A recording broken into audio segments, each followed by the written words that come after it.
Good morning. I am Helene Weinstein, Chair of the New York State Assembly's Ways and Means Committee and co-chair of today's hearing.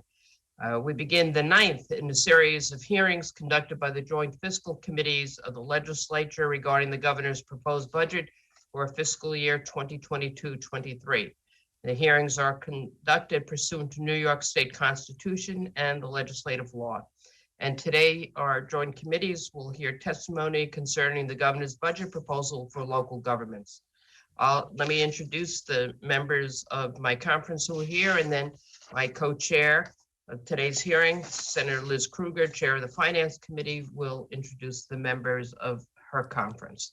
So we have with us today the Chair of our Cities Committee, Assemblyman Braunstein, the Chair of our Local Government Committee, Assemblyman Thiel, Assemblyman Carroll, Assemblyman Conrad, Assemblywoman Darling, Assemblyman Fall, Assemblywoman Lunsford, Assemblyman Mondani, Assemblyman Otis, Assemblywoman Walker, and I know that there will be other members joining us as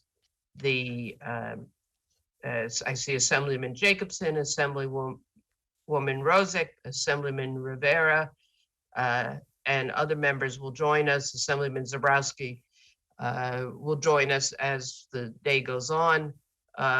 Senator Krueger, why don't you introduce your members, and then we'll come back to Assemblyman Ra. Great, thank you very much, Helene. Welcome, everyone. So I'm seeing so far our Chair of Local Governments, Senator Jim Gorin, our Chair of Cities for New York City, Luis Sepulveda, our Chair of Other Cities, Jeremy Cooney, Senator Diane Savino, Senator Zellner Myrie, Senator Roxanne Persaud, Senator Michelle Hinchy, Senator John Liu, Senator John Brooks, Senator Gustavo Rivera, Senator Andrew Gounardes, Senator Kevin Thomas, and did I jump over Senator Pete Harckham? I'm afraid I did. Apologies. Senator Pete Harckham. And now I'm going to turn it over to my ranker in finance and partner in this exercise, Tom O'Mara, to introduce his members. Thank you, Senator. Good morning, everybody. We have been joined by Senator Jim Tedisco, Senator George Borrello, and Senator Ed Rath. Thank you. Thank you. Assemblyman Ra, Ranker of Ways and Means, can you please introduce your conference members who are here with us? Thank you, Chair. Good morning. We are joined by Assemblyman Riley, the ranker on the Cities Committee, Assemblyman Schmidt, the ranker on local governments, and Assemblyman Walzek. And we've also been joined by Assemblywoman Salitti. So just a quick reminder for those witnesses coming up and legislators who are listening, the time limits. Governmental witnesses have 10 minutes to present their testimony. Testimony of all witnesses has already been distributed, so please summarize if possible. Non-governmental witnesses later in the day will get 3 minutes each to make the presentation.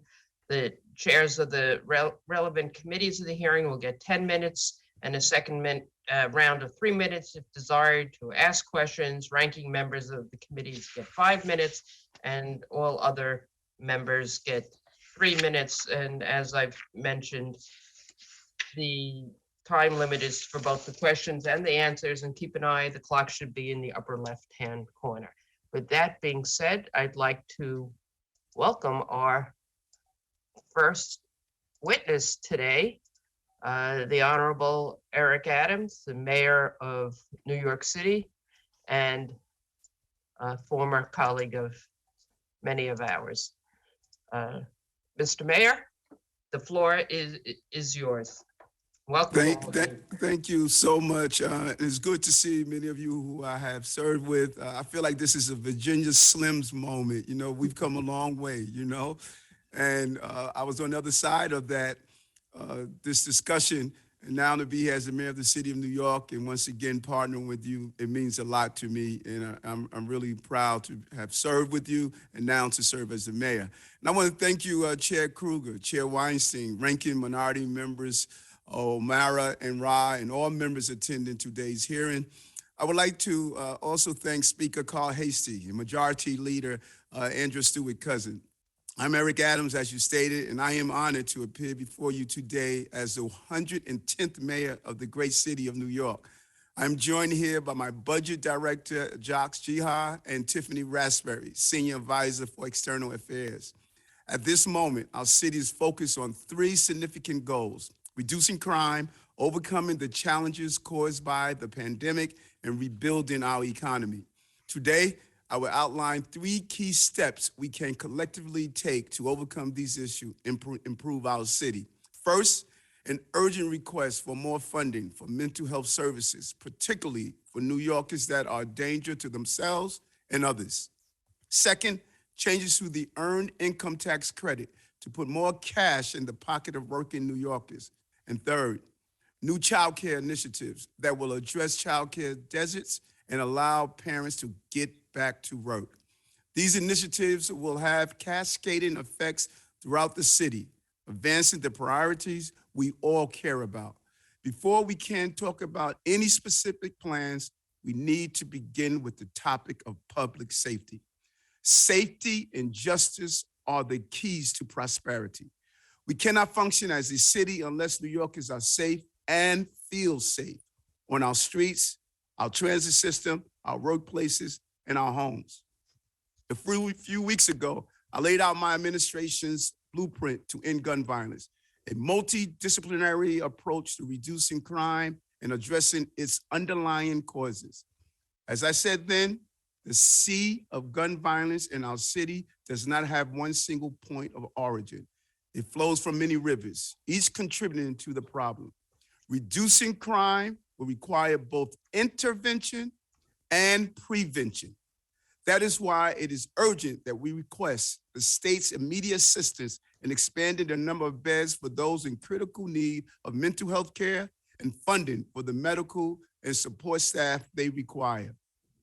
Too many of our fellow New Yorkers are cycled through temporary care and released before they are ready, often due to the limited availability of long-term support and housing. We now face a humanitarian crisis in our streets and on our transit system that threatens our city's safety and recovery, and we cannot afford to let this go unaddressed any longer.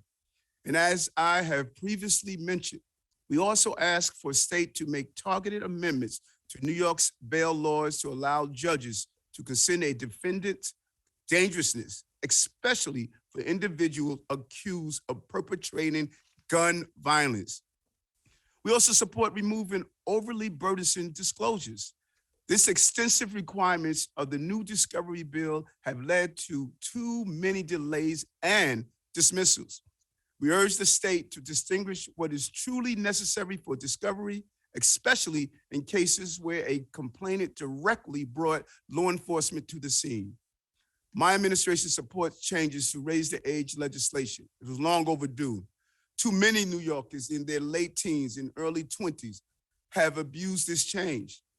Demanding young people under 18 take the fall for guns that are not truly theirs. The law is being used to victimize our youth. And finally, I also support the Clean Slate Act, which is essential to our holistic approach to public safety. We cannot allow a criminal conviction to define a person's life. It did not define my life. I have a criminal conviction, and I'm now the mayor of this city. We need to do it for others. The more opportunity we provide to those who have had contact with the criminal justice system, the safer we will all be. The second major step of my plan is to increase the earned income tax credit. It has been nearly 20 years since the city and state of New York increased earned income tax credit benefit that has helped to many low to moderate income families. This is why I'm asking state to authorize the city to boost the amount The city gives back to recipients of the Earned Income Tax Credit up to 30% of the federal benefit, depending on income.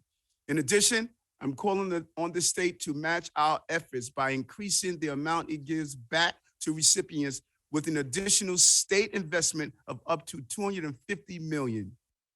The state has been generous to New Yorkers, but it hasn't adjusted the percentage it gives back in nearly 2 decades. It's time to change that.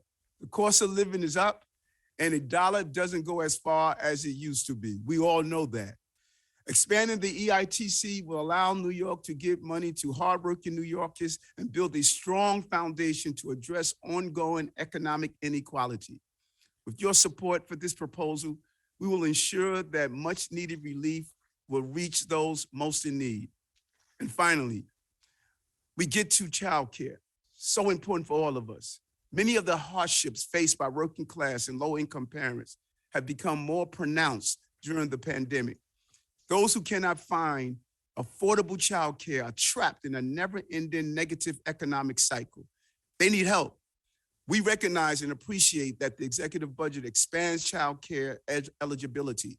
The governor's proposal will increase childcare eligibility from 200% of the state income standard to 300% in 2024. These increases will make childcare subsidies more accessible for vulnerable families that need help, and we support this proposal. The budget also includes $75 million in federal funding to provide wage enhancement for childcare workers, which is also welcome. We look forward to working with the governor and you to go further in providing pathways for families to access affordable childcare. This is so important for us. Also, the state should fund the cost of the increased foster care subsidy rate on localities. If this is not addressed, the city faces a $117 million shortfall, depriving other city-funded social services desperately needed resources. 2 additional proposals could help create more childcare space by utilizing tax incentives. The first proposal will authorize the city to offer property owners a tax abatement for retrofitting space to establish childcare centers. The second proposal will authorize New York City to provide a tax credit to companies that provide free or subsidized childcare for their employees in their space of business. We must do everything we can to lift up working and lift up families and across the board and those working adults. These proposals, along with other initiatives, will be included in the enacted budget. We'll help make sure our children are cared for and our parents are supported. While we continue to advance our COVID-19 recovery, we must also address our economic recovery. Now more than ever, New York City economy and especially our small businesses need our help. To make this happen, we are going to slash red tape and make it easier to do business in the city. I've already started this work with my Small Business Forward executive order, which directs city agencies to reevaluate the penalties issued to small businesses. This will be a hallmark of my administration. When I campaigned for mayor, I didn't just promise the people new programs and ideas. I promised an efficient government that prioritized responsible spending of public dollars. We must get our money's worth. I have already begun to make good on this promise by implementing a program to eliminate the gap, or PEG, which will require city agencies to find savings in their budget by 3%. I've also appointed the city's first chief efficiency officer who will hold city agencies even more accountable to our taxpayers. These actions will build one of the most cost-effective and fiscally responsible governments this city has ever seen. As you have heard, we have a lot of work to do for the city, and our sleeves are rolled up to get stuff done. Of course, we need your partnership, which brings me to the governor's executive budget. I want to thank the governor for including many of our essential priorities in this budget. I especially want to thank Governor Hochul for including a 4-year extension on mayoral accountability for New York City public schools. This extension will help my administration improve education and prioritize equity. Instead of leaving our students to fail, especially our Black and Brown students, we will help them overcome adversity and find their way. I suffered with dyslexia as a child, and we can't allow that to happen again. These roadblocks must continue to be removed from our students, and we can make it happen. And so I see my time has run out. We have other things I hope come up during your question and answer period. But again, I thank you for allowing me to come before you, my former colleagues, and most importantly, my friends. Thank you, Mr. Mayor. We now will go to members for questions. And we go first to the Chair of the Assembly Cities Committee, Assemblyman Ed Braunstein.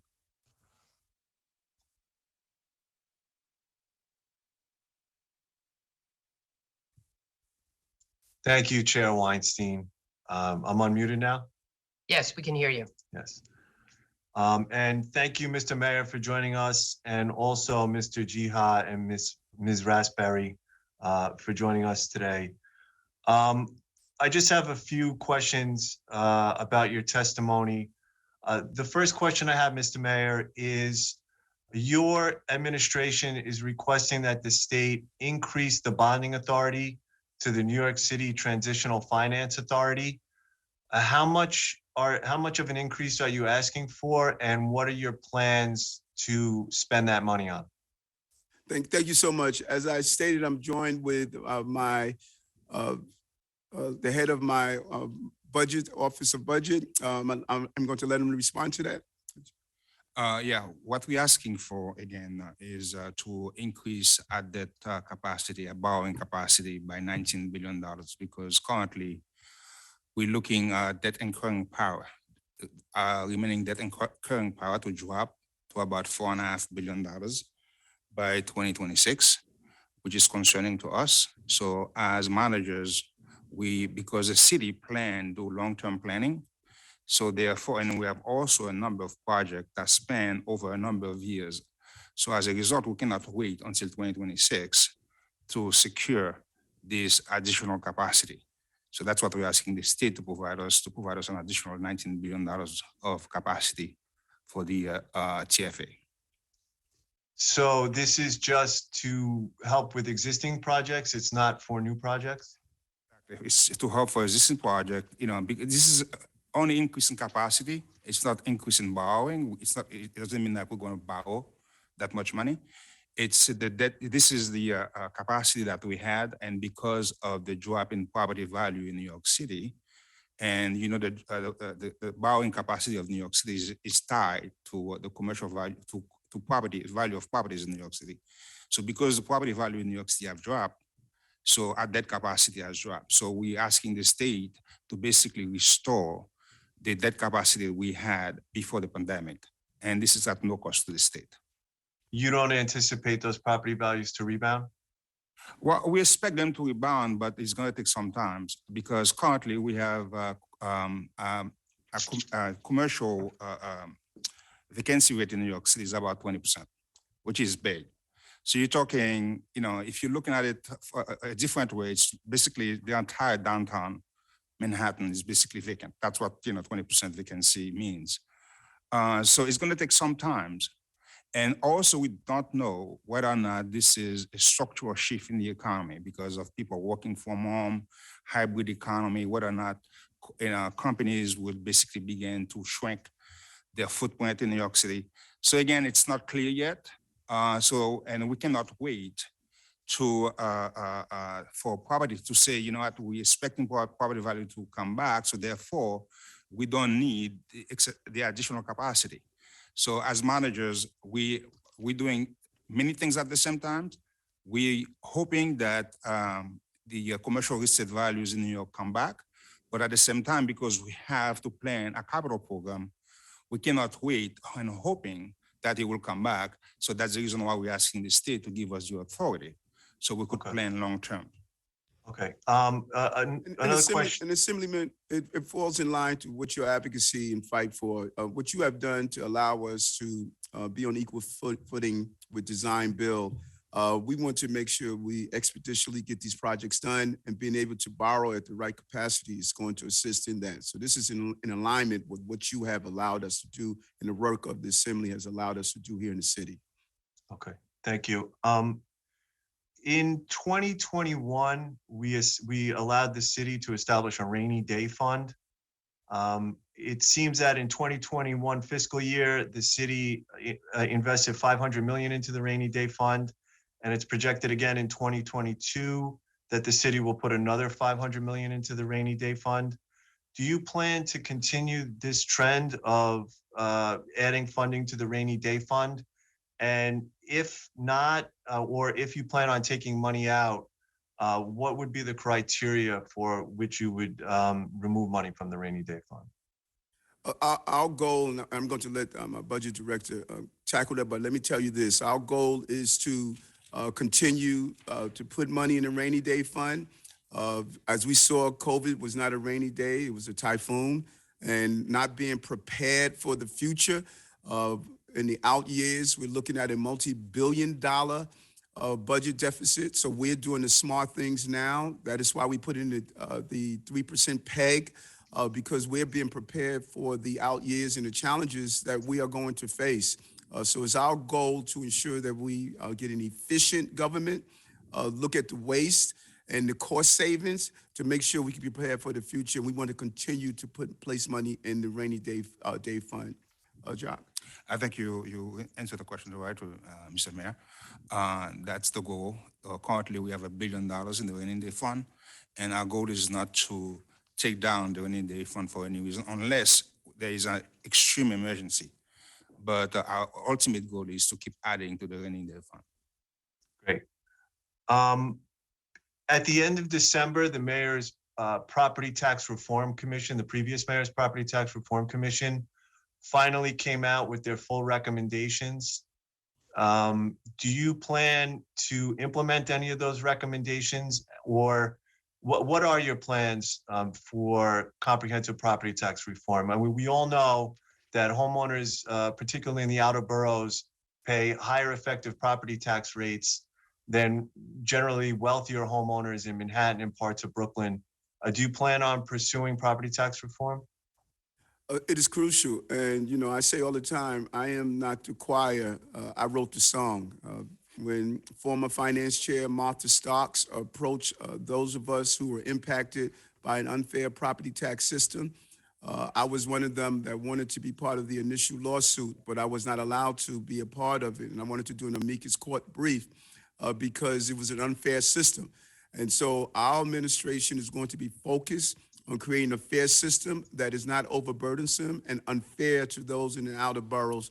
It is unacceptable that we allowed this to go on this long. Thank you. And my final question is, I just want to get a sense of the federal government, our partners in Washington, particularly our congressional delegation, was successful in allocating federal aid to state and local governments. And I'd like to know how much federal aid the city has received, how much has been spent, how much is planning to be spent, and what that aid is being spent on. Okay, I'm going to let my budget director, Jacques. Yeah. We receive about $5.8 billion from the federal government, and the money is fully appropriated at the last adopted budget. Basically, it's money was spent on everything dealing with test and trace, reopening the economy. So I could give you a list of the entire scope of projects that we invested in. But mainly the focus was on getting the economy back. So the stimulus money was basically front-loaded, the spending, so that we could get the economy back up and running. And as the economy begins to recover, we would substitute city tax dollars for federal dollars. That was the whole objective, because by law, we have to spend the money down by 2025. So it's already been spent, or it's already been allocated? You don't anticipating receiving more? It's already been appropriated. And it's been spent on recurring expenses, or kind of what we call one-shot spending? It's a combination. It's a combination of recurring and one-shot. Yep. Okay. Okay. Thank you very much. Thank you, Mr. Mayor. Thank you. Thank you. We go to the Senate now. Thank you very much. And our first questioner will be Chair of the Cities Committee for New York City, Senator Luis Sepulveda. Thank you, Madam Chair. Thank you, Mayor, for appearing today with us. And I want to say that as the new chair of this committee, I'm going to work every single day to bring much needed resources to the city of New York, especially the area that I represent, which is one of the poorest areas in the entire state of New York. And I hope that we can continue the partnership. I do want to say that the response time from yourself and your administration has been excellent so far. And that's a clear sign of your desire and your agency heads to work with us.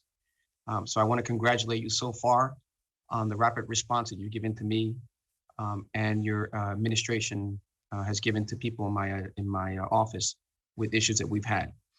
Now, a couple of questions I have for you. The first one is, you know that our hospitals are in dire need of resources. We need the Distressed Hospitals Fund more than ever. Can you explain why you oppose directing revenue to the fund? And is it illegal for the state to intercept the city sales taxes? And that's so important. And first of all, thank you for your kind words. You could expect that is how we're going to run this administration. Cities are made up of agencies. And if our agencies are not responding to the needs of our local electeds, then we're never going to deal with the inequalities and the ineffectiveness of how we run a city of this magnitude. With the Hospital Distress Fund, we pay into that fund, Senator, yet we have not received $1 to the distressed hospitals here in our city. It is unfair. New York City pays into the fund. The dollars go outside the city. We know that here in New York City, places like the Bronx and Queens, if they were the epicenters of COVID-19. In our hospitals, we need the resources here. And I think right now is unfair. And I believe that we should require that those dollars come into the areas where you are pulling those tax dollars from. And we're not receiving any dollars from that Hospital Distress Fund. And it's just unfair. Okay, thank you. Now, Mayor Adams, I know that generational wealth, especially in Black and Brown communities, is something that you've talked about for some time now. But we have, you've opposed the existing tax lien sale system, and you indicated it does threaten generational wealth. So what is the city's alternative plan for these tax liens, and what, if any, revenue impacts will result from the change in the tax sale system? A great question. And we're looking to reevaluate that system. I have brought together my team to talk about the unfairness of that system. Currently, we've had cases that I advocated for while I was the borough president, where people lost their properties due to water bills or other taxes. And I think the system is currently unfair. We're looking to see how do we give people as much support as possible to hold on to their properties. And then under those extreme circumstances, we're looking to put in place a nonprofit, where the nonprofit would hold on to the property in some way, allow it to go into our affordable housing crisis that we're facing. But I was not pleased as a borough president with the system, and I want to make sure the system is a fair system. And the goal is to allow taxpayers and homeowners to keep their properties, not to take their properties away. Thank you for that, Mr. Mayor. As a local government alumni, Governor Hochul is making attempts to repair decades of damage to the New York State revenue sharing program in our proposed budget. Do you think that New York City should be treated like every other city in New York State and included in the revenue sharing?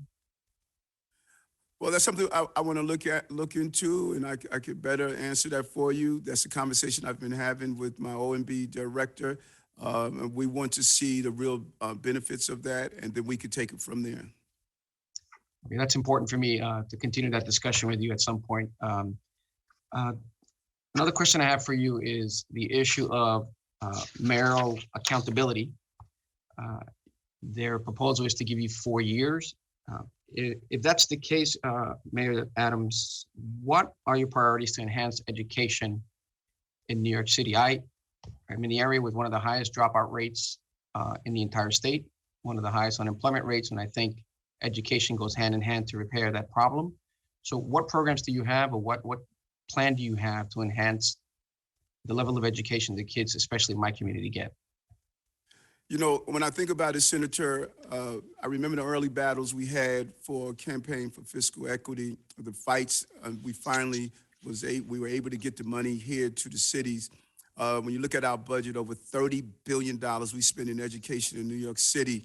And the reality is 65% of Black and brown children never reach proficiency in this city. Across the country, 30% of those who are incarcerated are dyslexic, according to one study. 55% of those who are in Rikers Island have learning disabilities. When you look at the fact that if we don't educate, we will incarcerate.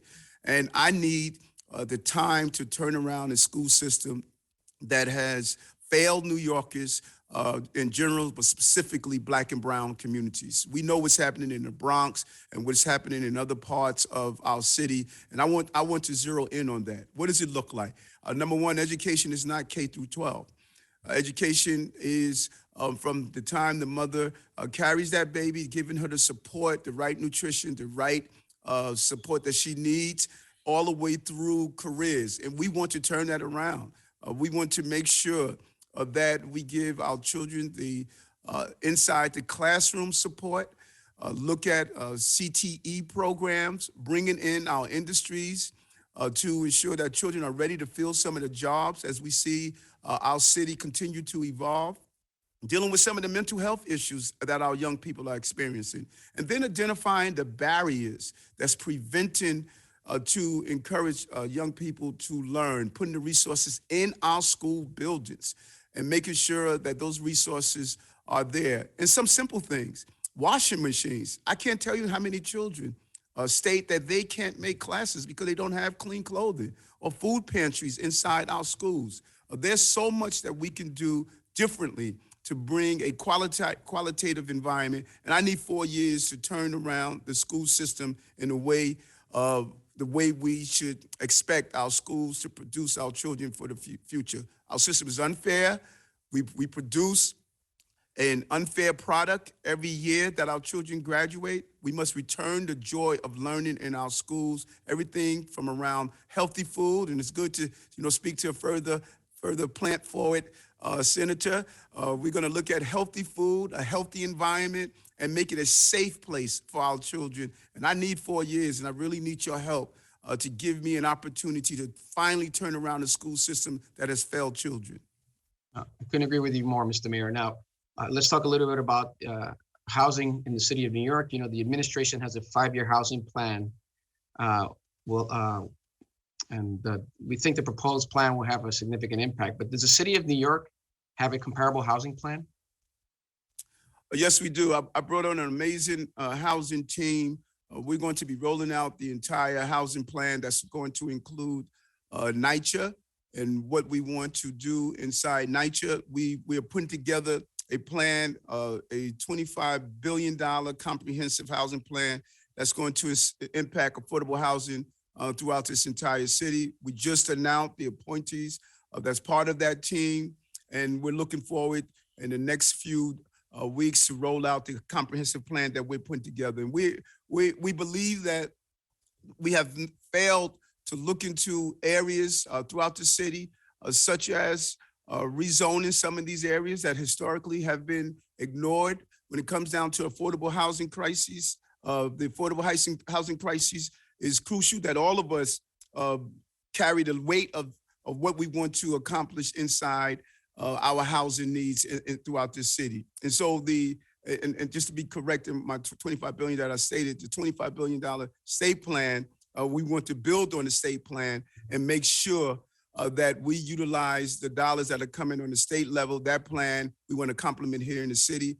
And I have my new housing team that was put together. They're going to build on that plan to make sure that we're prepared here in the city to deal with the housing needs and cycle out of the homeless system that we have in the homeless shelter, particularly congregate shelters, because children who are in homeless shelters are less likely to graduate from high school. And as I've always stated, if you don't educate, you will incarcerate. And we're going to build out a solid housing plan and roll that out in the next couple of weeks.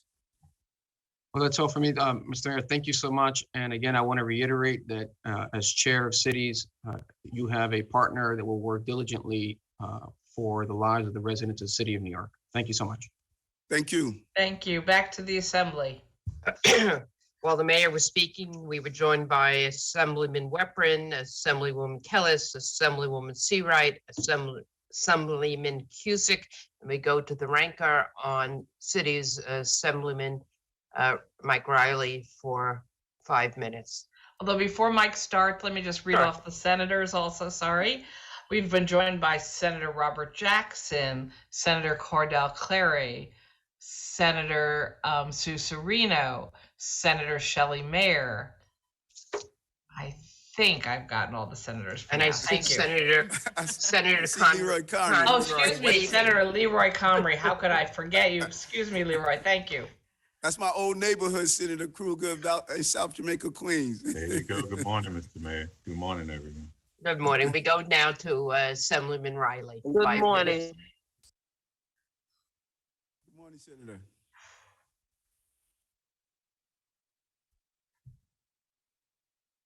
Madam Chair, we ready? Yes, yes, please proceed.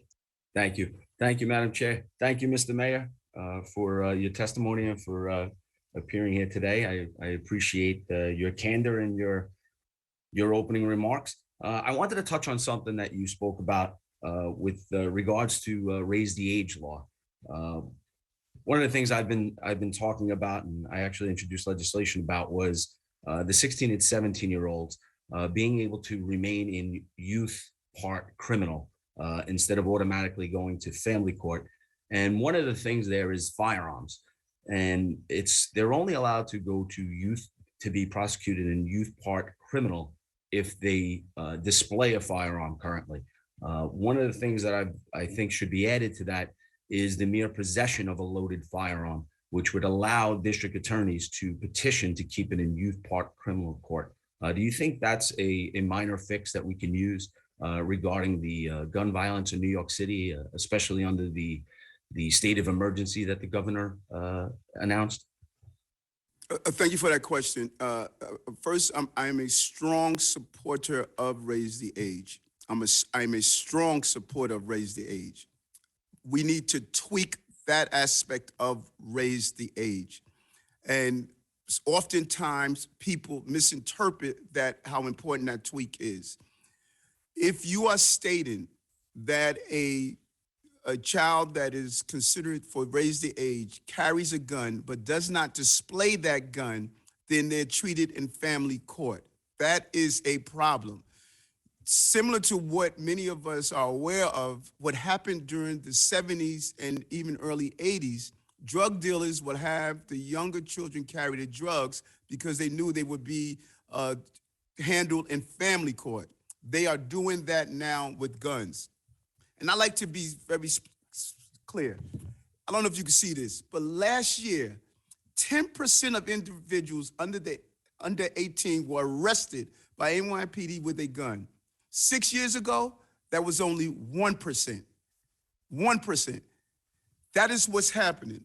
And since 2019, of the 2,500 16-year-olds receiving consideration, half were rearrested and 10% for a firearm.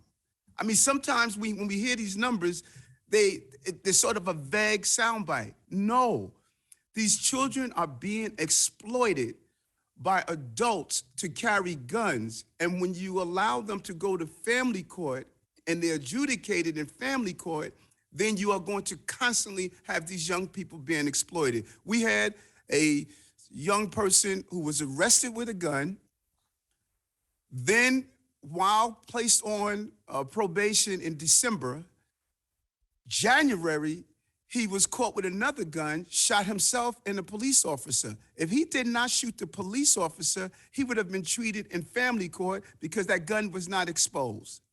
That is a part of the bill that we need to tweak. Thank you, Mr. Mayor. So switching gears a little, I want to talk about mayoral control of the schools.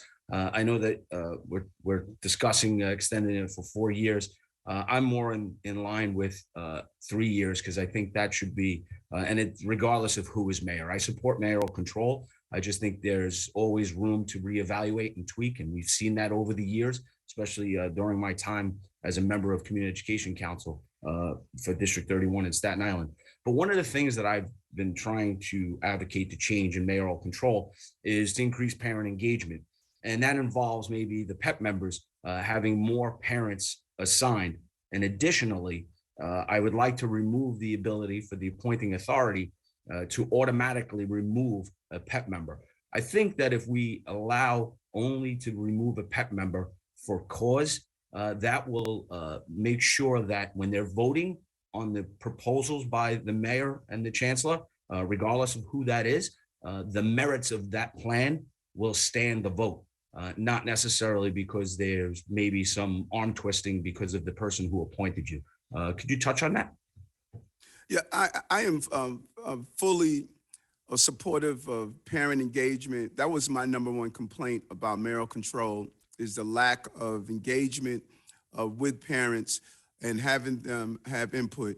That is why I was really proud of bringing on Chancellor David Banks. When I attended what David Banks did in the Eagle Academy, and I used to go to his PTA meetings, and I would see standing room only. He did not build a system that was centered around what the administrators wanted. He built a system that was centered around parents. And I believe that's what we must do with mayoral accountability. But I want to be clear that I need to be held responsible for improving our schools. And it's challenging to do so without having the 4-year period that's needed. And you don't have to feel as though you need a piece of legislation to say that Eric is not going to listen to your input and your consultation on what's happening in your particular school's districts, because that is not the case. The goal is to hear from parents, to hear from those lawmakers that are receiving input from parents, and build a school system that's responsive to that. And I need 4 years. I need 4 years to accomplish this.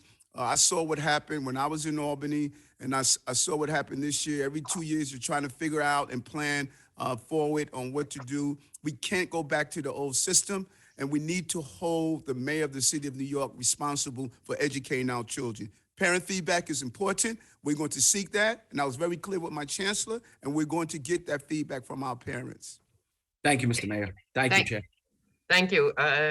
We've been joined by Assemblyman McDonald and Assemblywoman Gonzalez Rojas, and back to the Senate. Thank you very much. And we will next up be Chair of Local Governments Committee, Jim Gorin.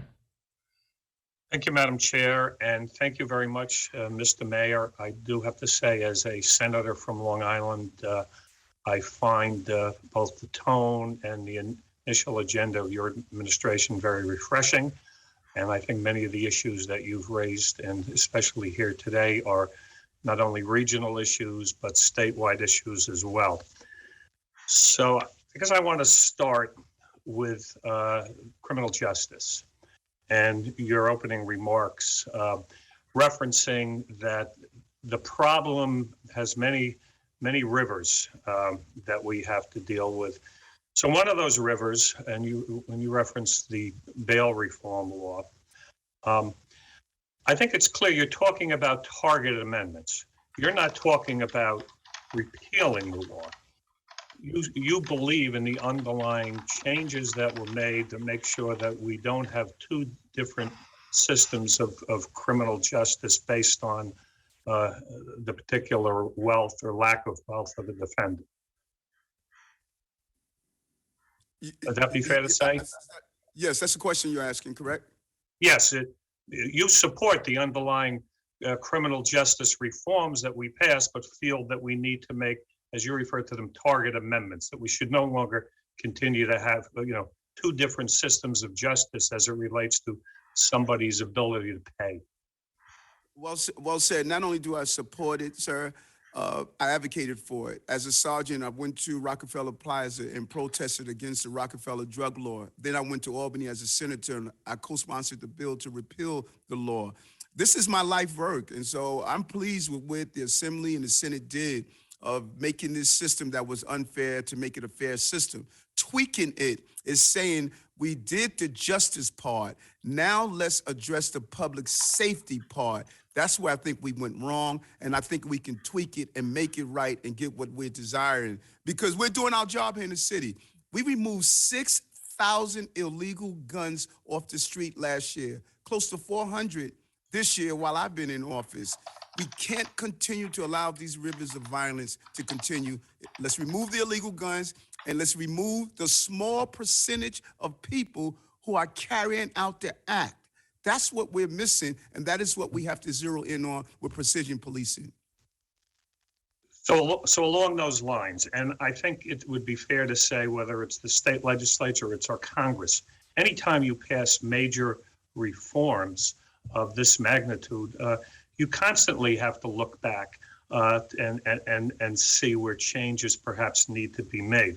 So specifically, on the issue of bail, what would you think of some revisions that would give judges the discretion to simply remand somebody based on, some set of extraordinary circumstances, concern for the community, perhaps the individual themselves really should be given the opportunity for drug treatment, a diversion program.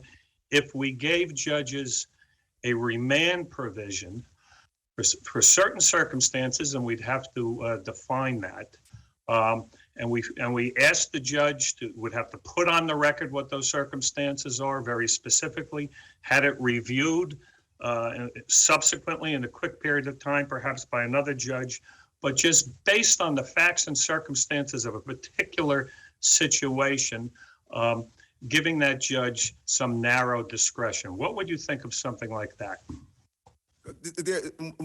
And this is in pieces. When we talk about some of the great reforms that the lawmakers did in Albany. So let's first deal with the bail reform. The general premise of the bail reform is something that I was proud of to see accomplished, because as I stated, it's my life work. Two areas I think we need to look at. One, discovery. The discovery area is crucial. When I spoke to Eric Gonzalez, the DA in Brooklyn, he took down 3 major gangs, violent gangs that were participating with 14, 15, and 16 years old who had several homicides. He turned over 40,000 pieces of evidence. If he would have missed 3 or 4 pieces of evidence, that case could have been dismissed. All of the investigation, taking violent people off the street, if he would have missed 3 or 4 pieces of paper out of those 40,000 documents, that case could have been dismissed. That is just not right. And then when we look at that judges can't have the power of discretion. Let's remove the cash bail system, because one should not be able to get out of jail just because you can pay bail. Let's take that away. But judges should look at the case that's in front of them and say, this person has 2 gun arrests, 2 shootings, and he's continually saying to the people of the city that I don't care about the safety of you. That judge should have the right to make the discretion that this person should be held. And by doing so, we should evaluate with transparency if there's a pattern of judges who are abusing that discretion. Let's retrain them. Let's have the chief judge look at their actions and make sure it's done right, because we can't go backwards. Thank you, Mr. Mayor. It was very well said. Just switching to another topic, if I may. We need to do much more in this state to provide affordable housing, both in the city and out in the suburbs.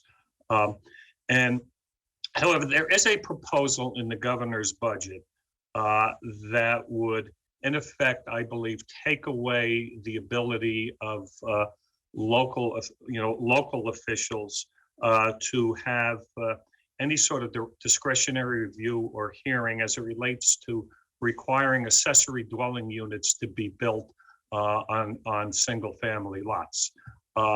And many of my communities are already doing this. But one of the questions I have, and perhaps it can't be answered here, it may need a deeper dive, but one of the concerns I have is that this law in itself may take away the ability of New York City's Uniform Land Use Review procedure to have any powers at all. Take away, the ability of local community boards and members of the city council to really have any discretion on some of these applications. So I guess I would ask if you could look at that, or if you have an answer now, and also perhaps maybe there are ways that we in the state can incentivize the city and our local governments to provide some of this type of housing as well. What are your thoughts on that? I'm a big local government guy. There's not a one size fit all to our local municipalities, and we are in a housing crisis. I am in full support of how do we continue to expand our housing stock, and I think it's crucial that we give the power to local government to make these determination decisions. We saw it after the recent hurricane, what happened, the flooding that took place, particularly in Queens and Staten Island. I think that we could do it in a smarter way. We can build smarter, and we can make sure that we can address both ends. How do we build for the future and our environmental issues, but also how we deal with the housing crises that we're facing. And local governments can make those decisions in a smart way. Thank you very much. And one other question. One of the concerns that we have with this budget that we're grappling with is that our federal government has still failed to give us back our state and local tax deductions, SALT. It's killing my constituents on Long Island with our high property taxes. I know it has an impact in the city, and I hear that you're looking to help property taxpayers there as well. What can we do collectively, those of us who represent areas outside the city, you as mayor and officials in the city, to really push Congress to get this done? So, because it almost seems like it's no longer top on the agenda down in Washington, D.C. And we're talking about SALT. SALT, Is that yes. what you're talking about, correct? Yes, SALT. People often talk about what the federal government did for us, which I want to thank our New York congressional delegations for doing so with the stimulus. But if they really want to stimulate the economy of New York State, bring us back SALT. We need SALT. SALT was a penalty towards New York City and New York State. We need to have SALT. That would give an immediate boost to our economy. And I push back against those who state that it is a tax break for just the affluent and rich. No, it is not. It is for the blue collar, middle income homeowners. SALT had a major impact for me, and I'm pretty sure not only on Long Island, but if you go to areas throughout the entire New York City region, SALT had a devastating impact on us. We need to have a unified voice with those other states that were impacted, and we need to put SALT back on the agenda. It is something that I think is even more important than the stimulus that came around. The real stimulus for us is to have SALT repealed. Yes, I agree. Thank you so much, Mr. Mayor. Thank you. Thank you. I assume people have seen that the clock, we're working with the tech folks to try and figure out why the clock is partially blocked, but hopefully you can continue to see it enough. Certainly you'll see it when it goes down to 0. We now go to Assemblyman Ra, the Ranker Ways and Means, for 5 minutes. Thank you, Chair. Good morning, Mayor. Good to have you with us. I wanted to get into a little bit more of what Senator Gorin had started with, just more on the criminal justice side, but I do want to thank you for your leadership already pushing for more judicial discretion. I think it's important, and I hope that we'll be able to continue those discussions and move in that direction. So I thank you for that. Obviously we're dealing with the confluence of a lot of things in this city, and with crime increases and all of that. So one of the things that obviously has gotten a lot of attention is the new DA in Manhattan. I know that some of Somebody, I hear somebody typing very loudly. Sorry. And everybody mute, make sure you mute yourself. Thank you. So I'm just wondering, I mean, in your conversations, especially within the police department, do you think that this is causing some level of just a lack of accountability in the public to think they're going to get away with certain types of crimes? And how does that impact policing in your view? District Attorney Bragg, he and I had several conversations, and I want to respectfully not go into some of the private conversations that we have had over the last few weeks. I believe that we're going to be partners with the other district attorneys. I met with all 5 of my district attorneys, and I believe we're going to be partners in dealing with issues of crime. I was happy to see some of the items he listed, particularly around gun crimes and how his office is going to move forward. But you touched on something that I really need for all of us to embrace. Look at what's happening in San Francisco. The business community is leaving San Francisco. We're seeing the entire one of the highest tax areas due to real estate is being abandoned. What's happening in Chicago? The mayor of Chicago, when I spoke with her in Washington, D.C. Several weeks ago, she talked about the need to deal with the violence. And we can't allow this to happen in New York. And I know people sometimes don't connect some of the offenses that are happening, that they can materialize into serious problems, but it can. We can't have a city where our drugstores and bodegas and restaurants are leaving because people are walking into the stores, taking whatever they want on the shelves and walking out, and then giving it to a criminal enterprise that's selling it on the internet. That can't happen. We can't have people on our subway system who are not receiving care. And they are creating an environment where people are afraid to ride the subway system because they think they're going to be shoved to the tracks. If we stop the basic principles that allowed us to be one of the safest big cities in America, it is going to erode our financial base, and people are not going to want to work in our city and do business in our city. And it's all connected. Those are the many rivers that I talk about that feed the sea of violence. And we don't have to be heavy-handed, but we have to be clear. There's expected behavior to be in a city like New York, and it's something that we're going to make sure we carry out. And that is what my Police Commissioner Sewell, and her team is clear on. My mental health professionals that are partnering with us to deal with the homeless crisis, particularly those with mental health issues. And we're going to send the right message in my grocery stores, my supermarkets. People are not going to force stores to close and leave this city because they believe they're going to disrespect the right of those low-wage employees to be employed in these stores. And that is the message that we're going to send in the city. Thank you, Mayor. And I have to say, as a representative of Nassau County, we are very proud of your new police commissioner, and I commend you on that choice.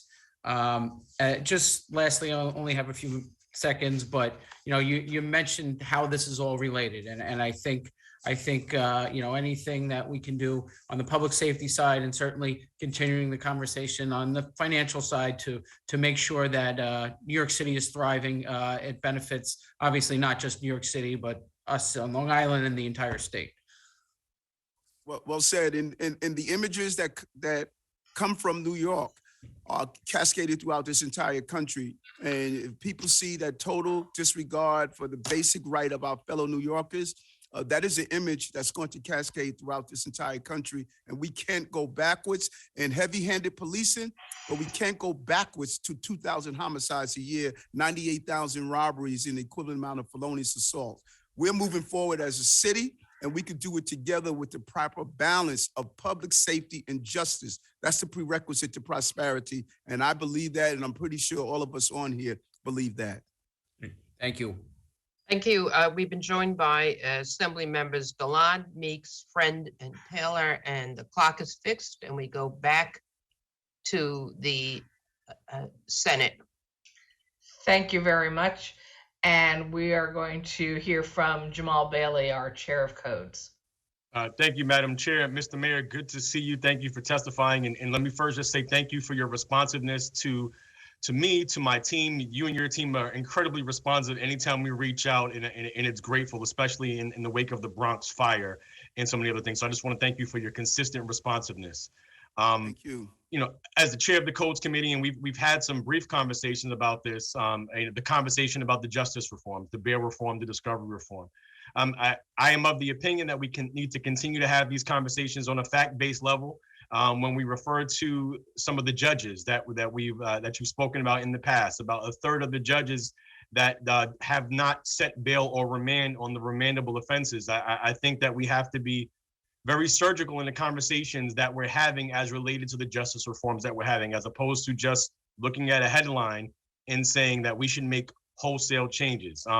I look forward to a continuous dialogue with you in that respect, because I don't think there is one point that we can look at and say this is the fault of a simple justice reform. So that, as opposed to that long ramble, I would ask you, Mr. Mayor, is there one particular area that you see as the largest problem in the justice reform? Is that bail? Is that discovery? And if so, why? Yeah, no, thank you for that. And and I want to be clear, 'cause what you said, Senator Bailey, is just so important. People have hijacked the conversation, particularly when it comes down to the speaker and the Senate leader. These are not former colleagues; these are friends. And when I could come to Albany with a list of 100 things and one thing we disagree on, darn it, that's a home run. That's a home run. Both Andrea and Carl are friends of mine that we want the same thing. And when you look at it in the Bronx, well, over 30% of the shootings are taking place. Those beautiful children of yours, you want them to be safe. You don't want them to be the 11-month-old baby that was shot in the head in the Bronx. And we have the same focus, and we don't want to create a criminal justice system that criminalizes Black and brown boys throughout their entire career. And so if we zero in and tweak just the areas that I have fought for all my life, we have to look at discovery. The DAs are saying, Eric, we're going to have to dismiss some substantial cases. There was a rape case in the Bronx. The person was a potentially serial rapist that we had to dismiss because of potential discovery issues. And if we don't tweak those areas, we could lose some major investigations in crime. Second, raise the age. We have to look at the possession of a gun. That 19-year-old girl that was shot in Burger King was shot by an adult, but that's still a gun. If the young man who shot the police officer weeks while I was on the job, he was possession of a gun, and he just got arrested for possession of a gun. If we don't look at the fact, if you carry a gun, it needs to be treated as the same if you expose it or not. We shouldn't wait for you to take it out and shoot someone before you carry them. Those are the areas that need to be tweaked. And that's not saying take away the great work that you have done, because it was done. It was commendable. I wish I was there to finally see my life work materialize. But we got to focus on those areas that needs to be tweaked. Thank you, Mr. Mayor, I hate to be the first one to cut you off today, but the clock is back visually and hit 0. Thank you, Helene. Madam Chair, if I just may respond really briefly. No, you can't. I'm sorry, no. Jamal. All right. It's a long day. Thank you, Mr. Mayor. We've been joined by Thank you, Senator. Assemblyman Aubrey, Assemblyman Sage, Assemblywoman Byrne, Assemblyman Byrne, and Assemblywoman Hyndman. And we go to Assemblyman Fall, 3 minutes. Thank you, Madam Chair. Thank you, Mayor Adams, for joining us. Before I get to my questions, a few weeks ago, everyone was aware of the COVID surge we had across the city, especially on Staten Island. I reached out to you in your office. You provided my office with thousands of COVID test kits, and I just want to thank you for your help on that matter. Switching gears to infrastructure, I just wanted to quickly talk about what happened during Hurricane Ida. We saw a level of flooding on Staten Island and across the city that was unprecedented. lost a lot of lives. Many experienced property damage that burned a hole through their pockets, which includes people being displaced from their homes. I personally drive through my district during heavy rain to see, catch basins not maintained, which results to levels of flooding that we saw during Ida. So what can I tell my constituents about your plan to address future flooding, especially when it comes to upgrading DEP infrastructure? Thank you, Assemblyman. And, I too traveled out to Staten Island the day after the storm, met with Senator Diane Savino, moved around Staten Island to look at some of the damage, to be on the ground. And, many of you have talked about the responsiveness of my administration because, our motto is clear, GSD, get stuff done. It's just taking too long to get stuff done in government. First, we need to do this in layers. We need to look at what are the short-term things that we can do. Let's just clean the basins. Let's just make sure that the water and the infrastructure we do have in place is doing its basic job. And we have not done that enough. We need to do it periodically. It's something that I partnered when I was in the borough president office of Adopt a Basin for people on the block. Having a DEP go out and do periodic checks. Let's just make sure the system is doing what it's supposed to do. Next, let's use some of the infrastructure dollars that we're receiving from the federal government to do not only to build out our infrastructure and be ready for the future. We just brought on our environmental team that is going to be looking at how do we start building out for the future around our environmental issues. And what that looks like is building out our sewer systems for the future. We need to really look at doing a pause on some of these projects that's taking place now, Assemblyman, and say, are they prepared for the future or are we building them for the past? We need to start retrofitting these build outs for the future. And then borough by borough, we're going to come up with a clear plan because Staten Island is unique to Brooklyn and other areas of how we're going to deal specifically with what's happening in the various boroughs in the city. Thank you for that. I know I have 20 seconds, but I just wanted to quickly highlight or just a couple of comments. If you could please make sure that your staff expedite the works that's going on at Stapleton Houses so folks can get their cooking gas back on. That'll be great. Really want to have your support on the Staten Island Bus Rapid Transit at the state level, and also want to invite you to Richmond University Center so you can better understand some of the issues that's going over there. And thank you for your leadership during this time.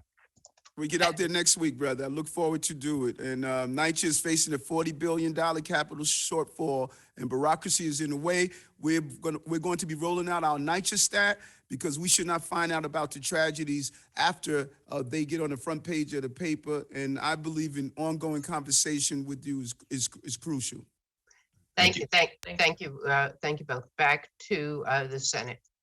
To Senator Diane Savino. Thank you, Senator Krueger. Good morning, Mayor Adams. Welcome to Tin Cup Day in Albany. Although certainly it's not your first experience here. So I only get 3 minutes. I'm going to talk fast. As you know, first I want to thank you and your administration for your amazing attentiveness, not just to myself, my staff, but my constituents. It's a refreshing change, certainly. And I know the minute I reach out to you or anybody on your team, you immediately get back to us. I want to, just echo my support for your requested changes to not just raise the age, but the changes to the criminal justice reforms that you're asking for.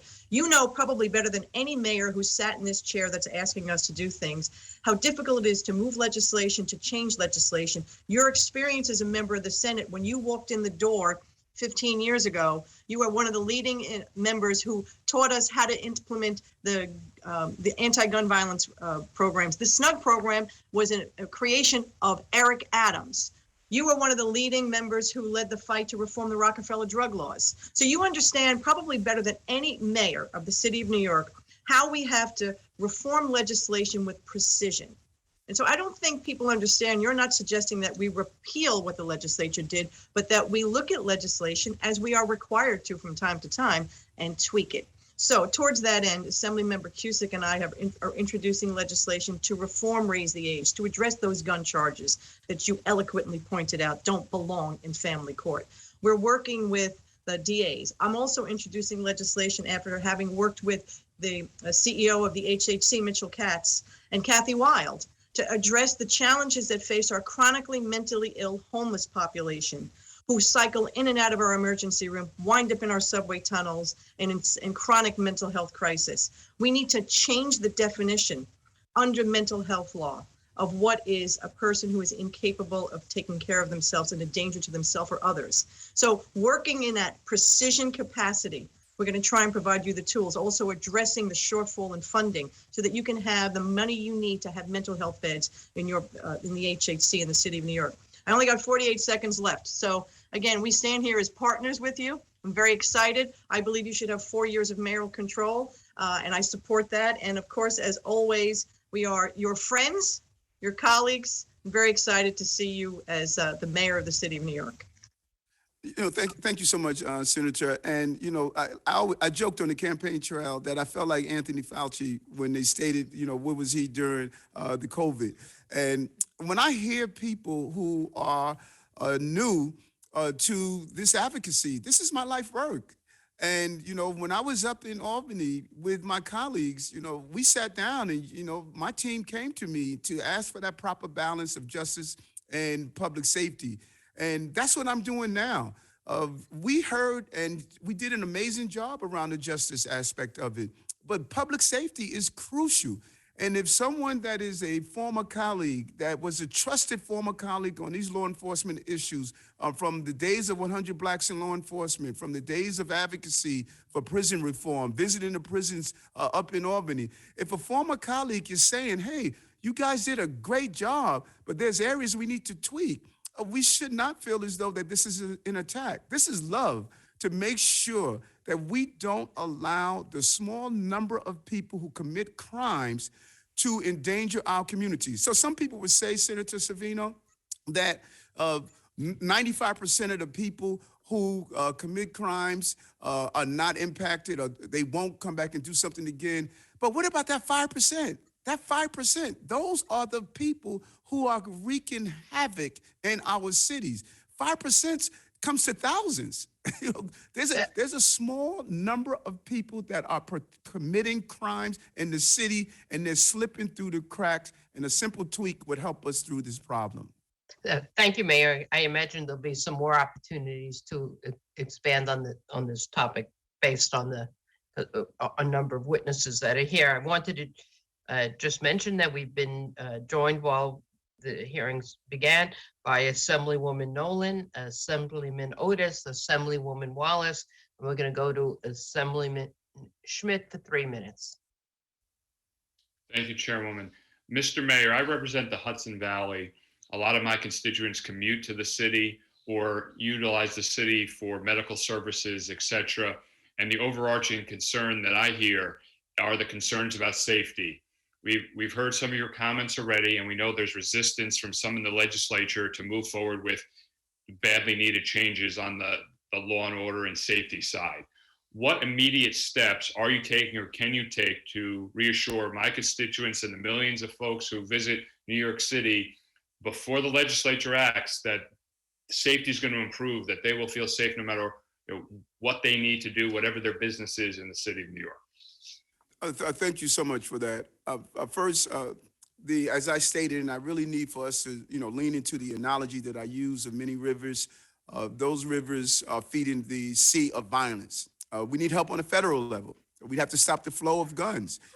You can't remove 6,000 guns from the city and still have an endless flow of guns. It appears as though as every one we remove, 5 seem to come in. And that's why I brought the president here in the city, so that he can sit down and see what we're doing around the partnership with city, state, and federal agencies. We need a 9/11 type response so that we can bring those agencies together with information sharing and stop the flow. But then no matter what the other rivers are doing and how we're able to dam those rivers, I have the responsibility and obligation of keeping the people of this city safe that come here to live or to work, and that's what I'm going to do.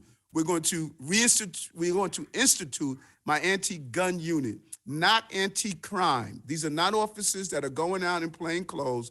This is an anti-gun unit with precision policing to zero in on those who are the known trigger pullers so we can get them off our streets. We're then having a real partnership, because I'm pretty sure many of the people that come from your area, they ride the transportation system. We're going to partner with our mental health professionals and our law enforcement community to no longer have a policy of allowing people to be on our subway system when they can't take care of themselves and they're dangerous to themselves and others. That's unacceptable, should have never happened, and we're going to make sure they get the care that they need and deserve. But we're going to also be upstream thinkers. We're going to do precision resources. We're finding that there's a profile to those who are on the pathway to crime, drops out of school, in homeless shelters, dealing with mental health illnesses. So let's not wait for them to pick up a gun. Let's pick up their lives by giving them the support they need, partner with the crisis management team, give them the resources they need to make this happen. Thank you. And real quick, I have a lot of New York City retirees in my district, very concerned about the changes to their retiree health care. They're concerned you haven't been able to meet with them. Can you pledge to meet with them and help fix their concerns? I am surprised that anyone would tell you that it's difficult to meet with me. I drive my team crazy because if I'm on the street and someone stops me and asks me for my cell phone, I give people my cell phone. I am an accessible elected. I love being around people. I love hearing from people. You can't be a good shepherd if you're not hanging out with the sheeps. So I look forward to meeting with them because I can hear from them. I looked over the plan. I spoke with my union leaderships and my director of OMB. They clearly laid it out. I am a retiree. That plan is my plan. And so I'm concerned about anything that's wrong with my health care. You don't become a civil servant to be a millionaire. You become a civil servant to have a stable retirement and live a good life. But I look forward to meeting with them. And I think that once they are explained that plan, they're going to feel more comfortable. I think we failed in the rollout and the explanation. Thank you. I'll reach out to your team to set that up. We go back to the Senate. Thank you. We next go to Senator John Liu. Thank you, Madam Chair. Welcome, Mr. Mayor. You had really high expectations coming in and you've been hitting the ground running and you're gonna have to keep running for a while, man. Good to see you. My first question has to do with the way we run our schools in New York City. You mentioned in your testimony that you want that 4-year extension. My question to you is, given your concern and many of our concerns about the lack of parental input in recent years, do you think that mayoral accountability should simply be extended without changes?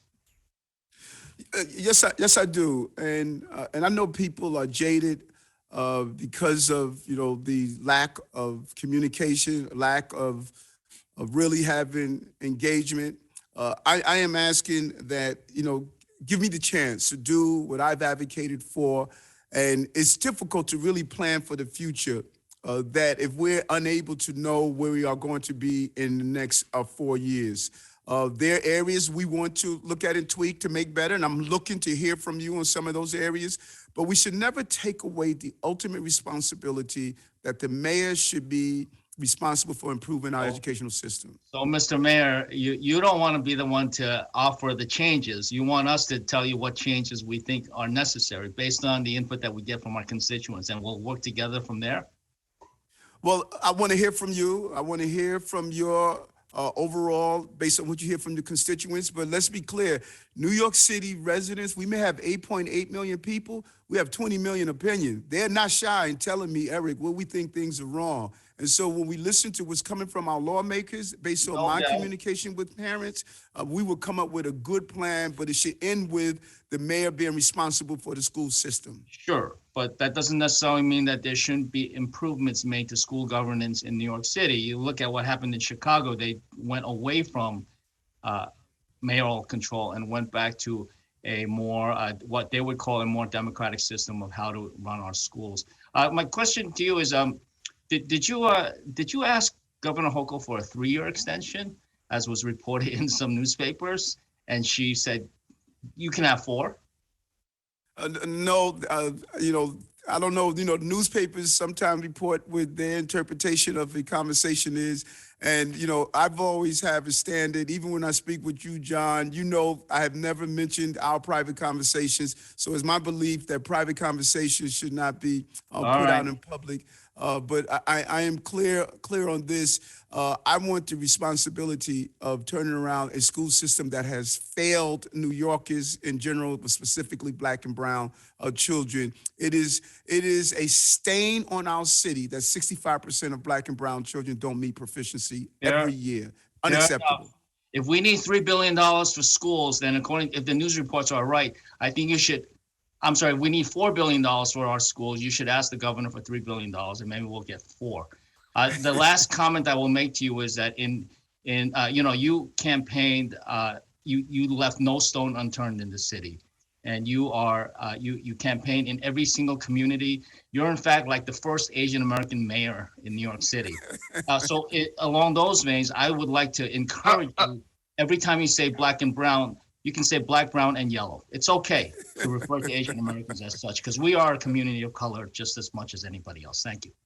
Yes, you are. And I thank you, my support in the Asian community. You know, the AAPI has been amazing for me, and they know I'm going to be a mayor for this entire city. I look forward to it. And Senator Lieu, if you want to see the mayor embracing the Asian community, he was at the Homecrest Senior Center yesterday for the lunar celebration, and he was dressed perfectly. I was virtual, and he was there, and he could have been a member. It was hard to tell. So now we go to Assemblyman Carroll. Thank you. Thank you, Chair Weinstein, and thank you so much, Mr. Mayor. And I want to thank you for sharing your dyslexia story. As somebody who is dyslexic, it was so refreshing to hear somebody talk about their struggles with reading, not because of intellect or effort, but because of the failure to diagnose and identify dyslexia and give those children the evidence-based reading curriculum that they so desperately need. My life was saved. Let me underline that. My life was saved because in first grade, a teacher identified me as dyslexic, and my parents had the means to get me a neuropsych.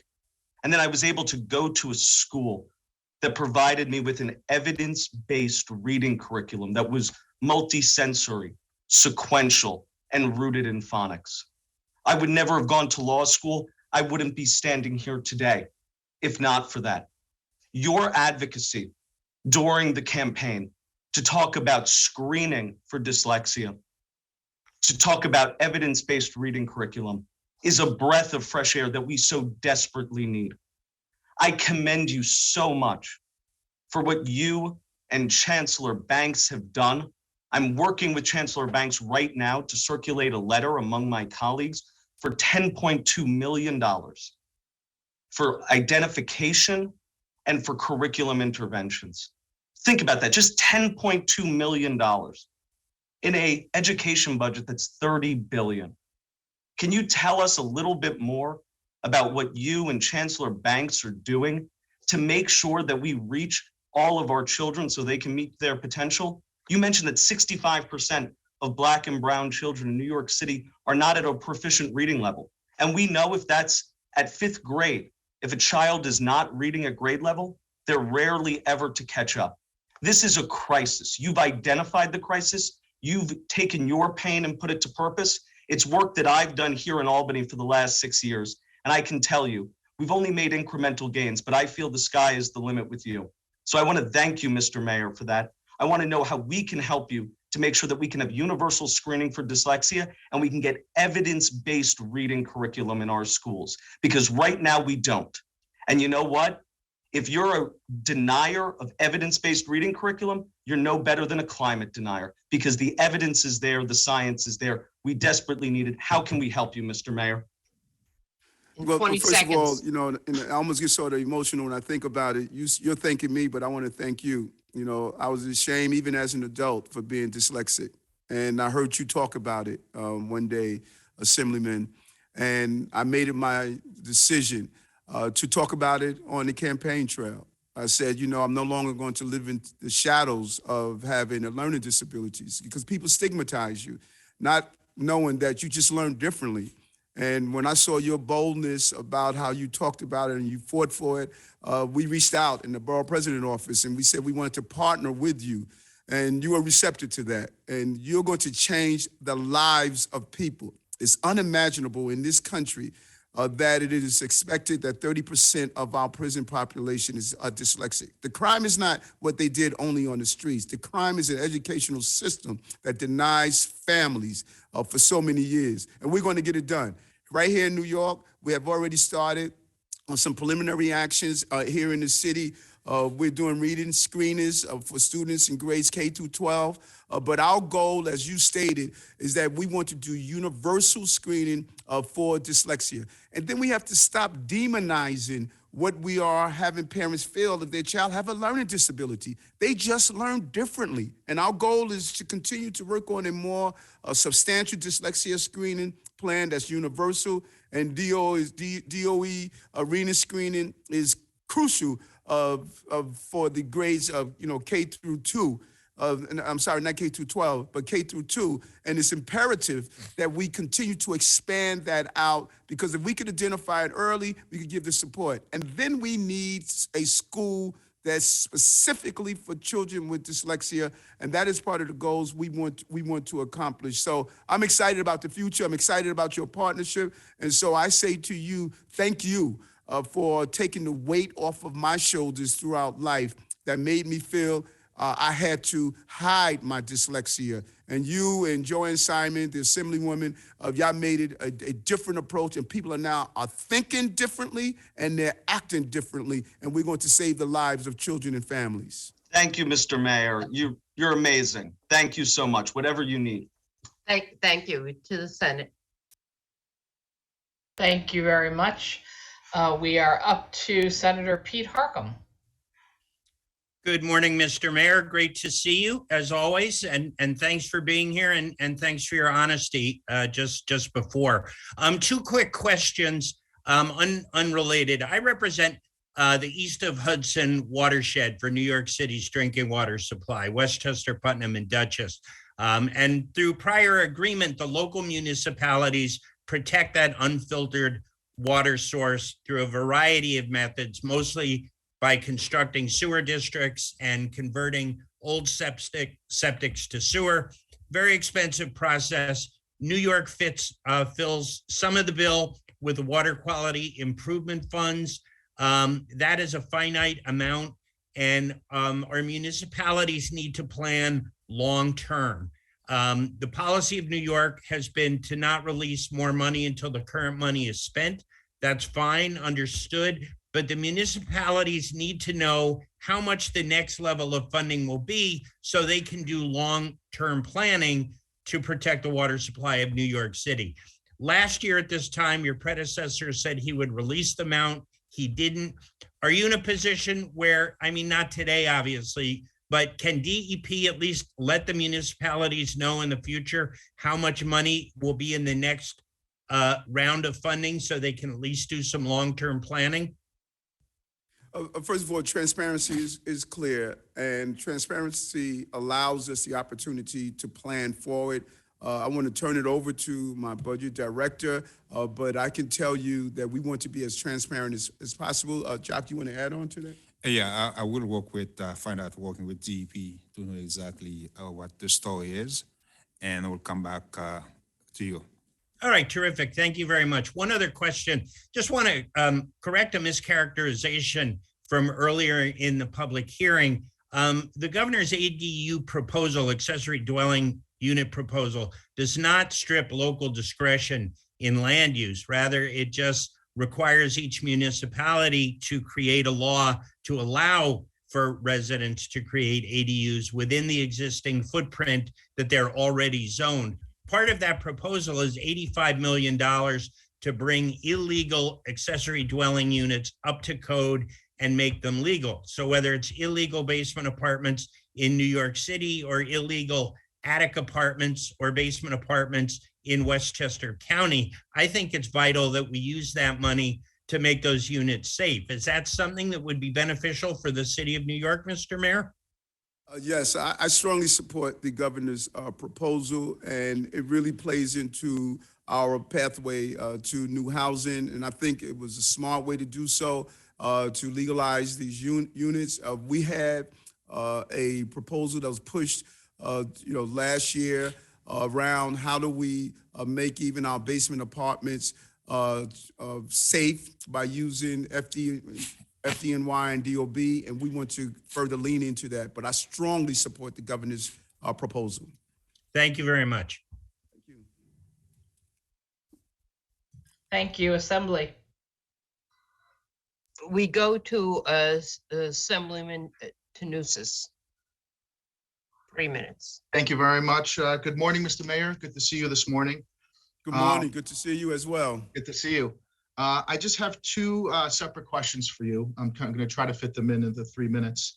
The first question is in regards to the dangerousness standard for allowing judges to hold defendants with a dangerousness standard for pretrial detention. You have advocated for that, as have I. There have been some critics out there that have been stating that it may lead to some discriminatory outcomes.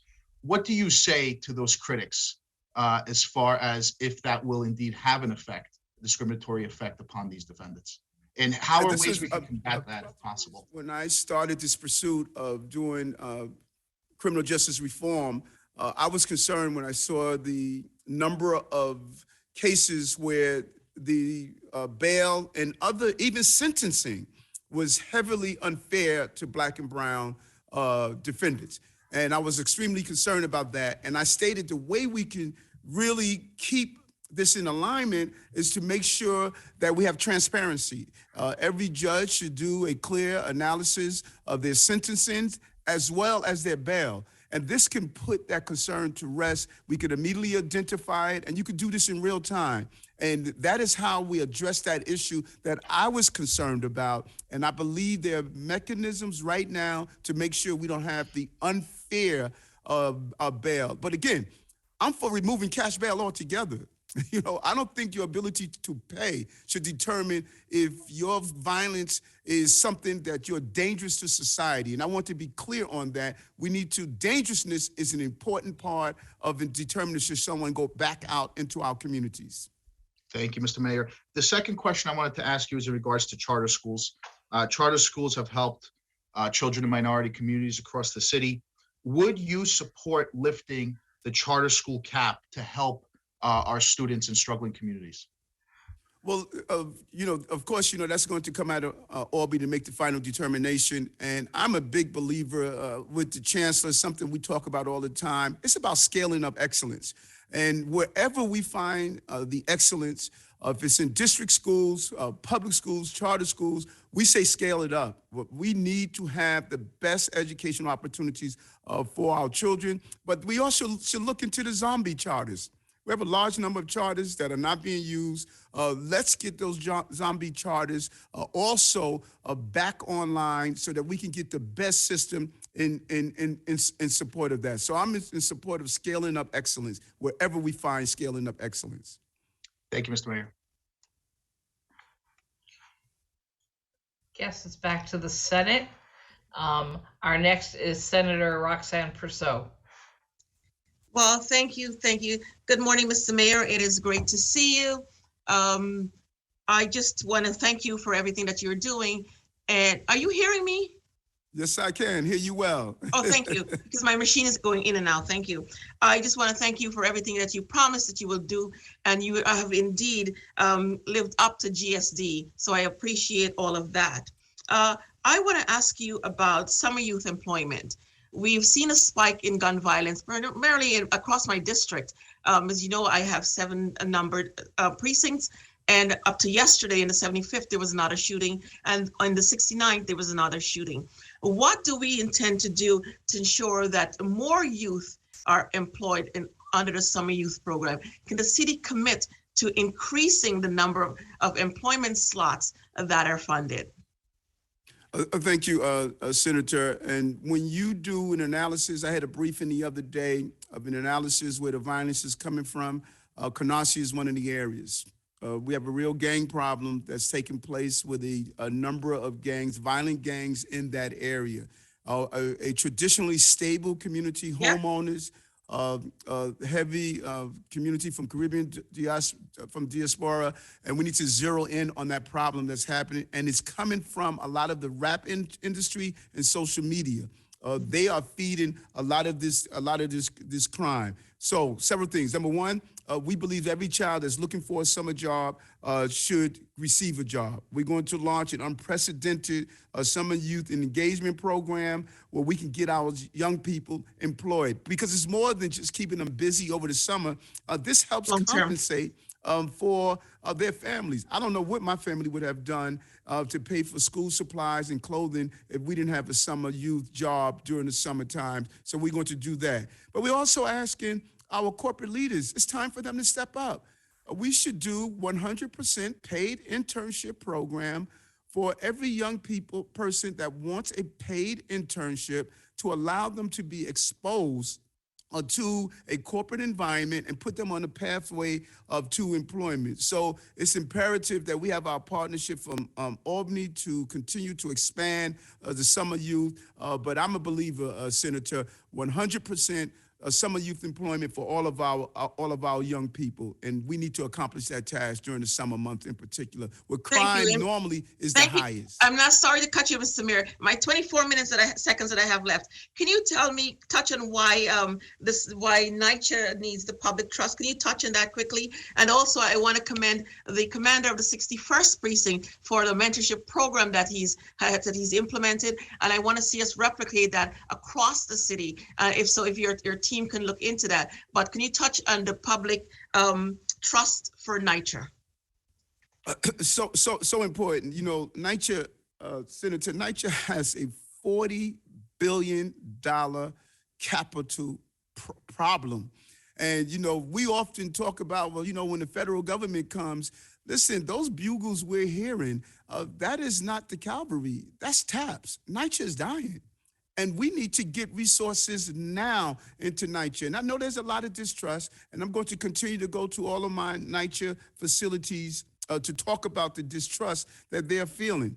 But this is a way of ensuring that we can fund these capital projects by utilizing the trust to do so. We have to fund these capital projects. There must be an entity to put the money into the public health and public safety.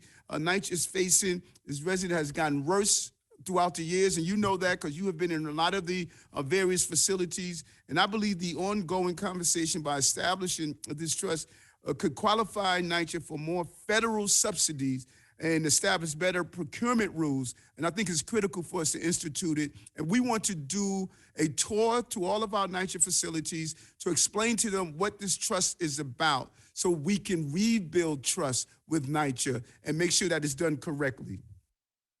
Thank you. Back to you. We go to Assemblyman Weprin, 3 minutes. Good morning, Mr. Mayor. Good morning. It's great to see you, and great to see two friends of longstanding who you brought with you, Tiffany Raspberry and Jock Jiha, who I've worked with closely over my 20 years in elective office, 8 years in the city council and now 12 years in the assembly. I chair the corrections committee in the assembly, and we had a hearing of the Assembly Corrections Committee in October, specifically on Rikers Island. And I have not had the privilege of meeting Commissioner Molina yet, but I hope to have an opportunity to sit down with him and go over some of the relevant issues. But out of that hearing, I'm introducing a package of bills, some to help correction officers and correction employees, like ending triple shifts, and dealing with sexual assault, increasing those penalties against correction officers. But I also have bills to change the intake process, to get the treatment and the mental health evaluation and substance abuse issues at intake, which could solve some of the problems and might have prevented some of the 15 deaths in the last year at Rikers. Can you comment on your plan to deal with the situation in Rikers. And I know Commissioner Molina, it's very much on Commissioner Molina's radar, but I haven't sat down with him or discussed it. Thanks so much. And we've done so much together, Assemblyman, and I'm going to make sure when we finish this conversation that I reach out to the commissioner so he could, coordinate a time for you to meet with him. We inherited a mess on NYCHA.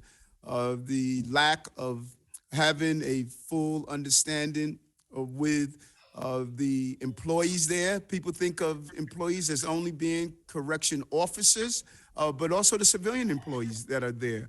And we have to create the right environment. And Commissioner Molina is the perfect person in Rikers. I'm sorry, I said NYCHA, I meant Rikers. Commissioner Molina is the perfect person in Rikers to turn it around. I wanted the right combination to do so. And so we need to look at several areas. Number one, the place needs to be clean. When I walked through and did my visit at NYCHA, it's a dark, dreary place, and we need to turn that around. Number two, we need to create an environment where officers are able to do their job in a safe environment. Three, we need to separate the small number of violent inmates that prey on other inmates. 80% of those who are in punitive segregation create an attack against another inmate.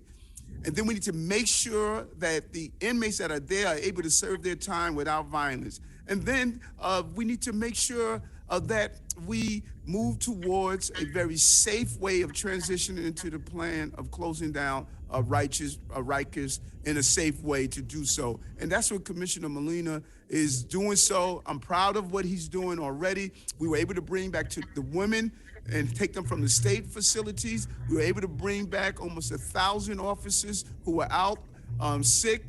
They are now back to work. He has really calmed the waters, and now we're going to make sure the ship moves in the right direction to have a safe place for people to be able to serve their time with dignity and a lack of respect by reintroducing programming, and then use this place as an opportunity that people are not placed back in the same system that caused them to go there in the first place, and giving them the support that they need to do so. I look forward to working with you and Commissioner Molina. Thank you, Mayor. We go to the Senate. Thank you. Next is our ranker, Ed Roth. Thank you very much, Madam Chair. And first of all, Mayor Adams, we appreciate your time and your testimony today, and for your perspective on bail reform measures as well as public safety prioritization. Believe me, the people do not feel safe in our cities and our communities right now, and change must happen. We hear it loud and clear in my Western New York community, that's for sure.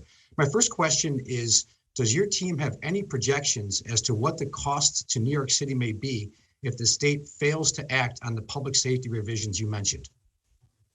Thank you for that, Senator. We're doing an analysis now of the exact impact on the cost of some of the actions that we're seeing. But I would say this, tied to public safety is our economy. No one is going to come back to our city with tourism, a multi-billion-dollar industry, if we have 3-year-olds shot in Times Square, the center of our tourism. Businesses are not going to open. We just had a drugstore that closed its business because of the amount of thefts that are taking place inside. Now remember, that drugstore chain may be a large chain, but go look inside the employees there. They're low-wage employees that need the jobs. Our economic lifeline is our subway system. If it's an unsafe subway system, then we're not going to have people respond to ride the trains as needed. And so, Assemblyman, we know there's an economic impact to not having a safe city. It's not disconnected. And I'm clear on that. And when I speak with the partnership and Kathy Weil and a countless number of corporate CEO and executives, the number one thing they say to me, Eric, we must be safe for our employees. And I have to produce that safety so our economy is not devastated. Just look towards San Francisco, look towards Chicago, look towards the other cities in this country that are experiencing the lack of safety. New York can't go that direction. I couldn't agree with you more, and public safety needs to be our #1 priority in our communities right now. A quick follow-up on that, though. One of our greatest assets in the state of New York is our people. And our people own businesses, they create jobs, and they work in our communities. The outflow that we have seen of residents from New York City and New York State over the past 2 years has been dramatic, to the tune of almost 1,000 people a day. And those are people that are going to lower taxes and less regulatory states. What can we do to retain and attract people in our great state so we have the economic future you're talking about? Assemblyman, first we have to do something that I call and I use often upstream. We have to change the way we govern. We're a downstream mindset. Archbishop Desmond Tutu states, we spend a lifetime pulling people out of the river. No one goes upstream and prevent them from falling in the first place. I'm going to make upstream investments, something simple as what Assemblyman Carroll stated, dyslexia screening. Let's not pull them out of the river downstream. Investing in our foster care system, because we failed to do the proper investment. When children age out at 21 years old, only 20-something% graduate from high school and only 3% enroll in college, more likely to be homeless and mental health issues. But if we invest just $50 million in something like a fair future, we could turn that around. So people will come back to this city and feel as though they are part of New York if we are a safe, clean city where we can raise our children and families. And that's what I must do. And I believe we're going to accomplish that task. Thank you. Please keep up the fight for public safety. Thank you. Thank you. Back to the Assembly. Yes, we go next to Assemblyman Mamdani.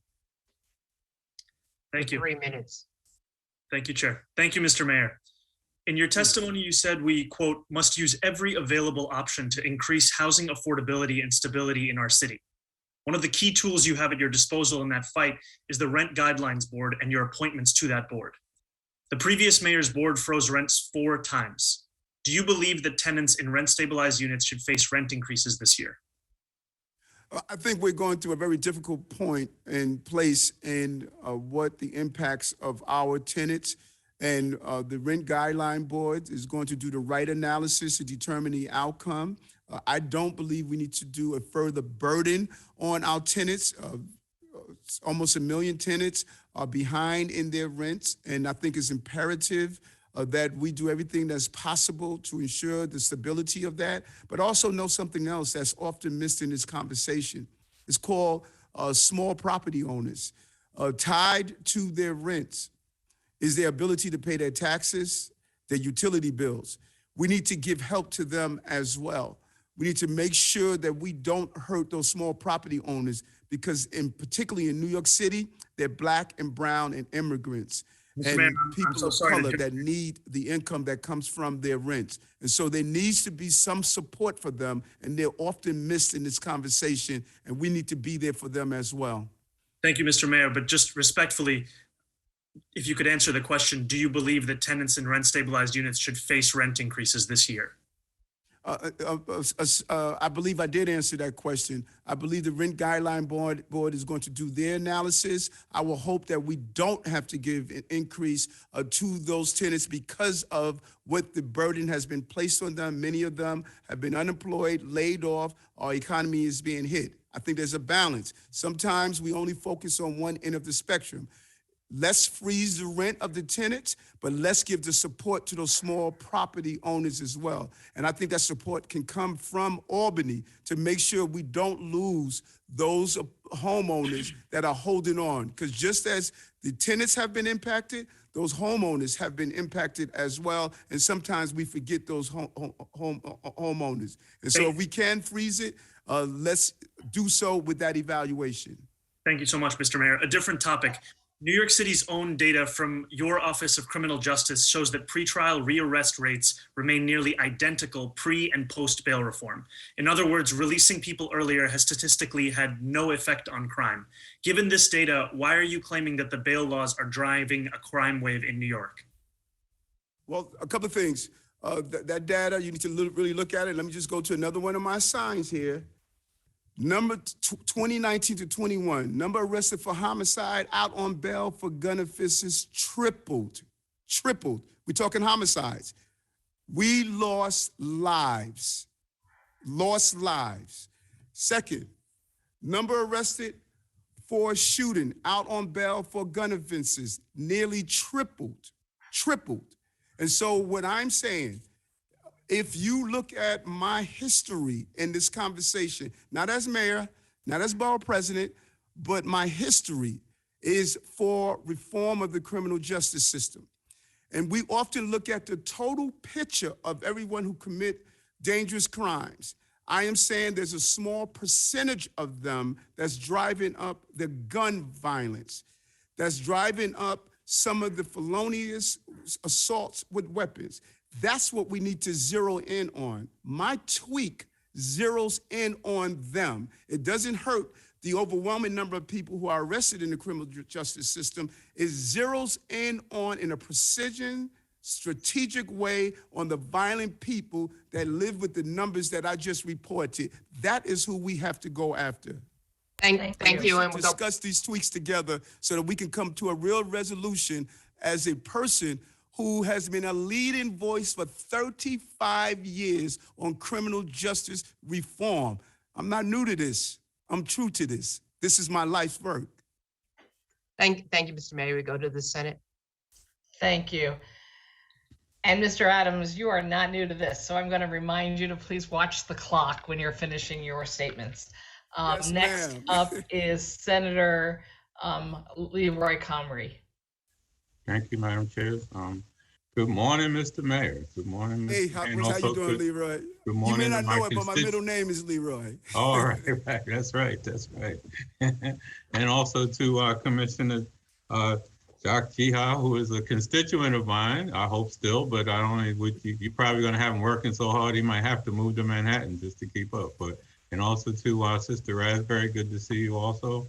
I've enjoyed great working relationships with you and your team, and I want to commend you, Mayor Adams, that your team has been truly responsive and especially quick to get back to us in Southeast Queens. I have 5 questions, so I'm going to just drop some things for you to consider and then one question for you to answer, if I may. We need to work on bus redesign. It's coming back up in Queens, and I would hope that you and your team work with us with DOT. DOT unfortunately has a horrible record of response on all issues in Queens. We need to do bus redesign, working with the MTA to make sure that we can move buses, especially in Southeast Queens, direct to Long Island Railroad, so that we're not overly dependent on the subway system throughout Queens. So we have plenty of capacity on the Long Island Railroad for essential workers to take the Long Island Railroad in, and there's been studies to show that, and we'll follow up and send that to your office. DOT, again, has been a problem, and I hope that we can consider on a citywide level residential parking permits for certain neighborhoods that are inundated with over people that are parking and walking to the subway from Long Island. That's another issue that I wanted to share with you. We need to make sure that we do tech support and financial services for locally based organizations that don't have the capacity to do it themselves, so that they can be available to be competitive for being part of the different contracts that are going to come up to try to reduce violence and by having alternative programs. If our local programs cannot be able to qualify because they don't know how to even fill out the Attorney General form, we need some help for those programs as well. Just another thing on education, I only have 40 seconds. So, okay, education, we need to figure out the after school facilities and programs. I want to work with you to make sure that that happens, that your idea and our commission, our education commissioner Banks, to make sure that we have after school programs in every school in our district. As you know from growing up, we used to have schools open until 8 o'clock, as some schools need to be open 24 hours on weekends for our communities. Also, for the local groups that are trying to use the schools, we need to lower the cost for local groups that are using the schools now. It's become very prohibitive for local nonprofits to use school space for community programs, and we could work on reducing those costs. And I just have one question. You asked for an increase in bonding capacity. How could you increase the bonding capacity? How can you increase delivering capital projects with that bonding capacity. Thank you. Leroy, you have way over. I know. You're not getting any answers. Too from many the mayor questions, right too now. little time, but I just. The mayor can answer your questions in writing or offline to you. And Mr. Mayor, there will be many questions you don't necessarily have the answers at the tip of your fingertips. So if you're pleased writing any responses, address them to Helene and myself, and we'll make sure all members of the committees get your answers. Thank you. You're quite Helene. welcome. Yes. Thank you. So now we're going to go to Assemblywoman Rosick. 3 minutes. Thank you, Chair. Good morning, soon to be good afternoon, Mr. Mayor. Good I afternoon have to you as well. just Say one. bless you when you were sneezing. Thank you. I'm impressed you noticed that. I just have one question for you. The Chancellor Banks said Monday night that the city will announce its plans for remote learning next week, and that it's a big priority for the city.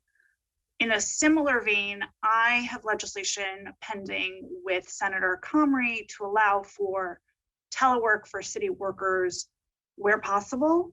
Currently, remote accommodations, we've heard, take months to be processed and responded to. It's inefficient. So is your administration open to upstreaming, making reasonable accommodations where possible for remote or telework for city workers? And similarly, would you be willing or commit to meeting with these impacted city workers who have been calling for increased flexibility? For whatever reason, there was an echo, so I wasn't really able to get, but I believe you asked about remote workers is city employees? Yes. Am I correct? Okay. I'm a big believer in transit improvements. That's number one. But if you were asking about remote working for city employees, I really need for all of us to wrap our heads around why we need the people back to work. Because I don't think we really sort of understand it. If we convert our city into a remote city, it's going to hurt low-wage workers. I need that accountant back in his office or her office so that they can go to the local restaurant. They can get their shoes shined. They can take their suits to the tailors. Because if they're not in that restaurant, then that cook, that waitress, that waiter, that bartender, they're not employed. I And understand that. they're not bringing in the business travelers. 70% of hotel occupancy comes from our business travelers. I'm And so asking wherever about, we I'm can asking get about the people pregnant back into their worker or the office- immunocompromised worker. It's not every worker who needs a remote or telework option. I'm asking for those special accommodations where possible. I'm sorry, I'm really not, there's an echo, so I want to be able to answer your question correctly, but I'm not really hearing the question, So if I'm missing the answer, it's because I'm not fully understanding the question. So if somebody can, there's an echo I'm hearing from you, but I need to get people back to work. Assemblywoman, Mr. Mayor, we'll send you the question in writing, but if you could hear me more clearly, the question that we'll look for an answer in writing from you relates to workers that are immune compromised or pregnant that are more susceptible. I'm sorry, I didn't understand you. Yes, there should be a conversation about those who are immune compromised or for some other reason. We're open to that, and Tiffany will reach out to your office to hear your ideas around that. I didn't hear that part of the immune compromised and pregnant. I'm very concerned about those who are immune compromised, and I think there are ways that we could address them because there are a small number of people, and we should be compassionate around that. And so Tiffany will reach out to you and hear your ideas around that. Thank you. We move on to the Thank Senate. you. Thank you very much. On to Senator Kevin Thomas. Thank you, Chair, and thank you, Mayor, for being here. You have so far testified about a range of serious issues, so I want to shift the focus onto something else. I'm a senator from Long Island and also the first South Asian to be elected to the state legislature in 2018. So the next question deals with an issue pushed by my South Asian community for years now with previous New York City administrations. And that issue is making Diwali a school holiday. Diwali is a festival of lights and is celebrated by Hindus, Buddhists, Sikhs, and Jains. I have school districts out here on Long Island with Diwali as a school holiday. Mr. Mayor, when will you make Diwali a school holiday in New York City? Well, first of all, we should never have allowed Long Island to beat us. We should have been way. That is the first mistake. And we're pushing up against the number of hours that are required to have classrooms, but I think we could be creative in making sure that we do so. This is a diversified city, and we need to respect all of those important holidays that are significant. It is my goal to have Diwali as a holiday, the Festival of Lights. I fully support it, and we're going to work on this issue. And I'm going to be happy when we do it and invite you out to some of our Diwali celebrations because I make many of them throughout the year. Thank you, Mayor. Would you be able to do it within your 100 days of your administration? I hope we could, but we have to identify the chancellor's partner with us, again, because we're pushing up with the requirements that are needed for school hours, but we're going to work out a plan and we're going to get it done. All right. I'm sure of that, and I can't commit if it's going to be done within the first 100 days because my 100 days have been equivalent to a dog's life. Every day seemed like 14 days. This has been one heck of a run. I had no honeymoon, trust me. You know what, Mr. Mayor, I'm going to join with the other Long Island electeds by saying it's a pleasure that we have such a fresh face and a mayor with swagger, as we would like to say it, running the show. All right. Thank you. Thank you, Assembly. We go to Assemblywoman Walker, 3 minutes. Thank you. Mr. Mayor, are you aware that OCA data shows that there was evidence of inherent institutional discrimination and bias in our court system? Are you also aware that this dangerous assessment that you are a proponent of involves algorithms which are racially imperfect, that questions housing, employment, and education as opposed to a propensity towards dangerousness? Are you aware that guns are still bail eligible? Are you also aware that in 2019, 95% of all people were not rearrested on violent felony offenses? And since bail reform, that number rose to 97% of the people who were released were not rearrested on violent felony charges.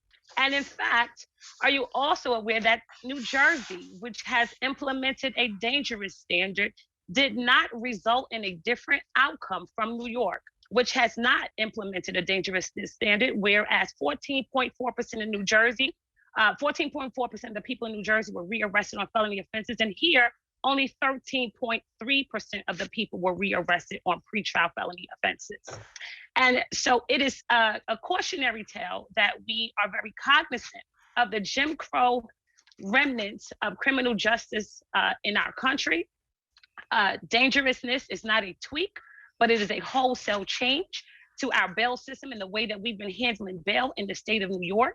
And while I do appreciate your rhetoric and the cards, I do challenge you to a debate with respect to bail reform and the effects that it has been having with respect to an alleged raise in crime in the city of New York, where we are seeing crime on the rise all across the country, even in states where bail reform is not a thing. Thank you, Mr. Mayor. Are you aware of all of the statements and questions that I just enumerated? Thanks so much, Latrice. And I commend you for the passion and the caring and the concern you have on this issue.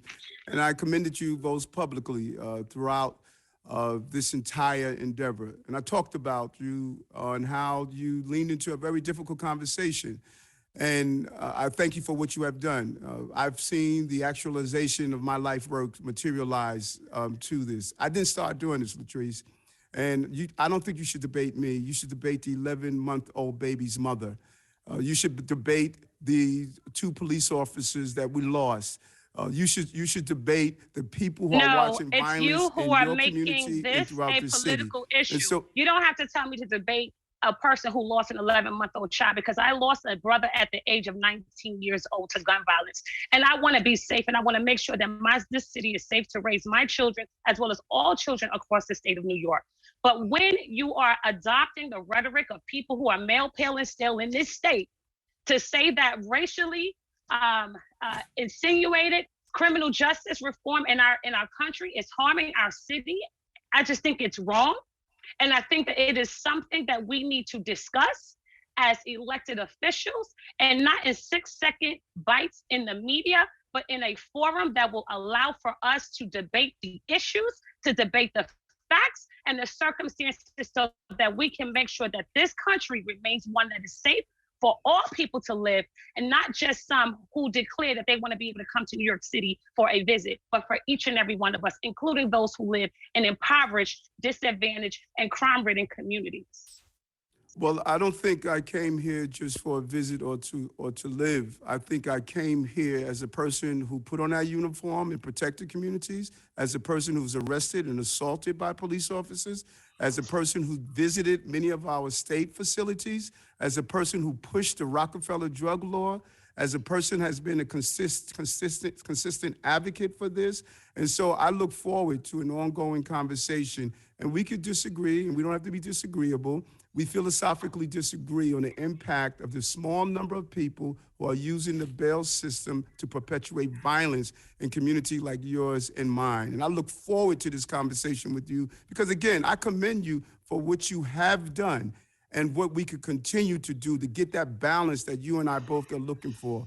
Public safety and justice, they must go together. We can't have one without the other. And there's a close correlation between the violence that we're seeing and those small number of people who have slipped through the system with bail reform and raise the age. And let's continue to talk about it. I look forward to it. I will be in Albany one day next week, and I look forward to sitting down with you and further this conversation. And I'm not using rhetoric, sister. You know I don't use rhetoric. You know my work. We have partnered together on these issues, and I'm going to consistently do so. Thank Duly you. We noted. move on Thank you, to the Mr. Senate. Mayor. Thank you very much. Next, we go to Senator George Borrello. Thank you, Madam Chair, and thank you, Mr. Mayor, for being here. In addition to being a senator, I'm also a former county executive, and I have a lot of empathy for you, because you've taken the position of chief executive officer of a city that's more dangerous than it's been in decades. So I wish you luck, and you're gonna need a lot of it. I'm also a restaurant owner, and I'm a member of the New York State Restaurant Association, and I have been in many meetings with New York City restaurant owners who are at their wits' end. They've exhausted their savings. They've seen the people flee the city, first from the pandemic and now due to violence. As you mentioned, tourism is down. Hotels are empty. Office buildings are empty. This is a very difficult time for the hospitality industry, which has been probably the most impacted industry as a result of the pandemic and just the general climate here in New York State right now.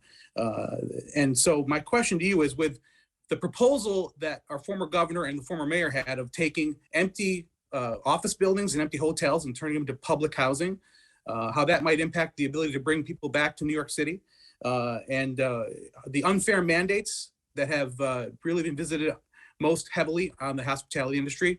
You have to have a vaccine card to walk into a restaurant and sit down and have a meal, but yet you can ride the subway without one, and you can walk into a department store without one. So how are you going to address the fact that this industry has been devastated, and despite all the federal funds to prop them up, which have now been exhausted, this industry is still in crisis and will likely, and it is certainly the backbone of the experience of being in New York City, is being able to go into a restaurant, a fine hotel, a hospitality experience. How do you plan to help this industry recover? Well, and thank you for that. And I think our restaurants, they are bellwethers to the success of a city. They are really indicator of how well we're doing. The financial stability is attached to it. As I indicated, low wage employees are in the restaurants. I was a former dishwasher, and I know how important it is to be employed in our restaurants. So number one, we need to stop making business unfriendly to the city. the bureaucracy that's attached to just getting your lights and gas turned on in a restaurant, to get an inspection, to get a CFO. All of these things are in the way of our restaurants. The lack of clarity in our businesses. One inspector comes in and give you one indicator of what you need, and another will come in and give you something totally different. So we need to turn our city agencies into a place where we would continue to make our restaurants and other small businesses a safe place. But we want to build on what SBS has done over the past year. $50 million in rental assistance, $50 million in grant funding for low-income communities, low-interest loans, and more. But when you do an analysis, when I speak to my small businesses and restaurants, they say, Eric, we need agencies to stop being impediments to getting our doors open and placing people in the seat. On Sunday, I sat down with Councilwoman Velasquez and other council members in the Bronx, and we talked about even the outdoor seating arrangement. That was a lifeline to my restaurants. We're going to do it better. We're going to re-examine it and find ways of ensuring that we infuse money into our small businesses in the city and not get in the way of our small businesses. And so at the height of the pandemic, the previous administration repeatedly asked for long-term borrowing authority and bonding authority, but all of this is connected to the things that we can do to make sure that our businesses and small businesses, as we build out and use our capital dollars, those are feeders to small businesses as well. And so I'm with you 100%. It's about getting our restaurants and our other businesses up and operating. Yeah. On behalf of the restaurant industry, best of luck. Thank you. Assembly. We go to Assemblywoman Kellis, 3 minutes. Good morning for 15 more minutes, Mayor Adams. I wanted to just first thank you for your focus on nutrition and education. As a researcher in nutrition, that is near and dear to my heart and is very highly correlated with cognitive development. So thank you on that. And I wanted to make one comment and then one question, particularly about bail reform. As a scientist and particularly an epidemiologist, it's so important to figure out causality. Although I totally agree with the focus on decreasing violence and gun violence, the question is whether or not bail reform is causally related to the increase that we're seeing. So I just wanted to note a few things: that gun charges remain bail eligible under New York's bail reform law, meaning that judges can set bail or remand people in these cases. Wanted to note that. And then furthermore, OCA's data shows that less than 1% of people released pretrial after bail reform were rearrested on new firearms charges. And the uptick in gun violence over the past 2 years is actually a national trend impacting many cities that have not passed any criminal justice reform. For example, violent crimes was higher in Anchorage, Alaska, 11.95 out of 100,000. Memphis, Tennessee, 11.07. And it continues. So the question is, if our average increase is less than other states that have not seen bail reform, then is it bail reform that is causally related? And so I would just ask that that be very carefully evaluated, that causal relationship, or is it other factors? And then I want to switch gears to a topic that's near and dear to my heart. You spoke earlier about climate change. I deeply appreciate your concerns about the impact of climate change on the city. One of the big issues being discussed at the state level is the impact of cryptocurrency mining on climate change. And in New York State in particular, because of the number of countries that have banned cryptocurrency mining because of its impact on the environment, China, as you know, Iraq, Russia is exploring it, the EU is exploring it continuously. The movement of cryptocurrency mining has happened in New York State. Although you've probably heard, I am absolutely interested in the expansion of cryptocurrency mining, or cryptocurrency. It is unique from cryptocurrency mining, which is exclusive to proof of work. So there's a distinction between that one form of validation, which is the only one that uses a lot of energy. So we do have a bill that's being explored, my bill, that would give us time, that would create a moratorium simply on proof of work, and only that using fossil fuels, because upstate we are experiencing huge increased consumption because of proof of work affecting our local communities and our environment. So I wanted to just hear from you whether or not you would be in support of a moratorium that would allow us upstate to really address these concerns and understand the impact of proof of work. Thank you for that. And let me tell you something. I'm sorry, That Mr. was Mayor, but that was a since the healthy Assemblywoman question. used all of the time to ask the question and not leave you any answer, I want to be fair to you. So if you could, if you could forward to the Senator Liz Krueger, myself, if your office can forward answers to her questions, that would be much appreciated. And we will move on to the Senate. Thank you. Next is Senator Michelle Hinchy. Hi, thank you, Chair. And Mayor, it's great to see you. Thank you for being here. I have two quick questions. My first one, or two questions, I should say. My first one is you and your administration have prioritized food, specifically healthy food. And I really appreciate that as the chair of the State Agriculture Committee. I ask you, we know that food also is nutrition. We know it's incredibly important for our students to eat healthy food. We know it's important for everyone across all of our communities, especially in the city of New York, to be eating healthy, locally sourced food. And the best food that we have at our fingertips is grown here in New York. So how can we work with you and your administration to make sure that more locally grown New York State food is coming into city agencies, the school system, as well as just more accessible to the people that you serve? Thank you so much. And this is a place out of my own heart. You know how I feel about nutrition, and locally grown nutrition is important. And that's part of the analysis we want to look at. I'm a big advocate on advancing urban agriculture and locally grown food, and have more to say on this. We're going to roll that a real plan we want to do.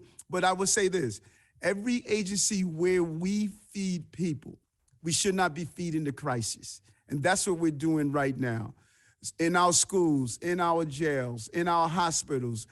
If we are feeding you, we should feed you food that is not going to feed the chronic disease and healthcare crisis. And that's our goal. And I'm going to have Tiffany reach out to you with our whole food team and hear some of your ideas on what we can do. But we want to do an analysis with our agencies. If you're purchasing food, give me a reason why you're not purchasing it locally. And then let's look into the urban economy. There's so many jobs out there. If we can grow our food locally, even in the city, using hydroponics, vertical farming, other ways of growing food. Other states are leaning into this space. We need to be a leader in this space. And I'm excited about the future on how do we grow locally and how do we purchase locally, because we can be a stabilizing purchasing procurement power to allow this new science to explore, to grow even further. Great, I appreciate that, and I look forward to hearing from Tiffany and your team, because yes, I'm fully supportive of urban agriculture, but at scale, it's really upstate farms that are going to be able to do that. In my last 20 seconds, I know we want to have time to answer it, but to follow up with your office too, I represent communities that surround much of the New York City watershed, all of the New York City drinking water. And because of that, because this land is pristine, because it's protected, New York City does not need a filtration system. If you did, that would be tens of billions of dollars the city would have to spend on a filtration system for that water. However, we have a lot of negative impacts because of what we do to make sure that the city has good, fresh, clean water. That's challenges with turbidity, with our fisheries, with our water sources, as well as stopping us from being able to build housing and other critically important resources. And so I would like to work with you and your office to find some better equity in protecting New York City's water, which is critically important, and we take that job really seriously, but also making sure that the communities that then do that have equity and aren't being negatively impacted. Thank you. Thank you. We go to Assemblywoman Gonzalez Rojas. Thank you, Mr. Mayor. I believe strongly that policies should be informed by research and data. And research has shown that pretrial incarceration, by stabilizing and destabilizing and disrupting people's lives, increases the likelihood of future arrests and ultimately undermines the health and safety of individuals and families and communities. So given this, why have you called for these rollbacks to bail reform that will ultimately lead to the incarceration of more New Yorkers pre-trial? And I have one more question after that. Okay, so I'm glad you asked the question because it gives me an opportunity over and over again to give clarity to what I'm saying. I am not calling for the rollback of bail reform. That is my life work. I know I did not serve in the Senate when you were there, but my senators and colleagues would tell you that Eric Adams was the advocate for the bill around the Rockefeller drug laws to stop women from being handcuffed when they were pregnant in prison. The number of cases and what I brought to the Senate as a senator to show how we were inhumane in the criminal justice arena. But they will also tell you something else. Eric was clear that we needed to have public safety. And so I'm clear on what the numbers are showing. I understand, Mr. Mayor, but you are The calling for small changes to number the system, and I want to understand people who are exactly. dangerous, they must not slip through the reform that we saw. Don't roll back bail reform. Don't roll back criminal justice. Roll back the areas that's hurting public safety. That is what I'm saying. Okay, I thank you for your work and conversation on healthy food. And I also have some concerns about mayoral control schools. So this is where it comes together. I appreciate the efforts to offer vegan meals in schools, but as you've seen and know, this is not quite the healthiest meal that I want my child to eat in public school. Can you share how you're going to address and ensure that our children actually eat very healthy food in our schools as we're moving towards more options for our vegan young Yes, people? Thank you for that. And I can't see the exact picture, but I believe that's the picture that was taken. Is that the official DOE picture or is that the picture that someone tweeted out? Which one is that? I'm not sure. I think it was shared by a parent. Okay. And let me tell you what happened. A child chose food supplies on a picture that was tweeted out. They chose their meal for the day and they did not take some of the main staple foods that were present. And so it gave this impression that children were not going to be fed correctly. That is untrue. We have a nutritional obligation to give children a balanced meal. This is what I do know. 70% of 12-year-olds have early signs of heart disease. We have a crisis with childhood obesity, a crisis with childhood diabetes. We are feeding our children into that crisis. We got to do a better job, and I want to partner with you. If there's some tweaks and changes you want to make, let's do it together. Let's be partners to save our children. Thank you very much. Thank you. Back to the Senate.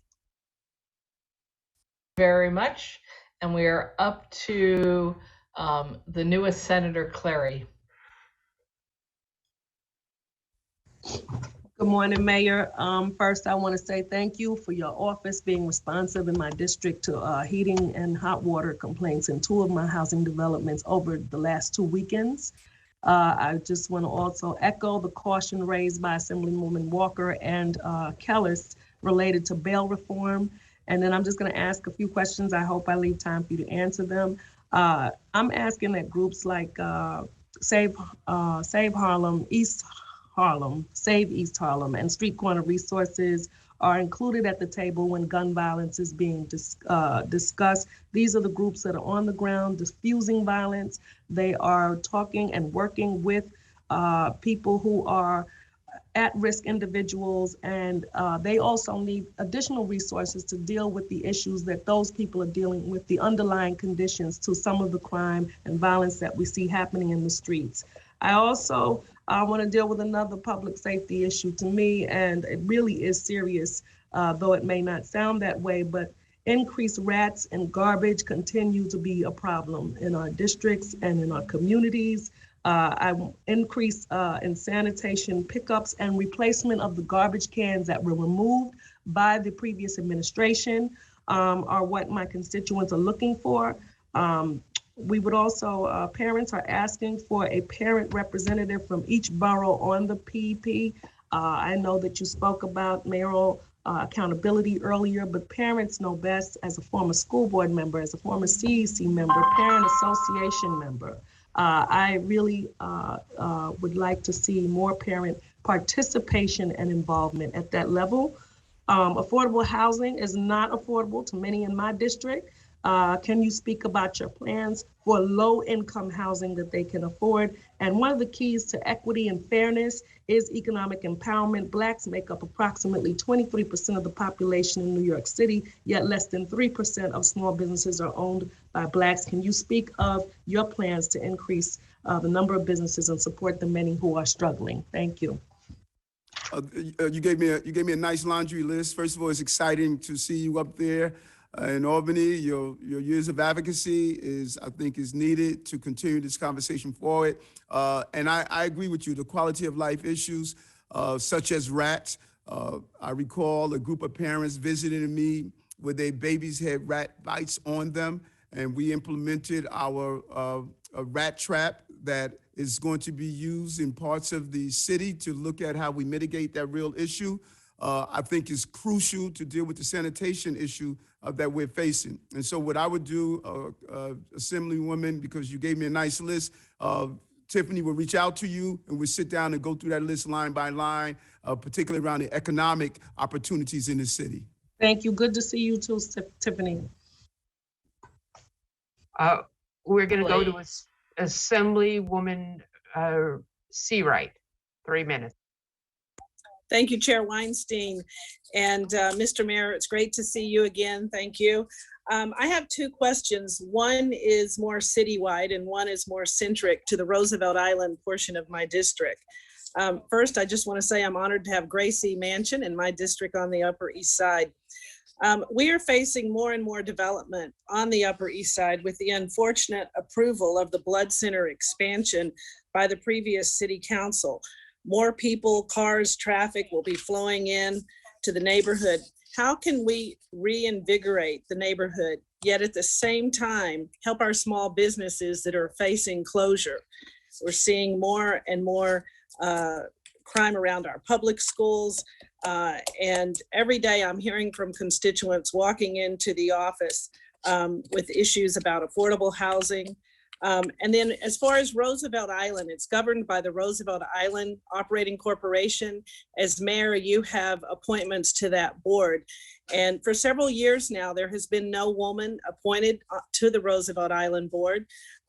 So who is the point person on your team that I could sit down with and meet to review the composition of the board? First, I'm going to coordinate with you. Tiffany will call you. Let's take a trip out to Roosevelt Island together. I'm looking forward to that tram ride. I think it's one of the great attractions we have in the city. So we could do a real analysis of the concerns there. And you should reach out to Deputy Mayor Maria Torres Springer to talk about that board and moving forward with that board. She's a person you should reach out to in the office. Tiffany will coordinate that for you so we could, zero in on the things that you are concerned about. And around development, it's imperative that we have to get our local retail shops back up and operating.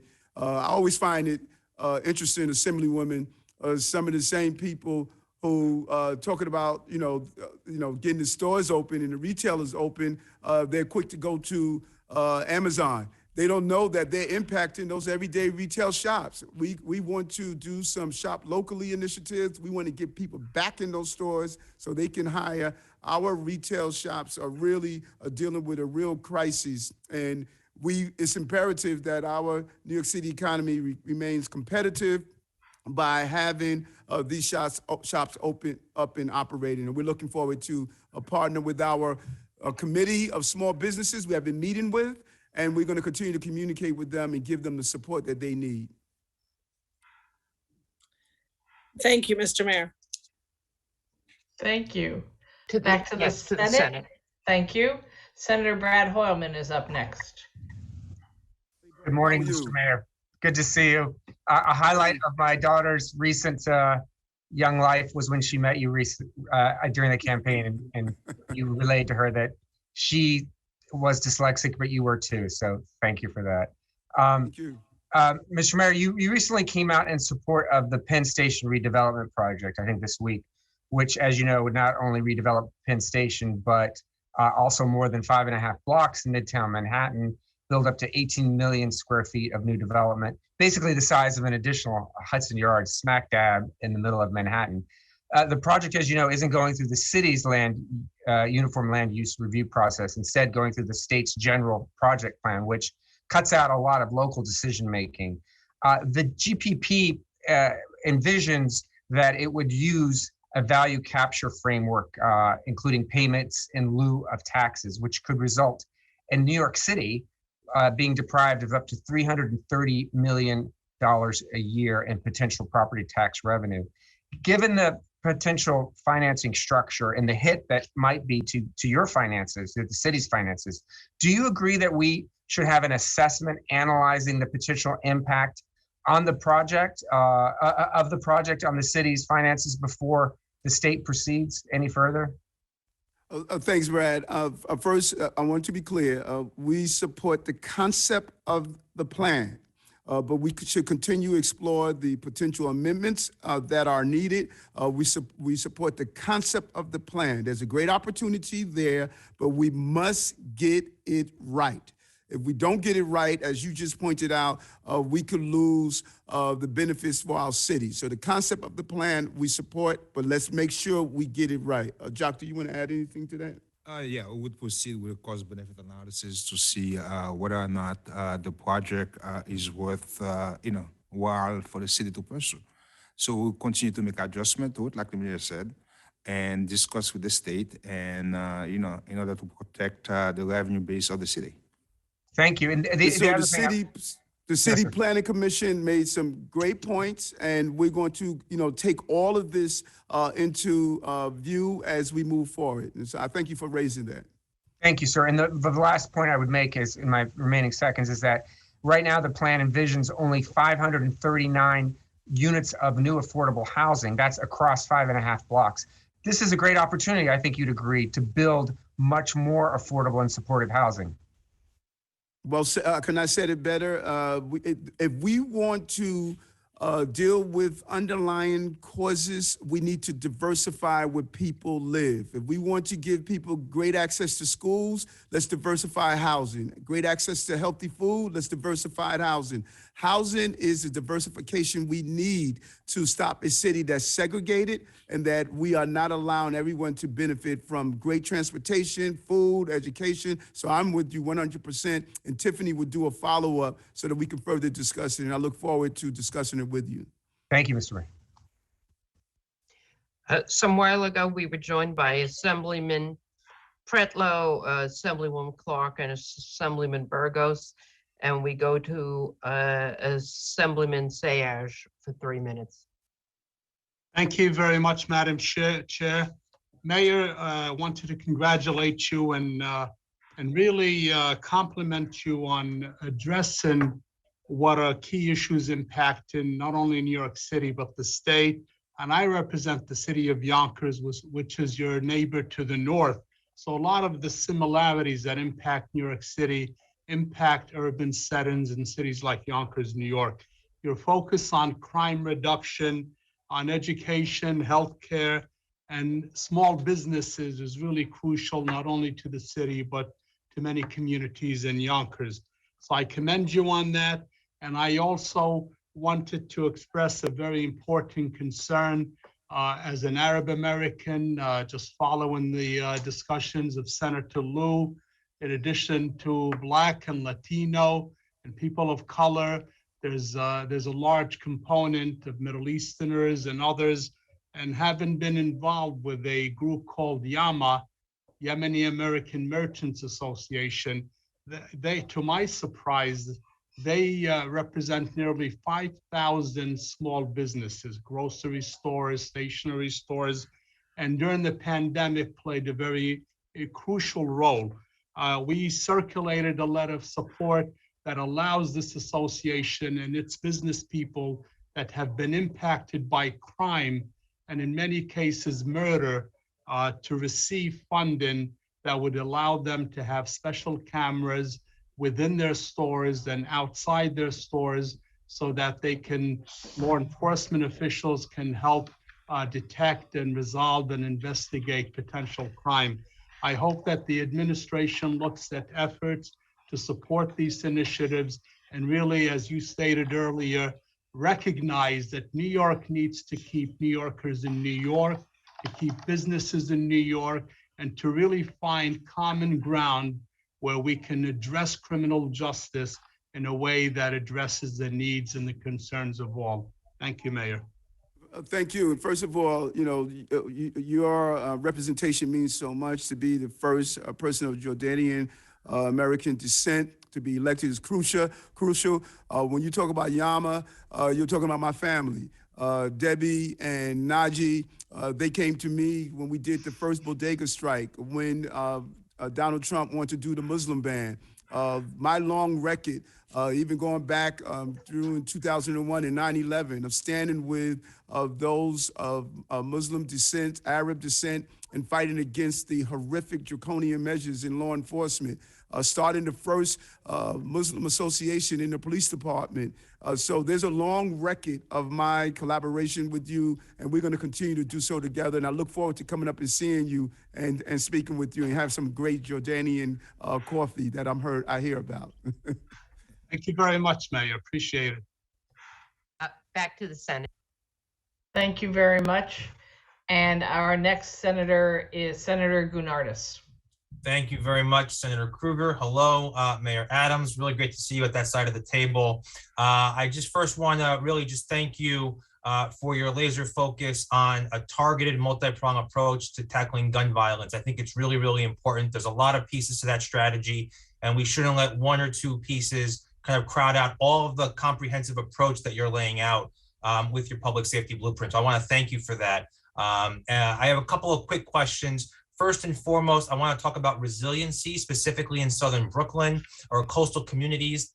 Unfortunately, for the last decade, we've seen the impact of flooding from storm surges and rainstorms. But to date, the city has really only addressed resiliency as it relates to Manhattan and has left out outer borough neighborhoods all across the city. And so I'd love to hear your thoughts on what the city should be doing to improve resiliency measures, in those communities.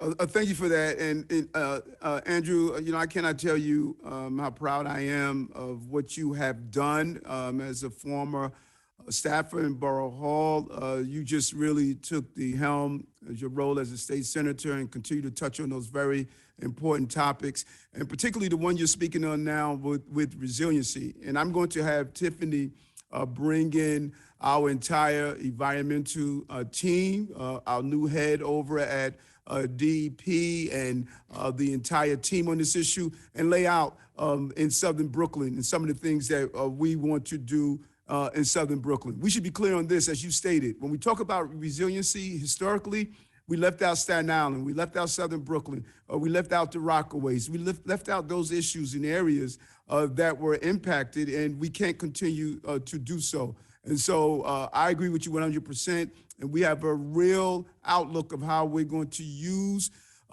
building out our resiliency plan with employment, because that's the combination. Far too often, the local residents were not employed in some of the jobs that we want to put in place. And so I think that when you look at the Clean Water and Air and Green Jobs Bond Act, it's an important tool in ensuring the state is able to prioritize sustainability. And this is what we want to do. And so I look forward for our team to sit down and hear some of your ideas as we look towards the future.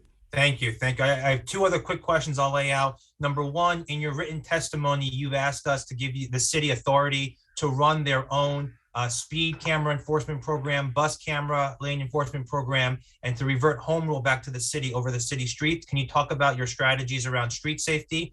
And number two, what other ways can both the state and city be supportive to our city university system, and how can CUNY be leveraged to achieve some of the other goals that your administration is trying to lay out? And before you even start to answer, Eric, you'll notice that Senator Gounardes has used up your clock. So we're going to ask you to follow up with him, or these are both important questions. So to all of us in writing, if your staff could please share that with Helene and I, and we will share with all of the committee members. Thank you. Assembly. Will do. It's a good thing having you in finance chair because you watch the money like you watch the clock. Damn right. Thank you. Thank you, Mayor Adams. So, thank you. So we're going to go to Assemblywoman Hindman. Is Alicia here? I'm here. Okay, good. I didn't see- Change. Oh, Thank you, Chair Weinstein. Mayor Adams, always good to speak with you. I am wholly invested in the turnaround of our public schools, and I've only known the mayoral control model. And I must say that previous administrations, I don't believe were inclusive for parents and community. The turnaround of violence is not in our schools, is not just your responsibility, it's also the parents and the community's responsibility. But I just wanted to ask you, what is your plan under mayoral accountability of involving parents and community members back into our schools? First of all, it's good seeing you last week at the installation.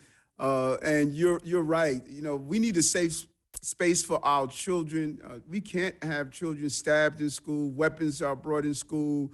It's unacceptable. So there's a couple of things we must do.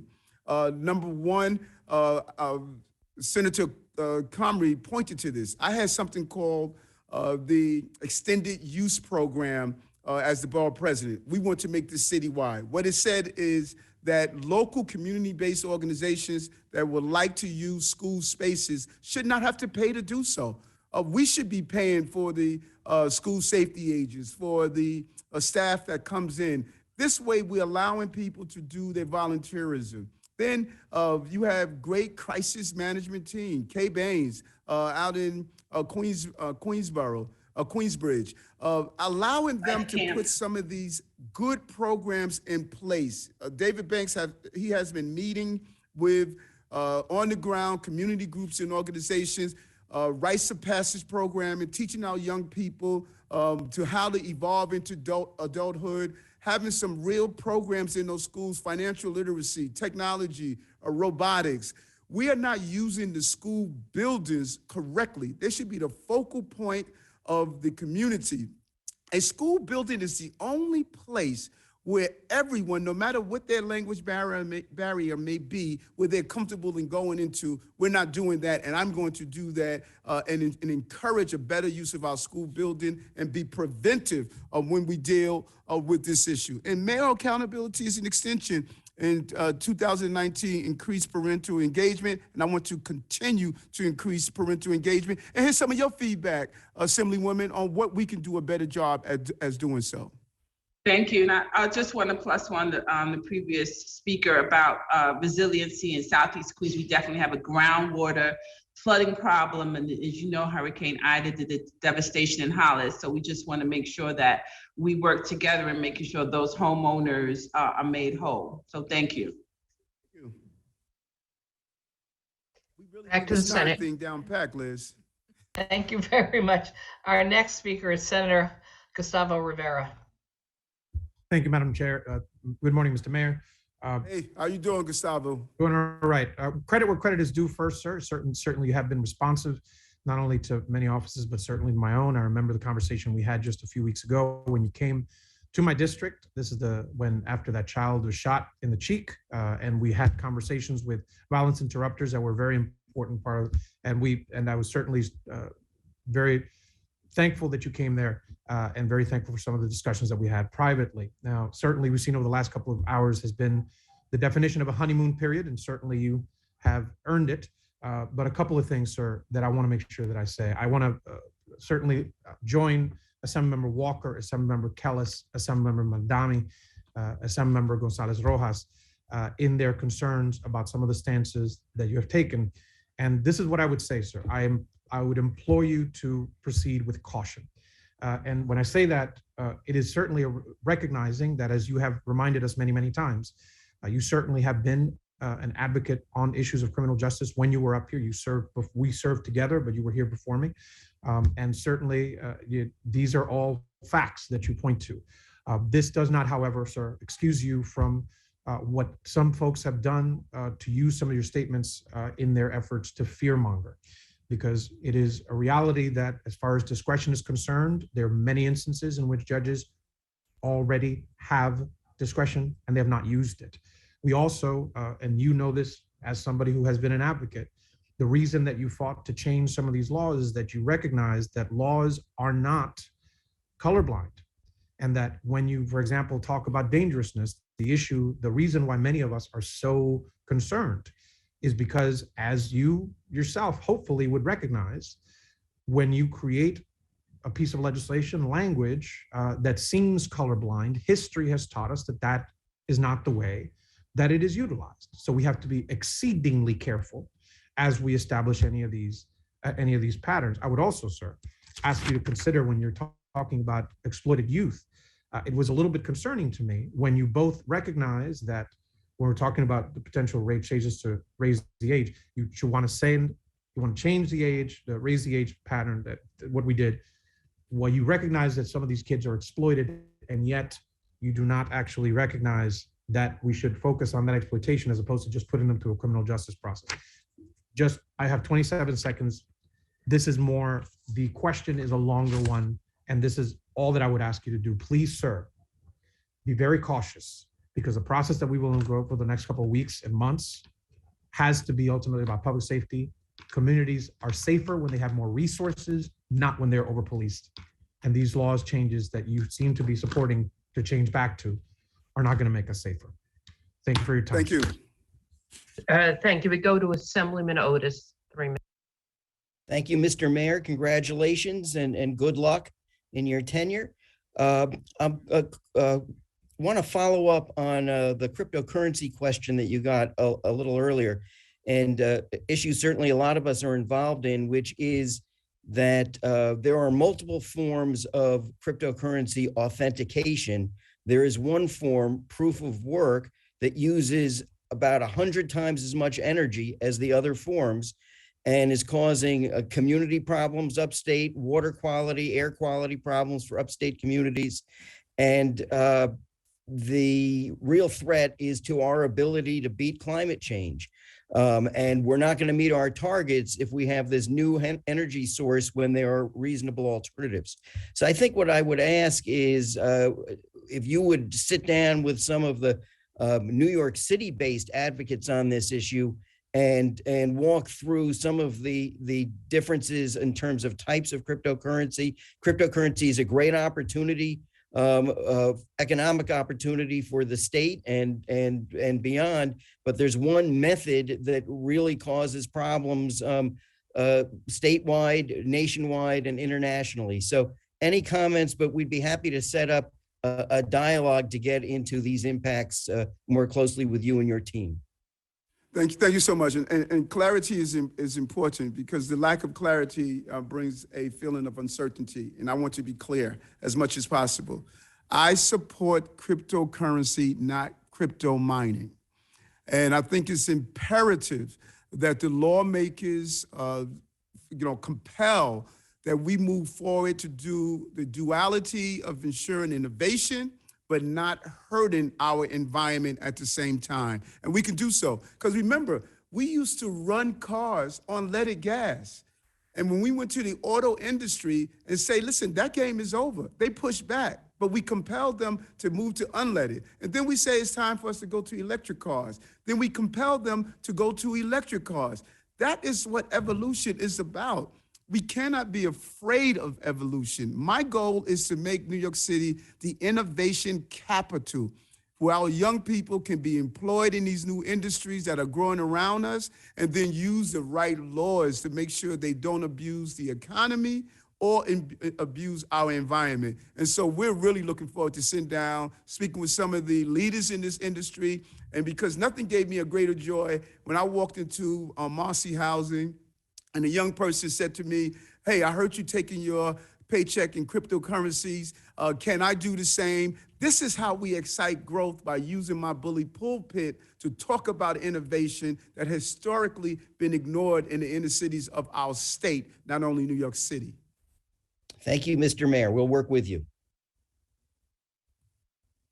Thank you. Back to the Senate. Senator Sue Serino. Thank you so much, Madam Chair.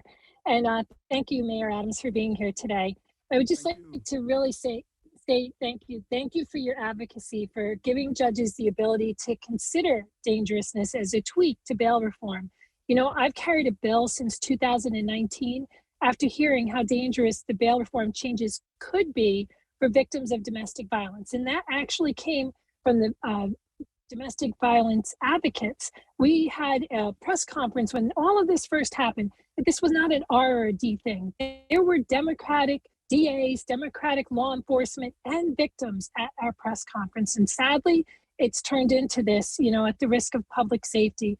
But I'd encourage you to take a look at my bill, which is Senate Bill 6947. And my question for you today, Mayor, is there a model, maybe from another state, that fairly considers dangerousness that you would like to see New York consider? You know, for example, New York has a risk assessment tool that they use, and I just really wanted to get your thoughts on this, since you're somebody that had skin in the game for so many years, and I just would like to hear your thoughts. Thank you for that question, because I think that's something that many people overlook when we talk about considering dangerousness, domestic violence victims. The number of cases that a person was in jail for domestic violence only to leave the courtroom and go further assault or kill the person who was the original complaint. We often overlook that, and we need to be clear that looking at dangerousness is more than just gun crimes. It's looking at those who continue to perpetrate or continue to carry out dangerous actions. You can't walk out of a courtroom and say in a courtroom that I'm going back and commit a hate crime, and then we just let you walk out of the courtroom. So we need to really understand the fullness and the scope of a judge having someone in front of them, making sure if that person is dangerous, with an imminent dangerous to society, we need to take that into consideration. And that's what I talk about when we do so. But there must be transparency to make sure a judge is not abusing that authority to evaluate a dangerousness. And so we're gonna look at all models, and that's what our criminal justice team is doing. My deputy mayor of public safety is doing a real analysis to see who has it right. But again, we're not looking to reform my life work that has been materialized in Albany. We're looking to make sure the balance of justice and safety, and that's the tweak that we talk about. Thank you so much for your very thoughtful comments. I really appreciate it. I look forward to working with you on this. Thank you. Thank you. Thank you. Back to the Assembly. Yes, we go to, I'm sorry. Place Assemblyman Burgos. Thank you, Chair. Good afternoon, Mr. Mayor. Thanks for being here today. Kenny, how are you? I'm good. How are you doing? Good. Well, I'll start off. I won't spend the 3 minutes on bail reform. I just want to echo the support that many of my colleagues have stated. I think I cannot put it better than my colleague Latrice Walker. But I do look forward to a more fruitful conversation on how to combat gun violence, you know, through city, through state, and through federal legislation. Specifically, I think, you know, Congress's bill on background checks and gun trafficking are going to help combat this because it's a problem nationwide. So I just want to echo that support. I want to compliment you, Mr. Mayor, on your commitment to health. You know, I represent an area of the Bronx, and we know Bronx is the 62nd unhealthiest county out of 62 counties in this state. And I'm a big believer that health is a predisposition to all and many of our issues here in our borough. So consider me a partner in that, and I look forward to the work you do there. What I want to spend my time here is on NYCHA. I represent over a dozen NYCHAs, every kind of development you can think of. And I have a building right now, a senior building that is on the brink of being condemned. And this is just the tip of the iceberg. I have developments with external boilers for over a decade. And this winter season seems to be the worst because these issues have gone unattended and frankly mismanaged. And I don't blame you for the failures of NYCHA because you've obviously inherited much of this. But what I do want to hear from you is how you plan to work on this management issue. I spend much of my day sending ticket numbers, complaints, and just trying to help my constituents have a livable home.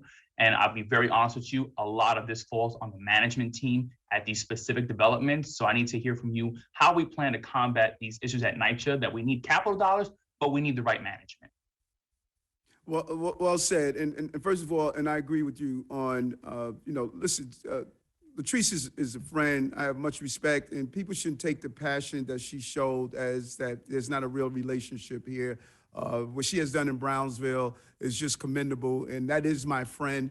And I look forward to speaking with you and others. I'll be up in Albany next week, and we could sit down and further have these conversations. And I agree with you on health. Listen, brother, you're the only cat I know that looks as better in a suit than I do, man. You are, you believe in health, you stay in shape, and we need to make sure all of our children are doing the same thing. Lastly, on NYCHA stat. NYCHA is operating in this black, dark hole. No one knows what's going on. We need to know the dollars that are being spent, allocated. If Build Back Better build is passed and we get billions of dollars coming to NYCHA, if we put it back in this same mechanism and management style, we're going to waste this opportunity. I am dead on with you. We got to zero in on NYCHA. Tiffany's going to reach out to you while I'm up in Albany. I want to sit down and speak with you, and let's figure out the things we need to do together. Thank you. Thank you. Next, we have Robert Jackson. Mayor Adams, let me just say to everyone listening, I tested COVID-19 this morning, and I drove all the way home and listening to the testimony coming in. And now I'm back at my home so I can ask my question. UFT said on the record that New York City DOE is not in compliance with their contract regarding class size. When asked what changes K-12 parents would like to see in their children's school, smaller class size came up as number one, the top priority every year that DOE has surveyed. Do you have a plan to ensure that New York City students receive smaller classes? And are you planning to work with the state to use your funds and additional funds under the Contract for Excellence towards this goal? Listen, you hear it all over and over, Robert, and you're dead on. I mean, first of all the parents, it's a lesson that many of us don't know. All the parents need to know what you've done around Campaign for Fiscal Equity. This was your fight, and getting that money in our schools was imperative. And so we do want smaller class sizes. It ranks number one year after year. I hear it with educators as well, smaller class sizes, but we have to do it right. A bill that was going to come through the city council to talk about smaller class sizes was just not going to be economically feasible at the time. Let's find the right way to do it to get the smaller class sizes that we deserve. But let's be clear on this also, and I'm sure you will agree. No matter how small the class sizes are, if we don't have the right resources and the right trained educators and the right finances in our schools, we're not going to hit the targets that we need. And that's my goal to do so. And we're going to analyze the class I totally sizes. agree with you. I have to move to my second question because I'm limited with time. So as in every industry, there are good cops and there are bad ones. Same goes for elected public officials. New York City only limited the defense of qualified immunity for the NYPD in case of the Fourth Amendment violations, unreasonable search and seizure. I carry a bill that hold people accountable when they violate a person's civil right. And do you believe that police officers should be held accountable for their misconduct when they violate civil rights of a person, not just the Fourth Amendment? And do you believe that qualified immunity should still exist, seeing how it is judicially made doctrine that prevents any accountability of misconduct? So let's peel it in pieces so we don't put it together. Okay. One, you violate someone's civil rights. I say yes to that. Two, police officers who are carrying out their jobs, such as going after someone that robs a bank, they discharge their weapon, the bullet hits an innocent person. That police officer should not be sued for that. They were carrying out their jobs, acting in accordance with their duties. Those who are not acting in accordance with their duties, that's an entirely different conversation. And we need to be very careful when we lay that out, that we're not doing it to penalize those who are doing their jobs. Thank you. My time is up. I do have some additional questions and I'll follow up. Thank you. Feel better, Robert. Thank you. Assembly. I think it's up to me. We have no other assembly members and we're not going to open up the list any further. So Mayor, so it's great to see you here with us, and so many of the questions relating to the fiscal situation of the city of state been asked. I want to just raise a few questions that are a little bit more local. And I guess I would start with one of the problems that under the prior administration we had in some instances was a lack of community notification when facilities were coming into our districts, both to the community and to elected officials. And I would point out one instance was where a hotel, and I put hotel, I say hotel in air quotes, was opened and then immediately was populated with people, sex offenders who were just released from prison, and others released from prison through the mayor's office of criminal justice contract. And we only found out about it when people looked in the sex offender registry and saw that they were offenders listed there. Along with Councilwoman Farah Lewis, we were able to get the city after months to rescind that contract. But I think it points out the need for better communications when there are facilities or opening in members' districts. Let me just go through a couple of short things, and then if there's time left, you can respond. I'm sure there will be. I just want to echo some of the comments members made about the importance of trying to fix NYCHA. And I represent, I think, as you know, a number of large number of city retirees. And I know that you released a statement on Sunday saying that your administration has reviewed this movement to managed care for retirees. But I would just ask you to really relook at defending this move. I know there's a court date on the end of this month on the 28th.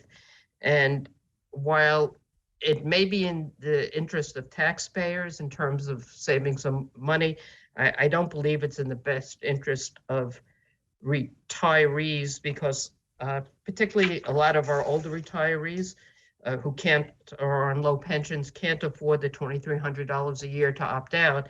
And under this managed care, I've been hearing from people that they need pre-authorization for just about every procedure. So if you want to respond to some of those, and I guess I just also want to say it's great to see you where you are.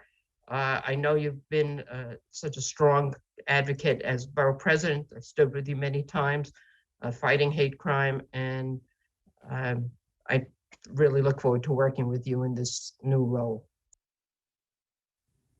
Thank you so much. And I'm really excited about doing the same, Assemblywoman, working with many of you I know personally. You have been fighting these important issues for a long time. And this is our opportunity to align ourselves together. Dealing with, number one, the retirees issues. I'm a retired guy, and I was fearful when I heard about the first proposal, and I immediately reached out to some of the union heads to find out what was going on. And when they had us sit down, and we did a very thorough and careful review this administration, and I believe the new program would be in the best interest of the retirees and city taxpayers. We stand to save, think about it, $600 million annually. And the quality of care, and I made them go through it line by line to make sure we were not hurting our retirees in any way. And my goal, what I must do now, is to give a clear understanding and explanation to our retirees to see how this is not going to impact their quality of care.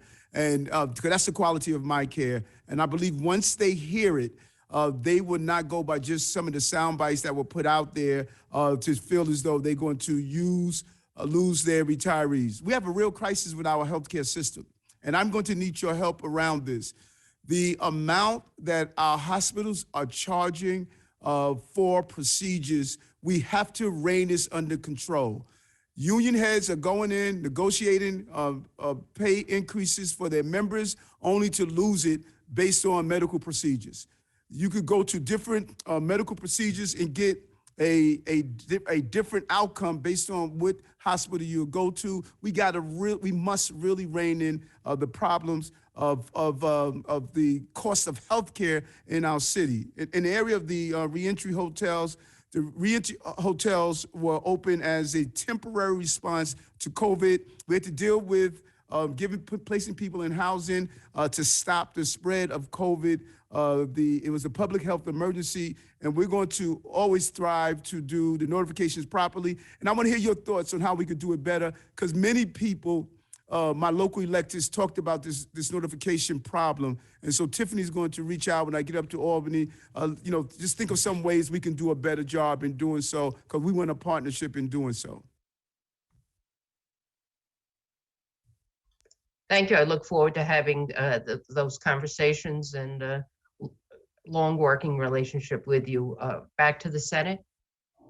Thank you. Senator Salazar. Thank you. Good afternoon, Mr. Mayor. Thank you for spending time in Bushwick this week. I have a lot of questions, but I will save them for another time. I'll focus on the executive budget in our city. The creation and preservation of truly affordable housing is very important to me. But the 421A housing program has really been a massive tax giveaway to corporate landlords. It has seriously lacked accountability. It's failed to deliver on promises, both in terms of affordable housing created and quality jobs for union workers. The executive budget proposal for 485W is not meaningfully different from the existing 421A program. Could you perhaps elaborate on potential changes that you would support to the program outlined in the executive budget, or how we could justify continuing a program like this given the massive homelessness and affordability crisis that our city is facing? A real crisis, and Senator Salazar, I would like to hear some of your ideas on this. I'm a supporter of the governor's plan. I think that we need to do it strategically. It should not be just a blanket anywhere. There's certain areas we need to continue to promote development and do so with affordable housing. If there's some specific areas that you feel that we should, tweak, I am looking forward to having Jessica Katz, and I would also like to join that meeting, because you have been an advocate around affordable housing. There's some areas that you and I would disagree on, but listen, I'm clear. When we roll out our affordable housing stuff, I said, listen, reach out, get a temperature check with Senator Salazar. You have been strong on this. You saw the displacement in your district, and you have been fighting against that. And so I am interested to hear what we need to do differently in this 421A program. I am a supporter in what the governor is doing, but I'm open to hearing your thoughts around this issue of making sure that we do it in a fair way. Thank you, Mr. Mayor. Looking forward to discussing it further with you. Thank you. Thank you. I see you do have another hand. Yeah, Helene. Shall I go yes, for the through second you? round, that I was just the last on the first round. The second round, Senator Braunstein, 3 minutes. Thank you, Chair Weinstein, and I'm sorry to come back for a second round. I know it's been long, but I just have one question that needs clarifying. Mr. Mayor, thank you for your time. So earlier today, during the question and answer, you had indicated at one point that you had concerns about the governor's ADU proposal, in that you prefer local government control. You indicated that you don't think one size fits all approach works for the city of New York. And then later, again, you said that you wholeheartedly support the governor's ADU proposal. For me, I represent Northeast Queens, where we have a lot of single family homes. And my preference would be for the local government to have input on whether or not we legalize ADUs, or which includes basements, garages, building structures on people's property 4 feet up to the property line. I have concerns about that. A lot of the other local governments in the state have concerns about that. I'm just looking to clarify. So do you support the governor's ADU proposal that completely cuts out local control? Or do you support the governor's proposal, in theory, that we'd like to do something to legalize existing basement apartments and address the issues that we saw with Ida, with the flooding, but not completely cut the city out of the land use process? My apology if there was a lack of clarity. I support conceptually what the governor is attempting to do, but we always say this in Albany, the devil is in the details. It's imperative for me to empower the local municipalities to be able to deal with those issues that are uniquely impacting their communities. And I think there's room to sit down and get this right, as we should get it right. So conceptually, I'm on board with the governor is attempting to do, but we need to empower local municipalities to understand the uniqueness of their communities. Okay, thank you. Thank you. Thank you. Back to Senator Cruiser, to you. Thank you. I think I'm closing, Mayor Adams, for the Senate. Nice to see you back up here in Albany. It's been a while. So you and I don't always agree on everything, and that's what makes horse racing. I just want to urge you to think about, when you talk about the crisis of crime in the city and the violence with guns, which is very real, there's also the danger that perception becomes reality, because I just want to say it out loud. You're the mayor of one of the safest cities in the world. And so even though we have problems, we want to make it clear we're one of the safest cities in the world. My community wants community policing desperately. They keep saying to me, why don't we see the police on the streets? We are seeing crimes. We're seeing crimes that we don't think would be there if we saw more police on the streets. So can I ask you where you are on the philosophy of community policing? Thank you for that, Liz. And one thing I enjoy about my interaction with you throughout the years, even when we disagree, we're not disagreeable. We're able to have great conversation and stand on issues that we align. I am a strong believer in community policing, and this is one way of getting there, civilianizing the department.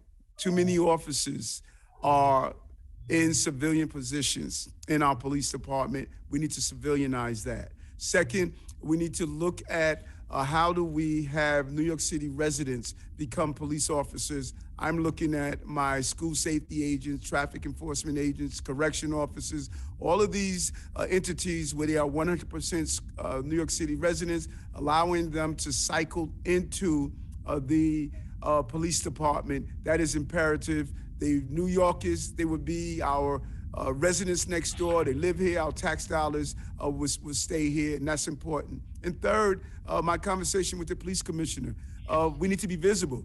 It's about what we're doing in the transit system, where police officers in a local precinct, they are now doing subway inspections. This has increased visibility in our subway system to show that police officers are doing what you're talking about, and that was considered omnipresence. We need the visibility of our symbol of public protection, and we can accomplish that task. Thank you. I also don't want to be accused of having a frozen clock without noticing it, so we do have our eye on the clock. I don't think it's a gift to me per se.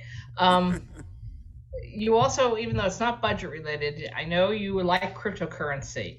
I just want to urge you, as you move forward, listen to the arguments from the environmental perspective, and you already addressed that, but also please be aware that the Federal Trade Commission says that cryptocurrency scams are now the fastest growing financial loss for people in this country. And so we have to be extremely careful that we are emphasizing financial education of people, not just jumping to whatever's new, because people can lose their shirts, and they are losing their shirts. So it's just urging you to keep your eye on that set of information out there. It's not a question. And I agree. And we are looking through that, and we need to move in a very smart way. Thank you.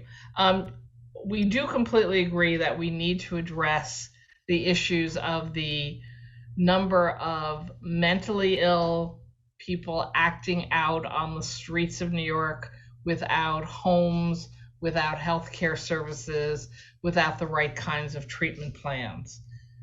And the solution cannot be throwing them into Rikers and just making everything worse, and it has been. And it also cannot be 24 hours in an emergency room somewhere in New York City, released back into the streets. And I know you agree with me. So tell me what we can do together to change that storyline. A couple of things. Liz, it shocked me when I started to examine what do we do when people who are dealing with mental health crises and you call police. And when I heard that we take them to Rikers, it's just unbelievable. To have 48% of the prison population dealing with mental health illnesses, that is just a failing revolving door process. I brought on board Dr. Fassan to head my Commissioner of Department of Health and Mental Hygiene. You may be familiar. He came from Fountain House. I talked about it all the time on the campaign trail. It's the combination of having mental health professionals giving wraparound services, but we also need your help. We need more psychiatric beds. Those areas where people are a danger to themselves and others, we can't allow them to remain on the streets. We can't allow them to use our subway systems as a place where they're receiving their help. We recently launched a city-state partnership to more strategically deploy resources to those with mental health crises. We believe it's going to have a big payoff and turnaround, but your help in ensuring we can get more psychiatric beds will be extremely helpful. And we hope to release a more robust street homelessness and mental health strategy in the next couple of days. We put a good team together. Deputy Mayor William Isom, she understands this. There needs to be compassion and a very thoughtful way of giving those people the help they needed. When we closed down mental health facilities, that was commendable, but we did not have the services for those who needed help. And then I want you to look at family members. We have many cases where family members are saying their loved ones are in need of help, but they're restricted on how much they could have them get that help that they deserve. And so it's a combination of things that must come from Albany, and I really need your help in this area. Great. And I would like to work with you on that. I will recommend to you that the city has a model called Safe Haven Shelters, and I am a fan of that. It is intensive services for people who have been unwilling to come off the streets into other shelters, and I have seen it be very effective for getting some of the folks we really need off the streets into services to be able to be willing to come in for services. I also think you need to think about requiring hospitals in New York City to have more psychiatric beds available and not just for 24-hour observation, because nobody in the situation's getting better in 24 hours. So true. I've partnered with the Nurses Association and stood with them to talk about that as a borough president, and I continue to speak with them about that. And I really want to have Tiffany bring my DSS Commissioner Gary Jenkins with you and sit down and talk about this. But there's something else you said, if I can, at the beginning of the conversation. Senator Krueger, people often talk about my initiative around ending gun violence, and they point to just one area. That's a comprehensive plan, because you're right. If we don't deal with the feeders of violence, we're never going to address violence. And we need to highlight the parts of that I talk about. Let's stop feeding the crises and the violence that we're seeing. Let's not zero in on the one point we disagree. I say to my colleagues that's on here, let's zero in on the areas we agree, like this clean slate New York campaign. I'm a strong supporter of that. 7 years after a felony, having your record sealed. 3 years after a misdemeanor, having your record sealed. These are the things that we can do. These are the things I fought for. And I want to be a continuing advocate and partner to make them come to fruition. Great. I want to applaud your proposal to expand the EITC credit, because it absolutely has proven to be an effective way to get more money in the pockets of lowest income working people. And I will explore the proposal for what the state would do, because that was a little vaguer in your testimony. But I also, because of that, I want to highlight that I hope you'll join many of us in the legislature in pointing out to the governor that the concept of a one-time bonus for home care workers is not only inadequate to increase home care workers that we need, but also can put these people on a cliff where they lose more in SNAP, public assistance benefits, subsidized child care, even Medicaid, than they would ever see in the $3,000 bonus. And we even had people say, well, we'll try to make it exempt. But most of those are programs with federal laws. Well, if you go to a tax credit such as EITC, you can actually make it exempt for these purposes. So I applaud you and hope you'll work with us to fine tune what I believe was the governor's good intent, but that may not actually have a good result. Well said, well said. And, as you indicated, which is so important, that the EITC, if we increase EITC, it won't impact the federal benefits once we get the waiver. It's a plan that's already in place, and people would do the right thing with those dollars. I think you're dead on about that. Thank you. And tax policy. So I disagree with some people from Lower Manhattan, but I think it's way past time to end the Lower Manhattan tax credits. It's actually resulted in competition between businesses in different areas of the city because you get a bigger tax credit if you go to Lower Manhattan, which is overheated, frankly, Lower Manhattan at the cost of other boroughs. So I'm just curious whether you've had a chance to look at that question. I'm going to turn it over to Jock. Jock, you want to touch on that a minute? Well, I don't think we should look at it at one at the expense of the other. Lower Manhattan right now is also suffering because of the past 2 years. So there is still a need to continue to try to bring businesses to Lower Manhattan. Whether we should explore, credit for other areas of the city, that's a question that we should look into. Well, I will just point out there was a recent study showing it's the most unaffordable area of the 5 boroughs. So suffering is relative. Going to my colleagues, Julia Salazar's point, I also do not support the governor's new proposal for redoing 421A. I believe 421A and J51 together cost the city over $2 billion a year in property tax benefits with very small returns on affordable housing. I am a believer that we should sunset these programs and let the city of New York, you and the council, come up with models that are not as of right, but are one-by-one deals that will give you the ability to use this property tax money in the most effective way. It might be for specific deals. It might be for helping you figure out your need to address the unfairness in the current New York City property tax system. I'm just curious whether you think that the city could handle its own property tax revenue if we did away with these credits that we've sort of forced down the throat of New York City for decades. Well, Senator Krueger, I've always been impressed with your depth of knowledge around these topics. I look forward to sitting down with you and hearing how we can do it better. I was in awe with you when I was in Albany, and I look forward to your insight on this conversation, and let's follow up on it. Great. Maybe Senator Salazar and I will join with your other staff to work on that together. And my time is up, and I believe that closes out the Senate as well. Helene Weinstein.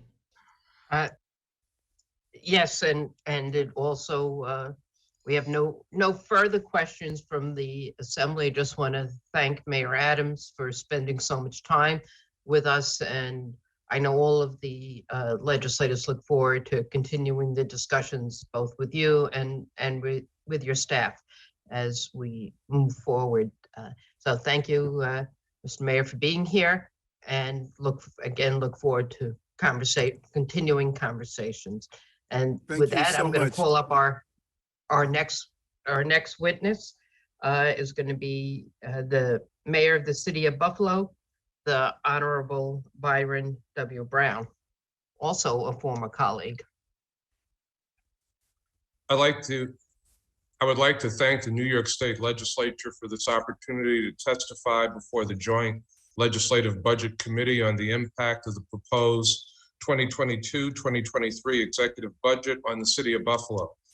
As always, Senate Finance Committee Chair Liz Krueger, Assembly Ways and Means Chair Helene Weinstein, Senate Local Government Chair James Gorin, and Assembly Local Governments Chair Fred Thiel, I'm pleased to come before you today as the mayor of the city of Buffalo on behalf of our more than 278,000 residents.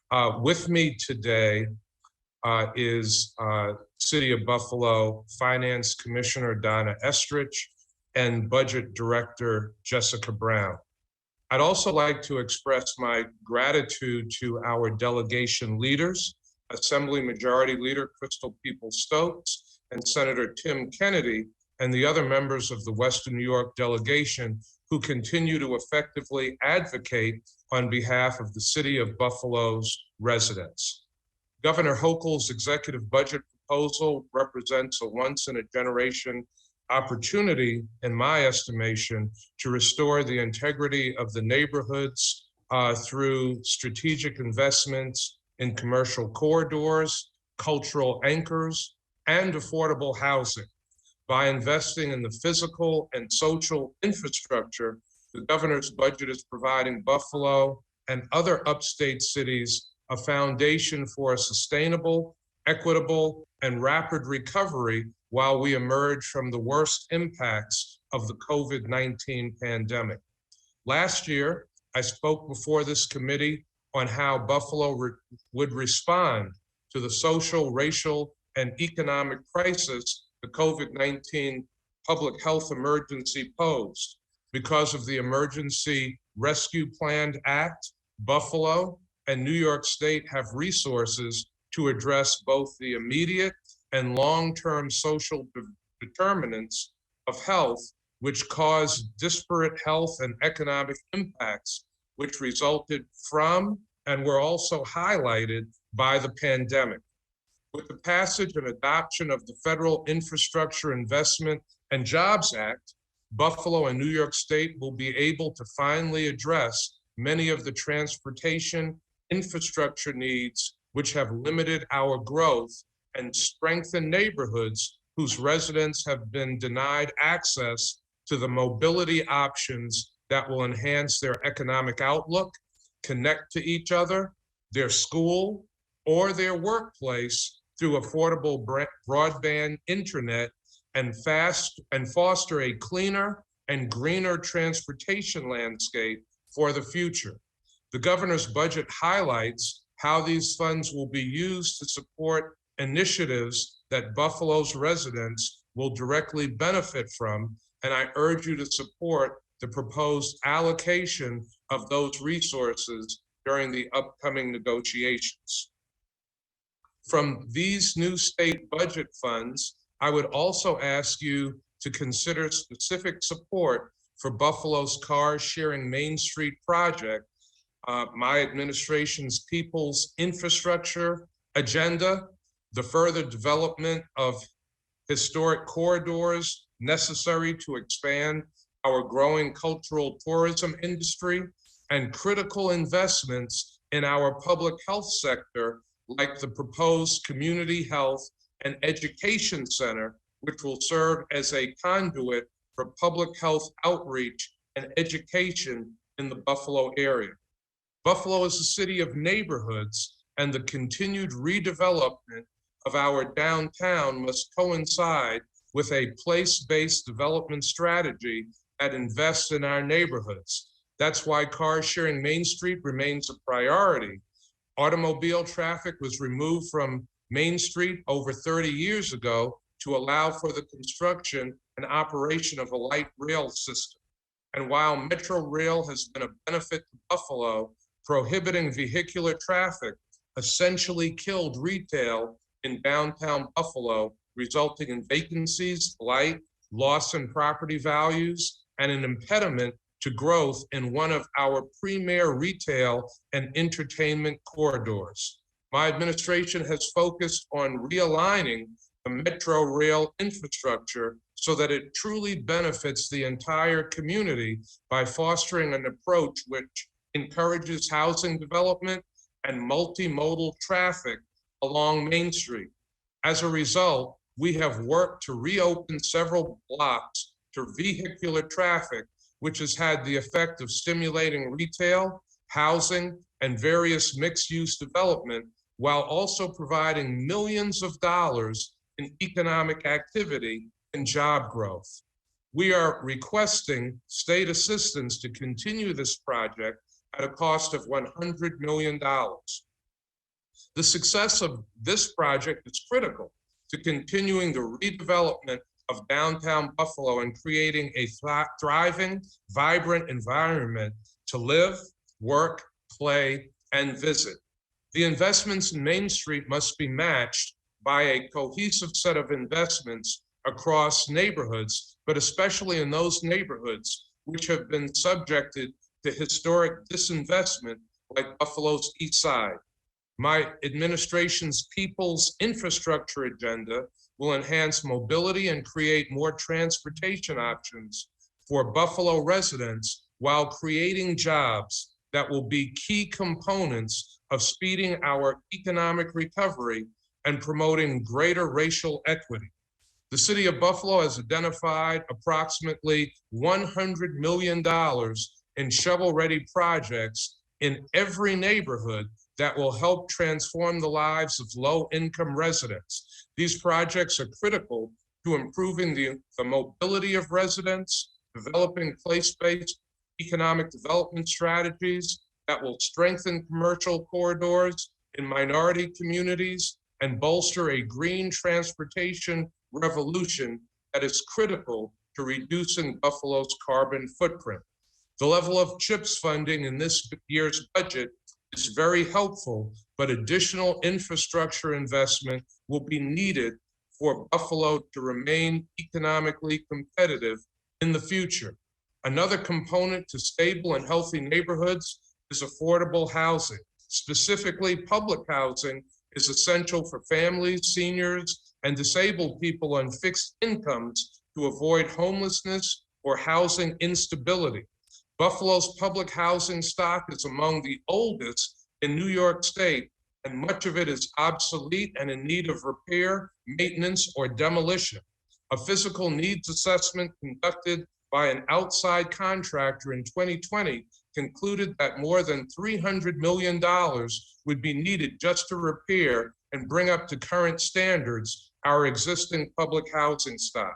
We request $350 million to do additional work to address the needs of Buffalo's aging public housing.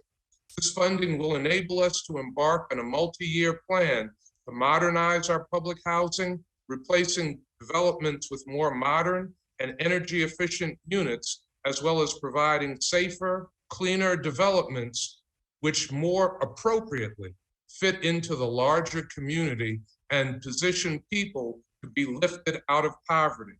I request New York State allocate funding to protect this vital source of reliable and affordable housing. While the streets, roads, bridges, sidewalks, and utilities identified above are the connective tissue of my city, the cultural institutions in Buffalo are home to the beating heart of our city. Buffalo's rich cultural history, architecture, musical venues, and public green spaces dates back to over a century and a half, and preserving them is critical to ensuring our vibrant future. However, it is time to finally recognize that our cultural art offerings leave out important figures in our history, individuals who were almost forgotten because of the color of their skin, their gender, or their place that they originally came from. Buffalo's cultural institutions must represent the diversity of our residents and the heritage of all of our communities have offered. It is through an inclusive approach to the arts that we can connect with each other and celebrate a shared vision for Buffalo's brighter future.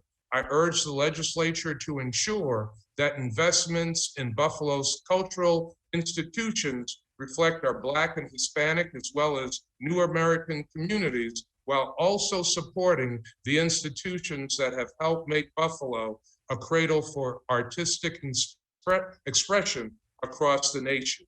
It looks like I'm out of time, so I will end there. Thank you very much. Thank you, Mr. Mayor. We'll go to Assemblyman John Rivera for 3 minutes. Good morning. Can you hear me? Well, good afternoon. Good. Yes, I can hear you, Assemblyman. How you doing, Mayor? Doing well, thank you. Good, good. So just 2 or 3 things related to the executive's proposed budget. And I guess even before that, it's great that you mentioned public housing and the problems that we're having there. And I really am eager to work with you in any way I can to, 1, find resources, but 2, also bring more attention to the nature of our aging housing stock, especially when it comes to our public housing here in the state. We talk a lot about the very legitimate issues with NYCHA in the city, and I would love to, bring attention across upstate cities that have housing authorities that are really struggling. So it's great that you mentioned that. Question that I had was,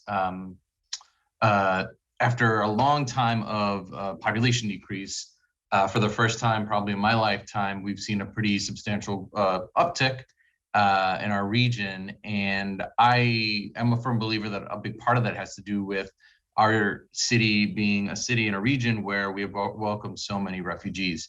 So this year, I'm presenting a bit of a pursuit of much more than what we did last year in refugee resettlement funds. So here in Albany. So I essentially want to see, what are you seeing in that community? What are you seeing there where help is needed? And, what sort of is going to be the city's role in moving this community forward? Thank you very much, Assemblyman. So the New American community is growing dramatically. As you indicated, we had our first population growth in Buffalo since 1950, and in large measure, that's because of the presence of New Americans. There are a number of needs that New American communities have. Access to housing, access to healthcare, access to municipal services. One of the reasons why we created in 2015 the Office of New Americans in the city of Buffalo. Buffalo certainly could use resources as well to provide assistance in accessing not only city but other government services for our New American communities. Your interest and your advocacy for our New American communities is greatly appreciated, and I certainly look forward to working with you as our New American communities continue to grow in the city of Buffalo. Thank you. I'm out of time, but eager to be of help whenever I can, and thank you. Thank you, Assemblyman Rivera. To the Senate now. Thank you. We're going to start with our ranker, Senator Rath, for 5 minutes. Excuse me, Senator, is this it? This is the city's 2. Oh, I'm sorry. So you're not the ranker for this purpose, but you still can go next, but you get 3 minutes. Thank you for the clarification. Right, because I see Senator. Okay, I'd happily take ranker minutes if you'd grant it to me, Madam Chair. Nope, I think she caught us. Sorry, Senator. No, I had it there for a second. Oh my gosh, all right, here we go. Mayor, it is so good to see you. And, good to see you, Senator Rath. I appreciate your opening comments. And for many years, you and I have worked together on economic development when we were on numerous boards together, and we watched the renaissance of Buffalo unfold pre-pandemic. And in your opening comments, you had mentioned the $100 million of state assistance for economic development, and I had referenced a few communities that you were potentially going to be prioritizing. But if I were to talk about Larkinville, Hurdle Avenue, Elmwood Village, East Side, West Side, Canal Side, Outer Harbor, there's a lot of hungry mouths to feed, per se, when it comes to investment in the city of Buffalo. Could you provide some specific, I guess, priorities of where you think that money is going to be utilized and for what purpose? So, we've seen explosive growth in downtown Buffalo, and we certainly want to see a continuation of that growth. But we also want to see the investments that continue to grow in downtown, the Buffalo Niagara Medical Campus, and our waterfront extend into neighborhoods and neighborhood commercial districts throughout the city of Buffalo. So my focus going forward will be to see even more economic development, retail development, development of services in the residential areas and the commercial districts in neighborhoods throughout the city of Buffalo, east side, west side, north side, and south side. Equity is a key watchword, and we want to make sure that we're making investments that enable all of our neighborhoods to grow and all of our residents to benefit. Well, thank you. And I think narrowing the focus is important to make sure that we're prioritizing in the right neighborhoods and in the right communities. Also, you touched on tourism and the arts and the investment when state monies or resources are provided, the massive return that comes back to a community for every dollar that's invested in tourism, the return back to the community. And we have a destination in Western New York and in Buffalo. And I'm hopeful that you can expand on what you think are some of the priorities with regards to tourism and the arts in Buffalo going forward with state monies. Tourism has been a real driver of economic development activity and job creation in the city of Buffalo, and we see our various tourism venues continue to grow. We have to invest in them. Many of our beautiful tourism venues, date back to over a century and a half.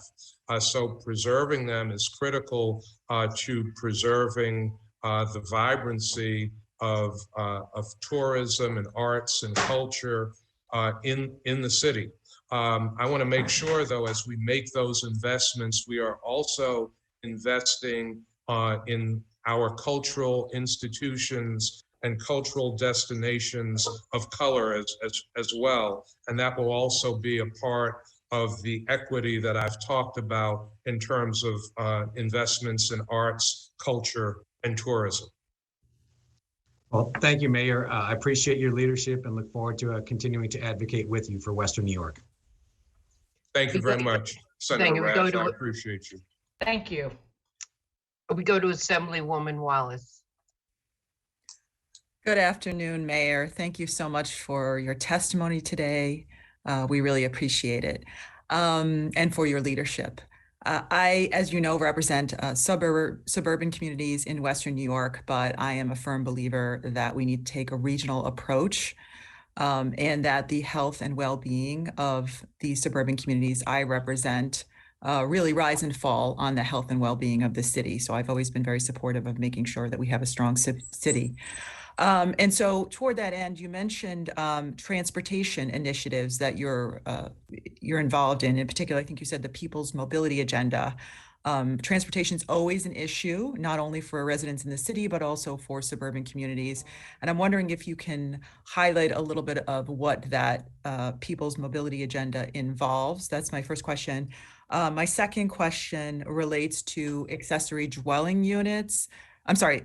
Accessory dwelling units, I believe they're called, which would allow basically end single family zoning for communities across the state. I know that's very controversial. And while we all want to make sure that we have affordable housing, as you discussed with Assemblymember Rivera, we also want to make sure that we retain local control because our communities are very diverse. And I just wanted to see where you are on that issue. And then third, as we all know, the theater tax credits have been incredibly helpful to Western New York. And I'd like to hear what you think about expanding the upstate theater tax credit. Thank you very much, Assembly Member.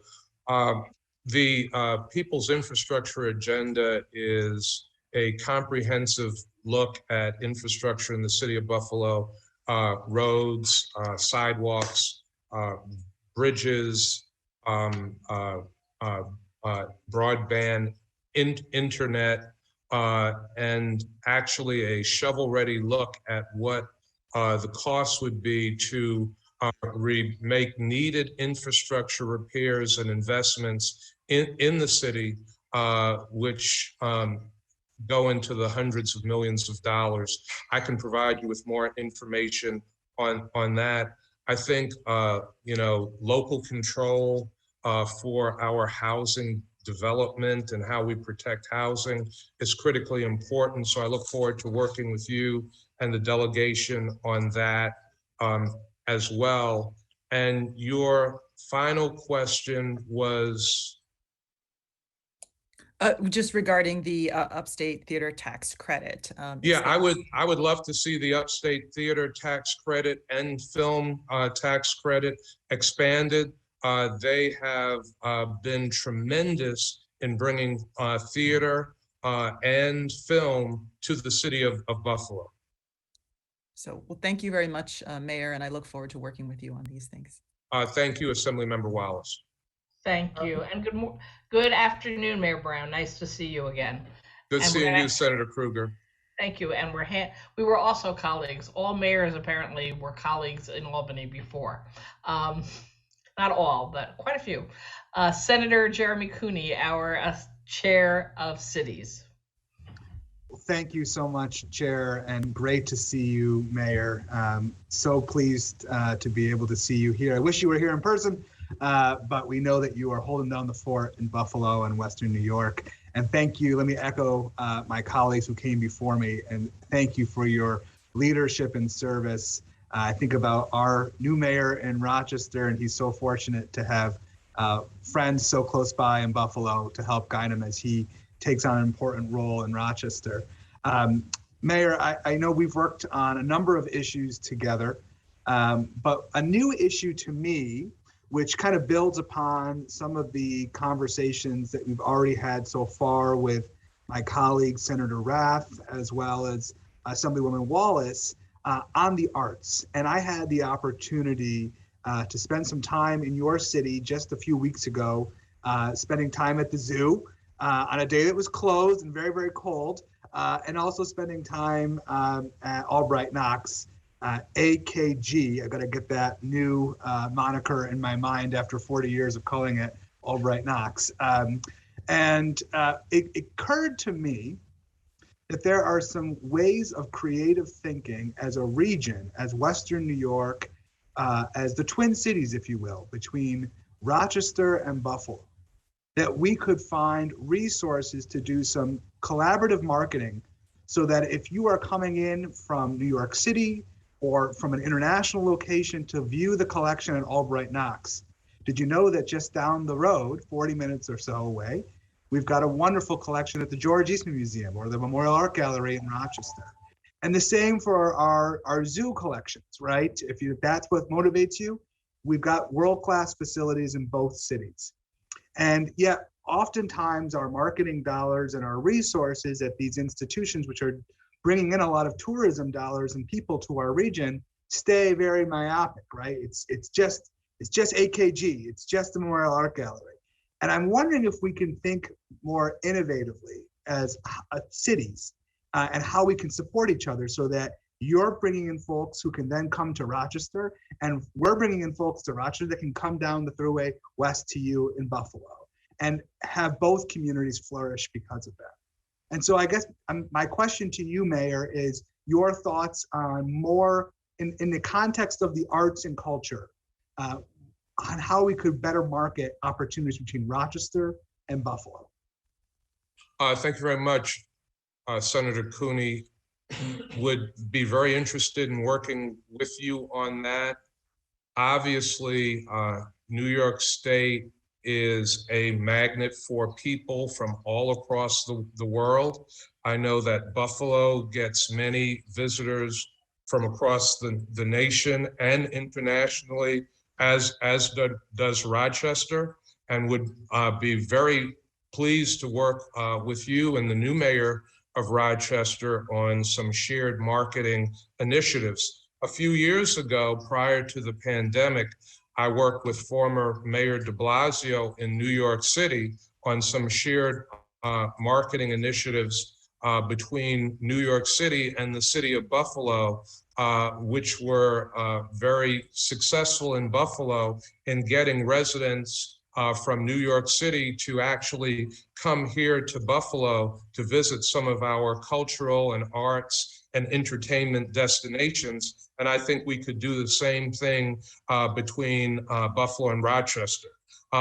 Money is always an issue. One of the things that, I'm asking for consideration on is AIM funding, aid and incentives to municipalities. In 2010, that funding to municipalities was reduced by 7.6%, where it has remained flat ever since with no increase. I think having the resources to make these kinds of investments in marketing our tourism destinations across the state will have a financial return to communities all across the state and to the state itself. I couldn't agree with you more, Mayor. And as you know, when I served as the Chief of Staff to Mayor Warren in Rochester, that was a topic that we focused on quite a bit. And specifically the big 5 cities of Buffalo, Rochester, Syracuse, Yonkers, and Albany, thinking about the impact that has for those cities to become thriving centers. As you know further, Mayor, that I have the great pleasure of serving as the first chair of the Upstate Cities Committee. And, I did an 11-city tour this fall. And some of my colleagues who are on today with us were part of that tour. And I think that was probably, that and childcare and workforce attraction were the top issues that each of your colleagues across the state as mayors brought. And I want you to know that not only am I supportive of Governor Hochul's restoration to the AIM formula, taking out that interceptor for towns and villages, but I actually think we need to go one step further. And I've been working with your colleagues in the New York Conference of Mayors to see if we can create some additional funding in the budget that would supplement on top of what you're already getting for AIM, but would also be these additional operating dollars. Because I recognize certainly that your role as mayor is to make sure that not only you pick up the trash on time and the snow gets plowed, but to also think, how do we get services to those critical populations? You talked about equity before, and I believe in that cause certainly. And each of our cities is unique and deal with how we deal with equity. Rochester has 1 out of 2 children still living below the federal poverty line. And so we would count on our mayor and our city services, whether they're libraries or recreation centers, to be able to deliver those critical services. Mayors know how to get that job done. And so I believe it's a good investment by the state of New York to increase operating aid, or AIM aid, if you will, this year to make up for the last 13 years of flat funding. So we will be pushing that out of the city's 2 agenda in the state Senate. Thank you, Mayor. Thank you, Senator Cooney. That is fantastic. Certainly, I know that the big 5 cities can definitely use it. I think AIM funding should increase annually, keeping up with inflation. And that transfer to towns and villages, I know, was very harmful to the city of Buffalo. It essentially took money out of our pocket and gave it to other municipalities. So it is critically important that you and your colleagues are looking at this issue. Thank you, Mayor. Thank you both. Back to the assembly. Oh, no, you didn't have any other assembly, right? No, we do. We do. Oh, okay, sorry. We're going to call on the majority leader, Crystal Peoples-Stokes, 10 minutes. Oh, her. Okay. Right. Just, just somebody. Thank you. I appreciate those nice comments. I'm glad you all are smiling about that. It's always good to see the mayor as well. Good to see you, my leader. Great to hear what your thoughts are on the governor's budget, and particularly as it relates to the great city of Buffalo, my beloved Buffalo. I will just ask a couple questions though. As it relates to the public housing and the capital dollars that you're asking for renovation, I would ask which one of those developments are state developments? You know, right off the top of my head, Assembly Member, I do not recall which developments are state developments. We certainly will work with you on that. We do have a number of state developments. I believe Marine Drive is a state development, but I'm not sure as we speak right at this moment. Okay, I raised that question because I know that, there had been or are state developments in the city of Buffalo, but I also know the vast majority of them are federally controlled. And in my estimation, I think it's an unfair shift for the federal government to shift their responsibilities to us at the state level to do capital investments into their property. However, on the other hand, if it's state property, I think it's our responsibility to do capital investments in it. And so I would say that I would be happy to join you in pressing our congressional delegation to do their job in taking care of municipal housing that is still under federal control. And I'm sure you will join me in doing that. Absolutely. I think is that I would be interested in your thought process on is the compact. Have you gotten access yet to the agreed upon deal with the natives and the governor? No, I have not gotten access to the agreement directly between the governor and the Seneca Nation. Buffalo is certainly anxiously awaiting the casino revenue that is owed through that agreement between Governor Hochul and the Seneca Nation. In Buffalo, we estimate that the amount we are owed that should be coming to the city in excess of $40 million. Okay, and that $40 million is over the period of a few years when this was all in court and it was in flux and no one was passing or sharing any resources. But if the deal has been done and you anticipate that $40 million, my thought process is I'm sure Niagara Falls could agree as well as Salamanca, since these facilities are operated in their municipal areas and have been ongoing and will be ongoing, that it really just makes sense for the Senecas to have that agreement with you, as opposed to what should come to the city of Buffalo, as opposed to it funneling through the state and then being passed back to you. And I want to hear your thoughts on that. I am certainly supportive of revenue coming directly to the city of Buffalo. It has not been a problem coming to us through the state. So that particular mechanism has not been problematic. What has been problematic is the dispute where the revenue stopped flowing. So I'm glad there's an agreement. The back revenue owed is in excess of 40 million. And obviously going forward, for as long as a Seneca Nation casino exists in the city of Buffalo, I think there should be revenue sharing for this municipality and other host municipalities. So as long as the revenue continues to flow, I don't necessarily mind the pass-through from the state. It hasn't presented any problems for us. But there's an expression that says, God bless the child who's got his and her own.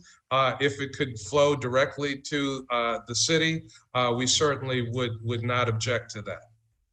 Okay, I think that's something that we should at least give some consideration to and have conversations with about folks on the second floor, because it just seems reasonable. It's less accounting for them, quite frankly, and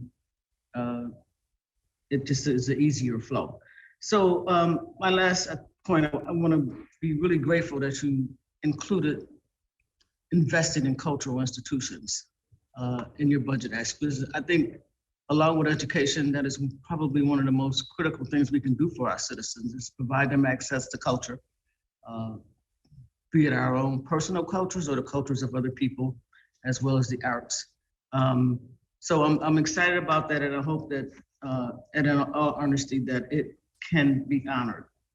Lastly, I will say this. I know that you have been doing some work on removing lead pipes, and I wonder if there's anything in your budget ask that furthers that agenda and pushes it even faster, because I think that is a major problem. We must get lead out of the societies in which we're trying to raise our children. In our overall people's infrastructure agenda, we do request funding to remove lead lines. Also, in the Federal American Rescue Plan Act, we have proposed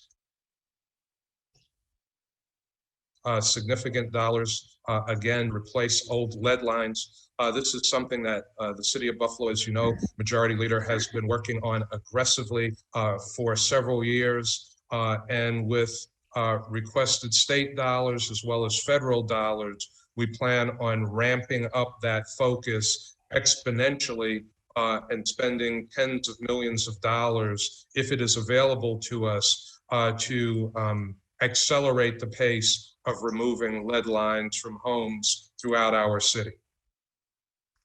Thank you, Mr. Mayor. I look forward to speaking with you well into the future as we pursue our 2022 budget.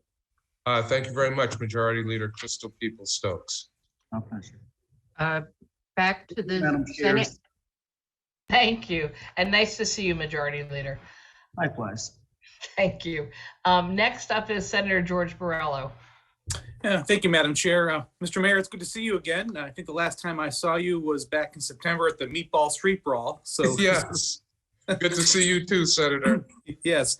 I just want to say, first of all, and congratulations on winning your recent race. And, you know, you've been mayor since 2006. And in that time, you really presided over some important initiatives, economic development initiatives. You've seen a reduction in taxes. And also you oversaw a historic drop in crime in the city of Buffalo between 2006 and 2018. I believe it was around 40% drop in crime. But that being said, you know, in 2019, you had 47 homicides. And then in 2020 and 2021, you have a record number of homicides, which, you know, in my opinion, correlates directly with the implementation of bail reform. And as everyone has mentioned before, we need a vibrant city in Western New York, in the city of Buffalo. And I agree. Living just 30 miles south of you. Western New York is strong when Buffalo is strong, as was said before by I believe, Assemblywoman Wallace. And, you know, you did say when it came to bail reform that, you know, somebody that's caught with an illegal gun, I'm quoting you, multiple times shouldn't be keep getting out on the streets. Somebody that's broken into your home last week, you shouldn't be bumping into in your neighborhood in a couple of days. So there are elements of bail reform that are not working and have to be changed. With that being said, sir, I'd just like to see you address the issue of bail reform and crime and your ability to do your number one job, which is to keep the citizens of Buffalo safe. Thank you for the question, Senator Borrello.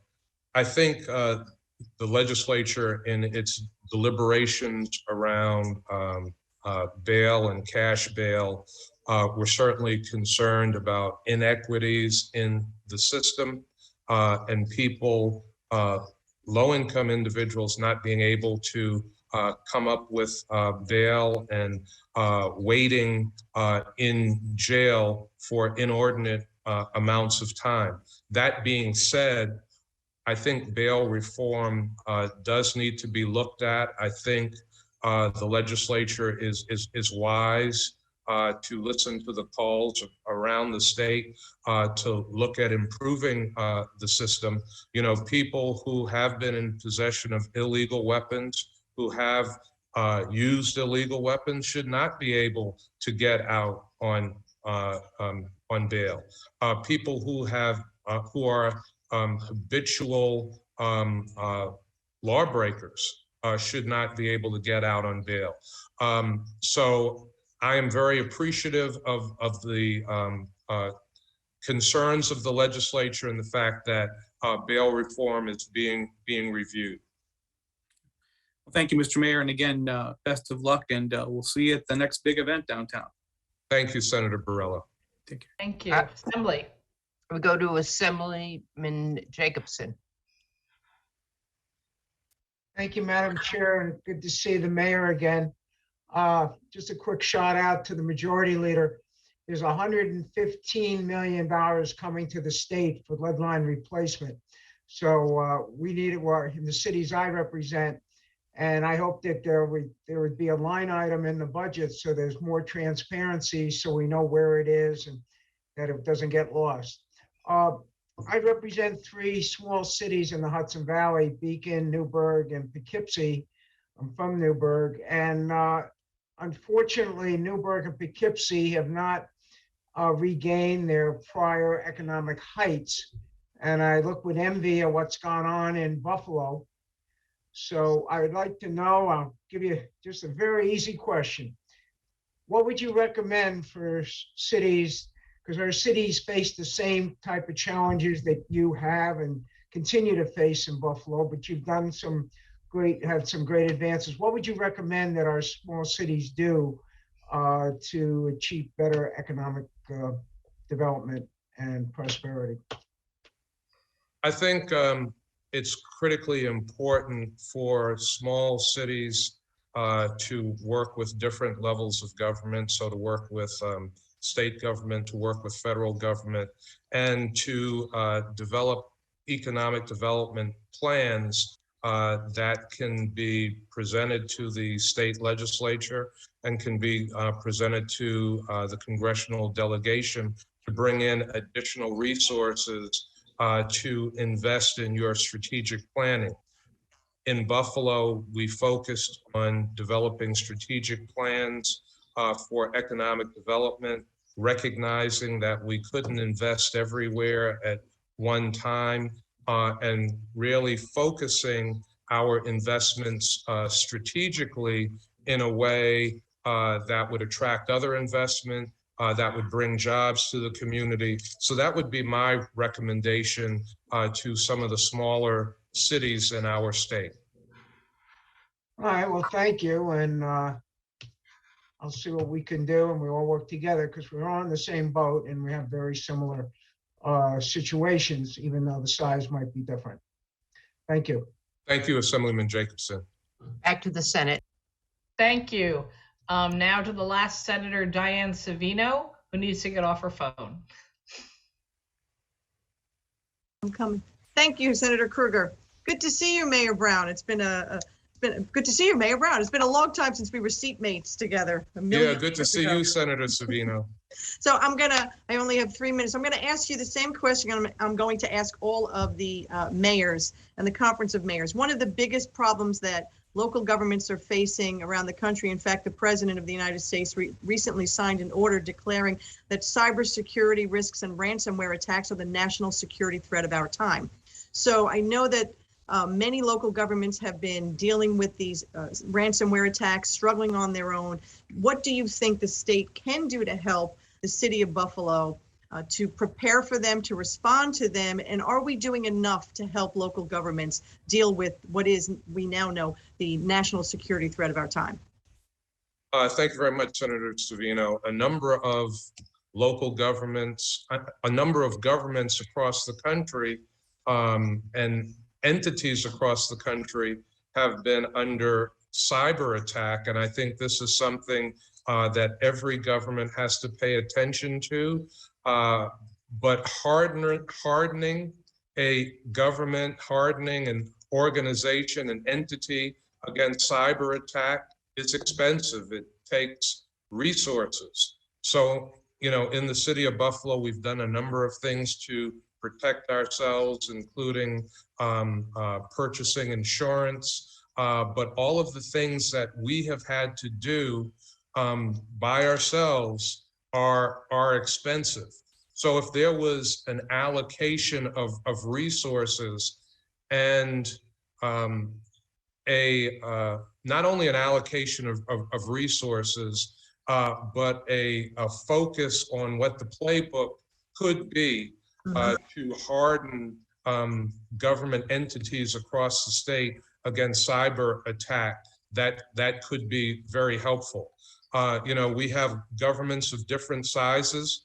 Governments with more resources are more equipped to protect themselves. Smaller governments are more susceptible to cyber attack. Thank you. I know that Angelo Riddick, who is the head of our Office of Internet, OITS is what we call it, he is going to be reaching out to local governments, to school districts to help coordinate that activity. But you're absolutely right. The state does need to do more. The federal government in the infrastructure package last year did include about $3 billion for cybersecurity grants. Certainly, it's a drop in the bucket to help state and local governments, but we need to figure out a way to access some of that money and to provide resources directly to our local governments and our municipalities. So I look forward to working with you on that. And again, congratulations. Good to see you and good luck. Thank you. Thank you, Senator Savino. We have one more Assembly member, Mamdani. Thank you, Chair Weinstein. Thank you, Mayor Brown. I'm going to jump straight into the questions. Where does the building of a new Buffalo Bills stadium rank in your priorities for state expenditure for the city of Buffalo? I would like to see a new Buffalo Bills stadium. The stadium agreement is between Erie County government, the state of New York, and the ownership of the team. So the city of Buffalo, while it is the Buffalo Bills, is not a party to that agreement. The Bills don't physically, as you know, Assemblyman, play in the city of Buffalo. The stadium is located in Orchard Park, but there are many benefits, I believe, that come back to the city of Buffalo. And so I am a proponent of a new Bills stadium and certainly would like to see those negotiations successfully concluded and a new stadium built in Western New York. And thank you, Mayor. Are you a proponent of the new stadium being built within the city of Buffalo? Would love to see it built in the city of Buffalo. However, there would be a significant additional cost to doing that. Might take significantly longer for that to happen. And I think potentially would put the Bills remaining in Western New York at risk. So I have come out in support of building the new stadium across from the existing stadium in Orchard Park, believing that there are still very significant benefits to the city of Buffalo and its residents and all of the residents of Erie County and Western New York. Thank you. And just to follow up earlier, as you were saying, while the city of Buffalo is not party to that agreement, if there is a specific amount of funding that is being allocated to Erie County and Western New York at large, would you say that this is your top priority or in the top three for how the money should be spent in the region? I would say that certainly is a priority for our region. That would be one of many priorities that I would have for spending, but certainly believe that the legislature should support the funding of a new stadium for this community. Thank you. And my final question, I don't have much time, but I'll just try here, is switching topics to housing. What is your stance on accessory dwelling units? That's been asked. Have some concerns about that. I think local control in participating in setting housing policy is critically important. So want to see that maintained. Okay. Thank you very much, Mayor Brown. Thank you, Assemblyman. Senator Krueger, do you have any? No, I think we have completed the assignment on the Senate side. Okay, and here too on the Assembly. So Mayor Brown, thank you for spending this time with us today and look forward to continuing to work with you and the members of the legislature. And now we will Thank you. Now we will move on to the City of Rochester, the Honorable Malik Evans, Mayor.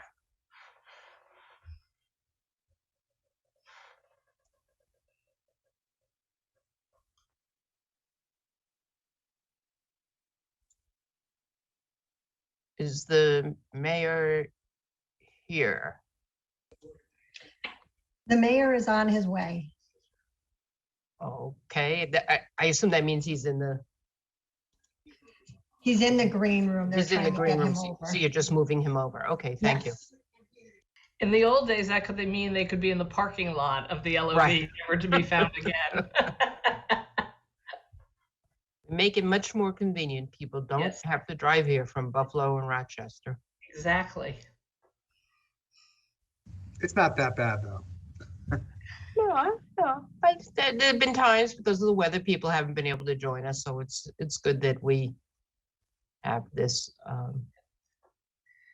I think it definitely makes it easier, especially for all these mayors, when they have busy work days, that they just know they have a set time to be with us and they can keep doing their other job for the rest of the day. The mayor has joined the meeting. Okay, thank you. Welcome, Mayor Evans. This is Thank your you. first time before us, and there is 10 minutes on the clock. Keep an eye on it. We have distributed your testimony, so feel free to summarize, and then I know a number of my colleagues will have some questions for you, both Assembly and Senators. So the floor is yours.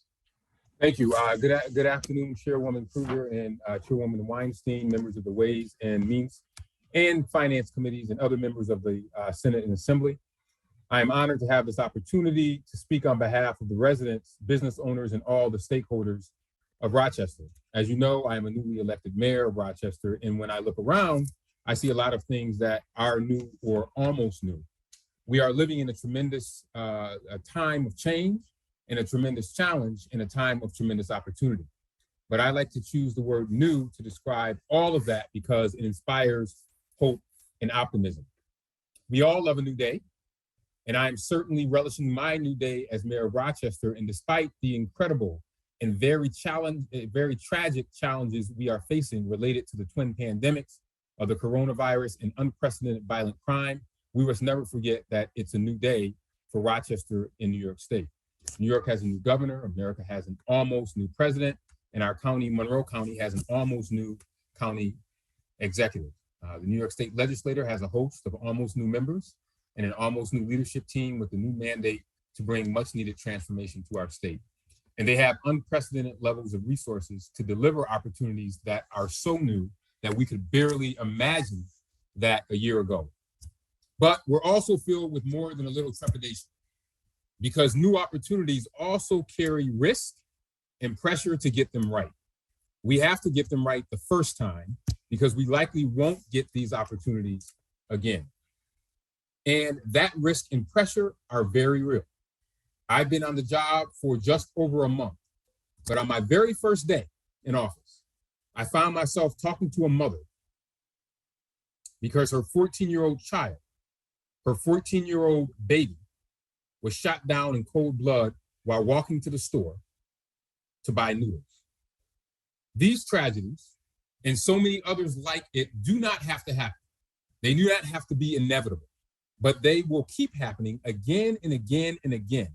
They will keep happening if we don't seize the opportunities we have before us now. I am the son of a preacher, so hope and optimism come easy for me. So does gratitude. And I am filled with all of those as I make a deliberate choice to focus on the new day for Rochester and all of New York. I am grateful for the support Rochester has received from the state, particularly our Rock the Riverway initiative. And I thank Governor Hochul for her support through RECAP, the Regional Economic Community Assistance Program, which will leverage additional private funding to make strategic investments in workforce development, waterfront, small business, commercial corridors, innovation, and capacity building in Rochester.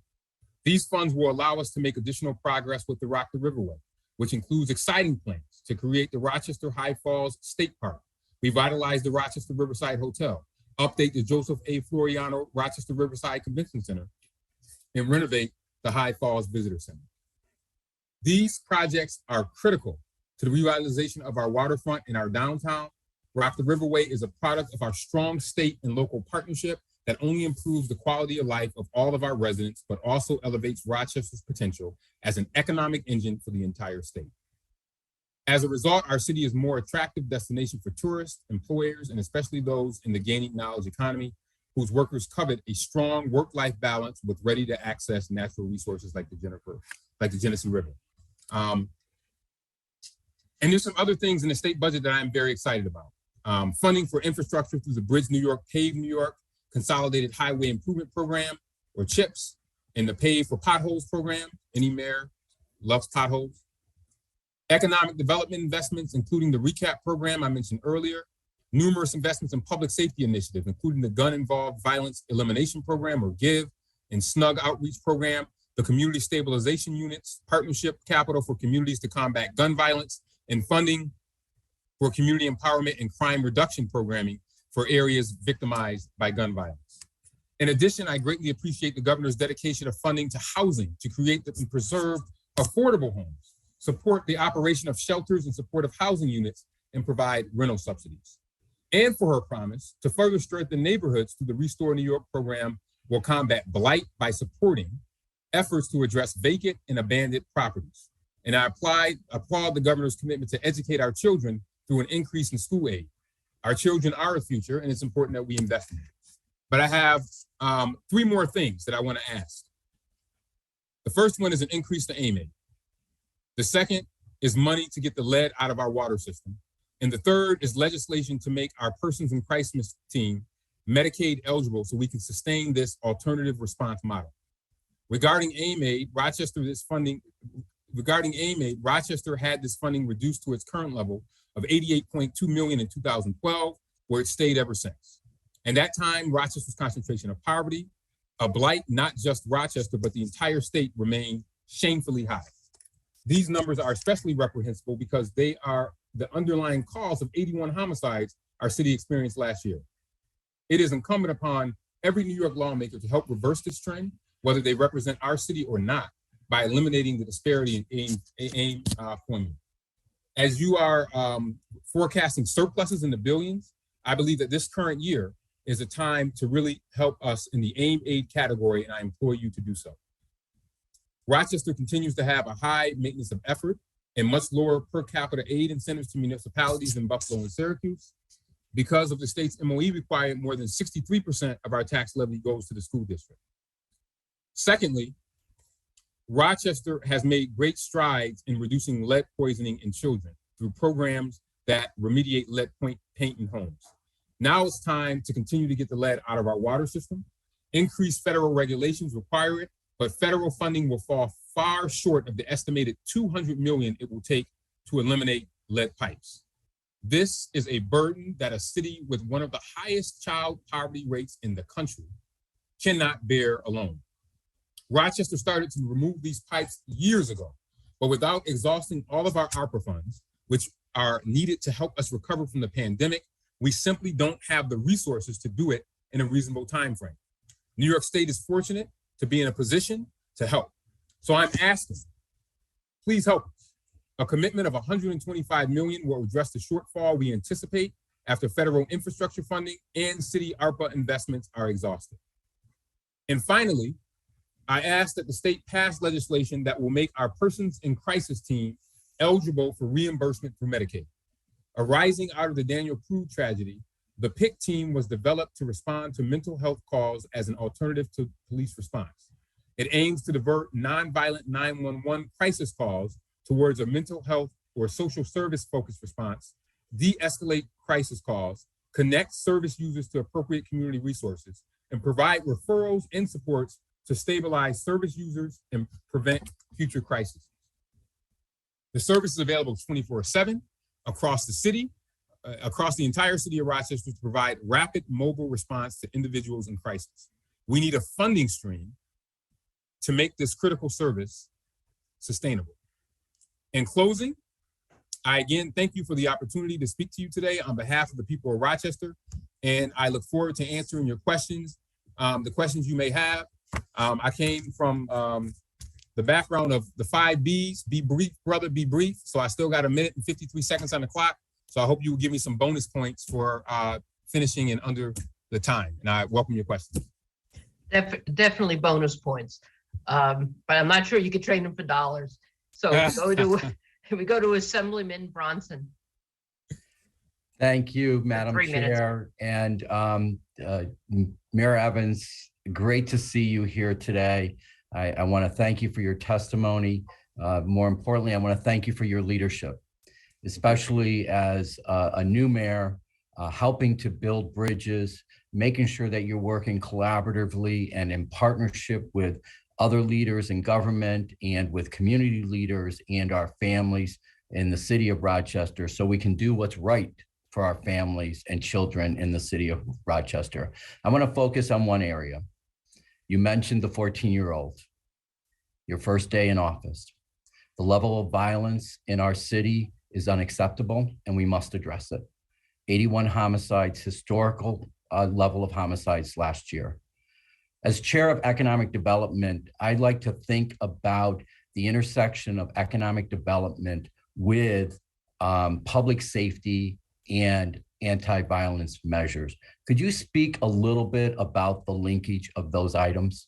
Absolutely, and thank you for that question, Assemblyman Bronson. They go together like a horse and carriage went together back in the day. You cannot talk about violence reduction strategies without talking about economic development. It's one of the reasons why one of the things we talk about in Rochester is our Youth to Work program. One of the best violence reduction strategies we can have in the city of Rochester is a jobs program. Not only a jobs program for young people, but also a jobs program for parents. So as we look to invest in seeing a shift in the levels of violence that we see in our community, we have to also make sure that we make those front-end investments. When we invest in, prisons, locking someone up, those type of issues, that's after the fact. After someone is dead, that's too late. But if we can get our young people very early on with investments, that if any young person that wants a job can get a job, they're more likely to be successful. The data is clear. If young people are engaged in meaningful activities, they are not going to get involved in negative behavior. And if an individual is coming out of incarceration, or if they're involved in a negative activity, if they get access to a job, the chances of them being involved in violence or crimes is severely diminishes. So economic development and jobs are one of the key components that we are focusing on at the city. And it's why I appointed someone who reports directly to me that is in charge of all violence reduction programs. And what he's looking at are jobs and opportunity as a part of that.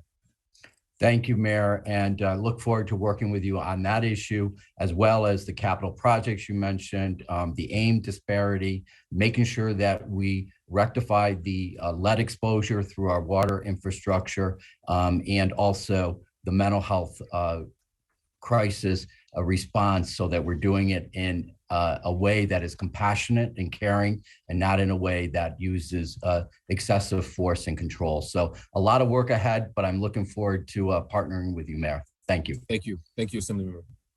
We go to the Senate. Yes. Yes. Thank you. We're going to call on Chair Jeremy Cooney. Thank you, Chair, and great to see you here, Mayor Evans. Thrilled to welcome you into this space and to congratulate you publicly on your victory. And we thank you for your leadership of the city of Rochester when we need you. Excuse me, Senator, the time clock should say 10 minutes since you are the chair of the of the city's two. Thank you, Helene. Thank you. Always nice to get some bonus points on the clock, and I'll be brief.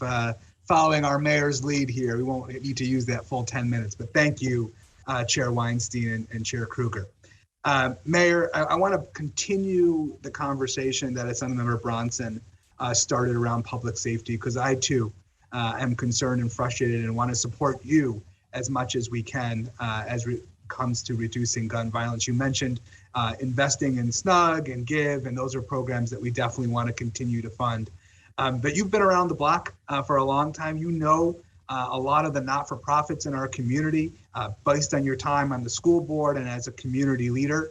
I'm wondering if, and this is really kind of more brainstorming, but how we can help you with state resources by investing in some of those smaller not-for-profits or community interrupter, violence interrupter, groups that are out there, whether it's Rock the Peace, whether it's some of the work that Justin's doing with Untrapped Ministries, who maybe haven't been the recipient of some of the funding we've received in the past, like Center for Youth and some of the other wonderful organizations that have been doing good work in this space. Because I think we need to be nimble. I think we need to try things differently when it comes to the city of Rochester and how we tackle gun violence. And I'm wondering if you could comment on, you're bringing new leadership to City Hall. Who are some of the new organizations and ways, new partnerships that we can fund that may tackle this issue of gun violence differently? Yeah, I think that one of the things that we need to do is it's an all hands on deck.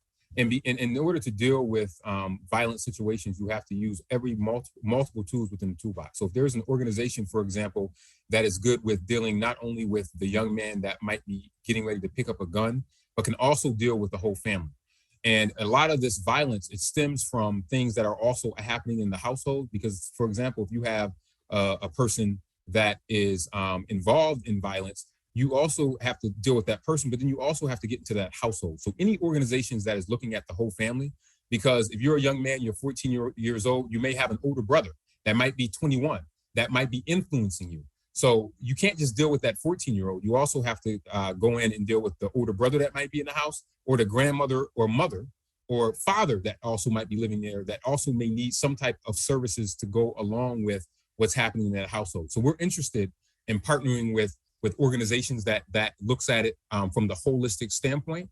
No 14-year-old grows up and says, "Hey, I decide I want to pick up a gun." It's the environment that they're in that sometimes is created to make them feel as though they need to get a gang, join a gang, or pick up that weapon. So we have to look at non-traditional organizations who may not be large and go through the process of understanding. They may not have a 501c3. They might need to be part of a host agency. And we're interested in looking at all of those types of organizations as part of our effort.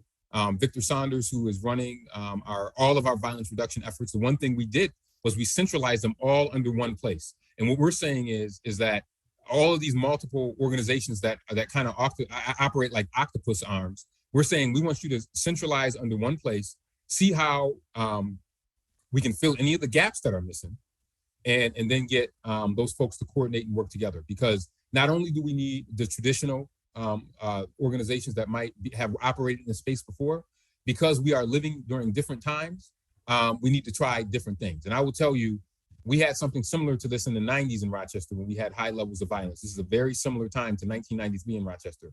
The only difference is that I have never seen young people with access to the firepower that they have now. That's one of the big differences. Yes, there was gun violence before, but now the levels of what I'm seeing, I have a book on the computer that I can pull up right now that shows 14-year-olds holding firearms that not even police officers or hunters have. So we have to find ways to reach those people in order to get them to go down a path of positivity. Otherwise, we'll be paying for it, but we'll just pay for it later on when we lock them up. And that's much more expensive than giving somebody a job that pays them $15 an hour working 20 hours a week. I'd rather do that than spend the time locking them up. Well, I couldn't agree with you more, Mayor, and your preventative approach is refreshing. I also commend you for consolidating all of those octopus arms under your office so that we can have a centralized solution, and we stand ready as a delegation to work together with you to make sure that you have the resources to be successful. I want to switch gears a little bit and build off a conversation that we had just a few moments ago with your colleague mayor just down the thruway to the west, Mayor Brown, about arts and culture. As you know, we have a rich history of arts and culture in our community.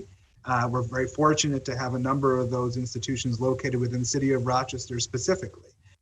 One of the things that I've been exploring as the chair of the Upstate Cities Committee is how we can better collaborate, not just internally with our artistic organizations, but actually with Buffalo. We have a lot of folks who travel from New York City or from places around the globe to come and visit Buffalo to see the Albright Knox Gallery or to go to the Buffalo Zoo.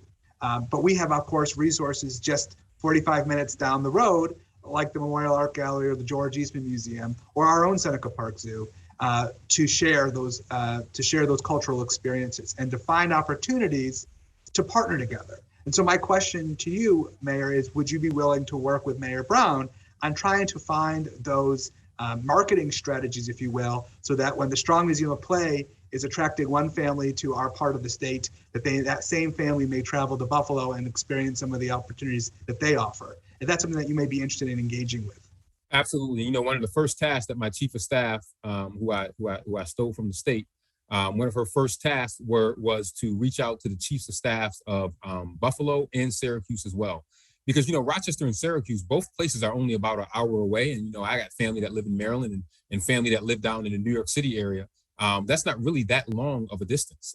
So to see how we can have a coordinated approach, a coordinated marketing approach to not just market Rochester, but the region.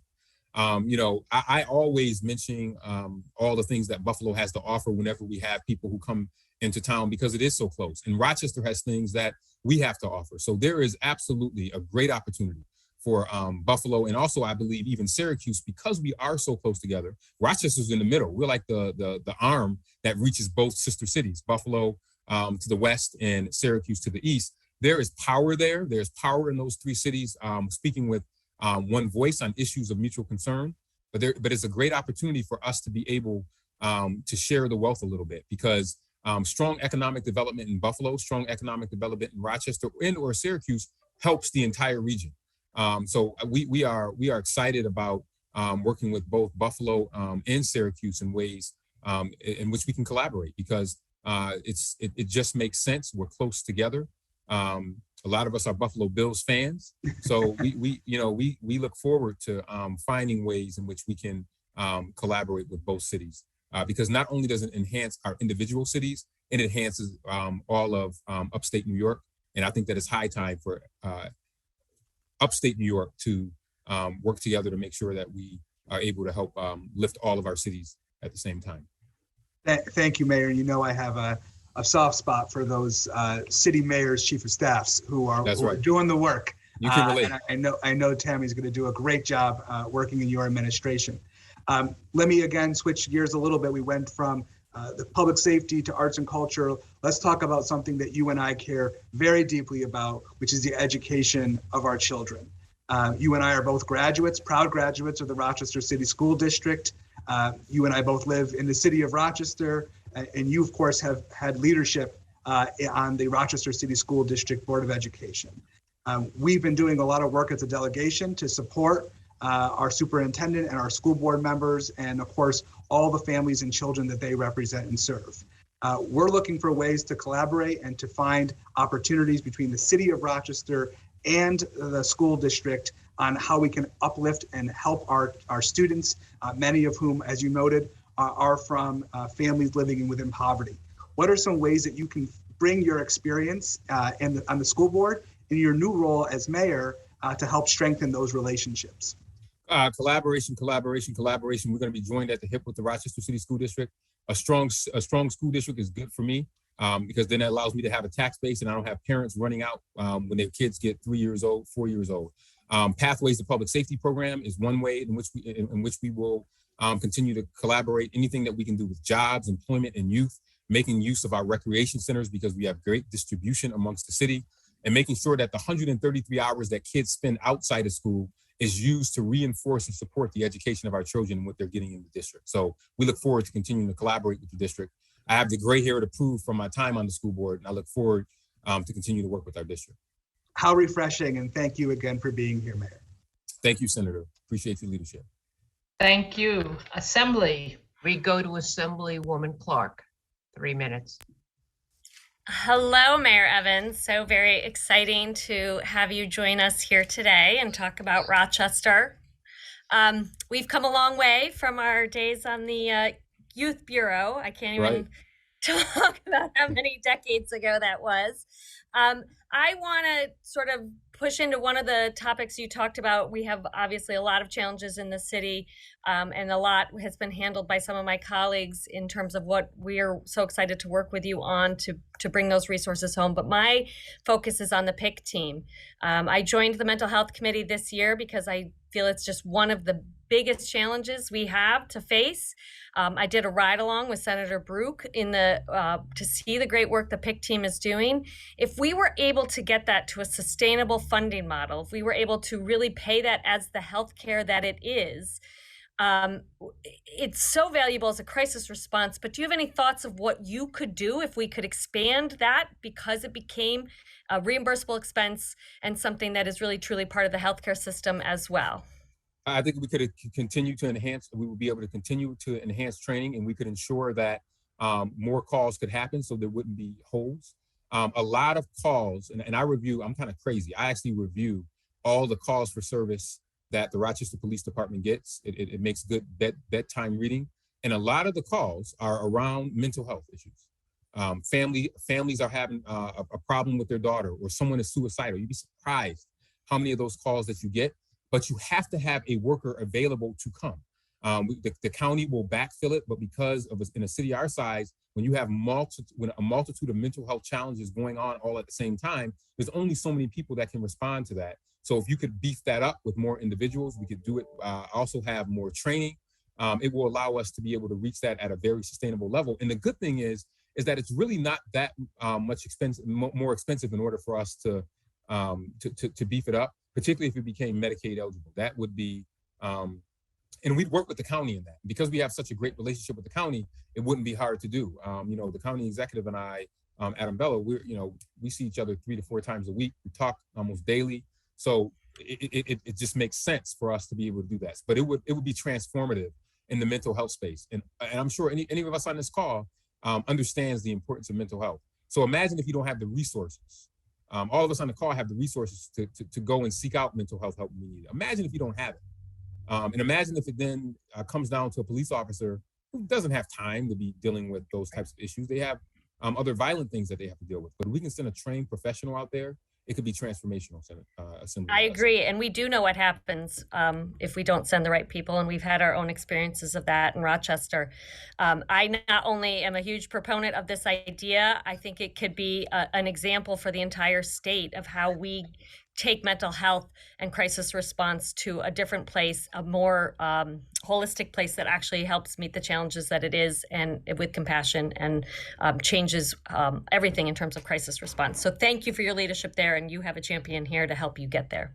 Thank you, Assembly Member. We go to the Senate. Thank you very much. And we go to Senator Roth. Thank you very much, Madam Chair, and Mayor Evans. Great to meet you, and congratulations on your new role. Public safety and crime, as you know, are major issues and major challenges for the city of Rochester. And frankly, right now, the people in Rochester in many ways don't feel safe. And I believe that needs to change. And if you look at safe and prosperous municipalities, what that does is that has a spillover effect or a mushrooming effect around the communities around them. So I want to ask you a few questions about bail reform. And we talked earlier today with New York City Mayor Adams, who was quite outspoken about the critical need for amending bail reform measures through both enhanced judicial discretion and things like dangerousness being considered, and much needed discovery reform. So my question is, do you believe that these same changes are necessary and appropriate to improve public safety and reduce criminal activity in the city of Rochester? Yeah, well, I think judicial discretion is something that I would like to see, as long as it's fairly applied. I think one of the things that we could seriously use help with in the city of Rochester as it relates to violence. And the one point I want to make is that about 1%, less than 1% of the population in Rochester are violent. So the vast majority of Rochester is not violent, out of control. What we need to make sure that we do a better job in is zeroing in on the individuals that are creating the mayhem and chaos in Rochester. And we know who those individuals are. And that's what we need to do a better job of doing. As it relates to bail reform, and I've said this to my team, this is still a new concept. What I'm interested in is looking at the data to see if that is really the main driver of more violent crime in Rochester, because I talk to some of my colleagues around the state, mayors of Cleveland, Pittsburgh. We talk regularly. They don't have bail reform, and they're dealing with the exact same issues as it relates to violent crime. So if it is bail reform that's causing that, after I look at all the data and see that, hey, let's look and see what changes need to be made. The other problem that I have in Rochester is the iron pipeline, and everyone should know what the iron pipeline is. Pennsylvania, Ohio, North Carolina, South Carolina, Florida, Georgia, not legal gun owners that are going to see Jamie Romeo, our county clerk, but we got illegal guns coming in through New York State, arriving in Rochester along the iron pipeline, and we have to figure out a way I need help with that. And that's something that I can't do. It's something that our police officers can't do, but when they are faced with people who have firepower that is more than some armies and small countries have, that creates a serious problem for our citizens. So I think that to attack violent crime, Senator, we have to look at all the above. And if we do that, I think we will see a safer, more prosperous Rochester. But I do just want to reiterate that Rochester is safe. There are some individuals that are wreaking havoc, and they need to be dealt with. Well, thank you. I think bail reform is a critical key component to getting this accomplished for the city of Rochester. Thank you, Senator. Assembly.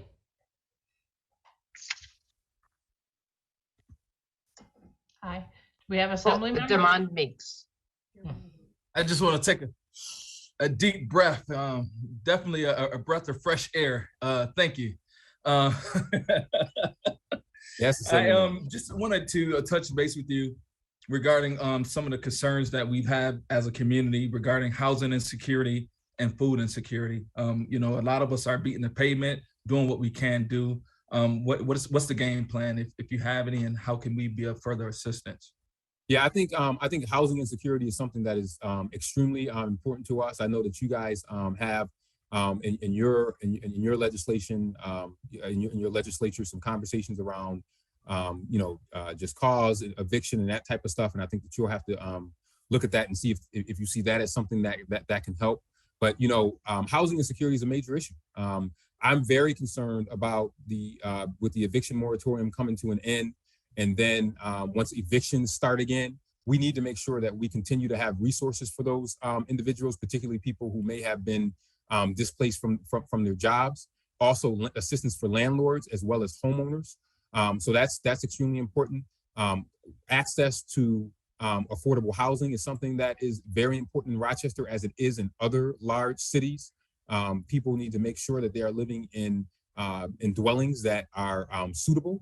A lot of folks live in dwellings that are not suitable for animals, and they're forced to live in those properties. So we want to make sure that we have access to good quality, affordable housing. Rochester, I think we've led the nation in building some of those properties, so that's important. But also, I'm a banker by profession. Home ownership is extremely important to me in Rochester. Home ownership is extremely low in Rochester. It should be much higher. One of the things that we're looking at is incentivizing home ownership. So any support from the state in order to increase home ownership in our cities is extremely important. We know that along with business ownership helps with the American dream. I mean, home ownership and business ownership are ways in which we can sustain a real middle class in our country. I always say home ownership is like college. I'm not saying everybody has to go, but they should have the opportunity to. And so we have to be able to do both simultaneously. And there's some people who don't want to have home ownership in upstate New York. That's fine. But we need to make sure that they have access to good rental or leasing options. In terms of food insecurity, major challenge. I just joined Mayors Ending Hunger, which is extremely important. I'm always worried when our students are out of school, because for so many of them, their best meals are when they are in school. So we need to continue to find ways to make sure that our residents have access to nutritious meals and access to food, and that we are doing everything in our power to erase food deserts in our community. So any help from the state in that area, Assemblymember Meeks, we would be greatly appreciate from you and your colleagues. Thank you. Back to the Senate, rather. Sorry. I think Senator Savino to close for the Senate. Thank you. Mayor, it's very nice to meet you. So I'm going to ask you the same question I'm going to ask all the other mayors. As we know, cybersecurity risks and ransomware attacks are the new national security threat of our time. And what I'm wondering is the state of New York doing enough to help our local governments, our small municipalities, our school districts deal with the ever-present threat of ransomware attacks? We saw last year during the pandemic, school district after school district were hit with ransomware attacks, many of them incapable of responding, being able to secure their data and their encrypted data, get it back, and there's a concurrent threat. So what can the state of New York do to assist the city of Rochester and its school districts to respond to this and become more secure so that we are not so vulnerable to these ransomware attacks? Exactly. I think I remember when Atlanta had their issue. I have nightmares about this all the time. This is what keeps me up at night, because if any of that happened to us, we'd be in trouble, because we are so reliant on technology and on computers. I think one of the biggest things and simplest things the state can do are two things: technical assistance and guidance that they may have as it relates to cybersecurity. I'd love to see a coalition of particularly like-minded cities with the support of the state, leading some type of cybersecurity task force that works with our chief technology officers to make sure that this isn't happening. And then any funds that we could use to dedicate for cybersecurity. If, for example, if we got an increase in AIM, I'd be able to spend a lot more money on cybersecurity issues. But this is, Senator Savino, I'm glad you asked this question. This is a major, major issue. It's a sleeper issue. It's one of those things that you don't worry about until it happens. It's like when your lights go out, right? Same thing with our lead pipe program. We don't worry about lead or any of that stuff until a child gets lead poisoning. We don't worry about cyber attacks until we go to log in on our computer and the director of finance is hearing, all right, listen, we're holding you ransom and no one's going to get paid this coming Friday, or we got access to all of your residents' information. And if you don't pay us, we're going to put it out there on the internet. This is a very, very serious issue. It's a national security issue at the national level, but for us locally, it's also a major, major issue. There are people who work around the clock that have jobs like we have, but their jobs are to figure out how they can be crooks, how they can shake us down for money using technology. So this is a major, major issue. And I think your question deserves even more attention, and it's something that I would be very open to state help on, as well as federal help. But we should not dismiss it and think that it couldn't happen to us, because there are people who are figuring out how they can get in here and shake us down. Thank you for your response. I certainly will be reaching out to all of the mayors and the Conference of Mayors to talk about this issue going forward. There is money available under the Infrastructure Act for states and local governments to apply, and we need to tap into that. So thank you for your response. Thank you, Senator. We have Assemblyman Mamdani, I believe is our last, for 3 minutes, our last senator. I'm sorry, our last assembly member. Our last whoever. Senators. Zoran, go ahead. Thank you very much, Chair Weinstein. Thank you, Mayor Evans. Thank you. I know we haven't had the pleasure of meeting you yet, but I do just want to thank you for the colleagues that you sent here from Rochester. It was a great pleasure to serve with them. I'm going to jump into some questions. I was wondering if you could speak a little bit about the homeless crisis in Rochester and how expanding Honda to upstate would impact Rochester. And furthermore, in that line of questioning, are there specific hotels in Rochester that the city and nonprofits could acquire with a Honda expansion? Yeah, I think Honda is absolutely needed in Rochester. We would welcome it. I believe that there are various old hotels that we would be able to find that could serve, that could definitely serve homeless folks in Rochester with compassion. Because, you know, we've had people in Rochester sleeping on garage floors with exhaust fumes coming in, and no one should have to live that way. It's not right, period. I work with our county executive to clear out that garage and get people placed in good housing, and we need to be able to do that. So Assemblyman, expanding Honda to upstate in Rochester would be great. I think that we have a good collaborative effort with our homeless union, all of our homeless providers working together to try to find suitable housing for our folks who are unhoused in the community. And Honda would go a long way in helping us to continue to fulfill that mission of making sure that people are living in places with their dignity. This is important to me. My father worked with not only homeless folks, but folks who were homeless and had mental health issues for almost my entire life. And so I grew up knowing how important this issue is. And if a person is housed, they're more likely to graduate from high school. They're more likely to retain their job. They're more likely to have good relationships. This is really a human rights issue when you look at what many of our homeless folks are going through. And then if we can pair that, because if we get Honda and we have them in a place, we can then push in the mental health services. Because if a person doesn't have a place to live, then they're not interested in talking about mental health. They're thinking about their most important need, which is where they're going to sleep at night or getting a warm meal. So we have to address the housing part. Then we can address the drug, if they have a drug problem, or if they have a mental health issue, or if they have an educational gap, or any of those other things. If we can't address the housing part, then we're just wasting our time. So this is why Honda is so important to upstate New York. And I hope that we can find ways where cities like Rochester and others can take advantage of it in order for us to really make sure that we are treating people with dignity, respect, and the care that all of us are serving, why all of us serve in order to make sure our people are living with that. Mayor Evans, I have just 8 seconds here. I'm going to try and use them very quickly, but can you talk about on the ground how it would help Rochester if the state passed good cause eviction? I think it would give us the opportunity, and we wouldn't be threatened with lawsuits if we were to pass that at the local level, because the state would be able to preempt it. So it'll give us, we'd be able to take some guidance from you all. Thank you so much, Mayor Evans. Thank you. Senator Krueger, do you have? No, I think we have completed on the Senate side. And it was very nice to meet Mayor Evans, and I wish him the very best up there in Rochester. We do have an additional, we'd like to turn the mic over to the Majority Leader, Crystal Peoples-Stokes. She's back. Thank you so much. I am back, and I'm actually on 90 West, and it's towards Rochester, and of course Buffalo. But Mr. Mayor, what an honor to get a chance to see you. I want to congratulate you. I haven't had the opportunity to do that.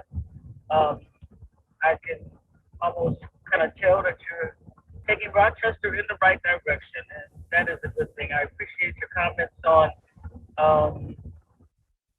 being desirous of working collectively with upstate mayors or Western New York mayors. I think that's a great strategy. I look forward to working with you on that. And I definitely honor and appreciate your comments on bail reform. Most everybody comes from an emotional perspective as it relates to bail. They somehow feel like if you lock everybody up with or without a trial, that's going to solve the crime problem. It didn't solve it in the past, and it's not going to solve it in the future. So I appreciate your desire to see the data. It actually proves that people who are having the opportunity for pretrial release are the ones who are actually creating more crimes. I think once you do see that data, much like everybody else honors the value of collecting data and reviewing it, we will see that bail reform does work. What doesn't work is a judiciary who won't take the responsibilities for doing what they should do. No one says that anyone with a gun should have access to get out on bail. No one says that.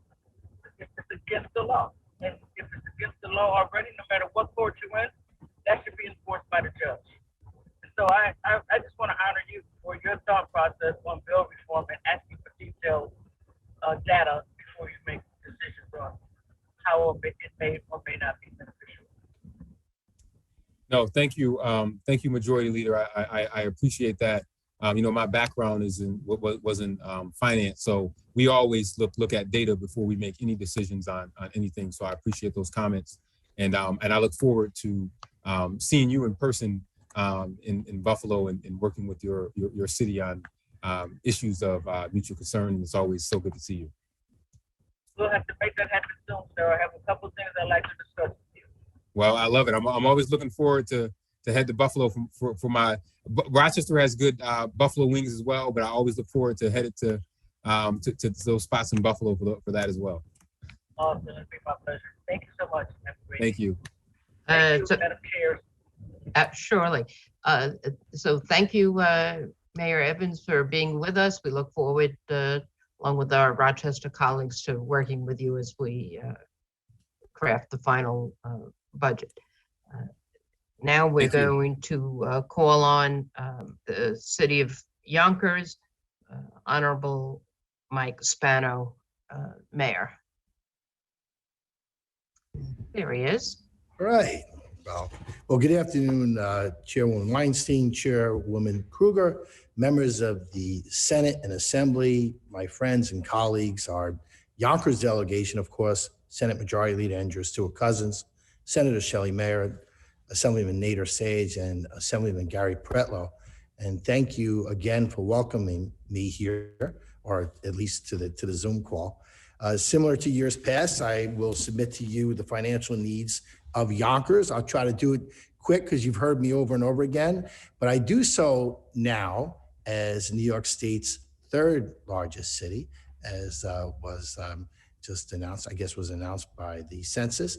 So while I'm going forth, I just want to remind everybody we are third, and so we're proud of that fact.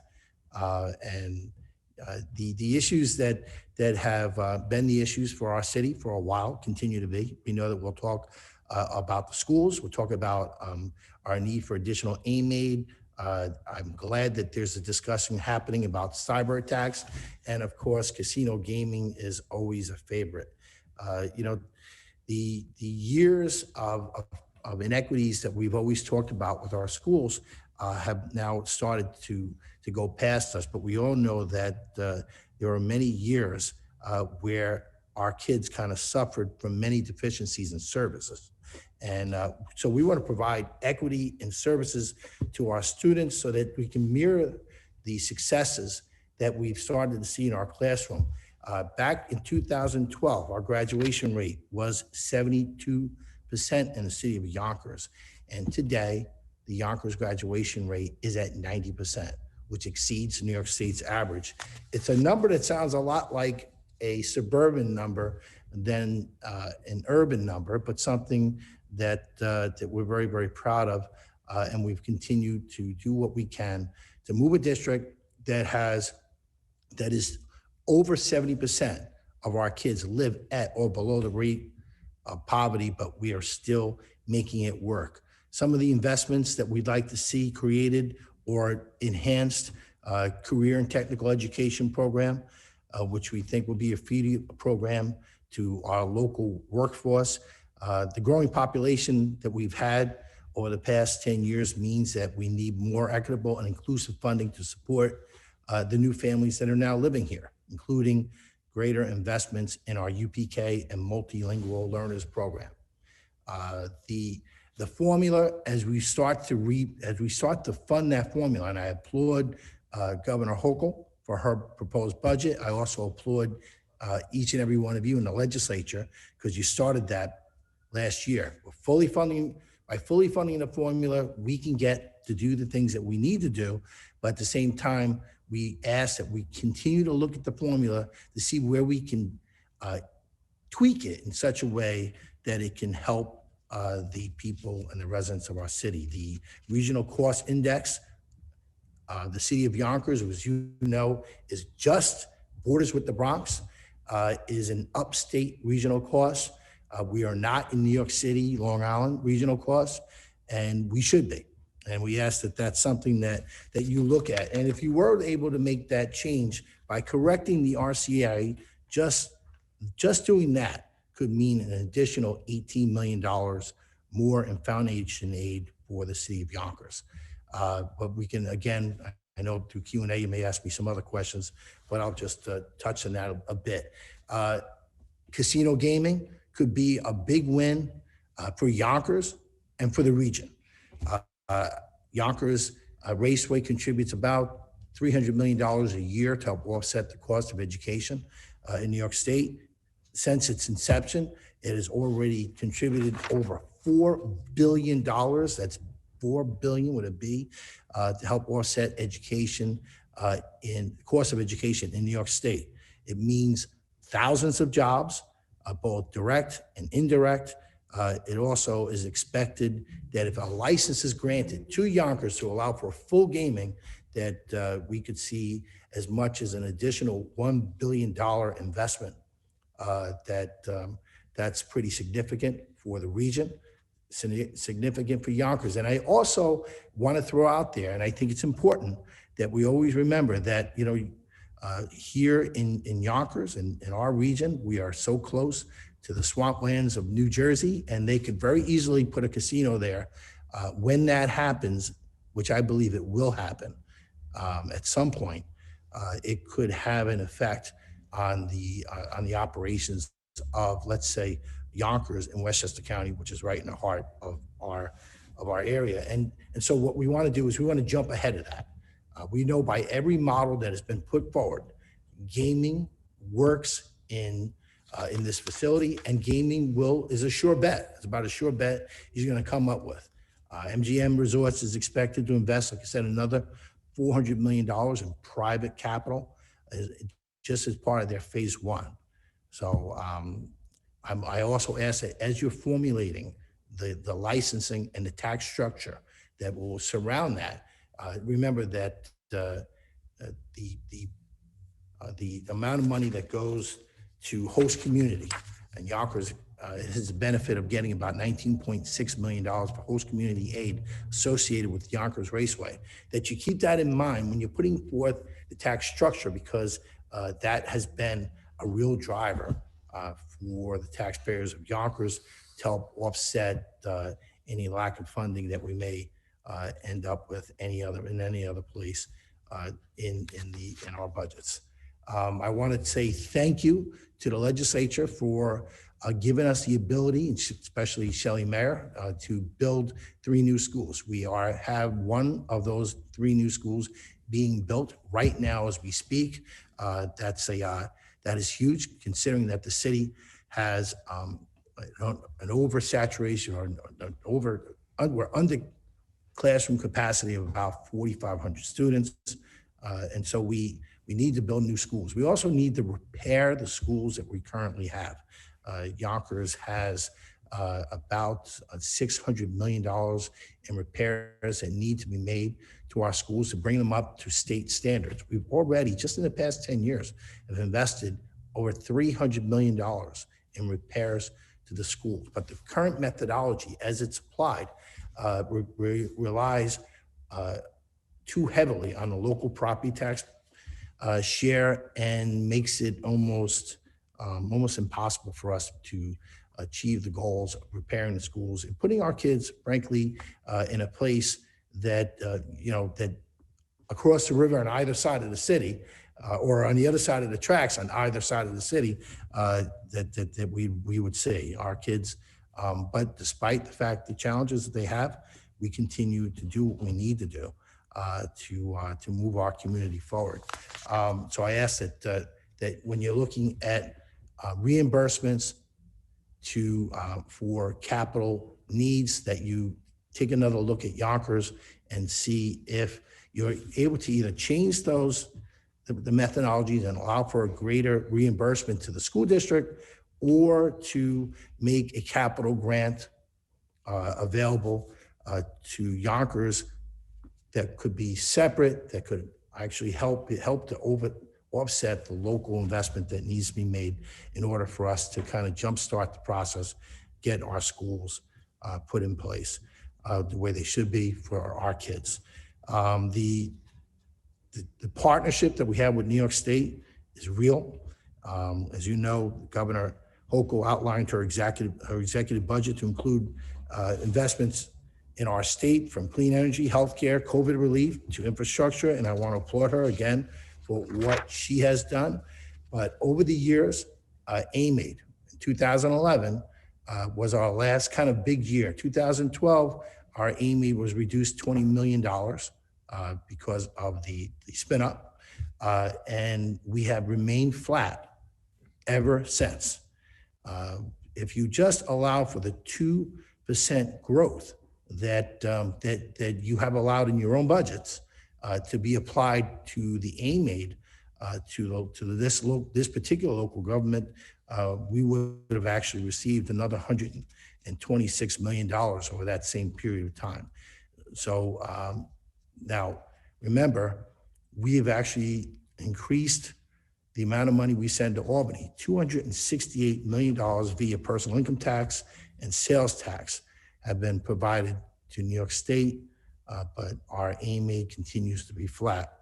Aside from the Yonkers building of a new school, the city of Yonkers also remains the only Big Five that pays 100% of the school district's debt service, which is above and beyond, as you know, the legal requirements of the maintenance of effort.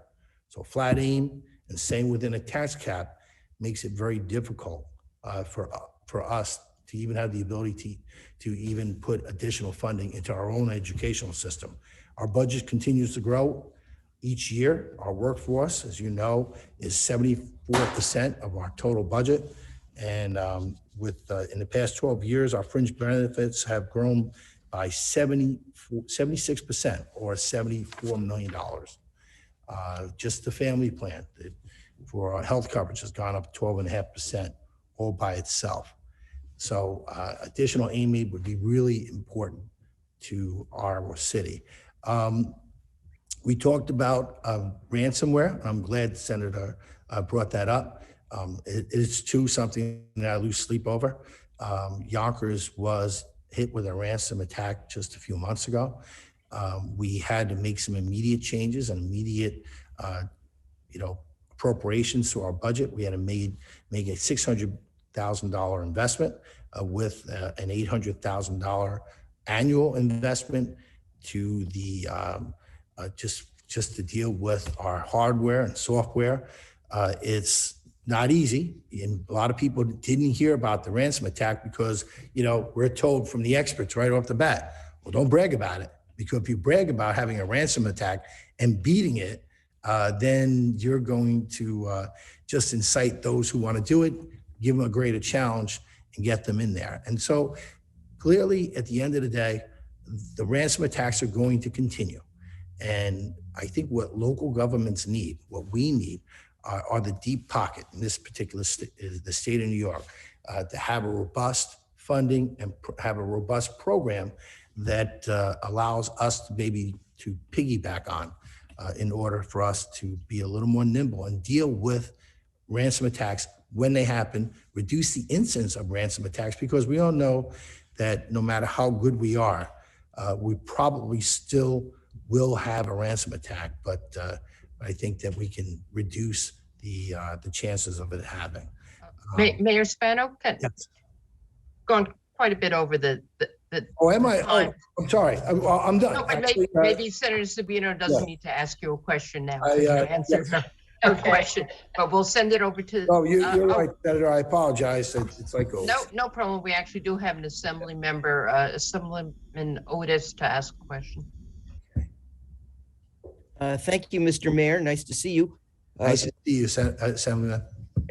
On the ransomware situation, what kind of, when you had your incident, you have, I assume, an insurance carrier that also brings in some expertise, or who did you use to provide the technical expertise to position how you would respond and defend in that situation? We don't have an insurance policy on that, but we do have obviously our in-house technology team. They've been very good at dealing with the matter and keeping it contained. And so we are now looking at insurance options now, but we know there are expensive options. There are also, some fears out there that, if you're on this list of having this type of insurance, will you be more susceptible to taking a hit? And will they pick your community as the one they want to become? And so there are lots of questions here, lots of, like I said, and we have to change our own system too.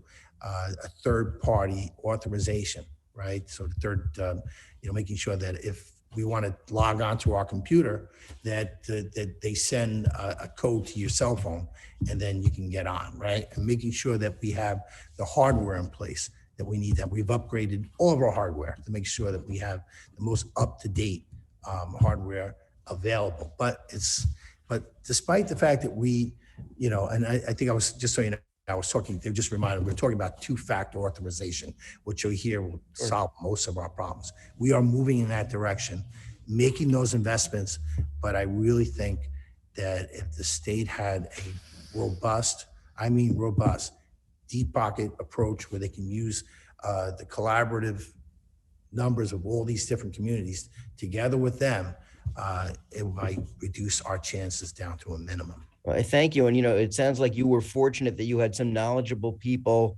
in-house that were able to guide you and knew who to call to get information, because you defended that well. And you think that a lot of smaller municipalities may not be positioned to have those kinds of skills on board. So congratulations on how you handled that, though, and appreciate the answers to your question. To the question. Thank you so much. Still playing hockey, I hope. Are you still goaltending? I hope. We have you have goaltending children. I'm a goaltender, so it's all good. Thank you, Mr. Mayor. To the Senate. Thank you. I think Senator Cooney had to disappear for a minute, so let's take Senator Shelley Mayer from Yonkers. Hello, Well, Senator. Mr. Mayor, nice to see you Nice to see you. from up here in Albany. Thank you for your testimony. I have a few quick questions. I don't have much time. Do you know what share of the school district's budget is paid for by the city of Yonkers? What percentage? Hold on, just give me 1 second. Okay. So 42% of the city's budget, 42%, which Of by the the s- I think you mean 42% of the city's budget goes to education, but of the Right. school district's budget, what percentage is paid by the city? Because that's a comparison with other districts, if you know.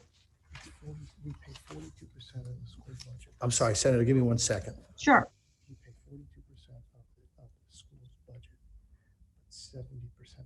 Okay, gotcha. We pay, okay, so we pay, all right, 42% of the budget is for education, right? Of the city, yep. But our tax, what comes out of our tax levy is 70% for, Right, but that's different than the Or question I'm asking you. Of the school district's budget, which I believe is 680 million, approximately what percentage of that is paid by the city? You can get back to me. 32.8%. Okay, thank you. And has that been fairly constant or has that changed over the last year? 34, 36, 33. It's Yeah, constant. Yeah, it's about constant, 34, 33. Okay. 36. Quick question on Empire Casino and MGM, and thank you for your leadership and the whole coalition that's hopefully going to get there this year. You have in your testimony that the state's legislation should require that the public schools share a portion of the benefit. Are you asking for that to be incorporated in legislation as opposed to sort of an agreement between the city and MGM? Either way, Senator, I mean, I think that, I'm the mayor now, and that's always been, as you remember when I was in the legislature, the casino was always there for the benefit of the local school district in terms of any additional aid that came out of the Right. casino. I think that's important. I think that if we, I have 2 years left and I don't plan to be here after 2 years. And so I think if we have that protection in law that we don't have to worry about any future administrations, maybe diverting those dollars away from education, which I think would not be traditional with what we have set in motion. No, agreed. Lastly, very quickly, you mentioned additional tax revenues sent to the state by development and increased personal income tax in Yonkers. What about the city of Yonkers personal income tax? Has that gone up as a result of increased development? Judy, what's that? Sure. I'll maybe give you the number. It's a little harder for us because I can't swing the camera over. I know. Sorry about that, Senator. I'll just say that yes, it's been performing very well. Development has helped. Yeah. We'll have to get you a specific number, but yes, the numbers are up and they are performing very well. Okay, And I'd love to see the increased Yonkers personal income tax and any Yonkers sales tax as a result of increased development. We will make that available. to Thank you. Senator. Thank you very much, Mr. Mayor. Look forward to seeing you at home. Nice to see you, Senator. Thank you. Back to Assembly. Yes, our city's chair, Assemblyman Bronstein, for 10 minutes. I get mixed up for Harry Bronson all the time, though. No, Bronstein, 10 minutes as the chair. I'm not taking 10 minutes. Good to see you, Mayor Spano. I just want to follow up on what Steve Otis was talking about, and Senator Savino has been bringing it up about the cybersecurity issues. And you talked to that you're exploring insurance options. Does your team have an estimate about how much it would cost to insure the city against a future cyber attack? We don't know what it would have cost us as far as in terms of what the cyber attack was going to cost us, because we were lucky enough not to open the email, I guess, when it came in, right? But it still affected us pretty deeply, and it cost us $600,000 just to take care of the infrastructure that we had to do to kind of go back in time and erase this moment and try to move forward. The question you're asking me is, what do you think it would cost us in terms of insurance, or what would it cost us in terms of repairs? insurance? Like if you were exploring moving forward to insure yourself against a future cyber attack, does the city have an estimate of how much that would cost? I would imagine we do, Mr. Chairman, and I will get that number to you. Okay, because I'm sure other cities, it's a new phenomenon, and I'm sure other cities are, looking into how to protect themselves, and insurance is an option. And it's just a question of, is this something an expense that other cities are going to have to undertake moving forward? I will tell you this, Mr. Chairman, when I was at the National Conference of Mayors, and this was very much a part of their discussions, it was made very, very crystal clear to us all that insurance is something that we ought to be doing. Also, they also talked about the two-factor authorization. So those are two key components that they were looking for all the mayors to do. And that's what we're in the process of trying to take care of. Okay, thank you. Thanks, Chair Weinstein. To the Senate. Thank you, Senator John Liu. Thank you, Madam Chair, and welcome, Mr. Mayor. Hi, Senator. Hi. I hear all about you all the time from my great colleague, Senator Mayer. So I appreciated her question. My only question to you really is, the governor talks about transit-oriented development. And I think that would affect part of Yonkers, if not a large part of Yonkers. Is that correct? Yes. Is that something that your administration is in favor of, or do you think it might have some restrictions on the part of what the city of Yonkers could do? No, I think, listen, we when you're a city that has, we have, I think 4 or 5 train stations on our west, 4 or 5 train stations on our right. This is we have development being built all along those train stations. Transit oriented is something that we support and want to see happen. We want, it's just that, when you're a city of 200,000 people built in 18 square, 18 square acres or something like that, but it's where we're kind of running out of space. We're not Manhattan, and we don't build that high, but we're running out of space. So when we do these things, we're very careful to make sure that we can accommodate the people, accommodate the traffic, and be able to do this, because at the end of the day, we want the housing. We want people to be able to afford to live in our city, and we want them to be able to travel to places like New York if they want to work or play. Okay, so sounds like there's a little bit of mixed feeling there, Mr. Mayor. No, we have supported it, and we'll continue to support it. Yes, no, and we have. And all right. Yeah. Great. Thanks for that clarity. Mr. Mayor, do you have any, sorry about that, Senator. If I wasn't clear, I apologize for that. But I was trying to say that, yeah, we have supported it. It's just that we're running into other issues of space just trying to make it all work. In New York City, which is your sister city to the south, in New York City, we're always looking to create more affordable housing, and part of that affordable housing is something called inclusionary zoning, which I'm not sure you have in Yonkers. I'd be interested if you do have that. If we had transit-oriented development like the governor was envisioning outside New York City, if we had that in New York City, that actually impairs the ability of the city of New York to conduct inclusionary zoning agreements and in order to build affordable housing. In other words, it's just a development giveaway to developers, but you don't view it as such in Yonkers. I mean, people who own property near those Yonkers train stations, their property is essentially skyrocketing in value because of the governor's proposals, even though there's not necessarily any requirement that they build affordable housing. We're looking at that as well. Inclusion, I mean, that's obviously very important to us, but it's being that we're so close to New York City, we do have a lot of commuters who kind of like drive into Yonkers and then go to New York City. And so all those are areas that are of concern to us because we try to figure out how to make it all work. And one of the ways that you could, a deep pocket could help us, like New York State, is to help us build even parking facilities at these train stations. You take a place like Yonkers that if you build multi-tiered structures of how parking could really go a long way towards making the programs that we love that are near and dear to us happen if there was that type of parking. Okay. Thank you very much. Thank you, Madam Chair. Thank you. I think we have run out of senators. Similarly in assembly members, so thank you. Oh, I'm sorry, Senator Savino, was your question answered? Well, I'm just happy to hear Mayor Spano acknowledge the challenges of cybersecurity risks and the necessity for it. So I don't have to ask him because he already understands. I would like to make the one point, though.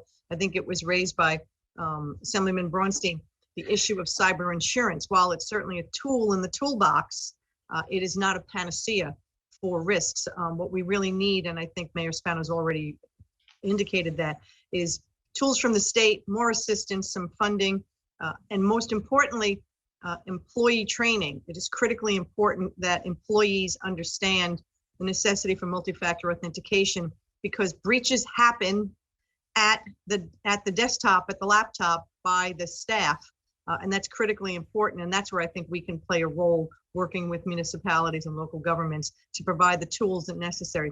Insurers are beginning to refuse to pay out on many of these ransomware claims because of failure to provide the types of training that is necessary to prevent it. So thank you for acknowledging the risk, and I look forward to working with you on it. And Senator, that was the third component. You're 100% right, is employee training. We're working on that. That's a key component, because it was by the pure luck that we had one employee who was smart enough to catch the virus before they opened it up, and it was done on a Friday, so no one was here, and we were able to isolate it and go from there. So important. Thanks. And Assembly Member, I may have dissed Assembly Member Nader by mistake. I apologize. Yes, that's what I was about to say. I apologize. Assemblyman Sage. Yes, thank you very much, Mayor. Always a pleasure. As you know, I represent Yonkers. Yonkers is completely my district. And I gotta say, I gotta compliment you on, not only Yonkers being the third largest city in the state, but that really was as a result of a economic and population growth, development on the waterfront. And with that, of course, came the needs to make sure we have adequate funding for education. And I know in your presentation, you pointed to inequity in educational funding and looked at a possibility of changing the index. But we want to see if there's a possibility of going further and in sponsoring legislation that acknowledges that the population and social demographics have changed dramatically in Yonkers and Urban Ed. That's why we're proposing legislation that as a start tells the state to start using the 2020 data, census data, rather than presently using the 2000. A lot of our kids in high school weren't even born when we're using this data. And the other that we're proposing is to use the percentage of free and reduced lunch that we feel is the best reflection of the economic status of kids. So I just wanted to, I know your initiative is to promote more funding, more equity. We support the licensing for MGM, and we know that's something that would benefit Yonkers and the region. But on the state funding, inequity in education, Mayor, is that something we should lobby and should look at that addresses Yonkers public schools and the long-term needs? Well, don't forget, if you look at the census, we grew 20,000 people. And you had two assembly districts that yours and Assemblyman Pretlow that had to be reduced by 10,000 each. Correct. So, and for a city of 200,000. So that's a significant change in our population in that past 10 years. And so, while we beat out, I kid around about beating out Rochester for third, we're only there by like 400 people. So, but like I said, it took over 20,000 to get there. These are really important because, like I said, the percentage is so wide that if you don't take that into consideration, it could potentially lead to us not getting it with the proper funding. And the funding from MGM, Mayor, how do you see that benefit in Yonkers? In so many different ways. And you know, while I'll brag and say, yeah, it's great for Yonkers, they'll be the number one employee of people in Yonkers, the number one taxpayer, but they'll be the number one, employee for Westchester and the number one taxpayer. And so, and so there is a huge benefit, not just to Yonkers, because it's Yonkers and Mount Vernon and the Bronx that is going to see the employment of people. And then remember, you're talking about jobs that are paying an average $30-something an hour. So you're not, these are good, solid positions in a region that absolutely needs, needs it. Yonkers has a very low unemployment rate. I think it's 3.6%. But we all know that there's underemployment in Yonkers. While people are working because they had to make ends meet, but they're working 2 and 3 jobs to make it happen. With one job at Yonkers Raceway, what that could mean to a working family in our region, it's priceless. Thank you. Thank you very much, Mayor. Thank you, Mayor Spano, for being here. And we're now going to go to the mayor of the city of Syracuse, the Honorable Ben Walsh. You have 10 minutes, there'll be 10. And feel free to speak now. Great. Thank you, Chair Weinstein, Chair Kruger, and members of the Legislative Fiscal Committees for inviting me to these joint hearings to discuss the state budget again this year. I'm grateful to the legislature for its support of Syracuse through profoundly challenging times in the history of New York State. The members of this legislature have staunchly stood by our city and its residents. I'm particularly appreciative of the members of our local delegation, Senator Rachel May, Senator John Mannion, Assemblyman Bill Magnarelli, Assemblywoman Pam Hunter, and Assemblyman Al Sturpey. From a fiscal standpoint, the events that have unfolded over the past year have been both surprising and fortunate. When I last met with you, the prospects of federal pandemic relief to state and local governments were uncertain at best. The projections for the impact of COVID-19 on sales tax receipts were still bleak. And because of those conditions, ominous questions lingered over the reimbursement of withheld AIM and the possibility of AIM cuts going forward. For Syracuse, the outcome has been positive on each of these fronts. The American Rescue Plan Act, or ARPA, delivered vitally important funding to our city and our state, enabling us to restore services and invest in our recovery from the pandemic. Sales tax revenue rebounded and far exceeded anyone's expectations. With those developments, the state reimbursed the AIM withholding to cities, and this legislature maintained AIM at the current levels. At the early stages of the pandemic-fueled financial uncertainty, my administration and our Common Council acted. We made hard cuts in city services, implemented furloughs for city employees, and reduced spending by more than 15%. Because of those decisions and the arrival of federal aid, the restoration of AIM, and the improvements in sales tax, we averted a financial crisis. We are implementing comprehensive ARPA recovery strategy that invests first and foremost in programs to support children, families, and neighborhoods.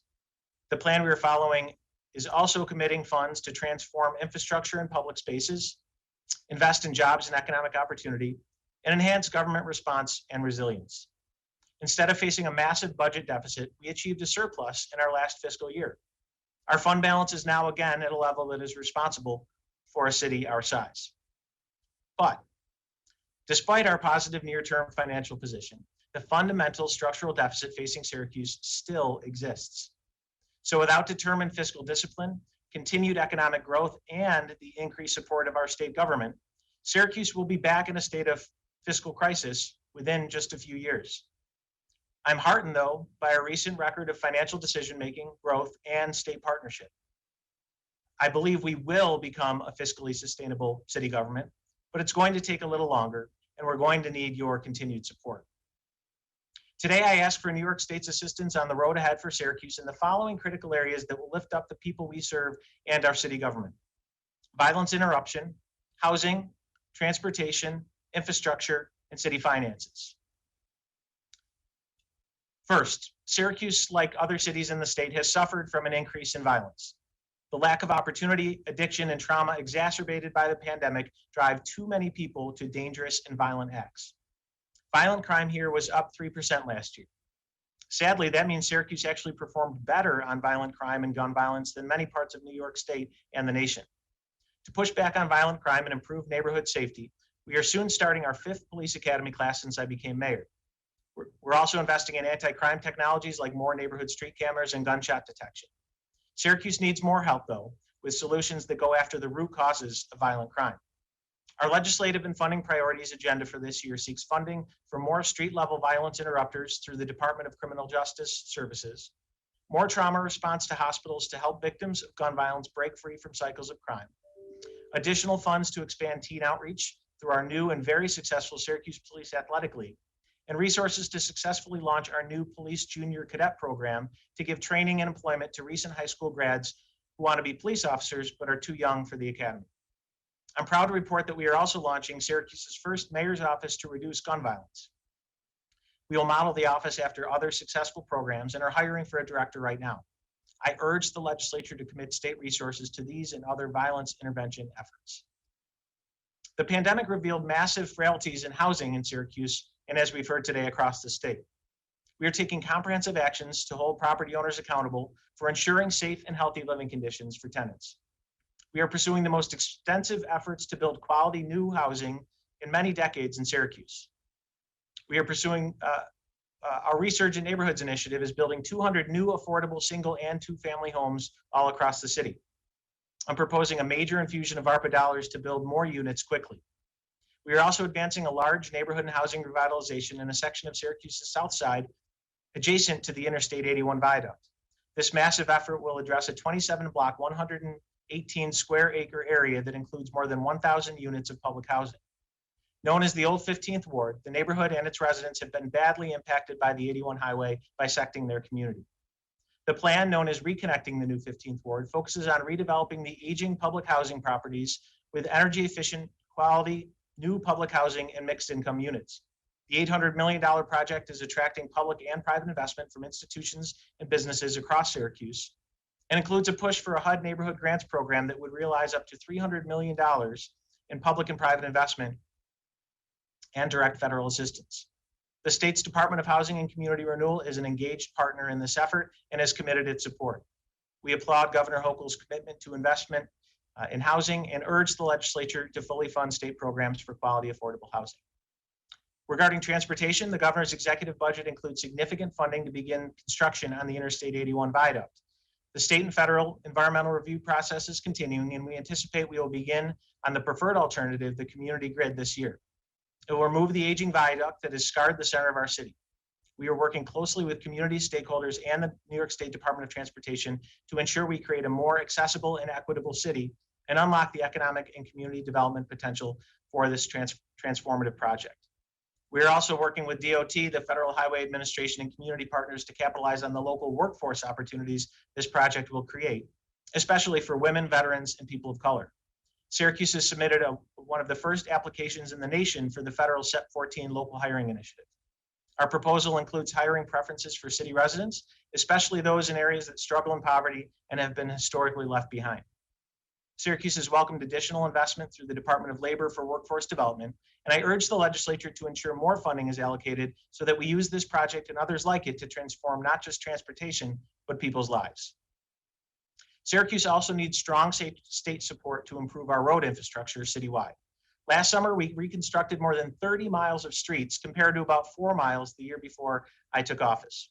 We are using more effective data-driven approaches to prioritize streets for reconstruction and more effectively deploying the state and federal aid we receive. The state touring routes funding, which is included in the executive budget again in fiscal year 2023, played a critical role in increasing our progress. I thank the legislature for your prior support of that funding and urge you to continue it in this budget year. In addition to investing in our roads, we're working with the Central New York Regional Transportation Authority to improve public transportation. This is an essential priority for the people of Syracuse. Last year, I visited Albany to see firsthand the success of the CDTA's bus rapid transit system. We need BRT in Syracuse and have a study from our Metropolitan Transportation Council to move forward. We are working with our transportation authority to pursue every federal and state option available for BRT funding. I'm aware my fellow upstate cities are also seeking additional state investment in public transportation. It's my hope that the upcoming state budget will include substantial increases in both capital and operating assistance that will help BRT become a reality in Syracuse. It will be a multi-year path, and we are determined to make it happen. Like other communities across the state and nation, Syracuse's water infrastructure also requires significant and sustained investment. Since my first appearance at a state budget hearing, I have had the extension of the drinking water intake pipe in Skaneateles Lake, the source of unfiltered water to the city of Syracuse and multiple other communities, on my priority list.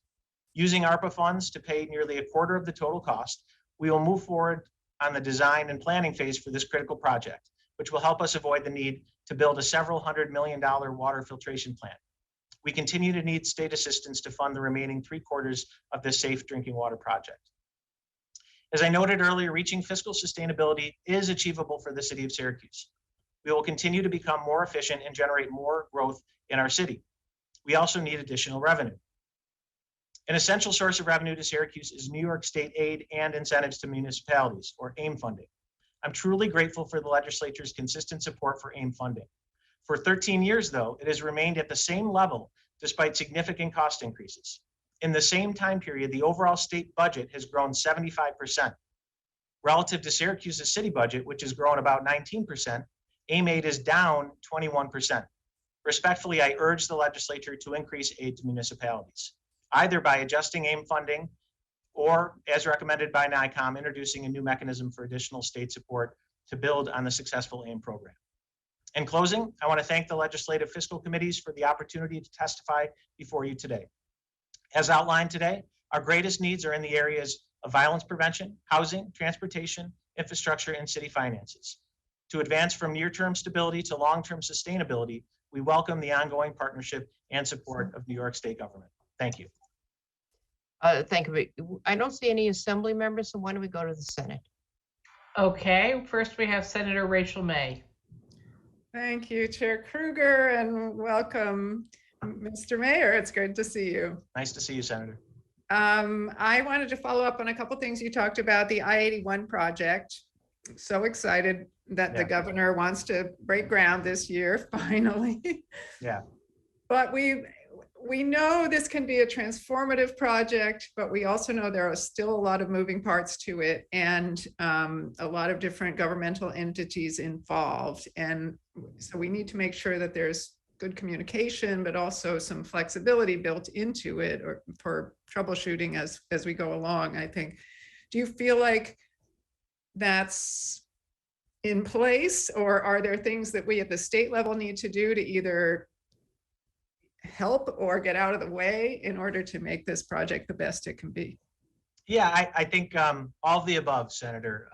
You, as an example, have been a champion of the 81 project and specifically the community grid solution. Unfortunately, I think we've spent too much time debating the outcome of the community grid and not enough time planning for the very challenges that you identified. So, we do meet regularly with New York State DOT. We know New York State DOT is meeting regularly with the Federal Highway Administration.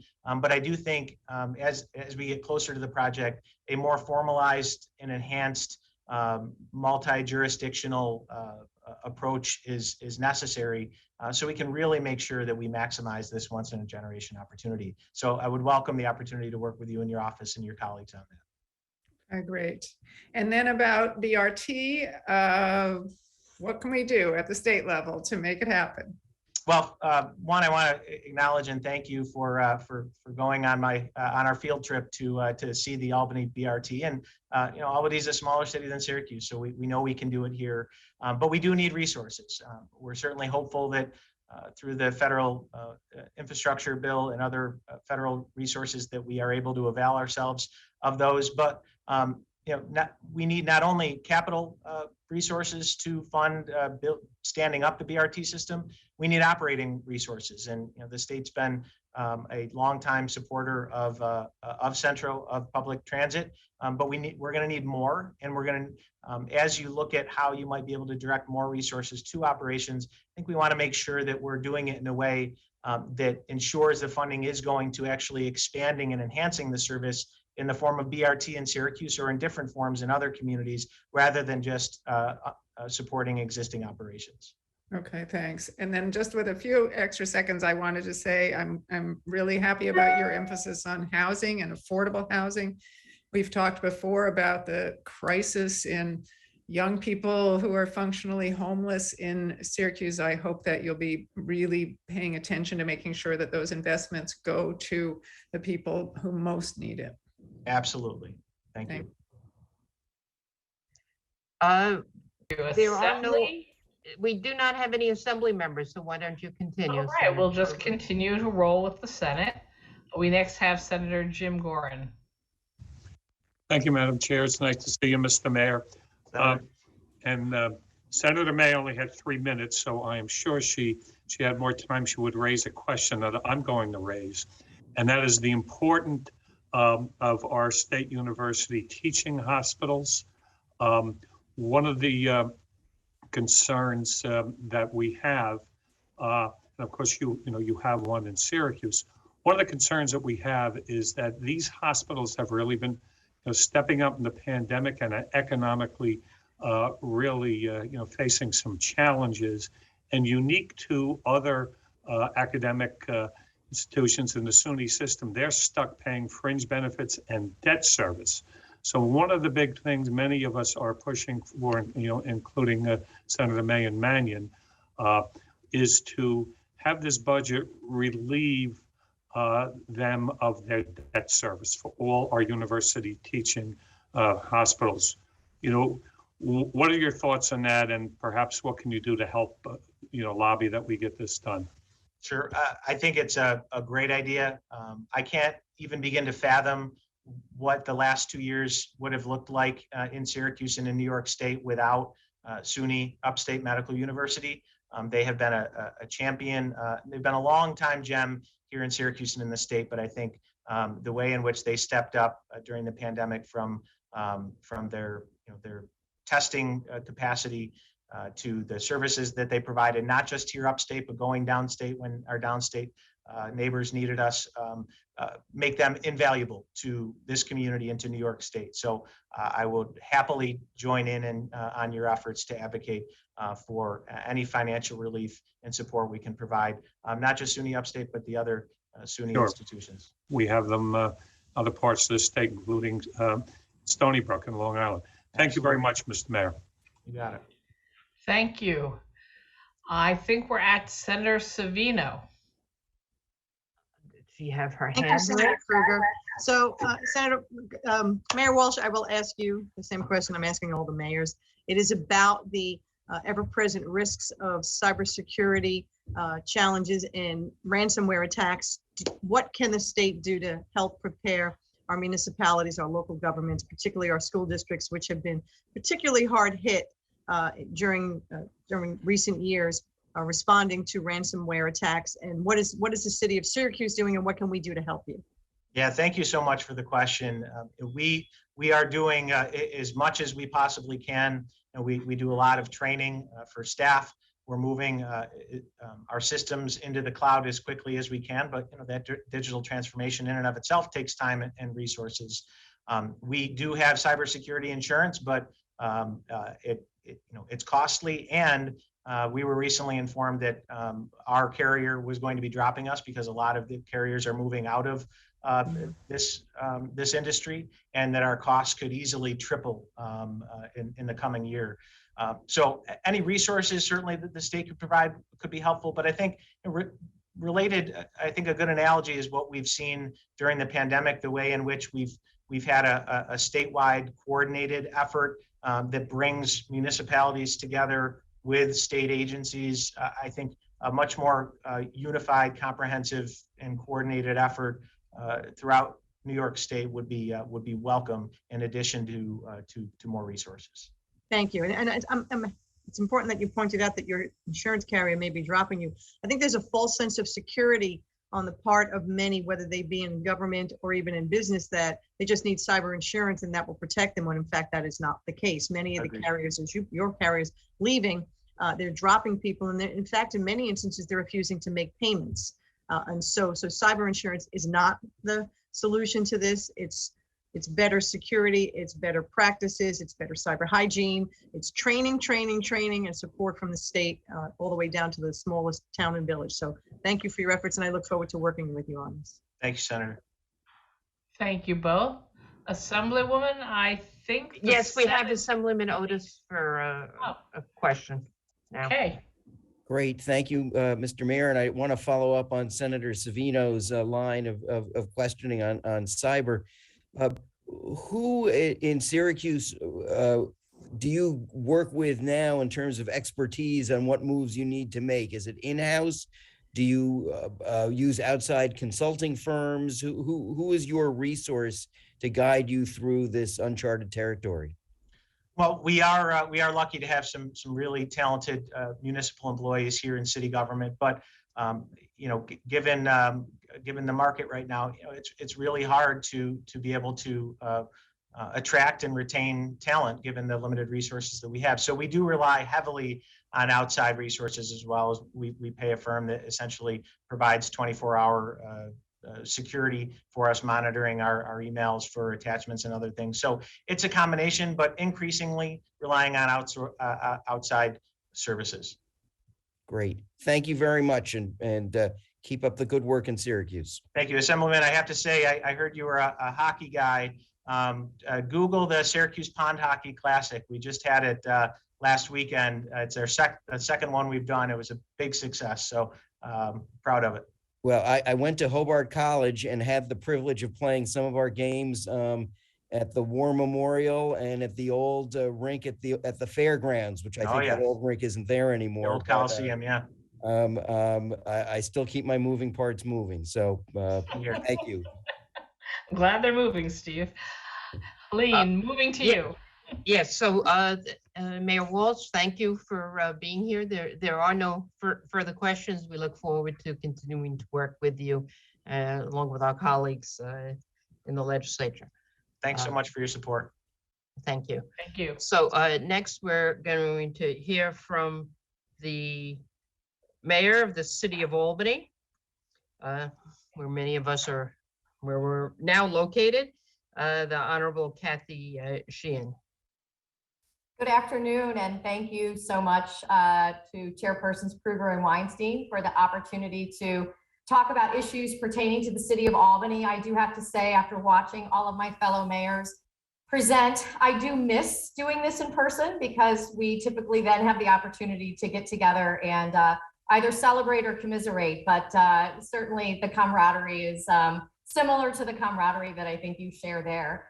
So I also want to thank the Senate Finance Committee and the Assembly Ways and Means Committee, and of course our Capital City delegation, Senate Vice President Pro Tem Neil Breslin, Assembly members Pat Fahey and John McDonald, who work very closely with the city on issues that impact us. And these are issues that impact cities across the state, as you've heard today. All of us have similar challenges. But as you know, I have been typically coming to this group with a challenge that's unique to the city of Albany, talking about the inequities of AIM funding, the fact that the state owns 64% of the property, or 64% of the property in the city is not taxable. An overwhelming majority of that is owned by the state.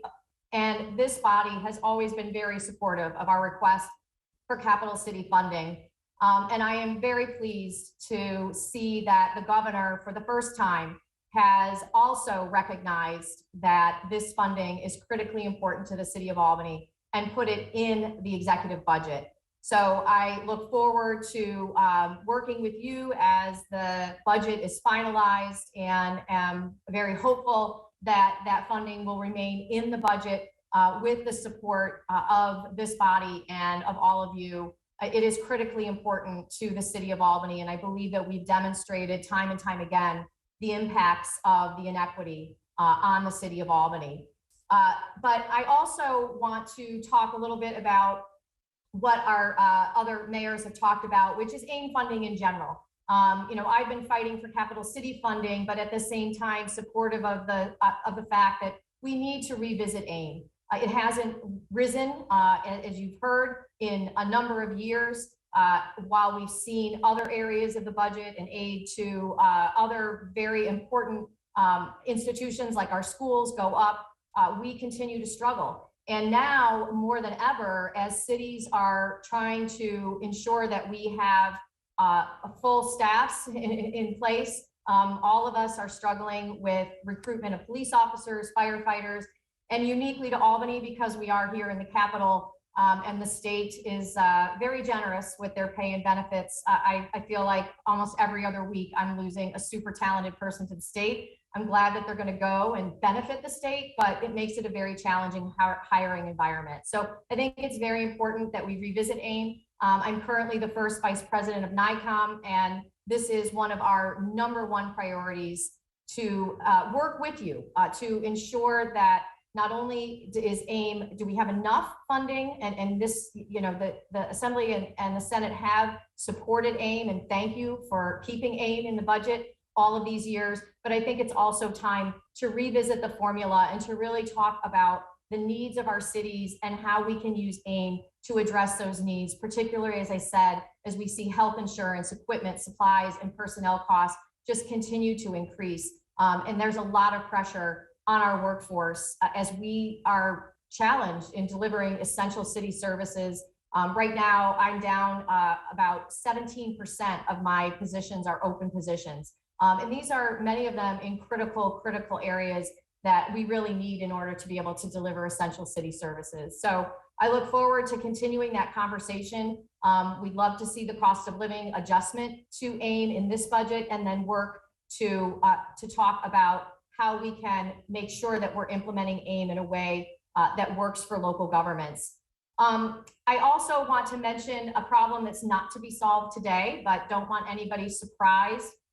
One of the things that is unique to the city of Albany is the pilot payment that we received for the Empire State Plaza.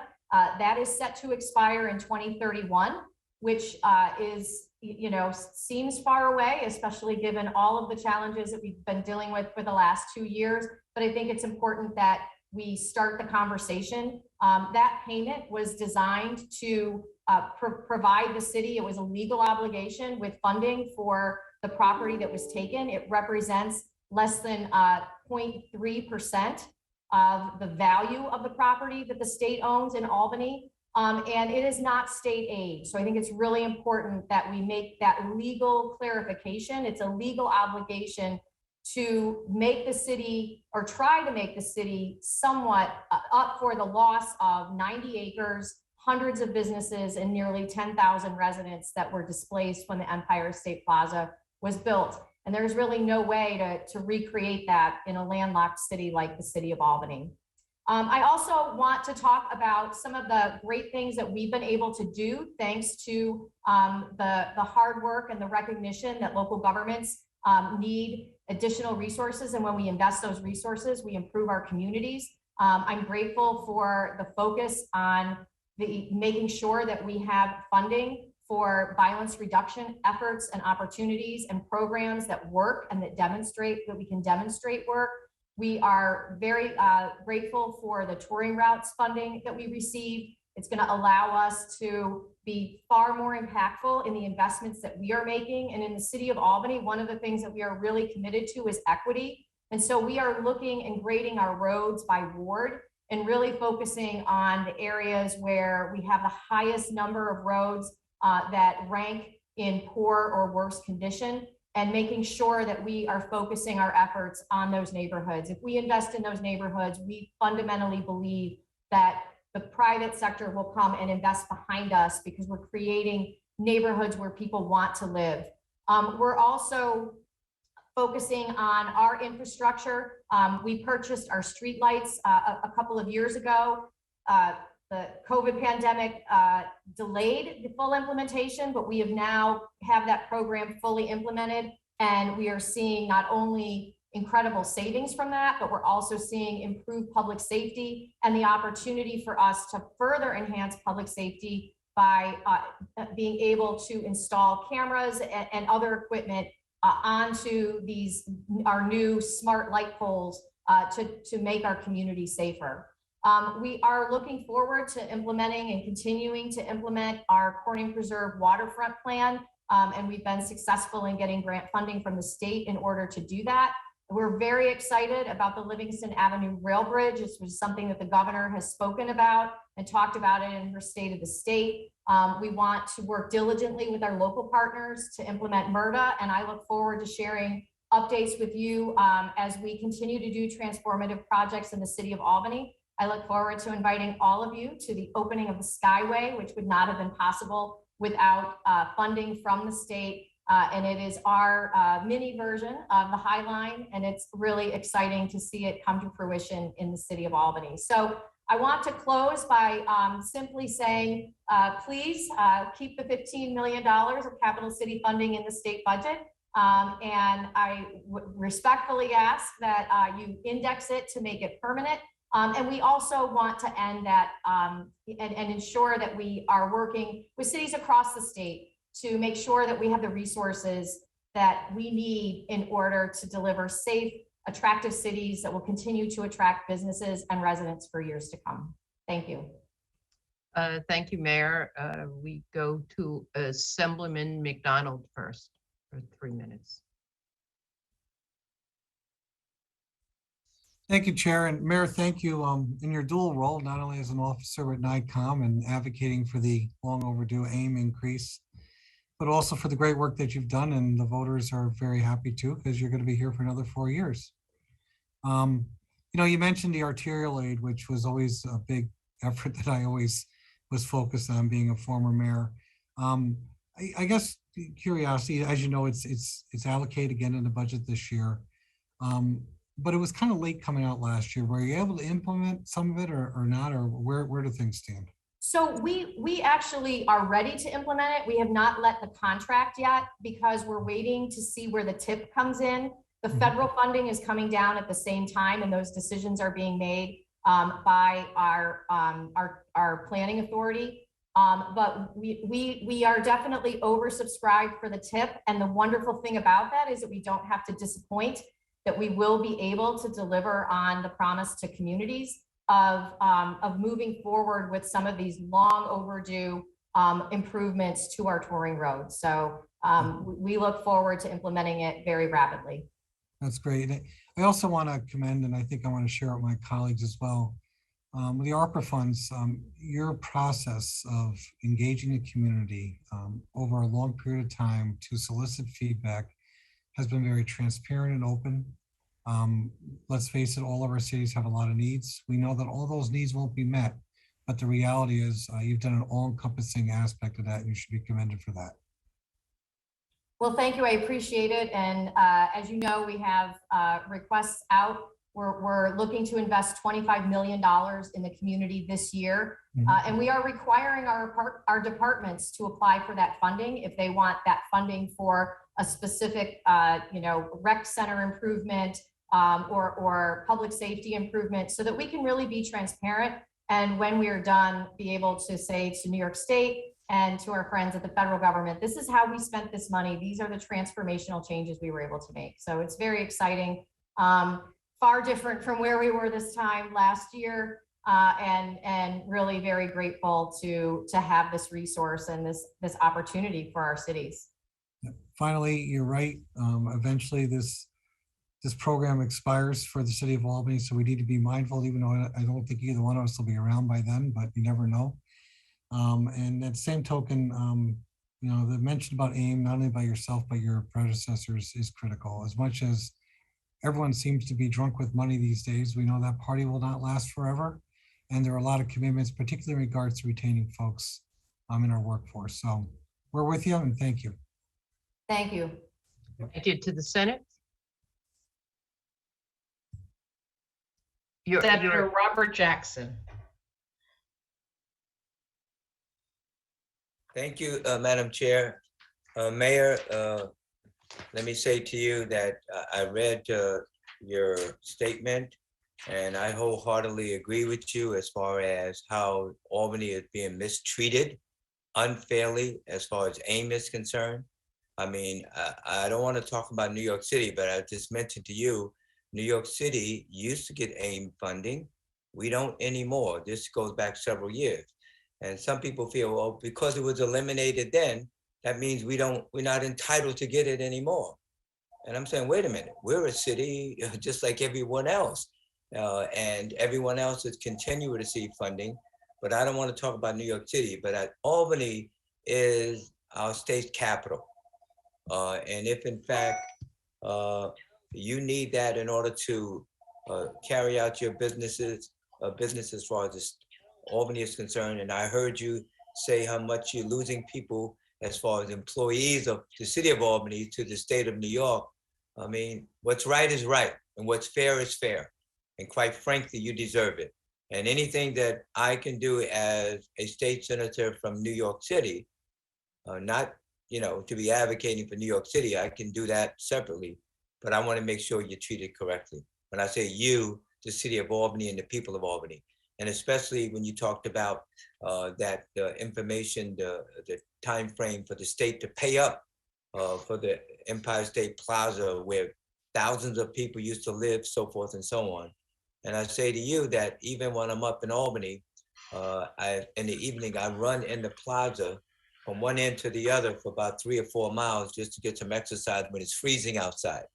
So I thank you for that, and I thank you for keeping us safe while we're up in Albany. And I appreciate the fact that the job that you have is a tough job in Albany. So Thank you so much. Okay. Thank you, Madam Chair. Appreciate the support. We go to Assemblywoman Jackson. Thank you, Chair. Mayor, this is our first time meeting, and I just want to say thank you for all the work that you have done here in the city. I spend a lot of time here now as a new legislator with my son. And, I just know that there's not a lot happening in the downtown area. So I would love to know what kind of support you need from us so that we can have some kind of I drive through the neighborhoods and I'll see like X's on buildings. Oh wait, it's saying my internet is unstable. Yep, I am able to hear you though. It's cutting out just a little bit. I'm gonna cut off my. Okay, I see X's on buildings that look vacant, and I just want to know what that actually signifies and how we can support with more people being housed in this area to make sure that it's lively for the city. Great, thank you. And I'm excited that you're here. We have a lot more people living in our downtown, which was part of a very intentional and strategic investment of converting old office buildings into residential. And so I moved downtown. I live in our Arbor Hill neighborhood, and it's really been incredible to see, even during the pandemic, all of the construction continue and those apartments fill up. And a lot of that happened because of state aid that was available. The Red X buildings, that's a state building code requirement. So if a building is deemed by our fire department not to be safe to enter, it has to have a placard on it so that when first responders show up to that building, they know that it's not safe to enter it. We have reduced the number of Red X buildings by 30% over the last 18 months. And our goal is to continue to do that. We have been very intentional with resources that we put in place, grant funding that we put in place to be able to help to rehabilitate those buildings and get those Red X's off those buildings. We don't own them. Surprisingly, I would say that only about 30% of the buildings that you see with a Red X on it are tax delinquent. These are, for the most part, owned by LLCs, by out-of-town investors who hold a portfolio, who are very hard to get service of process to. And John McDonald has been outstanding in his efforts to introduce legislation and has successfully passed legislation to allow us to move more quickly to address those buildings. Thank you so much. That's exactly what I needed to know. Thank you. Senator Krueger, I don't see any other senators, but we do I have. believe Senator Savino has a question for this mayor as she did the other mayors. Yes. To Thank raise you. her Good to see you. hand. Good to see you, Mayor Sheehan. So it'll be brief. It's with respect to the issue of cybersecurity, cyber breaches, ransomware attacks. As we know, local governments, school districts, everyone are certainly at risk. The Biden administration has signed national security documents indicating that it is the national security threat of our lifetime. So I'm wondering what the city of Albany is doing, what the state can be doing more to help our local governments, and what we can do to work more collaboratively to protect the city of Albany and everyone here from the risks of cybersecurity attacks. Thanks for that question, Senator, and it is good to see you, although again, I wish we were in person. Yes. You know, the Albany has lived this. We had a cyber attack in 2019, April of 2019, shortly after the city of Atlanta. I don't know if the hackers were going through and finding cities that started with A, but we were part of that. And, you know, I believe as my fellow Mayor Spano indicated, we are advised not to talk very much about how we were successful in fighting that, only because we don't want to encourage somebody else to try. But I want to say that there were two outstanding resources that are available at the state level. State ITS was invaluable to us. They sent resource over here. They helped us as we worked with the FBI and with other law enforcement. And they were really, really helpful in our post-event analysis of really doing all that we could do to even further reduce the impact. We were fortunate that the impact was relatively minimal, but they've been an outstanding resource. And also UAlbany, its new e-tech building, its emergency preparedness school, cybersecurity is part of that. And so we look forward to, and I've offered to them when we did the ribbon cutting, you know, we'll be your guinea pig. We are willing to work with the state to do all that we can to further secure and do what we need to be doing to protect our systems. Thank you. Good to see you again. Good to see you. We have one more member, Assemblyman Mamdani. Thank you, Chair Weinstein. Thank you, Mayor Sheehan. Just wanted to ask you a quick question regarding housing. So Albany was the first city in the state to pass good cause eviction, and we're considering it now at the state level. How has good cause impacted housing conditions in the city of Albany? Well, we've been sued. So, you know, I think that we worked really hard with housing advocates, and I think got to a place where, you know, it's hard to make everybody happy, but we were really excited. You know, once we understood what the challenges were that housing advocates were attempting to address, we really worked hard to engage with landlords as well as tenant groups. And I'm really proud of our legislation. We have been sued, and the argument is that we are preempted by the state. So I think if the state were to pass it, then it would allow us to move forward with something that is really important, especially as we see you know, pretty scary numbers as the moratorium has been lifted, and as we try to sort out what is going to happen as the result of that. And so, Mayor, would you say that you're in favor of the state passing good cause eviction? Yes, I mean, you know, I think that it certainly would then end this litigation and allow us to continue with enforcement and implementation. It's common sense, and I think that when you have security in housing, then you have security in families. And it makes, you know, we have such transients that we see, and it impacts school performance, you know, it impacts people's mental health, it creates anxiety, and it takes resources from the people who are in the least position to be able to marshal those resources. You know, changing apartments for some, you know, is like, hey, I'm going to go look for a new apartment because I want a better place to live. For others, the idea of coming up with first and last month's rent, filling out the applications, paying application fees, it is a devastating prospect when you're told that you're going to be, your lease is not going to be renewed, or you're going to be evicted for with no good cause. Absolutely, I couldn't agree more. Thank you so much for your testimony and for your work. Thanks. Thank you, Mayor. I just wanted to send regards from Assemblywoman Fay. Just for your information, that the members are restricted to the relevant committees that co-sponsor this hearing, and she is unfortunately not one of them. So she just texted me to please send her regards. And with that, I thank you for being here with us today. And we look forward to continuing this discussion as we move to conclude the budget. Thank you. Thank you so much. Good to see you, Kathy. Thank you. Thank you, Senator. Thank you, Assemblywoman. And now we will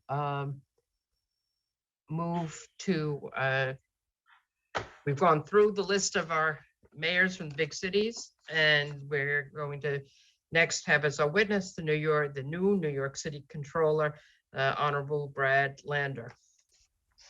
Welcome. Thank you so much. Good afternoon, Chair Weinstein, Chair Kruger, and members of the legislature. I'm honored to be here, as the chair says, for the first time as New York City Controller, and grateful for the opportunity to discuss the state's executive budget with you. I'm also joined today by Francesco Brindisi, our Executive Deputy Controller for Budget and Finance.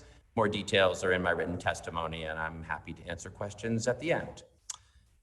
The numbers suggest that we are at last and fitfully turning the corner on 2 long years of a pandemic that has been devastating for so many New Yorkers and shined a harsh spotlight on inequities in our economy. In New York City, the unemployment rate is now 8.8%, still double the nation's, and jobs remain more than 400,000 below February 2020. But as Omicron surge wanes, we do see many signs of economic recovery. However, there are serious concerns about how that recovery will be shared. Federal and state rescue spending saved millions from eviction, food insecurity, and bankruptcy. But now much of that relief is expiring, just as inflation is eroding family spending power. So the critical questions for this moment are we on path for an inclusive recovery? And how is the executive budget facilitating it? We've got a unique opportunity to spend one-time federal funds and surplus state tax revenues to address the impacts of the pandemic, to confront the inequalities it exposed and exacerbated, to address the cost of living for working families, and to prepare now for future crises by building up both our fiscal resilience and our climate resilience. First and foremost, we must support New Yorkers who are currently struggling to stay in their homes and care for their families as costs rise. So it's critical to replenish funding for the Emergency Rental Assistance Program and the Excluded Workers Fund. We should not neglect thousands of New Yorkers who were denied relief simply because funds ran out before their turn. The next round of rental assistance funding should also address the exclusion of public housing residents, and we must protect tenants who are paying their rent, but facing eviction nonetheless from real estate investors profiteering off the pandemic with good cause eviction protections. Next, we must raise the floor for low-wage workers, so many of whom have been on the front lines of this crisis.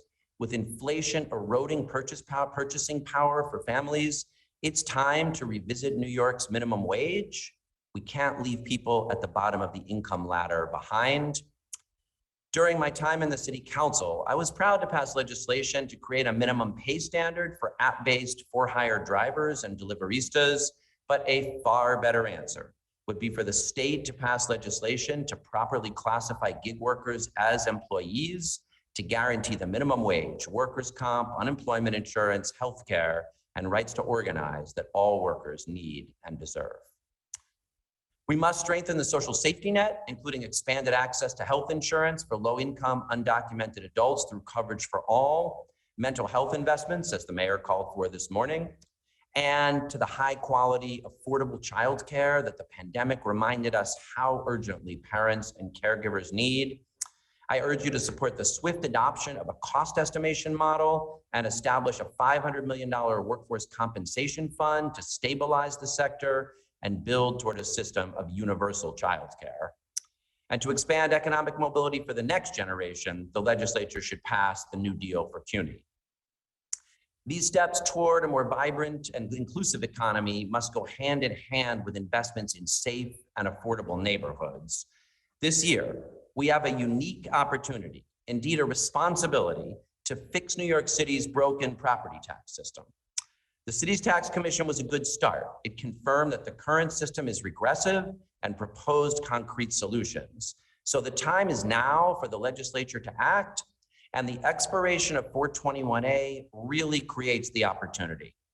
You already know that 421A is a $1.7 billion tax giveaway that subsidizes gentrification and creates little truly affordable housing. The majority of the supposedly affordable units are at levels that 3/4 of New York City's families can't afford, and the new proposal doesn't change that. But the underlying issue here is a flaw in our property tax system. The disparate taxation of homeownership and rentals, which discourages rental housing development in favor of condos. So we shouldn't tinker around the edges with slightly different numbers and letters. Instead, the legislature should allow 421A to expire and then set a deadline of the end of this calendar year to achieve long overdue comprehensive property tax reform that would eliminate inequities amongst different homeowners, create parity between rentals and condos for future development, and allow the city to target its scarce affordable housing subsidies to truly affordable housing. I would be delighted to work with legislators on such a plan. I genuinely believe we can achieve it this year. And lastly, on housing, the budget can't exclude NYCHA's 400,000 residents, but even with additional state, city, and hopefully federal support, the need would remain gaping. The NYCHA Preservation Trust is a promising approach that merits very strong consideration. My office plans to engage with residents about the proposal in the coming weeks and seek to develop ways that residents would be meaningfully and permanently involved in oversight.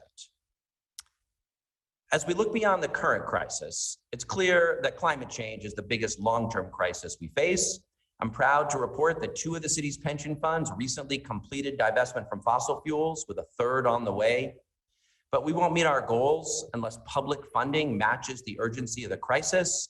I urge you to eliminate $330 million in state fossil fuel subsidies and to support the Build Public Renewables Act to create the groundwork for a 100% renewable, publicly owned state energy system. We hope to get started on this work in the city through our plan for Public Solar NYC. We also need stronger building codes and efficiency standards, emissions benchmarking for large buildings, and an accelerated timeline for banning new gas hookups following the lead of New York City. Thanks to the budget agreement last year, New York City schools are set to receive close to $9 billion in foundation aid, finally honoring a decades-long crusade. Thank you, RJ and others. I commend Governor Hochul for honoring this commitment. Another top priority must be the humanitarian crisis in our jails. Rather than reverse progress, we must ensure that judges are complying with the 2019 reforms so that no one is detained before trial simply because they can't afford to pay. In this moment of anxiety about public safety, we must pursue investments in evidence-based approaches to address the root causes of violence, not fuel punitive strategies that produced the era of mass incarceration. On transit, the federal government has filled the MTA budget gaps in the short term, but we must confront the fact that ridership and farebox revenue may not recover to pre-pandemic levels. So the state will need to begin considering new revenue sources that don't increase burdens on riders. Like my predecessor, I think a higher percentage of the gas tax should be allocated to transit rather than road building. With implementation of congestion pricing finally on the horizon, I urge you to maintain a firm commitment toward equity and reject any additional exemptions. And I share concerns about the proposed Penn Station General Project Plan. We need more transparency about the financing, understanding of risk, and assurance that our tax dollars will go to real transit investments. For the first time in modern history, the state's financial plan forecasts baseline surpluses in every year, yet cost shifts and revenue intercepts continue that will cost the city more than $1 billion per year. So I urge you to reject the permanent extension of the sales tax intercept, a $200 billion cost shift, and right costs imposed by the state in past years, including the charter tuition mandates. Now, the state budget rightly includes a plan to build up long-term fiscal returns, and we need to do the same at the city level. My office will propose a more structured and rule-based framework for the city's rainy day fund to do just that. I also support state legislation to make the general debt service reserve permanent, as the mayor proposed this morning, but I urge you to reject the city's request to add $19 billion to the Transitional Finance Authority debt limit. It is premature and imprudent at this time. Finally, I would like to discuss one legislative priority that impacts our ability, the ability of our public pension funds to deliver for our public sector retirees. We need the legislature to modernize Section 177 of the Retirement and Social Security Law, known as the Basket Clause. That law, established in 1960 in a dramatically different investment context, hampers our ability to prudently diversify our portfolio. Making this change will improve pension fund returns and therefore save money for state and city budgets in the long term. There's more on this in my written testimony, and I'm happy to answer questions about it. Look, much uncertainty remains in our understanding of both public health and the economy, so we should approach the future with humility, but also real ambition to build something better. Thank you. Thank you, Controller. We go to Assemblyman Braunstein, the chair of our city's committee, for 10 minutes. Thank you, Mr. Controller, for testifying today the first time. And also, it was good to see you out in Queens last weekend. Good to see you again. That was great. That was excellent drumming that we saw. Yes, yes. First, I want to thank you for your support for comprehensive property tax reform. I think it's been too long that we've continued to kick the can down the road by tackling this difficult issue. And I'm hopeful that the new mayoral administration will finally undertake this effort and fix our property tax system. You mentioned that you think we should reject the mayor's request for additional borrowing authority. He and his administration testified earlier that the reason they're asking for the borrowing authority was to be able to complete existing projects, not take on new projects. And the argument they claimed was that because of decreasing real estate values, particularly in Manhattan, they've reached their limit on their borrowing capacity, and this is just to complete new projects. Do you want to comment on that? Absolutely. So they haven't reached that limit. Their numbers project that they might reach that limit in 2025, 3 years from now. We don't have any problem for 3 years meeting the city's capital needs. Our debt capacity is plenty for that. And so I just think it's really premature. First, property tax values have stabilized much more than we expected. Even in Midtown, there was a 20% initial drop, but they're back up half of that. So we're at 90% of pre-pandemic values just on Class C property, on Class 3 properties. We're getting this, we have a good shot at a lot of federal infrastructure dollars. So let's see what we can spend from federal infrastructure dollars that we don't have to pay the debt service on. And then I also would like to really achieve some procurement reform and see if we can't improve the way we're spending on capital projects, something that I really believe the mayor, and I know Lorraine Grillo and I really share. So I just think it's premature. If a year or two from now, despite another year watching property values stabilize, seeing what we get from the infrastructure funding, there still is a need, I'll reconsider my position, but I think to ask for $19 billion, which more than doubles the TFA excess debt capacity, is premature at this time. Great, thank you. You also mentioned that you would be proposing proposals to tighten up the rainy day fund. I know Comptroller DiNapoli recently issued a report with similar recommendations, and we're looking at that here up at the state level. You want to expand upon what some of your recommendations would be? We're just getting settled in here still a little, but I thought Tom's recommendations were good ones. Broadly, the goal of getting to roughly 15%, somewhere between 12 and 18, but roughly 15% of revenues as our cushion is the idea. So we want deposits that get us on a path to get there, and then some rules for what really is a crisis or an emergency. And look, you don't always know. At the beginning of the pandemic, it sure looked like that would be a fiscal emergency, and it would have been a reasonable time to withdraw.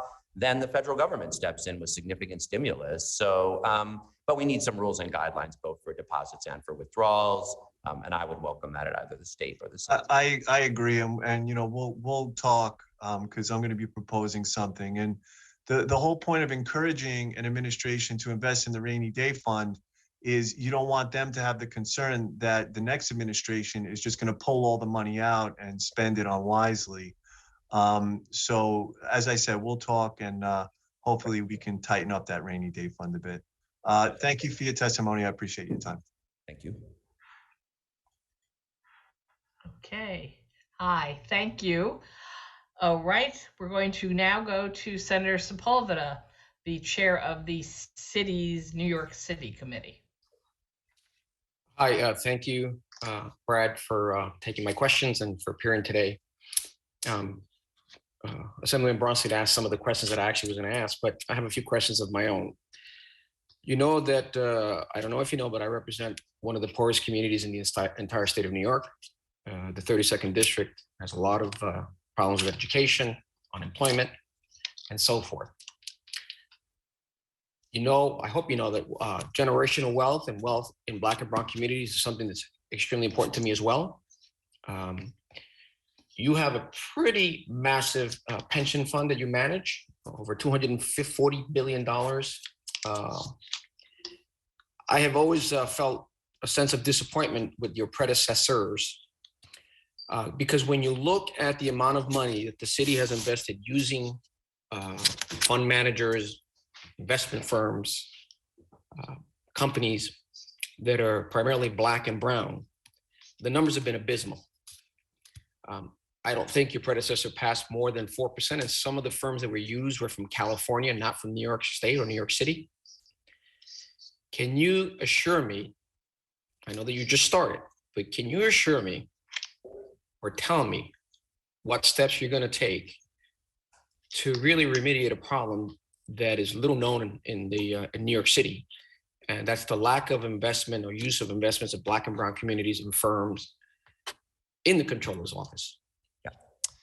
Thank you for that important question, Senator. And yes, you know, I think of this as part of the broader MWBE shortcoming of the city in general. There was a report not long ago that fewer than 4% of the city's contracts as a whole, construction, goods, supplies, services, go to women and minority-owned businesses. And some of the most valuable of those contracts are the asset management contracts that come out of the, not just the Comptroller's office, the decisions belong to the trustees of the 5 funds, but we guide and lead on them. And it is absolutely incumbent on us. Just as we look at the systemic risk of climate change, I mentioned that I'm proud that the city is taking the steps to, the pension funds are taking the steps to divest from fossil fuels because they represent a systemic risk. So too, inequality represents a systemic risk to the thriving of our city and the flourishing of our funds. And that absolutely means that we need to improve the reflection of our asset managers of New Yorkers. So yes, I really agree with this. I've met with a lot of people about it so far. You may know we're actually have a search just about to get underway for our chief investment officer. The prior chief investment officer left to pursue new opportunities. So while we have an acting CIO, we've got a search underway.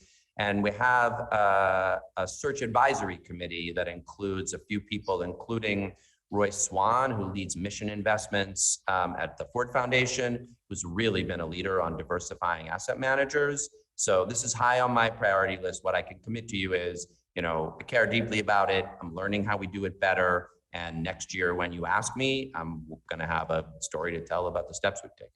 Do you have a, I know, you know, we can't predict exactly what, but do you have a number that you want to reach that I believe, or that you believe will be reflective of the city and the state of New York, Black and brown communities? The numbers are even worse amongst the Latino community. Yeah. I don't know of any major firm that comes from a Latino background that had a major play. That's very I did meet a couple. I actually went recently to a thing called the $1 Billion Managers Club, which is Black and brown asset managers with at least $1 billion under management. You're right, it's overwhelmingly African-American, but there were a couple of Latino fund managers there who have at least $1 billion under management, but I think maybe just 2 or 3 out of about 25. So let me get back to you with a target. We actually have brought in a new chief ESG officer to look at some of these questions broadly, and he's doing some planning. These things are decisions that are made by the trustees of the fund. The Comptroller is just one trustee on those boards, so you can propose, but unless you have worked closely with trustees You can't build a majority of those boards to make the decisions. The boards make vote every single asset manager decision. So I think it's important to build those targets and goals within the context of our fiduciary duty to maximize returns overall and together with our trustees. But it is important that we do so. But do you have a number, a goal that you have set after looking at all the information that obviously I've looked at as well, right? You're much more knowledgeable about this as I am, but do you have a number? Because many times I've spoken with other leaders, other controllers about this number, and they tell me this is my goal, but I don't see concretized numbers. Is there something that you can give us for hope? It's a good question. I honestly don't have such a goal today, but I think your question is a good one. And I want to have a thoughtful answer, a real goal, and make sure it's consistent with the fiduciary duty we have to the funds. So, I think that's a question I will take and come back to you with an answer on. And along a similar vein, obviously the city, as a controller, you can invest in many projects and so forth throughout the city of New York. The Bronx, poor Black and brown communities are areas where the city can, through your office primarily, whatever limitations you have, you can invest in projects here. They're going to bring more jobs, that are going to bring better housing, either through firms and so forth, but that are going to change the trajectory of what we have right now in these poor communities. What plan do you have with a vast amount of money that you primarily control to bring some of that money into our communities?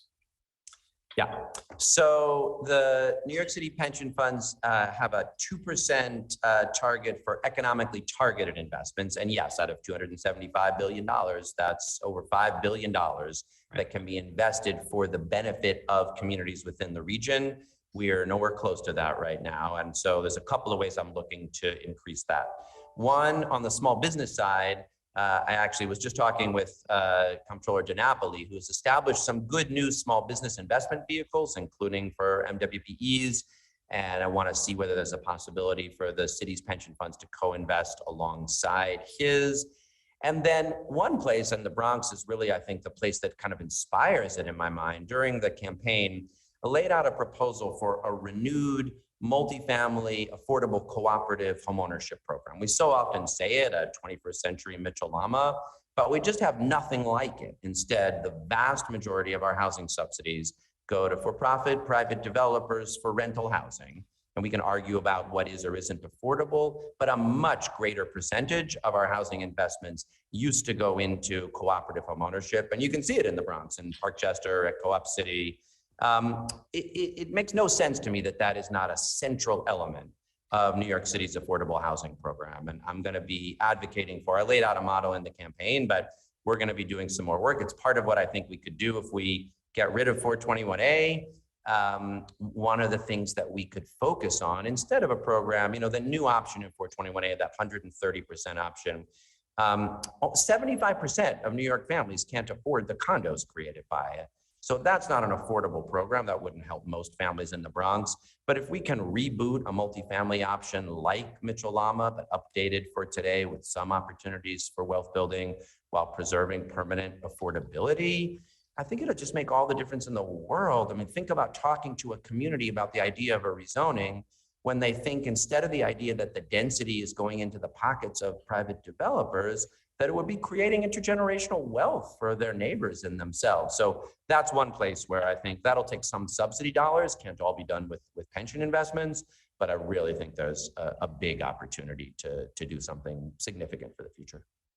Well, Brad, I'm extremely hopeful that we're going to have a different result with you.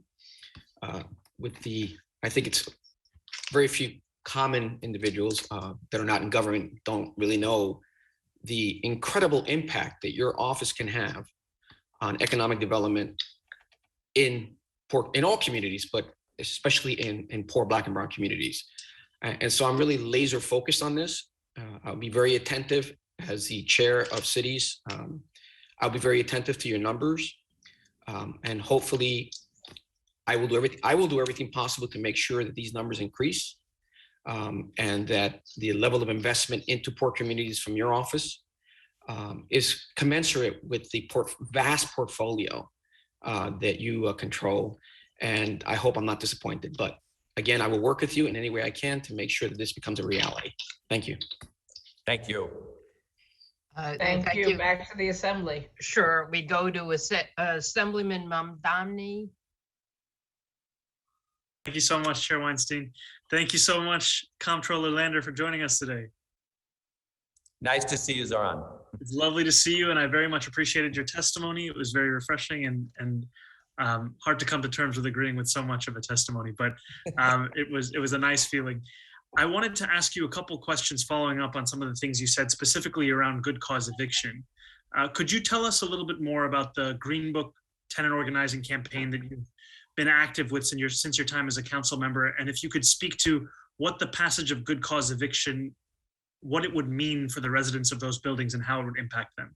Yeah, thank you for this question, which I think is really important because historically what I had in my mind as the family who needs good cause eviction is a family in like a 3-unit building in East New York. There's a rezoning, they're in a small building, it's not covered by rent regulation, they're very low income, speculation raises rents, and they have no protections. And yes, that family needs good cause eviction, but I didn't think about it as something that families in my neighborhood would need. But Green Brick Partners is a real estate company fueled by a couple of $100 million of private equity investments that bought up over 100 buildings, multifamily buildings in Brooklyn, all throughout Brooklyn, from Park Slope to Bushwick.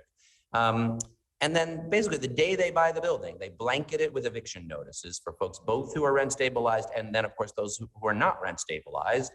These are families paying like $3,000 a month, a couple of roommates, but they think they could get 4 or 5. And that's their motto, is mass evictions, papering over a few repairs and then jacking up the rents because folks don't have good cause protection. So that is hundreds of families that have already been evicted, middle class and working class. And good cause would shut down this predatory practice because you just would not be able to evict people who are paying their rent and complying with their leases with no cause. Thank you so much. And just to follow up on the same issue of housing, earlier you were speaking about 421A program that we have and your recommendation to let it expire. I also wanted to just direct us a little bit towards the governor's proposal of how to replace 421A. You've called the previous one a boondoggle. Do you say that this current proposal falls short? And if so, how? Yeah. Yes, I mean, this proposal is very modest change. First, the majority of units being subsidized are in this 130% AMI program, and that wouldn't change. It would shift from a rental to a condo, but that means in most of the outer boroughs, a family at 130% of AMI is making about $120,000 a year. That's the top 25% of New Yorkers. So 75% of New York households can't afford the majority of affordable units in this program. That's just not a real affordable housing program. Thank you so much. Appreciate you and appreciate the work you're doing. Thank you. To the Senate. Thank you. We next have Senator Leroy Comrie. Hello, good afternoon. Controller Lander, how are you, sir? Good afternoon, Senator. So good to see you. I was just out in Jamaica for Natasha Williams' inauguration at York College. It was really I was on the other side of the huge room, so I didn't get a chance to see you before you left. I was there. Oh, let me see. It was a great evening. I'm glad to see you in this role. I'm interested in hearing what you plan on doing with a replacement of 421A since you feel that the program is not working. If you want to expound on that a bit, and then I know that you are also aware of the failures of government overall with IDER and the response to communities. And I know that you're going to need a little bit more time on that, but if you could give us some initial thoughts about that as well, I'd appreciate it. Great. Thank you so much. So first, what I recommend on 421A is rolling it into a serious effort at comprehensive property tax reform. I know these things have been separated, but they really are one problem. So if we let 421A expire, last time when it did, 3 years worth of properties filed in the months prior to the expiration. So we have a little time. Let it expire, set a deadline at the end of this calendar year for a comprehensive property tax reform that includes addressing the issue that is harming homeowners in your neighborhood, the disparity between the tax rates in my neighborhood, like I am undertaxed relative to you and your neighbors, and that's not right. So that's part one. parity amongst homeowners. But part two is parity between rental and condo development going forward. Right now, if you've got a piece of ground and you're going to build on it, if you build a condo building, you're taxed at half the rate as if it's a rental building. So let's fix that underlying problem through property tax reform. And then we don't need 421A to do that. And we can use our scarce affordable housing resources targeted to affordability. I'm glad to follow up with folks in a lot more detail, but tying these two together really gives us the ability to do both of them. And then on South. As you may know, I did sign a lawsuit for property tax reform. As you know, all of us Queens people are with that, and I'm willing to do whatever you need us to do to make that happen so that we can get to that. Your commitment and the mayor's commitment is refreshing to. Wonderful. I'll just add here, like, even if I think there will be people who say they're for property tax reform, but urge you to pass a just warmed over 421A reform. But I just really would push them. I think if that happens and 421A, modest 421A reform is in the budget, we will miss the opportunity to do real comprehensive property tax reform. And I think we should try to rise to it this year. Unfortunately, we only got 20 seconds left. So first, the federal infrastructure bill is a big opportunity. It's largely for roads, but the underside of the roads are the sewers. So we need to use a lot of that money on sewer repair work and replacement. And then I've got a lot of thoughts on how we can actually better support homeowners who are affected. The current disaster system doesn't help them. And I've got some thoughts I'm actually planning to talk to Adrian about that I think we can, that I'm glad to follow up with you on. Count on me to work with you also. Thank you. Thank you, Controller. Thank you, Madam Chair. We go to Assemblywoman Kellis. So wonderful to see you. Wonderful, wonderful. So 2 quick questions for you. Well, quick-ish. The first one, you mentioned earlier about 2 of the 3 pension plans that you have fully divested, I think is what you said at this point. I am currently carrying a bill with Senator Brisport that would require divestment of the New York State Teachers Retirement System. And one of the central concern that we're hearing is the fiduciary responsibility preventing divestment. And so I just wanted to hear from you about that, because of course, what the research I'm reading, the fiduciary responsibility would imply that the most responsible thing would be to divest at this point. So I'm curious how long it took, what the fiscal impact has been. If you could just describe it in a little bit more detail. Absolutely. And it is, of course, important to act consistent with fiduciary duty in respect to the pension funds. And I give big credit to the prior trustees, including Controller Stringer, on this. It took 2 or 3 years. They worked with consultants. They established a real plan. You can actually see on our website, I'll get you the link, the formula they came up with and all of the companies with significant fossil fuel reserves in the ground that were divested. So far, NYSERS and the Board of Education Fund has divested. New York City Teachers Retirement System actually is currently working with BlackRock to achieve divestment consistent with fiduciary duty. So it can be done in a way that is consistent with guaranteeing retirement security. Your job is to look at where risks are, both in individual companies, but also systemic risk. And I just don't think I think it's clear that coal especially, but fossil fuels in general are a retiring asset. And starting to build a more renewable portfolio is important. The next step for us is that we've committed to $5 billion of investments over the next few years in a just transition to renewable energy sources and sustainable technologies. We just made our first investment in such a fund, a $50 million investment, and we're looking forward to growing that over time. That's wonderful. And then one other question to add to previous questions about good cause. We talk a lot about the impact on tenants, but New Jersey, for example, has had this since 1974. And I've heard nothing but how it has actually also created stability for landlords. And there's a lot of misinformation on its impact on landlords. So I'd love to hear a little bit about your view on the potential benefits to landlords. Yeah, good cause in many ways is like just a code of conduct between landlords and tenants, right? What it really does is reinforce the lease and say, if you're meeting your obligations, you can stay in your home. And that does reflect obligations on both sides. Landlords can still evict tenants who don't pay their rent or don't comply with their lease, but it's a strong incentive for tenants to comply with their lease, knowing they'll be able to stay in their homes if and as they do. Wonderful. Thank you so much. Good to see you again. Wonderful to see you, Assembly Member. Thank you to the Senate. Thank you. Next, we have Senator Robert Jackson. Thank you. So, Brad, congratulations, Brad. I'm so happy that you are the city controller, and I've listened to your testimony, and I appreciate your advocacy on behalf of the people of New York City and understanding that we have 8.8 million people that live in New York City. And you talked about NYCHA, you talked about property tax, you talked about all of the things that that we feel you should talk about. But I just have one or two questions.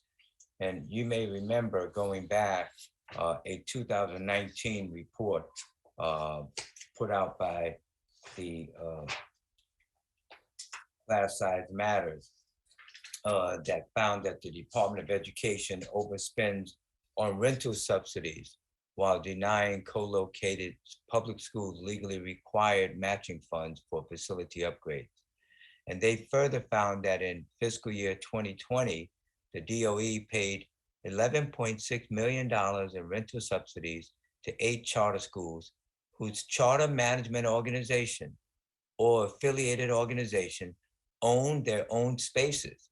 In some cases, the base rent of these charter schools also increased by as much as 400% in 1 year. So the ask is this: will you undertake an audit of the New York City Department of Education's charter school rental subsidies? Thank you for sharing that, Senator. I don't know if you heard, I give you a nice shout out in my testimony. Yeah, I'd love to learn more. I'm still learning a little bit about how our audits work, and I think there's a couple of Department of Education audits already underway. So I want to just be a little cautious before I commit on a time clock for new ones. But I would love to talk to you and to Class Size Matters and see how we could take a look at this and aim to pursue it in the future. Well, I appreciate that very, very much. But also with NYCHA, as you know, people are complaining, especially in the wintertime, with no heat and hot water. And obviously we've communicated with the mayor's office and what have you, but anything and everything that you can do to help the people that are living without heat and hot water. I don't know if you've ever experienced that. I remember when I was in college and we didn't have heat and hot water, and we're sleeping with our coats and hats and boots and everything on just to stay warm.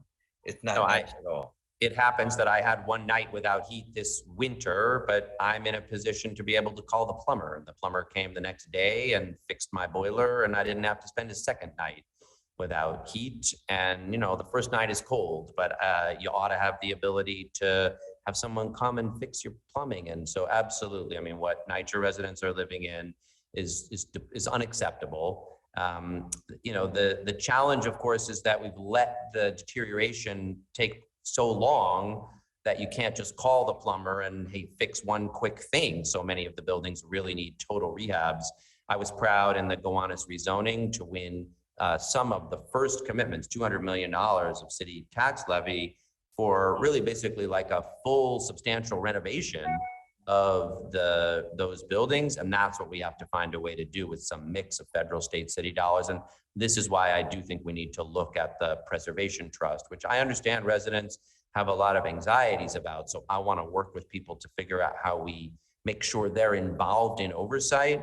But I do think that's one of the ways we can bring a substantial infusion of dollars in to really fix some of those. Thank you. My time is up, and we'll follow up at your office. Wonderful. Thank you, Senator. Thank you. There are no other assembly members, Senator Krueger, so you can continue. Thank you very much. Senator Savino, did you have your same question for the controller? No, a different one. Okay, go for it. It's actually a different issue. Good to see you, Controller Lander. Nice to see you, Senator. And you're not quite going to be my senator, but much closer than you are currently. So my friends and neighbors. We can't all be lucky to be represented by Senator Savino, but close enough. I wanted to talk to you about your new role as the chief officer of the pension system. Unlike the state where the controller is the sole trustee, you are one of many with our 5 trustees, 5 systems. And I think what gets lost oftentimes is that the most important responsibility of the pension funds is to their beneficiaries. And so the prudent investment standard is critically important, that we get the best return on our investment. And I know that you are looking for us to do something that we haven't done since my first year when I got here elected to the Senate, and that is something called expanding the basket. So maybe you want to talk to us a little bit about what expanding the basket means and why it's important and why we should do it now. Yeah, thank you so much for this question. It really is one of the most important things in my testimony, because exactly as you say, like, first duty is to make sure we're securing retirement for our, like 750,000 public sector workers and retirees. And this would cover the state pension fund and NYSTERS as well. So, it used to be that your portfolio just consisted of stocks and bonds, and that was it. But in recent years, much more of the market is what's called private market investments: real estate, infrastructure, private equity, alternative credit. And that has grown to be, in some cases, like the classic portfolio. They actually call this the Yale model. Yale now has closer to 60% of their investments in private markets and only about 40% in traditional public equities, in stocks and bonds. But this New York State law requires that our funds have 75% of our investments in those traditional investments in stocks and bonds, essentially in indexes, and fixed incomes, and only allows 25% for all private market investments. So we would like to increase that. We propose by 10% to go up to be able to do 65% in those public equities and fixed incomes, and 35% in these private market investments. So that's basically the proposal. There's obviously some more details to it. It's very prudent. All of these are risk adjusted. You go through thorough risk screenings of both the public and private market investments. If you talk to almost any institutional investor or pension fund manager, they will say 75-25 is just too restrictive to achieve the maximum risk adjusted returns. Well, I certainly look forward to working with you on that. And, as a person who is now actually pension eligible, 32 years in the system, I get increasingly more concerned about the safety and sanctity of the New York State pension system. I look forward to working with you on it. Thank you, Brad. Thank you. That's wonderful. Thank you. You don't have anyone else, Assemblywoman? No. Did you want to take then some I will time, get- Senator Krueger? Thank you very much. I do. Hello, Controller Lander. Known you in many hats over the years. Nice to see you up here with us. So you actually already answered quite a few of my questions. So I just want to reinforce that you really don't think the city of New York needs such an enormous growth in their ability to expand their debt category at this point. You think that there'll be plenty of time if they need it. Is that right? That's right. I'm a big believer in infrastructure investment. So I want us to have the resources we need for the sewers in Leroy's district, for all the investments in our streets, in our parks, in our libraries. But you want to be prudent. You don't want to take on more debt capacity than you need. I came in, Francesco Brindisi's here. He's our executive deputy, and I sat with him and our deputy controller for public finance, and they went over the numbers with me. They showed me that we're not even projected to hit that debt limit for 3 years. And that's with pretty conservative assumptions about property value recovery. We're actually ahead of where we expected to be. There's just no need to act now, for a problem that might not even come at worst for 3 years. So I would say, let's hit pause. Let's see what we get from the infrastructure bill. Let's watch what happens with property values, and we can make a decision a year from now about whether any additional debt capacity is needed. And you and I have talked about this many times, so you and I both know that we agree that the 421A program has been a failure, and the governor's new proposal doesn't change it nearly enough. And I also, as you raised, am very concerned about it going back into being allowed to be used for condos and co-ops, and that none of this is going to expand affordability. I asked the mayor earlier whether he didn't think allowing this act to sunset and J51 as well, which is costing, I think, another 400 million a year on top of 1.7 billion for 421A, and giving that authority back to the city of New York, where the mayor and the controller and the city council could make determinations of how to use your property tax money for the maximum advantage for affordability, in a variety of different ways, including, as you pointed out, potentially in the mix for fixing the really incredibly unfair property tax system, in the mix of funds that could be used on a almost site by site determination of whether you were going to get the best bang for your buck for this specific proposal in this specific neighborhood. And he said he would like to talk to me about it further. So I take that as a good sign. But do you also think that letting the city of New York control more of its housing destiny with that model makes more sense for you? I mean, I'm certainly a big fan of New York City having control over its own destiny. I guess the one thing I definitely would say here, though, is I do think the possibility, as I've said a couple of times, I really think we should try to link the 421A question with the property tax question. So I wouldn't want to just go back to a situation where the council and the mayor could decide about 421A, but couldn't fix what's broken with our property tax system, which currently, is essentially framed by state law. So I guess my first druthers would be, sure, hand New York City the ability to do all of that, to fix our property tax system and then reset on 421A and affordability. But my second choice would be, let's try to do all of that in Albany. I do think there's the possibility of having a governor and a mayor that could work together on this, which is refreshing. That's not something that we're familiar with. And so, and I think it's hard. Look, property tax reform is hard to do. Getting the politics right is very difficult. There are winners and losers, and you have to think about how to do it. So no one really wants to. I mean, we all say that it should happen because we don't like the inequities in the system.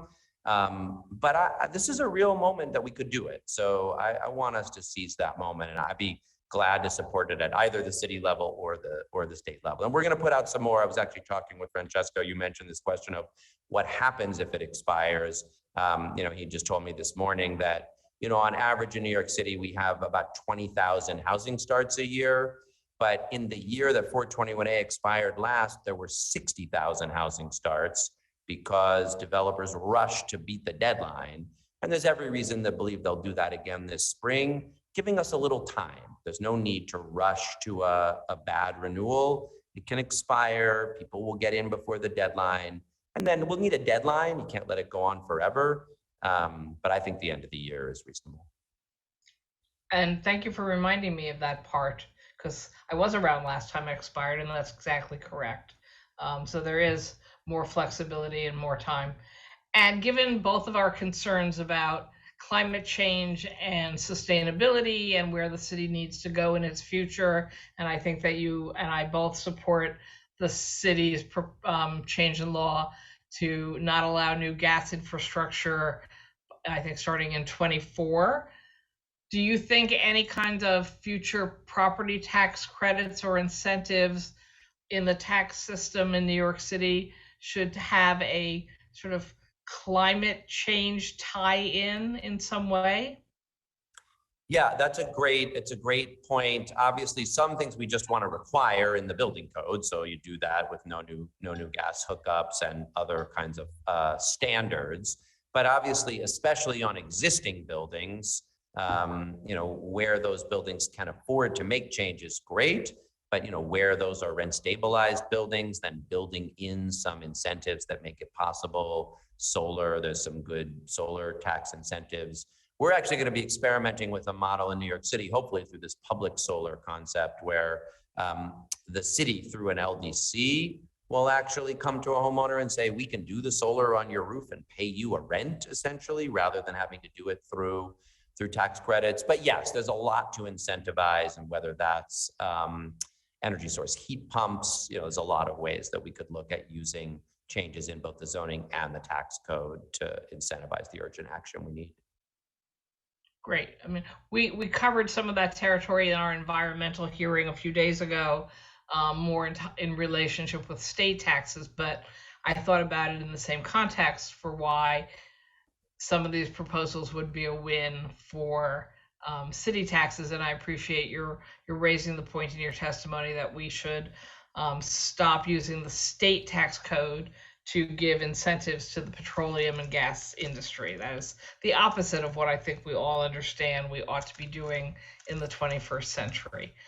I don't want to go into a whole new territory because it'll take more than 2.5 minutes. So I want to give back my 2.5 minutes. I want to thank you very much for your participation with us today. I look forward to continuing to work with you in your new capacity as the city controller. Thank you very much. Back to you, Helene. Thank you, Senator Krueger.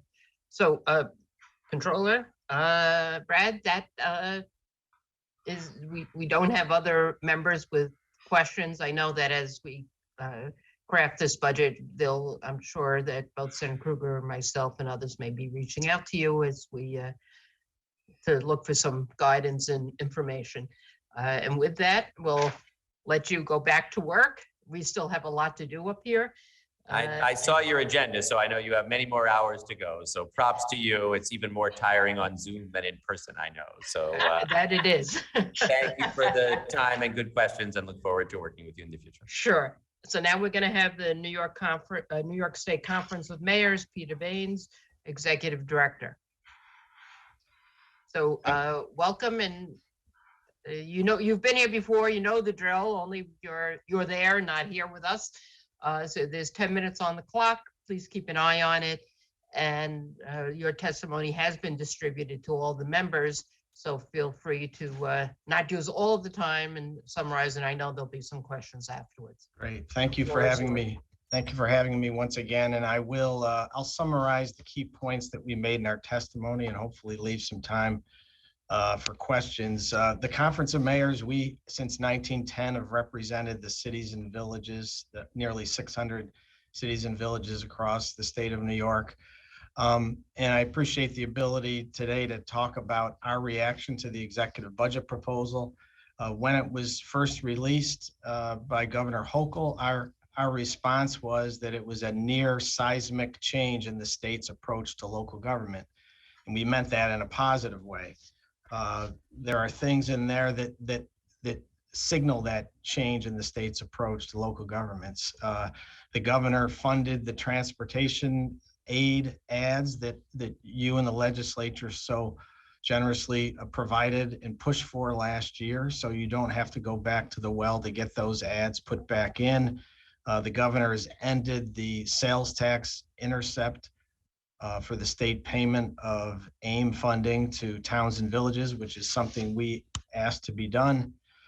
And her budget proposal also expands programs for the support of local economic development. And I'll talk about all those things a little bit more, but I will also note that we said it was a near seismic change in the state's approach because there are two things in the executive budget that we are very concerned about. One being that there was a failure to increase AIM funding, which each of the mayors has talked about today. And we'll talk a little bit about our proposal in that regard. And also there's a new state preemption of local zoning proposal that is unprecedented in New York that we're strongly concerned about. But let me focus first on AIM. I think it's been made clear today that AIM is essential to local governments. It's operational aid. It's not capital aid. It's the money they need to do the things that are so important. All the things that have actually been talked about today, all the issues of the day. If you think about it, public safety, public health, the well-being of our children, affordable housing, economic opportunity, safe drinking water. Those things all intersect with what a mayor does in a city or village. And their ability to address those issues is really tied to their fiscal capacity. Unfortunately, in New York, we have a 13-year track record now of the state not providing an increase in operational aid to cities, villages, and towns. To try to address that, we've advanced a proposal to the governor and to the legislature seeking a cost of living increase in AIM funding based on the 13-year period in which it has not gone up.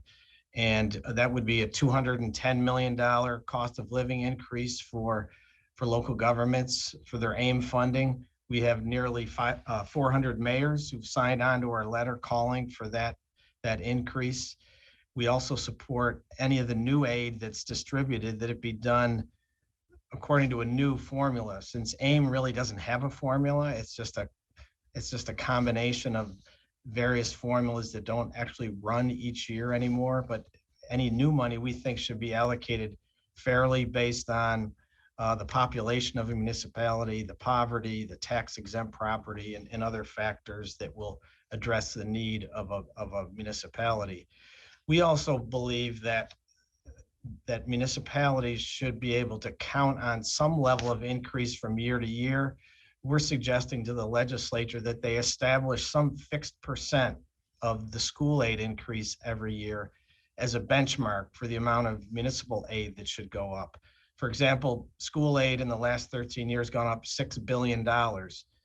If there was a 5% benchmark of school aid going an equal amount, equal to 5% of school aid increase going to municipalities, that would have been a $300 million increase in AIM funding over the last 13 years, which would have addressed the whole cost of living issue that we've raised. So we really feel this is the year that the resources are there for the state, that AIM funding needs to be addressed, and additional operational aid needs to go to local governments.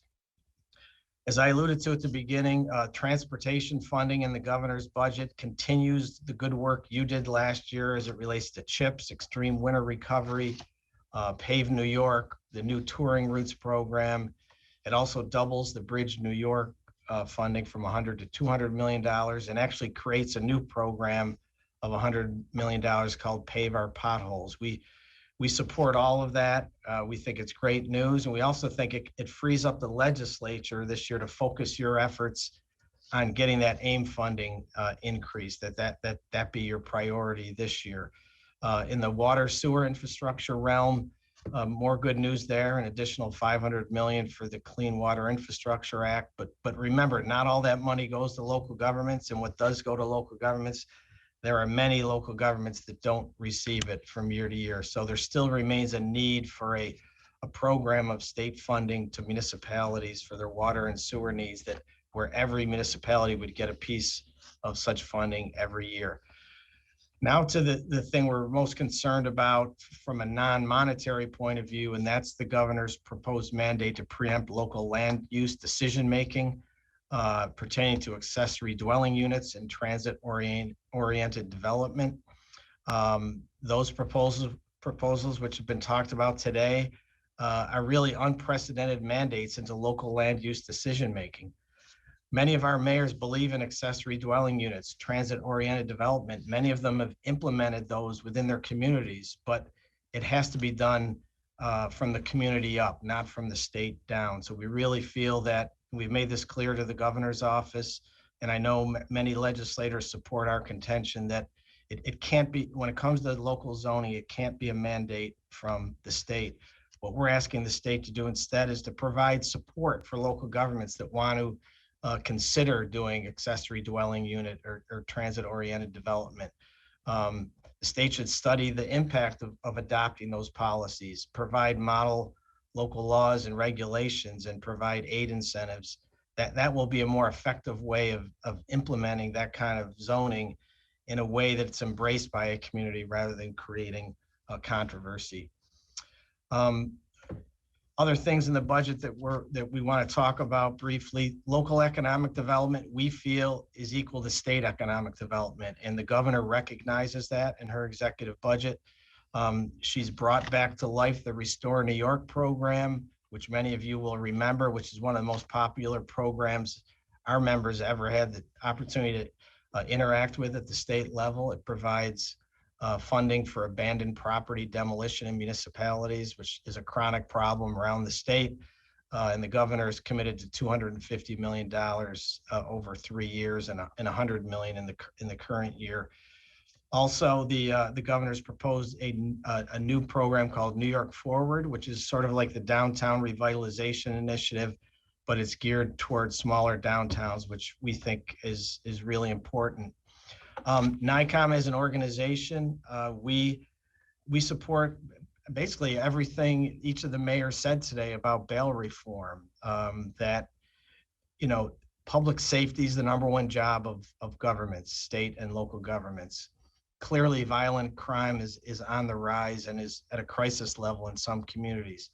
We think that necessitates, and it's logical for a government to review policies it's put into place to see if it's having an impact on crime. So whether it has to do with guns coming into the state and finding ways to stop that, or reviewing the bail reform laws to see if there are ways on the public safety side of things, not on the equity side of things, to address the crime issue that we have in this state right now.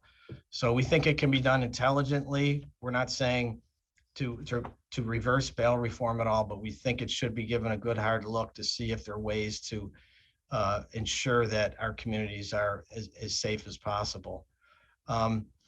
And lastly, I'll just mention in the local ethics realm, the governor's proposed changing the current $75 gift limit for local government officials to a nominal value limit. We think a better approach would be to do a comprehensive reform of the general municipal law, Article 18 ethics provisions. We think you can't just change that limit without having some structure of enforcement at the local level to determine what nominal value means, what exceptions should be created for that gift limit. So those are the highlights. I'm certainly ready to talk about cyber if Senator Savino wants to talk about that as well, and I'll leave the rest for questions and answers. Thank you. We're going to go to the chair of our local governments committee, Fred Thiel. Thank you, Chairman Weinstein. And Peter, it's good to see you. You as well. I'd like to focus first on your testimony that relates to AIM. And as you know, both Senator Gorin and I last year made that effort to not only reverse the sales tax intercept and restore AIM to its original program, but we also attempted to do an increase last year. So I can speak for myself. I think Senator Gorin too, he's got his hand raised, but we've heard from all of the mayors, and we've certainly heard from you today that it's time for an increase in AIM after more than a decade of it being frozen. I'm a little more interested on how the formula that you talked about a little bit and how that would work. Could you spend just a little bit of time? Because I know that, no matter how we apportion it, somebody will think it's unfair to them. So what are the things that, at least from the mayor's perspective, that you're recommending that we look at? Well, first I do want to acknowledge the work of the Senate and Assembly the last several years of putting in their one-house budgets proposed AIM increases, and NICOM really appreciates that. And hopefully, with the governor who hasn't shut the door to negotiating an AIM increase, we can actually get it done this year. In terms of our formula, it's not at the point where we could generate runs, but the key to fixing AIM and the allocation is to have new money coming into it so that we don't have winners and losers. As I said, the current formula isn't a formula at all. It's got like 1970 population data as part of it. It has funding amounts incorporated into it that were clearly political, almost member item type amounts. So we think there's a way to take the new money and allocate it so it addresses, do you have a dependent school district? That clearly has to be taken into account when you determine how much is allocated. Do you provide public safety services, police and fire? What's the poverty level in your community? And do you have a high level of tax exempt property? We think there are ways to look at all those factors and allocate the new money, not the old money, the new money in a fair, understandable way. I think we would certainly like to work with you on that and with all the local governments to try to come up with a fair formula that we have consensus on. So I certainly look forward to that. I want to talk with the rest of my time about your testimony with regard to accessory dwelling units. And, coming from Long Island, certainly this has been a big issue already. The governor's proposal was on the front page of Newsday yesterday. And as you mentioned, New York prides itself as a home rule state. We have a whole article in the Constitution talking about, the home rule powers of local government. And this approach certainly seems to be at odds with that. It also seems to be at odds with what every zoning code is supposed to be based on, which is comprehensive planning and a balanced comprehensive plan that looks at all of the elements of a community. And this legislation not only is a mandate, but it seems to put all the weight on housing at the expense of other parts of the comprehensive plan, whether it be infrastructure or the protection of water or natural resources or things of that nature. So I think it's the wrong approach right from the get-go. The thing that I wanted to talk about is, in my area of Long Island, I would say probably 95% of my communities already have an accessory apartments law, where they have an apartment over stores law. They're trying to create affordable housing, and they've done it pursuant to a comprehensive plan. So, it's one thing to try to develop housing to make sure that accessory apartments are legal, but the property owners have to walk through the door and want to do it also. And that seems to be one of the big impediments, is that people don't want to spend the money to legally do it on permit costs, or it's a substantial capital investment that they have to make, or they're afraid that the town tax assessor is going to walk through the door and reassess them upon the building of their accessory apartment. It just seems to me that we should be looking, not at mandates, but at, as you said, incentives. Not just incentives for local governments to participate, but incentives to get property owners to participate. We want people to build solar power panels on their roofs. We give them tax breaks, we give them grants. On Long Island, we want people, because we're having a water quality problem, we want them to upgrade their septic systems with new nitrogen removing septic systems. We give them rebates, we give them a grant. It seems to me that is the correct way to go with this. And I was wondering if you might talk about what kind of incentives, you mentioned them, but didn't get any specifics, that you think not only would be incentives that would encourage local governments to do more with accessory apartments, or maybe, in transit-related development, but would also encourage the people who live in the community to actually want to do this legally. Yeah, I think you make a great point about the incentives, not only, the incentives and support for the local governments to adopt these policies are important, but also you need the same for the property owners themselves to take advantage of this type of zoning law. And you also make a great point that for a local government to adopt an ADU or TOD, they have to revisit their comprehensive plan. They have a whole process that they have to go through to make sure it fits in with the character of their community, which is why a state law that applies to every municipality in the state can never work to dictate how the ADUs are going to work. And that's why we object so strongly to the proposal. I mean, in terms of our members, I think the best support they could get is some model local laws and regulations, a statewide analysis of what does it take to do this? What does it cost for a local government to do it? Maybe some funding for the local governments to undertake the analysis of the service impacts that are going to happen once these ADUs come about. I mean, under the governor's proposal, what isn't really considered at all is the service impacts on the water system, the sewer system, parking, those things have to be taken into account. So any kind of support the state can give and local governments analyzing that as they move forward with this kind of zoning would be the most helpful. Well, thank you. We do have a housing crisis. We do need to develop more housing and affordable housing.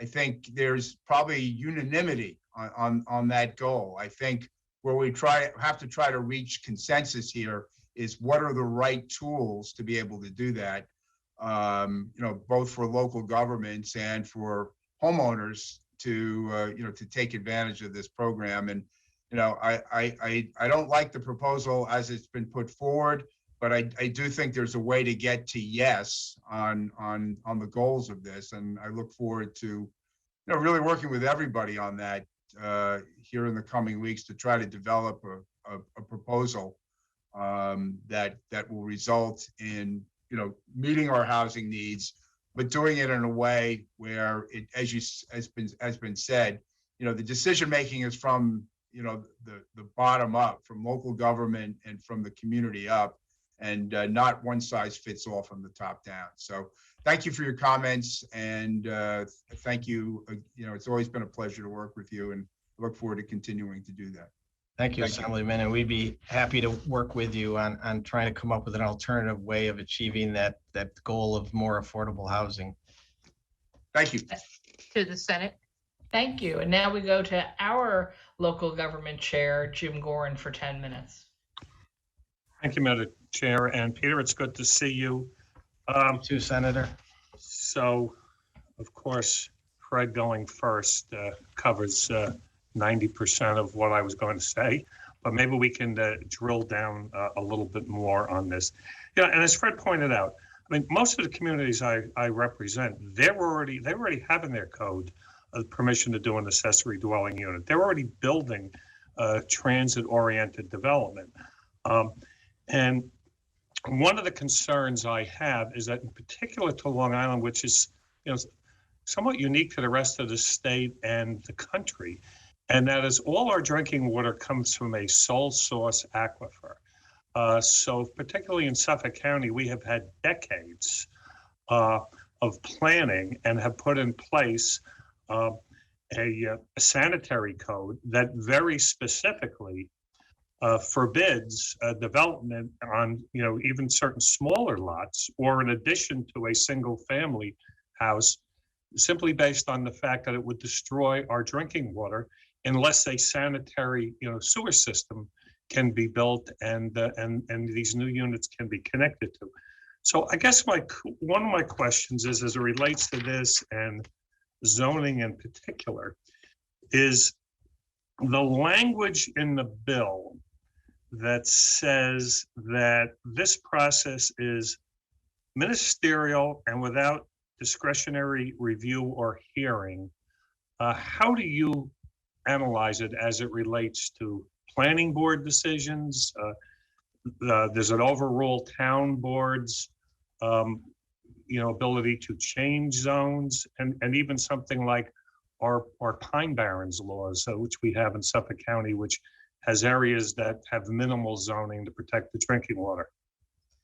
Well, I mean, the language you just read, we feel that that's about as blanket of a mandate as you can get, and doesn't really leave any room at the local level to take into account, other state laws, other local laws, parking issues. It's just, it's so far to the extreme from being a supportive, optional type of program that that's why you're seeing the reaction on Long Island and around the state to the proposal. It's also out of character with the rest of the governor's budget proposal, which is why we've opened up a dialogue with the governor's office to find a way where we can achieve the goals that they're trying to achieve in a workable way. I mean, at the end of the day, who do you want to decide how you and your neighbors use their property? Do you want your local community to decide, or do you want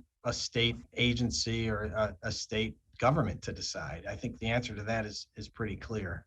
Again, so you view this as a preemption of Yes. all these other land use? was we do. because some are arguing that it simply mandates that every municipality must amend its code, and therefore all local control will still continue to exist. Yeah, that's not the way we read it. And it's kind of scary when the analysis of the proposal is how bad of a mandate is it? I mean, it's either really, really bad or really bad. I side with the interpretation of that I described to you, that it leaves no discretion at the local level. That's what ministerial means. What about, on Long Island in particular, we have these local waterfront revitalization plans that have been put in place by many communities with shorelines, both to deal with resiliency as well as, we have a stormwater runoff problem that, pollutes our bays, our harbors, our Long Island Sound. Would you see this as preempting those plans? To that specific question, Senator, I'd really want to talk to our councils here who That's fine. advise. Maybe you could take a look at that. Yeah, we definitely will. And get back to us. We Because will. again, I think we could look to some model zoning laws that have been written by some of our municipalities on Long Island, some of our towns and villages, and look at some developments that have been done that really address both this transit-oriented and accessory dwelling unit quite significantly to look at this. There's another section of it that I'd like to get your opinion on that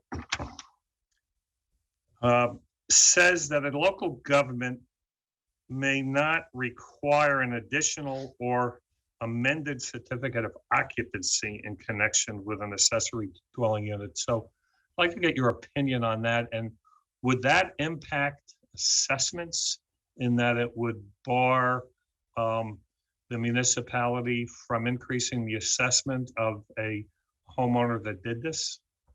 Yeah, I think that's an open question as well, is the impact on the assessment on the property. I think it would be really productive thing for us to do to sit down with you, Senator, and other legislators to kind of go through our analysis of these detailed issues. But I think just by asking the question, you're raising some real important issues that have to be considered in looking at the bill. And it's also been described as perhaps just permitting an extension of a house for, like an apartment, or, permitting a basement apartment. Do you think it also permits somebody to build a fully detached additional home on a single lot? Well, in talking to my counsel, I guess it depends on what you mean by home, but what that consists of. But my understanding is another dwelling. Yeah, you can create another converting dwelling. a garage into a home. Yeah, could you do one of those tiny houses, in the backyard that's not attached to the house? My understanding is that's part of the intent of this, is to allow that to happen. And again, there are communities that are doing this, and there's a need for this, and we need affordable housing. And I think I think if we could find a way to incentivize this, this could be a very good thing. Yeah, and we have sample local laws ourselves and some models that we've put together. So we'd like to be part of the mix of trying to support the implementation of this, as long as, again, it's done at the local level and not dictated by the state. So, we would love to try to see if we can get more aim and more money to our local governments, because in many cases, this is the only money you receive. So, many of us will work towards trying to see if we can accomplish that. My one question, though, and I think we need to follow up on what you think the new formula should be. One of the sections you may have left out is cost of living, which I think is a very important factor in terms of local governments, because the cost of employment, cost of healthcare, the cost of even supplies and energy is different based on which part of the state you come from. So I suggest that maybe that should be something considered in any formula change. I think that makes sense as well to look at that. You know, part of what we're trying to achieve is right now the formula or the program and how it's allocated, it depending on the class of local government you are, it treats you differently. But as you know, on Long Island, you have large villages there that are far more urban and larger than a small upstate city. So there has to be a way to make sure that a local government's not judged by its name, but by what it does. And Some of our towns are bigger than most of our cities. Yeah. So, okay, well, thank you very much, Peter. Thank you. We're going to go now to Assemblyman Ed Ra, Ranker and Ways and Means, for 5 minutes. Thank you, Chair. Peter, thank you. I guess I have the benefit or not from going after two Long Island colleagues who went into a lot of the issue that I also wanted to bring up.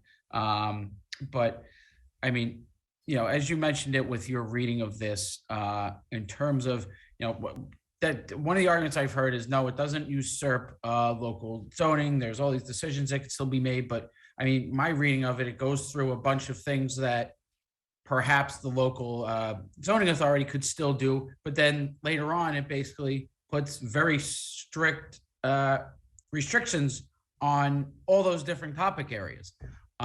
So I think one of our concerns is exactly that it's in addition to being a mandate, it puts very, you know, little control in the hands of those local governments. Is that your reading of it? Yes, I would agree. I mean, if somebody makes that argument that it gives some discretion to the local governments, at the end of the day, though, the proposed law is very clear that every residential unit would have to have a legal right to having one ADU on it. So if that's the bottom line of the proposal, you know, the rest is just tinkering around the edges. You're not really going to be able to control what's happening in your community. And so one thing that I noticed within it with regard to parking, and it talks about not being able to require parking as long as there is you know, adjacent street parking. And from my reading of it, it has, I guess, a little bit of a carve out for if there's only seasonal parking. But as you may be aware, you know, many of our villages on Long Island do not allow any overnight street parking, right? And one of the things this allows is garages to be converted. They don't need to be replaced. So do you see a real potential problem there that you could be putting these villages in a situation where there is not some place that somebody would be able to park their vehicle under the language of this proposal?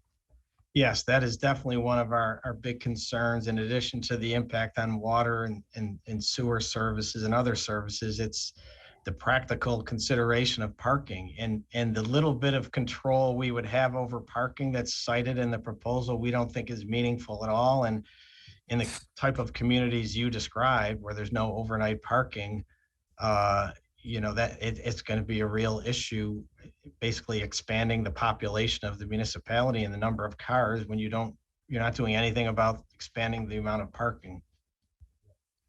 Thank you. And then the last thing, and I think that's great, the idea of trying to really come up with a new formula for AIM. As you know, there's and on the positive side, right, we're moving away from what happened a few years ago with that taking the money from basically, I always said it's coming out of one pocket and into the other in terms of our local governments. So that's good, but certainly modernizing that I think is an excellent idea, and I look forward to you know, discussions in that regard. But as you know, it's been flat for so long that it became less and less really of something that could be relied upon. But what are the types of things you see the local governments able to do if they were able to get some meaningful increase in AIM, like you talked about, if it was that 5%, you know, north of $300 million that could have gone to our local governments? Well, you know, I kind of alluded to this in terms of, you know, there's been an infusion of federal money that all local governments have received. but it's very restrictive how it can be used. It's generally, for capital purposes, and it's a one-time infusion. So some people want to cite that as there's no need for local governments to get any more aid because they're rolling in the cash, and that is not the case. And I use the term operational aid. That's what local governments need. I mean, to do all the basic things they do. Police on the streets, they're firefighters, planning and zoning that we've just spent a lot of time talking about, their water and sewer systems, code enforcement. I mean, everything they do is service-based, which means it's people-based. And there's no aid they receive right now that helps them pay the cost of people, their employees paying their employees for providing the services. And as everybody knows, finding employees now is getting more and more difficult. The cost of paying employees is rising. So, I think it would go to all of that. And we've said in our proposal, even if there was an annual reporting that the local governments would have to do, just sort of summarizing how they use the money so that it just didn't seem like state legislators and the governor could never really talk about all the good the program did because nobody can say what it went to. We are fine with that too if it's done in a kind of a streamlined summary type way. But something has to change, and just drive around New York State and see how local governments are doing, and they're under a lot of fiscal stress, and the state needs to be a partner, not at the level of what they are with schools, but there's got to be an acknowledgement that municipalities play an important role in the upbringing of our children, the safety of our communities, and the economic development that our state depends upon. Thank you. We'll send it back to the Senate. Thank you very much. And I believe our next testifier is Ranker Ed Roth. Thank you very much, Madam Chair. And Peter, it's good to see you, and thanks for your patience today. It's been a long day. You too. No problem. My first question has to do with local and state collaboration. And the past administration, the previous governor, was really no fan of local collaboration. I think we can all kind of agree on that. And this current administration seems to be more open to working with local municipalities. Is that in fact the case? And can you expand on that a little bit and describe the new positive working relationship between this current administration and our local municipalities and cities? Yeah, I would say there's been a 180-degree change, and it hasn't just been the words coming out of the governor's mouth. It's been the way her administration's been interacting with us, since she came into office. We talk about all these issues, even issues we don't agree upon. There's a dialogue with them. The governor's coming to speak to our membership on Monday, which it's been a long time since we had a governor come speak to our mayors at our annual legislative conference. So, we're really encouraged by the relationship. I think, the governor's background as a local official is really going to bode well for her service as our governor and for local governments themselves. Well, I couldn't agree with you more. And many of us come from a local government background, and we served in cities, towns, villages, counties, whatever it may be. So we have an understanding, and so does the governor. I think that's very helpful. I want to ask a little bit more of a specific question about the impact of COVID-19 on businesses and local economies. And they've been really left in many ways in a state of disarray. And as state senators and assemblymen, how can we help to better partner with our communities as they look to repair and rebuild as they come out of this pandemic? And secondly, I guess the follow-up question to that is there just simply more funding, or are there specific policies that your members are talking about statewide that we can do to offer that assistance? Yeah, well, our members, with the money they've received from Washington, under the ARPA program, one of the key purposes for which they can use it is to support small business. And, I know our mayors are trying everything they can to help small businesses get back up on their feet. I know Mayor Sheehan was on earlier and talked about, she's had a very sort of open process for deciding how to use their ARPA funding, and if they've dedicated a lot of it to using it for groups that either are small businesses or support small businesses. So I think from a municipal level, the best thing you can do for us to help small businesses to allow us to provide the best services, they have the best infrastructure, which is a lot of what you're doing with the water, sewer, and transportation money. But again, not to harp all the time on AIM, but I'm going to. I mean, the more fiscal stability and sustainability a municipality has, the more it can do to support its small businesses. And just to follow up on that briefly, you talk about the AIM formula, and certainly I think we need to look at that. The COLA was there was a drumbeat, a resounding drumbeat, a consistent drumbeat about making a COLA adjustment to that. And also something I'm going to ask later is about, shared services and collaboration amongst governments. And, I think there's really an opportunity for that to be explored. And it's more of a countywide issue. I understand that. But I think there's opportunities amongst all municipalities to share services for efficiencies and cost savings and eliminate redundancies. Yeah, I mean, we think there's always more that can be done, but we do think local governments, and I know in your part of the state that the villages and towns and counties work together pretty well. They're always looking where it makes sense to do things collaboratively, and some productive programs have come out of the whole countywide shared services initiative. So I think, the local government officials' eye on, they can't take their eye off that efficiency with other local governments. And I think for the most part, they don't. I think that's something they're always looking to do. Well, again, Peter, thank you for all of your leadership and hard work and advocacy, and I look forward to keeping in touch. Thank you very much. Thank you. We go to Assemblyman Otis. Thank you, Helene. And Peter, nice to see you. You too, Assemblyman. Doing a great job advocating for our local governments, and keep up the good work. I wanted to go to a topic that's been discussed earlier today and hear what you're hearing from local governments about the cybersecurity risks and threats that they're encountering. And one question I have is, so often we hear about these after the incident has happened. What resources are available, and who are local governments going to for prevention? What are you hearing from your members? Well, I mean, I think your approach to this is spot on, and that's the approach we're trying to take as an association, along with the Association of Towns, Association of Counties, is to try to get our people to prepare and prevent, these incidents happening.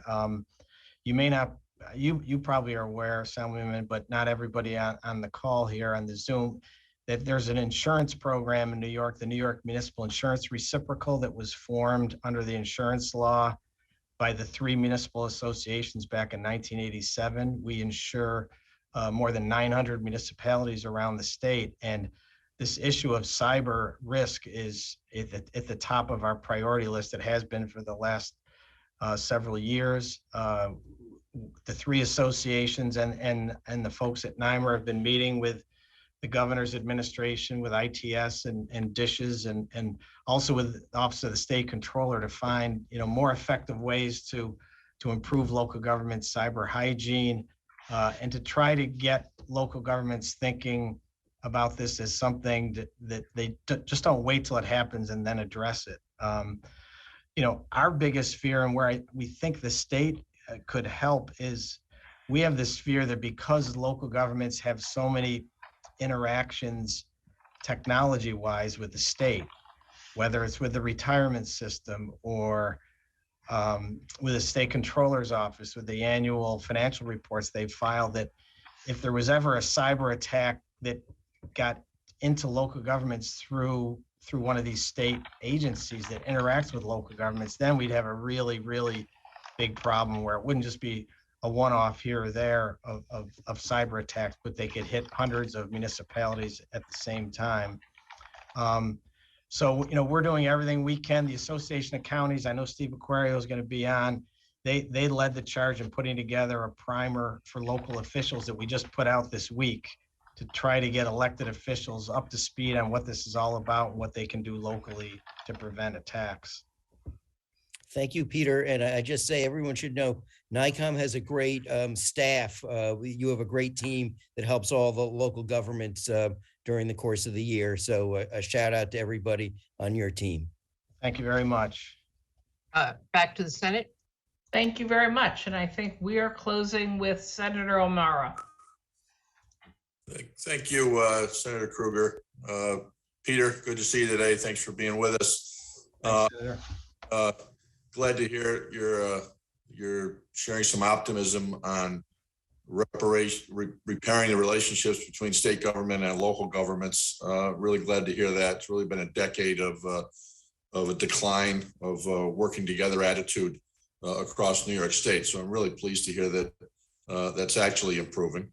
You know, there's a lot of money sitting around Albany right now, and you know, 1,000 ideas on how to spend it.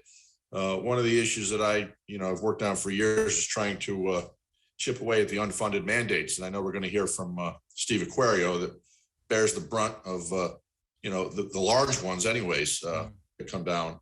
But at the NICOM level, at the village and city level, are there significant mandates that you could itemize that we should be looking at taking back the cost of those?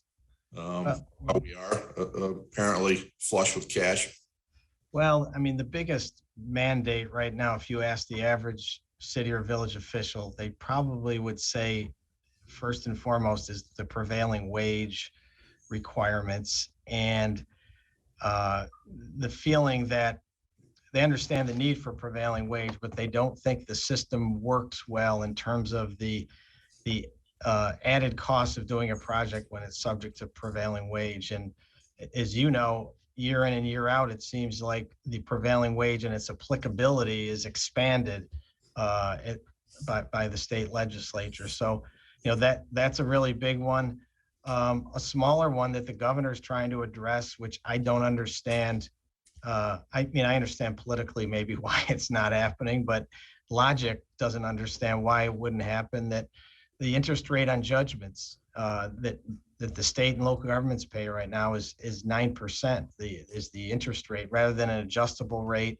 Yes, I know interest rates are going up a bit, but they're nowhere near 9%. And local governments, you know, that's just a gift that local governments can't afford to pay, that they're paying, you know, on judgments and claims against them. So we'd love to see the legislature support that. I agree with you.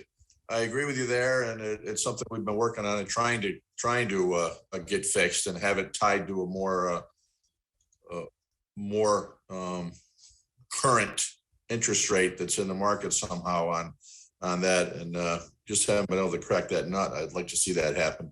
On the the prevailing wage, and certainly it's important that when tax dollars are at use, you know, we're paying a decent wage for that work to be done. But it is a mandate from the state that it does impact you on local projects. Is NICOM or any of the groups got any study together on what that additional cost is to municipalities across the state, and you know, maybe that's something that the state should look at subsidizing local governments for? Yeah, we as an association haven't tried to calculate that. I mean, we have focused on what you alluded to, and that's finding a way of measuring what the prevailing wage rate should be for a particular area. We don't think the current methodology for calculating it really reflects what's supposed to be a fair prevailing wage in many communities, especially in upstate New York. So that's the thing we've been trying to get fixed, because I think our members understand you need to pay the prevailing wage, but they just want to make sure it's not way above and beyond that. That it's actually the prevailing wage. And yes. Inflated. No, I hear you. Well, thank you very much, Peter. Have a great day. Thank you, Senator. Thank you. We go to Assemblyman Jacobson.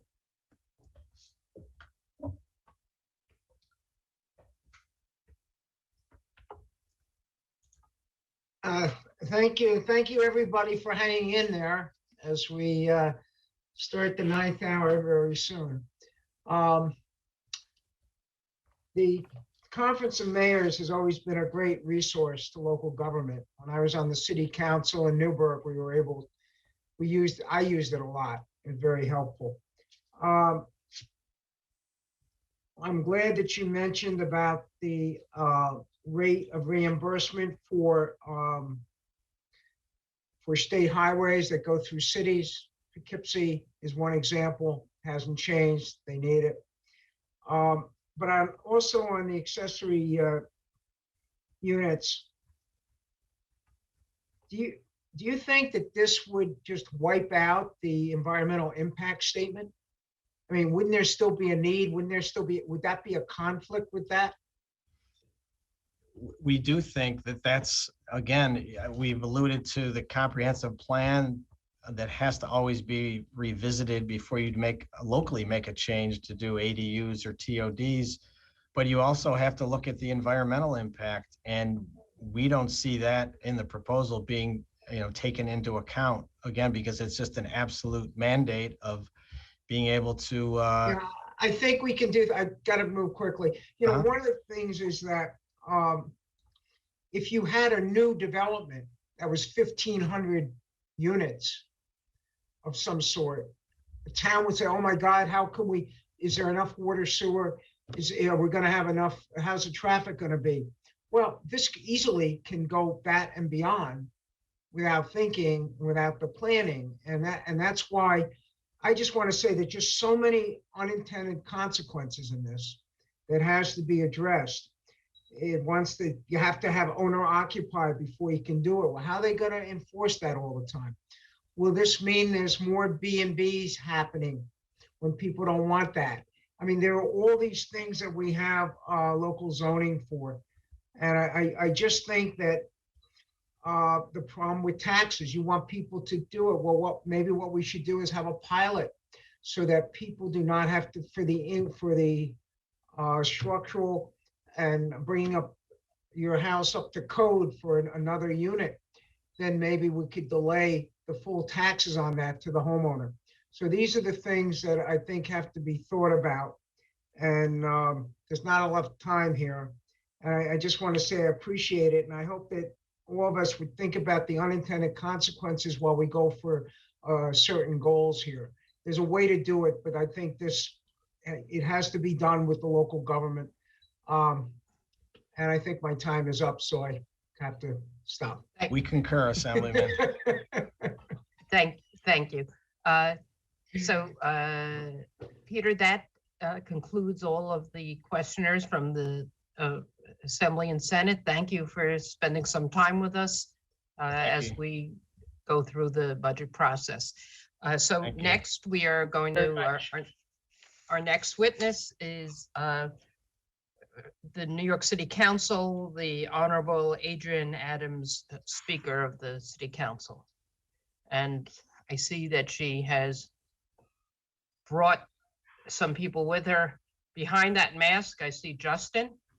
That I could recognize. Mr. Brenner, I guess, is your finance, is City Council Finance Chair. Can you identify the person to your right? Absolutely. This is our new Chief Financial Officer and Deputy Chief of Staff of Financing, Tanisha Edwards. Hello. So since this is your first time here, I just want to explain your testimony has been circulated to all of the members here. You have up to 10 minutes. Feel free to use less than that time. And then there will be some questions from the Assembly and senators who are still with us today. So feel free to begin. Thank you very much, and good afternoon, Chair Krueger, Chair Weinstein, Ranking Minority Members O'Mara and Ra, all the members of the Senate Finance and Assembly Ways and Means Committee. I thank you for your time today, and I also thank Majority Leader Stuart Cousins and Speaker Hasty. I'm Adrienne Adams, Speaker of the New York City Council and the representative of Council District 28 in Southeast Queens. As you've said, Madam Chair, I am joined here today by the Council's Finance Committee Chair, Councilmember Justin Brannan, and our new Chief Financial Officer and Deputy Chief of Staff for Finance, Tanisha Edwards. I'm pleased to be before these esteemed bodies to discuss the executive budget for state fiscal year 2023 and its potential impact on New York City. I was raised in Queens, the daughter of union workers. I'm the product of our public school system. I previously worked in the private sector, and my roots in public service were at the local level, chairing Queens Community Board 12. From government representation at the local level, we know how our budgets impact communities. Neighborhoods like the one that I represent have historically been underfunded and underserved. This pandemic has laid bare how this disproportionately harms New Yorkers in many parts of our city and state. Black and brown communities were among those hardest hit by COVID-19 and also least prioritized for resources to protect them. Inequities that could be papered over before the pandemic have since been revealed to be critical fault lines that not only undermine the communities experiencing them, but the entire city and state. We find ourselves at a moment that is both difficult due to the pandemic and one that holds promise. We now have an opportunity to address some of our long-standing systemic challenges. The Council looks forward to working in partnership with you to ensure neighborhoods that were forgotten in the past are no longer underserved, but instead are prioritized for key investments in public health and safety, education, housing, and economic recovery. Together, the state and city can pave the pathway to a healthier and safer New York for all. New York City continues its slow recovery from this COVID-19 pandemic. Employment is up 600,000 jobs compared to its low point in the spring of 2020. However, this is still 330,000 jobs below our pre-COVID peak. The city is in a stable fiscal position with tax collections exceeding our projections and some remaining budget reserves. However, significant fiscal risks remain in the latter part of New York City's financial plan, which could be aggravated if changing work habits lower the value of Manhattan office space. As Speaker, I intend to prioritize careful management of the city's budget. The Council applauds the governor's effort to increase state budgetary reserves. This will improve the stability of the state's budget and reduce the likelihood that unexpected dips in state revenue lead to budget cuts budget cuts impacting our residents. The Council is also pleased that this budget reflects a new era of goodwill and collaboration between our state and city, including the proposals to extend mayoral control of schools for 4 years and cost sharing of New York City's Medicaid growth. I'm also encouraged by the increased eligibility thresholds for vital safety net programs, including public assistance, childcare, and health insurance. This extension of support to struggling families is critical as we recover from the pandemic. There are several additional proposals in the state budget that the Council supports, even if additional efforts may be needed in some areas. Access to childcare was an issue before the pandemic, and if anything, the pandemic has further exacerbated the issue. We're happy to see the over $900 million investments for childcare over the next 3 years to increase childcare worker wages and add capacity, as well as the increase of the family income eligibility threshold.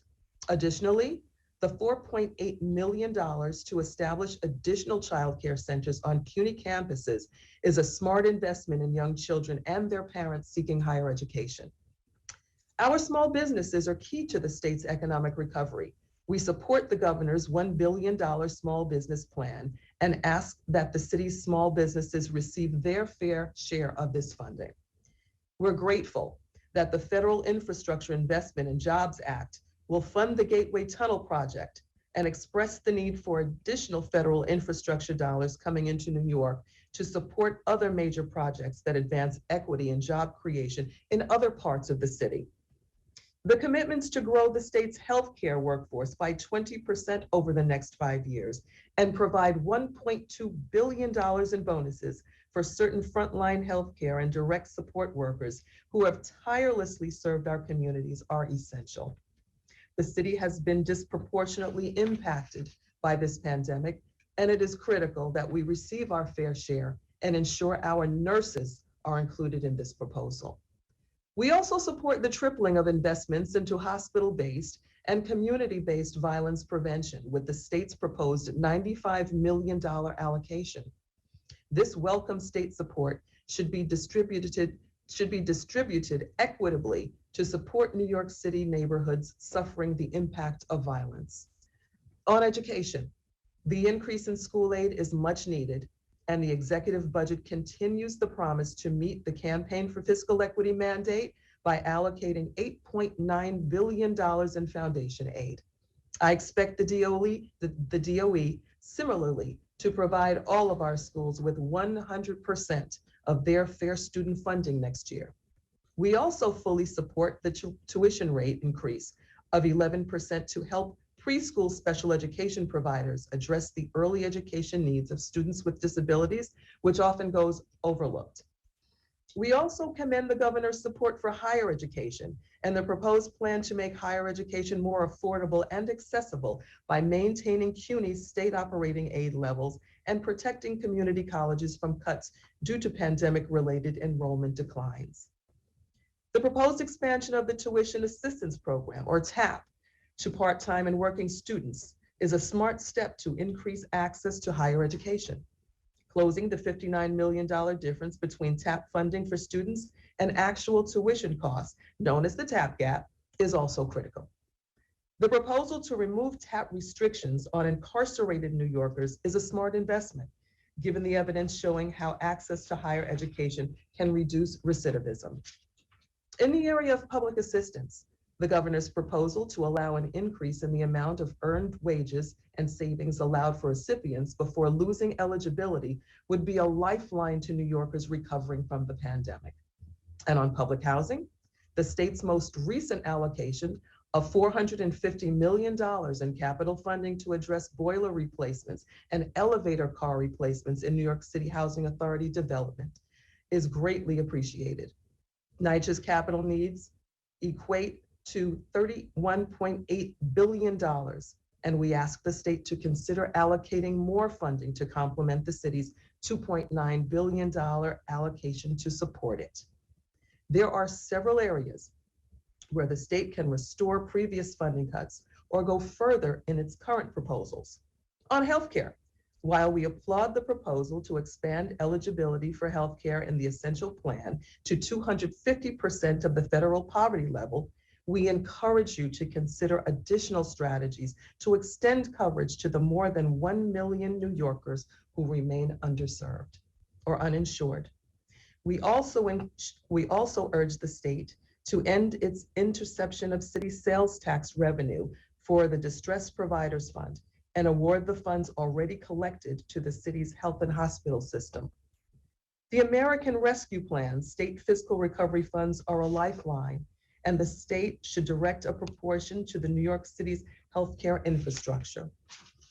It is critical that state and city work closely together to ensure that final submission of the state's Medicaid 1115 waiver to the federal government prioritize funding for the city's focus on health equity, particularly for low-income communities of color. On mental health, the state has partnered with the city to support outreach that transitions individuals living on the street into stable housing and treatment. There is a need for more focus and resources to address the mental health needs of New Yorkers, including those who are homeless, especially given the recent incidents in the city. One education concern that we have is the impact of our time-limited extraordinary federal aid on the charter school tuition formula. The federal stimulus fund should be excluded from the state's calculation of charter school tuition payments so that there is not an undue increase in the city's funding liability for charter school tuition payments. I would also like to remind you that New York City continues to feel the impact of prior state budget cuts that targeted our city. Reduced state funding for public health programs, temporary assistance for needy family or TANF grants, foster care tuition, and special education placement in residential schools, as well as the complete elimination of state support for the Close to Home program for young people in the juvenile justice system, has left a $180 million hole in our city budget. On housing, the council is hopeful that the governor and mayor's request for more federal funding for the Emergency Rental Assistance Program will be fulfilled. Yet we urge the state to consider allocating a backstop as a contingency if additional federal dollars do not materialize. Major economic and housing proposals, like the proposed 485W tax break to replace 421A and those related to casinos, require careful consideration and conversation with the city and other stakeholders. We encourage these to be separate conversations apart from and subsequent to the budget process, so they receive the devoted focus they require. Lastly, we urge the state to permanently authorize design build authority rather than granting the proposed 3-year extension to enhance construction efficiency and engage constructively with the city on reforming our city property tax system to make it fairer and more transparent. We are at an important juncture for our state and city. I thank you for your time and attention today and look forward to our continued productive partnership to enact a state budget that supports the city of New York and every person who calls it home. Thank you. Thank you, Council President. We go to the chair of our cities committee, Assemblyman Ed Braunstein, for 10 minutes. Thank you, Chair Weinstein, and it's good to see you, Speaker Adams from Queens County. Wonderful to see you, Assemblyman. Yes, and also thank you for joining us, Chairman Brannan and Ms. Edwards. We appreciate it. It's been a long day, and we appreciate you guys hanging around to testify.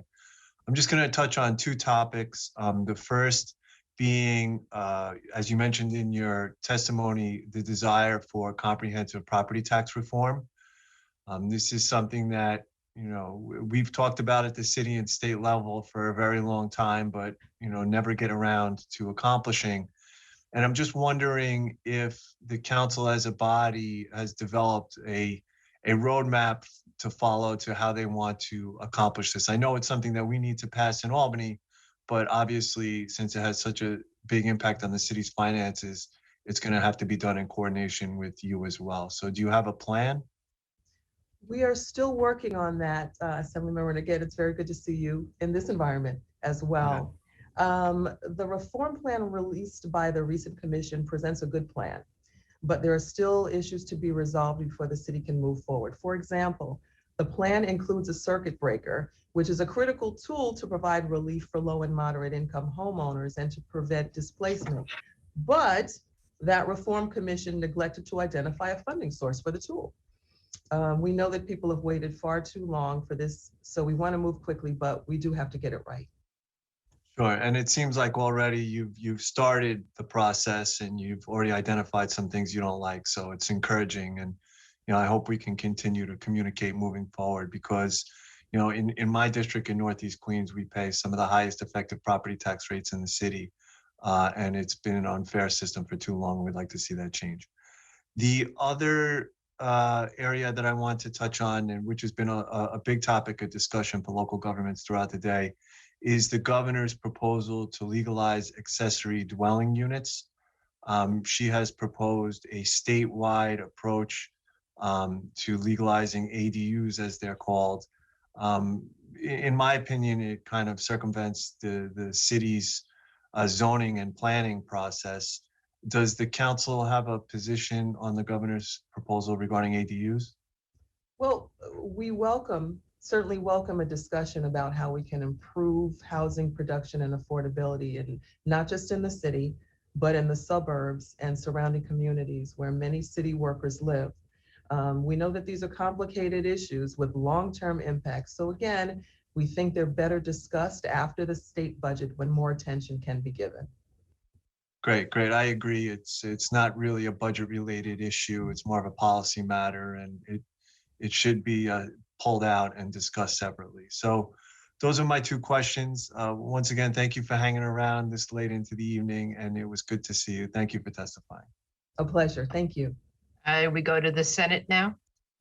Thank you very much, and welcome with your first visit up here, new Speaker of the City Council. And anyone who knows New York City government knows they're doing evening meetings all the time also. Exactly, Senator. So you're just on a Zoom somewhere different tonight. No difference. Our first speaker is Senator Sepulveda, our chair of the city's committee. Good evening, Madam Speaker, Chairman Brennan, Ms. Edwards.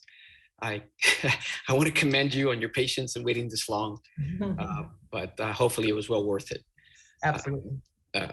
Ed Bronson keeps beating me to the punch on the issue of property tax, changes to the property tax system in the city of New York. But what I have for you is a question that's more targeted to the kind of community that I represent. I am the chair of Cities One, and as I've told other representatives that have spoken from the city, that I am here to work with you in any way possible, form that I can, to bring the best that we can for the city of New York. That's a responsibility that's been given to me, and I take that very seriously. And I hope that we can partner on anything that you need assistance with at the state level. But my question is more in terms of communities like the ones I represent. I'm sure it's not that much different from your community. One of the poorest districts probably in the country is the area that I represent in the Bronx. And I know that you very eloquently spoke about some of the programs from the governor, the federal government, and things that you approve. But I also know that as the speaker of the city council, you have a large say in the way policy goes in the city of New York and budgets the way they go in the city of New York. In my district, I want to know what kind of impact you can have directly on the economic development. We had the highest unemployment rate and the educational system, aside from what the governor's given us and the federal government, what the city council can do to make a considerable drastic change in the trajectory of the economic development of our communities and the graduation rates that are the lowest in the state of New York, certainly, what you can do financially, policy-wise, to make a drastic change in our communities. I like the question a lot, Senator. It's great to see you as well. And you're absolutely right. The area that you're responsible for is a lot like the area, District 28 in Southeast Queens that I represent as well. So your question is very germane and very important. What we've seen in the past has been drastic inequity across the board for communities of color. And we've, of course, seen everything exacerbated by the pandemic. What we intend to do in the New York City Council is spread across the board equity. We are represented now in every corner of the New York City Council, communities and representation that look like communities of color, that look like the communities that they represent. And we are in full force to support those communities, be it through the education system, be it through equitable and affordable housing, and what that looks like to us and may not look like to everyone else, meaning bringing forth creative affordable housing, some things that we have not looked at in the past. For me, I'm a fan of the basement apartments and legalizing those to make more affordable housing across the board for people that have never been able to afford it before. So what the City Council can do, and I believe we have done, is become a part and partner of those that live in our communities who look like us, that have been underserved for so long. Our commitment is to represent those communities because we live in those communities and we see firsthand the impact of inequity across the board. We'll do everything in our power to create an equitable system, be that legislatively, be that financially when it comes to the budget, and restoring budgetary items within our city council lines, and working with the mayor and the administration, of course, to ensure equity across the board. Okay, you've heard, I'm sure, about the mayor's blueprint plan on criminal justice reform, bail reform. It's fair to say that there's been an incredible amount of fear mongering going on with respect to bail reform and a lot of misinformation. What is your position as Speaker of the City Council with respect to the mayor's blueprint plan for fighting high levels of crime that are existing in the city now? Yeah, I've said in the past, when it comes to the blueprint, number one, I'm glad that there is a blueprint. A blueprint gives us something to work from and work with. So it's something that has to be discussed. something that has to be reckoned with a whole lot of players, state and city included. So we should all have a voice when it comes to the blueprint, when it comes to working through it, when it comes to resolving some of those issues of concern, quite frankly, that some of us have. What we don't want to do is go back to business as usual when it comes to the treatment of citizens who have been marginalized in our city. So I welcome the conversation, the ongoing conversation regarding the blueprint, to hammer it out and to work through some of those things to come to a rightful consensus. Well, I really appreciate that. I think we all must remember the reason why we had criminal justice reform in the state of New York. We have to remember that we had a two-tier system for those that are wealthy and those that are poor, and primarily living in our community, in our communities. And so we should never forget that. But hopefully we can get to a consensus that everybody agrees with. But we have to keep in mind always why we are where we are, why we made the reforms. We should not have two different levels of a criminal justice system in the state, and certainly not in the city of New York.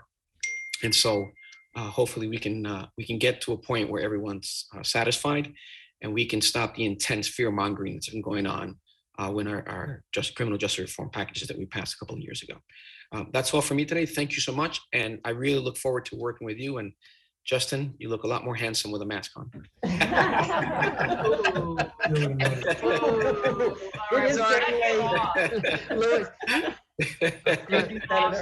Sepulveda. And you left out in a long sleeve jacket. So we go to, it's been a long day. We go to the assembly to Assemblyman Momdani. Thank you so much, Chair. Thank you so much, Speaker Adams, for being here with us today. I appreciate the time and appreciate the testimony. And thank you to everyone else as well. Finance Chair Brannon. I wanted to just share that I was really heartened by your co-sponsorship of legislation that would force an end to solitary confinement, as well as your comments last month that, quote, "we're better than that." Are you still opposed to solitary confinement, or punitive segregation, as the mayor calls it? And will you bring a bill ending its practice coming to the floor for a vote? Oh, I love the question. Thank you very much, Assembly Member, and it's great to see you as well. The answer is that we are still working through the conditions of that legislation in the City Council. I would prefer to call what is now called punitive segregation, rehabilitative segregation, if we're going to call it anything. Using my psychology background, I continue to say that New York is better than that. And there is a reason for behavior. And there are ways to change behavior if we so choose to do so, if we desire to do so. So my hope is that we will take a harder look at the way to prevent certain behavior that is unacceptable, rather than continue to punish behavior and think that we're going to change the behavior with punishment. And in your hopes for that, do you see that, does that mean edits to the existing bill? It may. It means putting our heads together again, taking another look at it to see where we come to consensus with the legislation.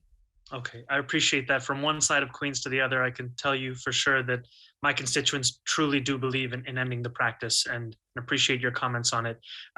The second and last question that I have is that MTA Chairperson Jano Lieber recently called for the city to fully fund fair fares after the previous mayor and city council speaker had left it at only 50% funded. Is it in your plans to fully fund the program in the upcoming budget? That is my hope. Of course, we haven't started budget deliberations yet, but fair fares was on the table. We thought that it was something that needed to be done for New Yorkers, and it is certainly something that we are willing to take a look at. Again, it's about equity for us in the council, and truly fair fares is a part of that equity. Absolutely, and I would very much, urge that be one of the #1 priorities as we get into this budget season. Really do appreciate the work, the time, and the testimony. Thank you very much. Thank you. Thank you. And our next up is Senator Robert Jackson. So I was going to say good afternoon, but it's like evening. So good evening, speaker. How are you? And to your leadership team, let me congratulate all of you. I hope you have a successful term. I would just wanted to touch base with you on one of the primary issues of the campaign for fiscal equity, and that is small class size. And I asked the mayor earlier, does he have a plan to ensure that New York City students receive small classes? And is he planning to work with the state to use the funds under the Contract for Excellence towards this goal of reducing class size? And I asked you whether or not is that a major issue for you also, and I would assume that it is, but I asked your answer. Senator, always great to see you, needless to say. Small class sizes has been an albatross around the necks of New York City school children for a very long time. It's something that should be on the front burner, and we hope to have discussions with the administration around it. It is a very important issue for us, and yes, we hope that it will be prioritized with both sides of City Hall. And also, we earlier in testimonies and under Q&A, as far as dyslexia and supposedly a school or is going to be built in order to address that major issue that impacts so many students in our public school system. And I would just hope that the city council gets right with him and move forward on that as quickly as possible, because thousands of children are being left behind because, in fact, that they can't read at the level they're supposed to. But also, I just wanted the last item, I have only a minute, May 2nd, is qualified immunity. The city council passed a qualified immunity bill that cases that dealt with the Fourth Amendment violations of unreasonable search and seizure. I have a bill to end qualified immunity where the civil rights of people are being violated. And as a result of this, then they have a right, as a result of violations of law, to sue the individual officers, whether it's police, fire, whoever violates their rights, an opportunity to sue. And my question is, do you support an individual's right where their rights are being violated to be able to sue, in essence, for qualified immunity? Well, another question that I take very seriously and appreciate, Senator, the issue of qualified immunity was passed through my committee when I was chairing public safety. New York City is the only jurisdiction in the country to have passed qualified immunity. We were hoping that it would be a model for the rest of the country to take a look at. We happen to feel that no one's rights should be violated. So the answer to that question would be, we've already done it in the city, and we would hope that it would be taken further. Thank you. My time is up. Thank you for coming and giving testimony at this joint budget hearing. Thank you very much. Thank you, Robert. We go to Assemblywoman Jackson. 3 minutes. Thank you, Chair. And Justin, I'll make sure to get Sepulveda for his comment. Don't worry. Gotcha. Thank you, Shanta. Madam Speaker, congratulations. This is our first time in your position, being able to meet again. So Thank you so much. congratulations. Great to see you. Thank you for all your work. So my questions are around NYCHA. And I'm just wondering, what do you think City Council is willing to do around NYCHA? Like, what kind of funding do you think is necessary to restore NYCHA? And I'm just gonna ask all my questions because I don't have a lot of time. What are your thoughts around public banking and how it can be useful in our city, especially in the Bronx? Vacant storefronts, it's a hazard. It causes communities to be, it causes such a hazard in our community. It creates a dumping ground, hangout spots, it creates litter. So what are we doing about our vacant storefronts? And I know Lower Manhattan is experiencing this, that, you know, in records that they haven't before, but the Bronx has been dealing with vacant storefronts for the longest. So what are we doing to help with entrepreneurship in our communities, get people to own their own businesses and own their own storefronts so that we can get rid of these vacant places? And then, of course, we're dealing with gun violence across our city, across our state, across our nation. And it's due to lack of social services, lack of conflict resolution and mental health services, low or no employment. So what do you think the city and state, what do we think we can do in conjunction to address these issues? Yes, we're putting money into our cure violence, but there has to be more that we do because we're losing Black and brown bodies every single day. So those are my questions. NYCHA, public banking, the vacant storefronts, and gun violence.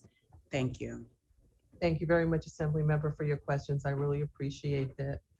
NYCHA is a tremendous issue. It has been a stain on the performance of New York for decades, as we all know. The condition of NYCHA didn't get there overnight, and it certainly won't be changed overnight. This pandemic has exacerbated issues within NYCHA to levels that are absolutely unbelievable. NYCHA's most recent fiscal needs assessment identifies a need of $31.8 billion over their 5-year plan, and an additional need of $13.4 billion in years 6 through 20.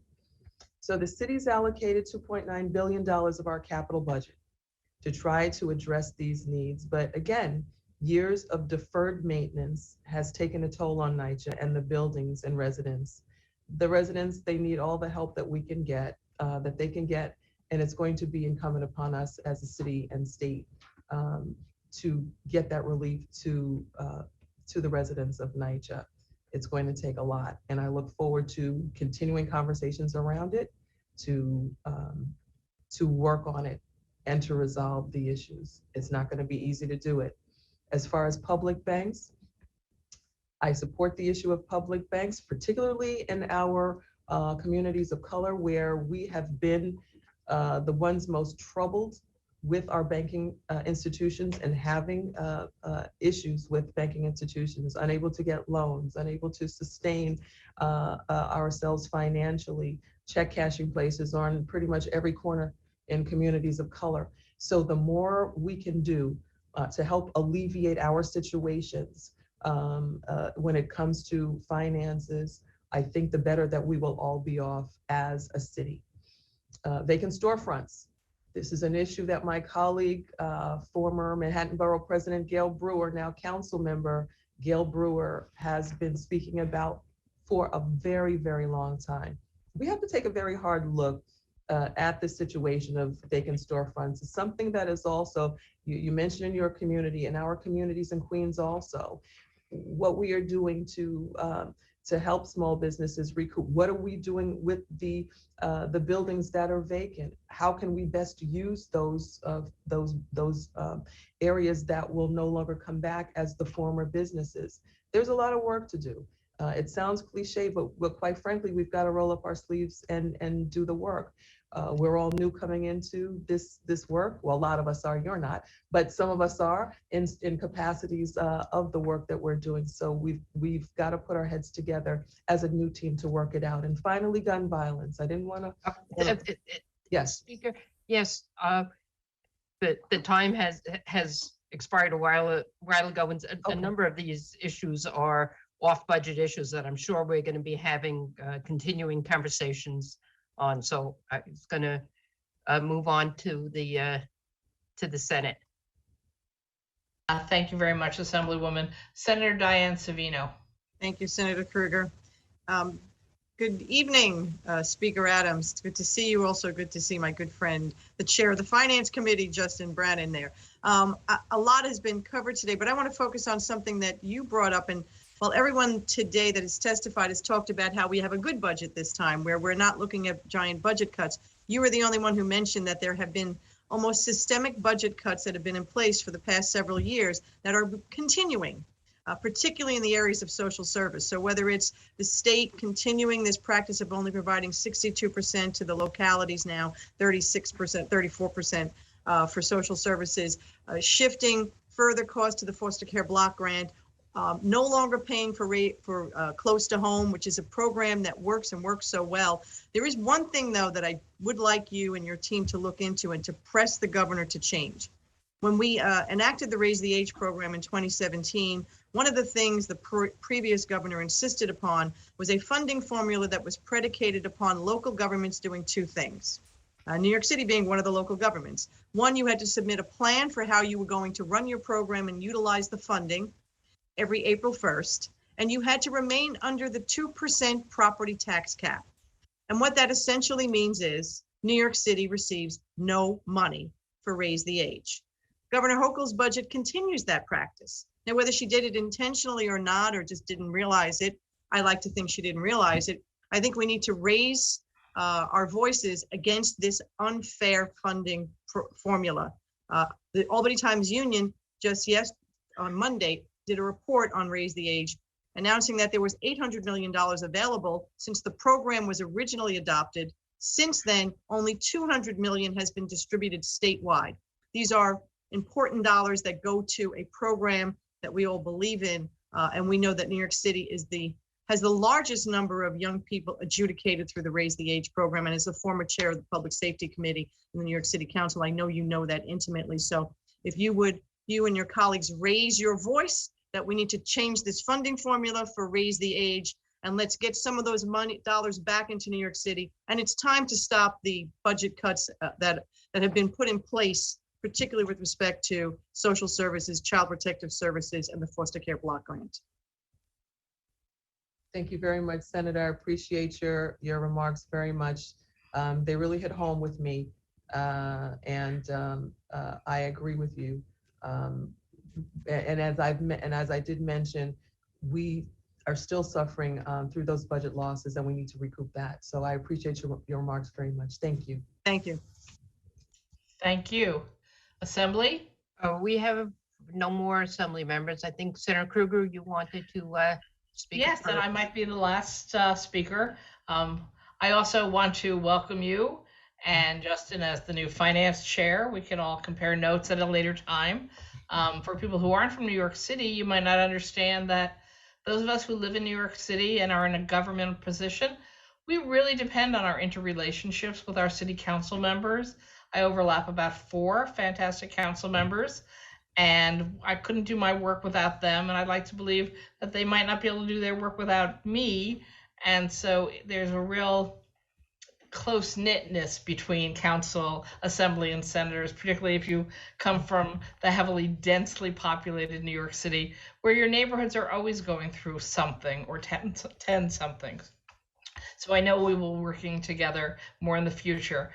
I also appreciate that Diane Savino brought up your highlighting the need for more money for social services and children, because it was exactly what I was going to say, that I've been here now long enough that I remember when New York City had about 300 million in AIM every year. And then we took it away, but we said, we'll give it back, and we lied to you.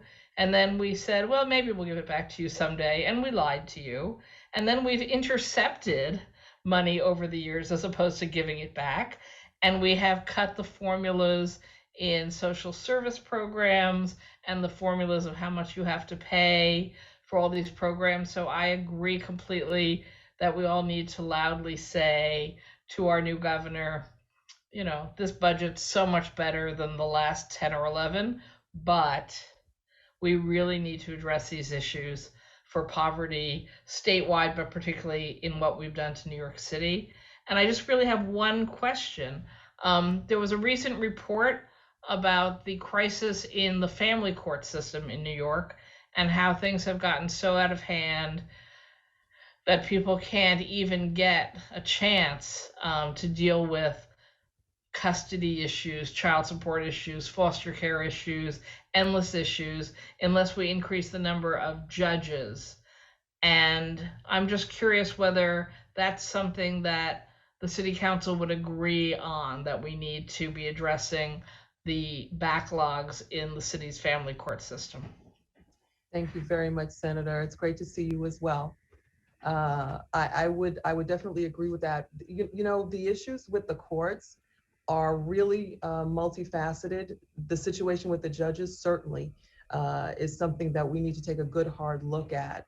What I've seen over the past few years, particularly seeing this through the pandemic, through the lens of the harm of this pandemic, it's been tremendous backlog in our court systems, a lot having to do with not being able to be before a judge at all, being in remote situations, and being in when folks are brought in, being brought into cramped quarters, not being able to have the proper legal team that they need or legal assistance that they need as well. But yes, I would definitely say that we need to take a look at the situation with the judges. We need to do whatever we have to do to fortify our court system. There is a tremendous backlog, and if we need to fortify our system by getting more judges in, then that's what we need to do. Great. And I think that Assemblymember Braunstein already brought this up, and it came up quite a bit today.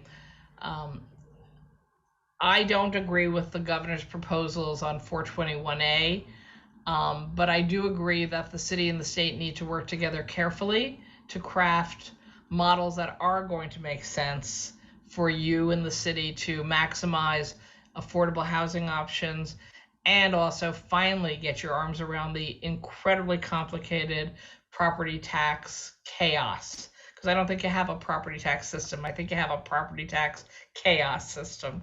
So I am hoping that the legislature will pull certain things out of the budget with a commitment to work with you and Mayor Adams and the governor's office to get things done correctly. So I hope that we will be working on those issues together as well, but not on such a short time frame. I agree. I agree totally, Senator. That's my hope as well.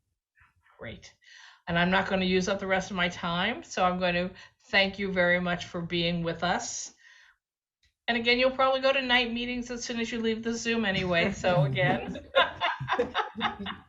you must be looking at my schedule right now. I know our lives. We'll be here. Some of us will be here. Some of us will be running around.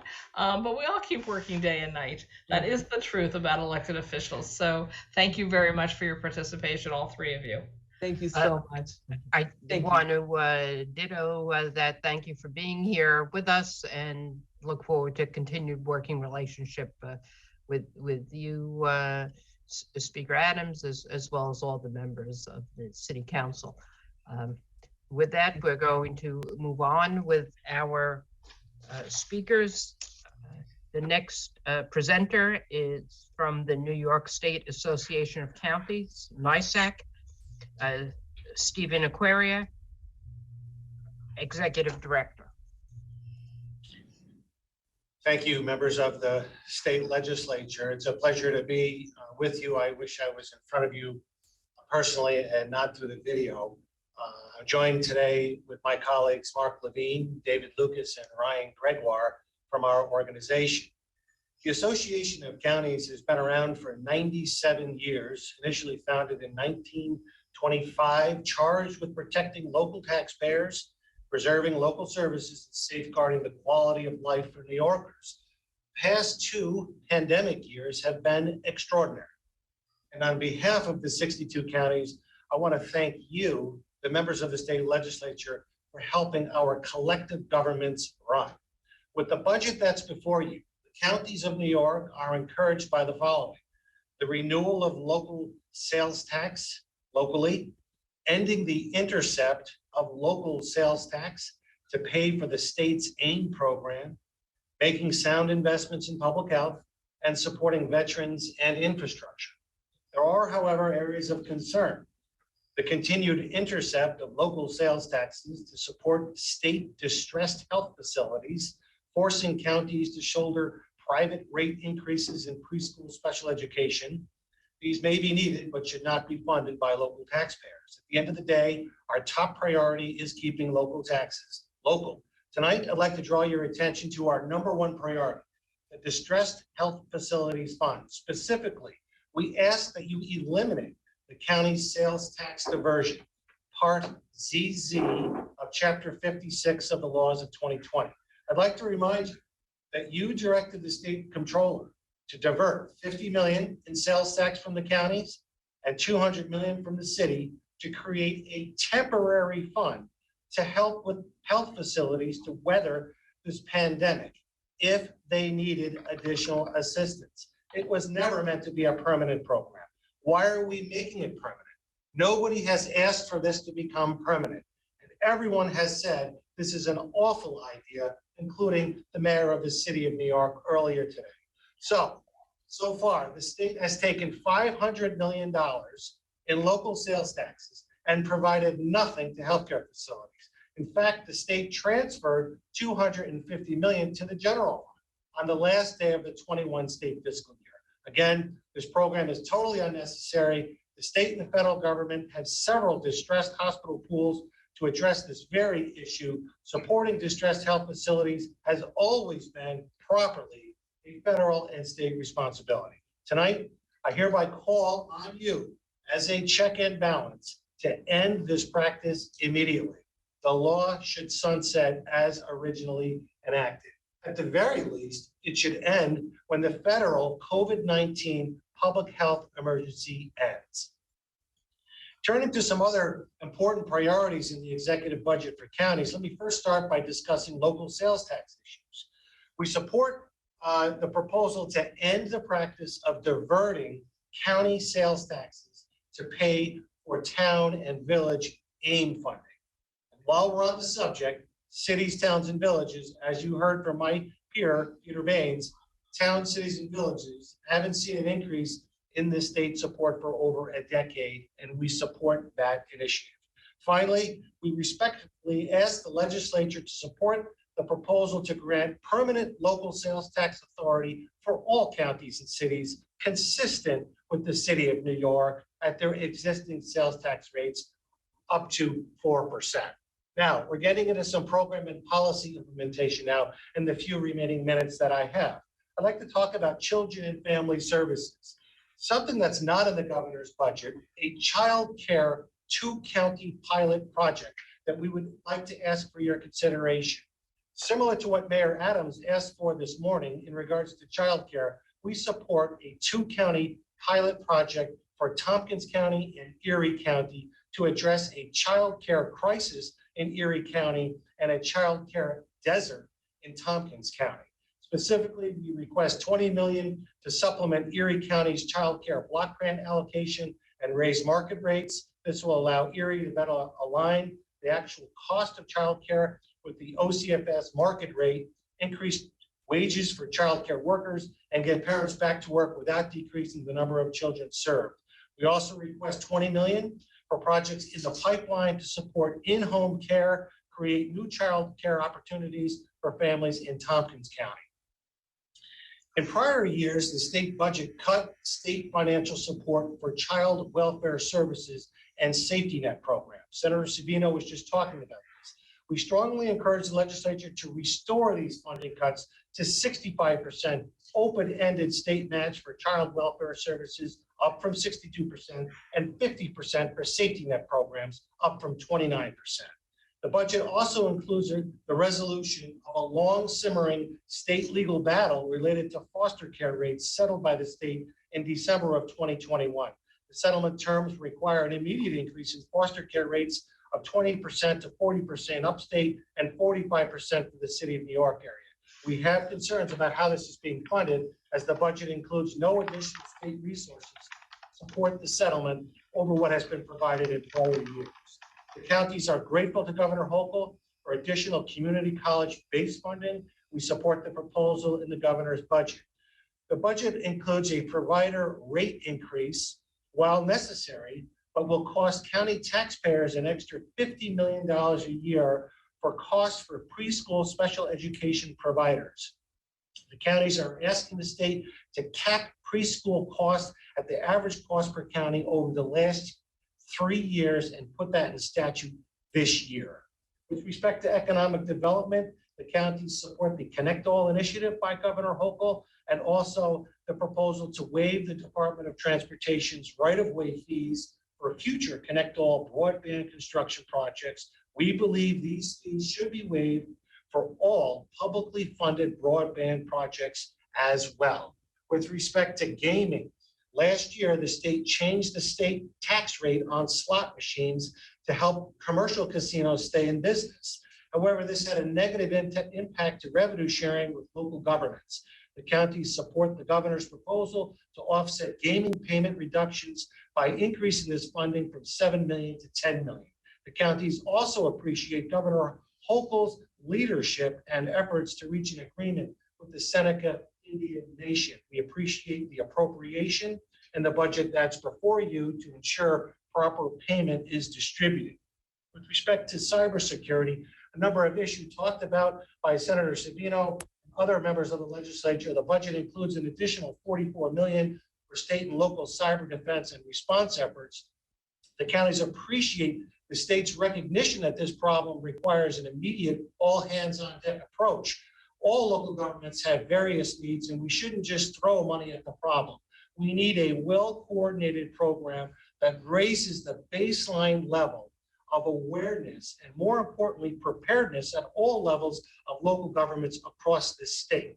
The three associations, municipal associations, the towns, the mayors, and the counties have been discussing this funding stream.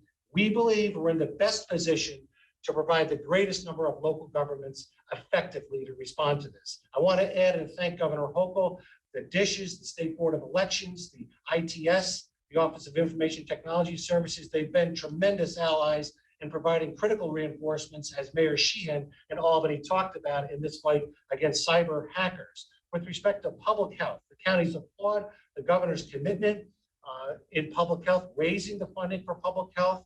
We request that the state budget restore New York City to 36% reimbursement beyond the base grant in Article 6 state aid, consistent with the rest of the state.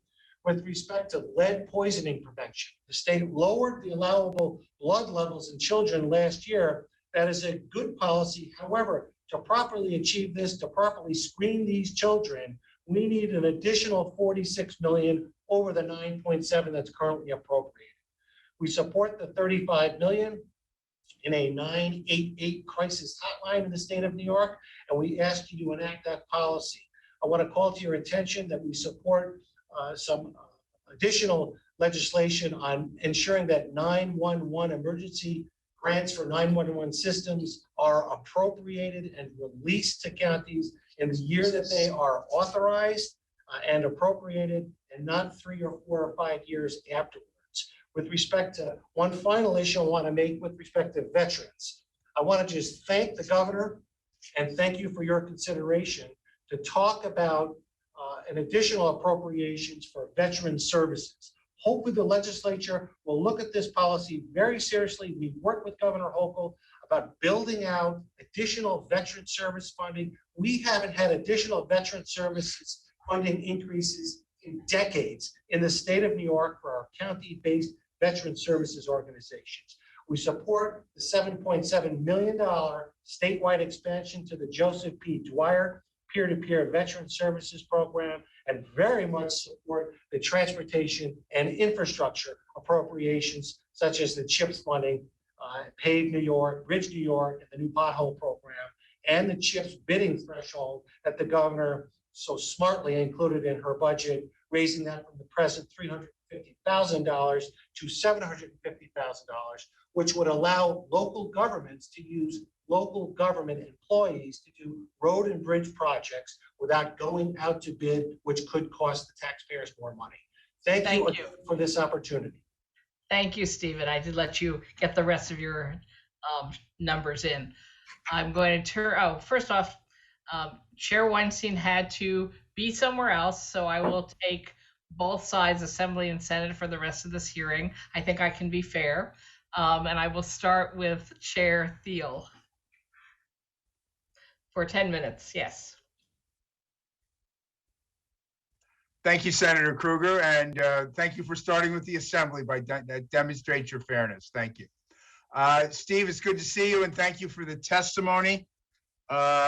You talked about the distressed healthcare, the Intercept, and we spent a lot of time last year talking about, obviously, the AIM program and that Intercept. And, you know, to me, the concept is the same with both of these. And in one case with AIM, We're very happy about that. The sales tax intercept for something that should be a state charge is eliminated.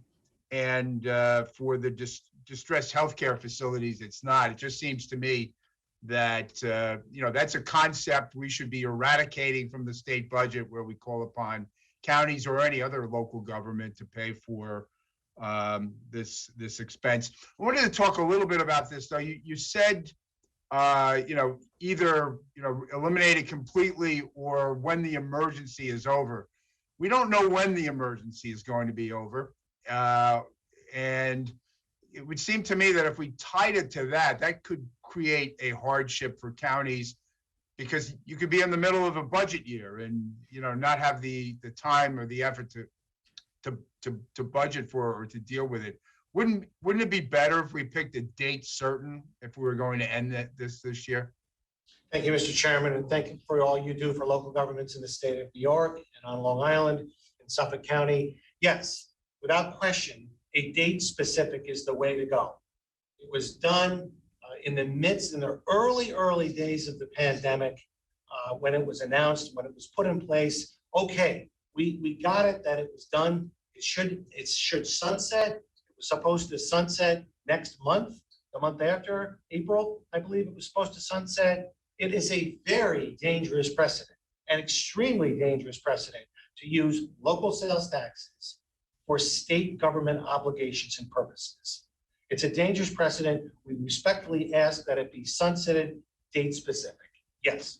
Thank you. My second question, you had mentioned, referenced the governor's proposal with regard to community college aid in a supportive way. Could you just comment on what the trends are as far as community college enrollment across the state? I will. Yes, I will. I'll ask David Lucas to give a 30-second or a minute answer to that. I just want to say that our enrollment is trending downwards. We need to address that. The pandemic, things went down. It has been trending down without a floor, without what you did last year in last year's budget, and without this 98% of last year's funding that's proposed in this year's budget. We would see a severe reduction in our community college funding base aid from the state of New York. We have fixed costs in our buildings, fixed costs with our professors and salaries, and other fixed costs with our community colleges, our 34 institutions across the state. Having this state aid at this level with a locked-in rate is incredibly important. Dave, you want to add something else? No, you covered it. Thank you. So, just on that point, though, perhaps we need to be examining, and maybe not for the local government's table as much as maybe higher education, but this trend of lowering enrollment on community college may be something that we need to also take a look at. My last point is, there's been a lot of talk about criminal justice issues today with the upstate cities in New York and with NICOM. And, I saw that you had in your testimony some comments which I thought were very important with regard to raise the age. I wanted to give you an opportunity to just talk about that a little bit. Well, we're very grateful that the governor has continued to fully fund raise the age funding. We supported the policy when you enacted it.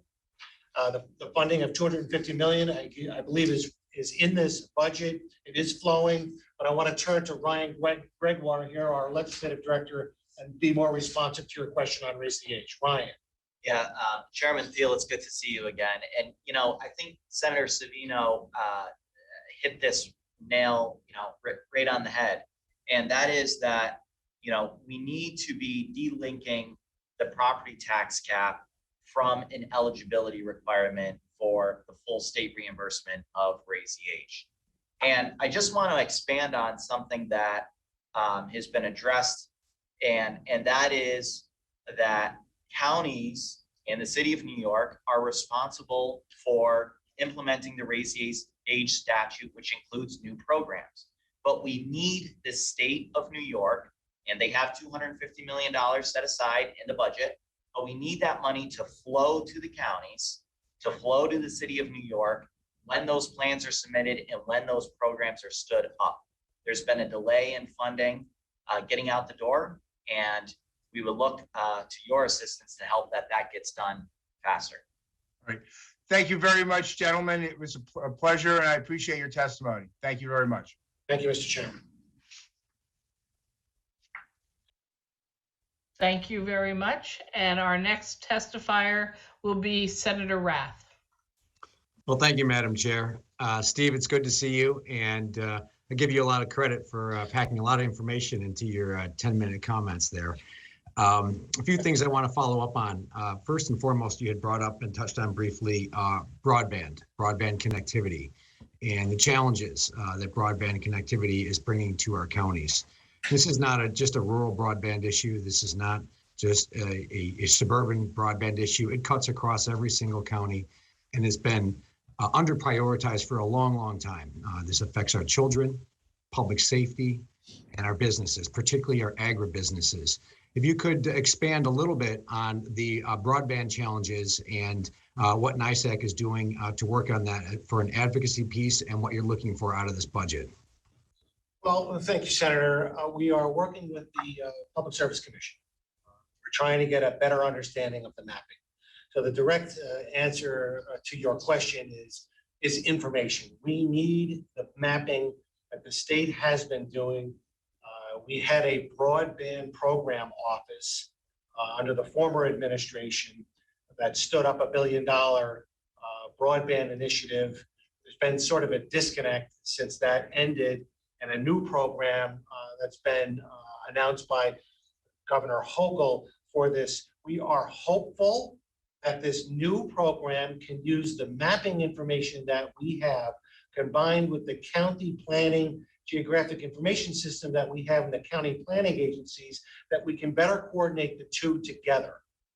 We saw deficiencies during the pandemic in schools.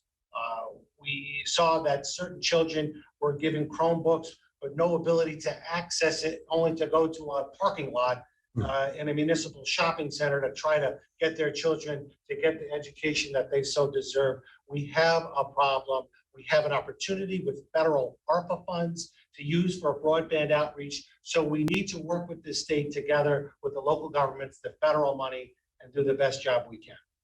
Thank you. It can't happen soon enough. And I know exactly what you're talking about with kids being in their school parking lots with school buses as hotspots. That's shameful. My next question goes into the countywide shared services initiative. And the current budget includes $200 million of a reappropriation for CWSSI to allow plans that were approved prior and not implemented to be eligible for matching funds. Based on the NISAC members' experience, is there an idea of approximately how many plans this would affect?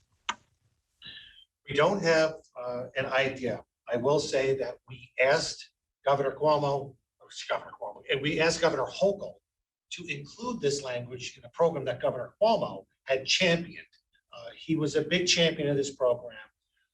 We have not seen a lot of savings come about from this over the years, but we did ask Governor Hochul to include this language because we thought it came from Western New York, Senator. The request came from Western New York. We had a county in Western New York that had a project that was put together that was not implemented in the year that it was proposed to be eligible for the state match in the following year. So we asked Governor Hochul and the Department of State to consider this. They agreed it was good public policy, and we think it will bring about savings, matching savings, and others can benefit from some of these programs that were put together the prior year. Well, I totally support this concept because it works. And I've seen it firsthand when I was at the county level with intermunicipal cooperation and shared services, which makes a tremendous amount of sense with regards to allocation of resources and optimization, if you will, of services. My last question is tied to unfunded mandates. And certainly this has been the beck and call from anyone at a county level for years and years and years. And Erie County, as we know, has been suffocated by unfunded mandates for decades. And, 80% at one point of our budget was to pay for unfunded mandates. So in the 37 seconds that I have left, if you could touch on what type of unfunded mandate relief you think is a highest priority for NISAC and something we can pay attention to in this budget? Well, we pay $7 billion in Medicaid, city and the counties. We pay $1 billion in the safety net. We pay $300 million in early intervention for newborns, 3-year-olds. We pay $1 billion for 3 to 5-year-olds in preschool special education. We pay approaching $1 billion in child welfare. Where does it end? With the mandates that we have. What can we do to begin to address these? I've talked to you over the years about this personally. I've talked to Senator O'Mara for many, many years about addressing unfunded mandates. The one thing that I can ask your collective consideration is to please defeat the distressed hospital fund. That needs to expire.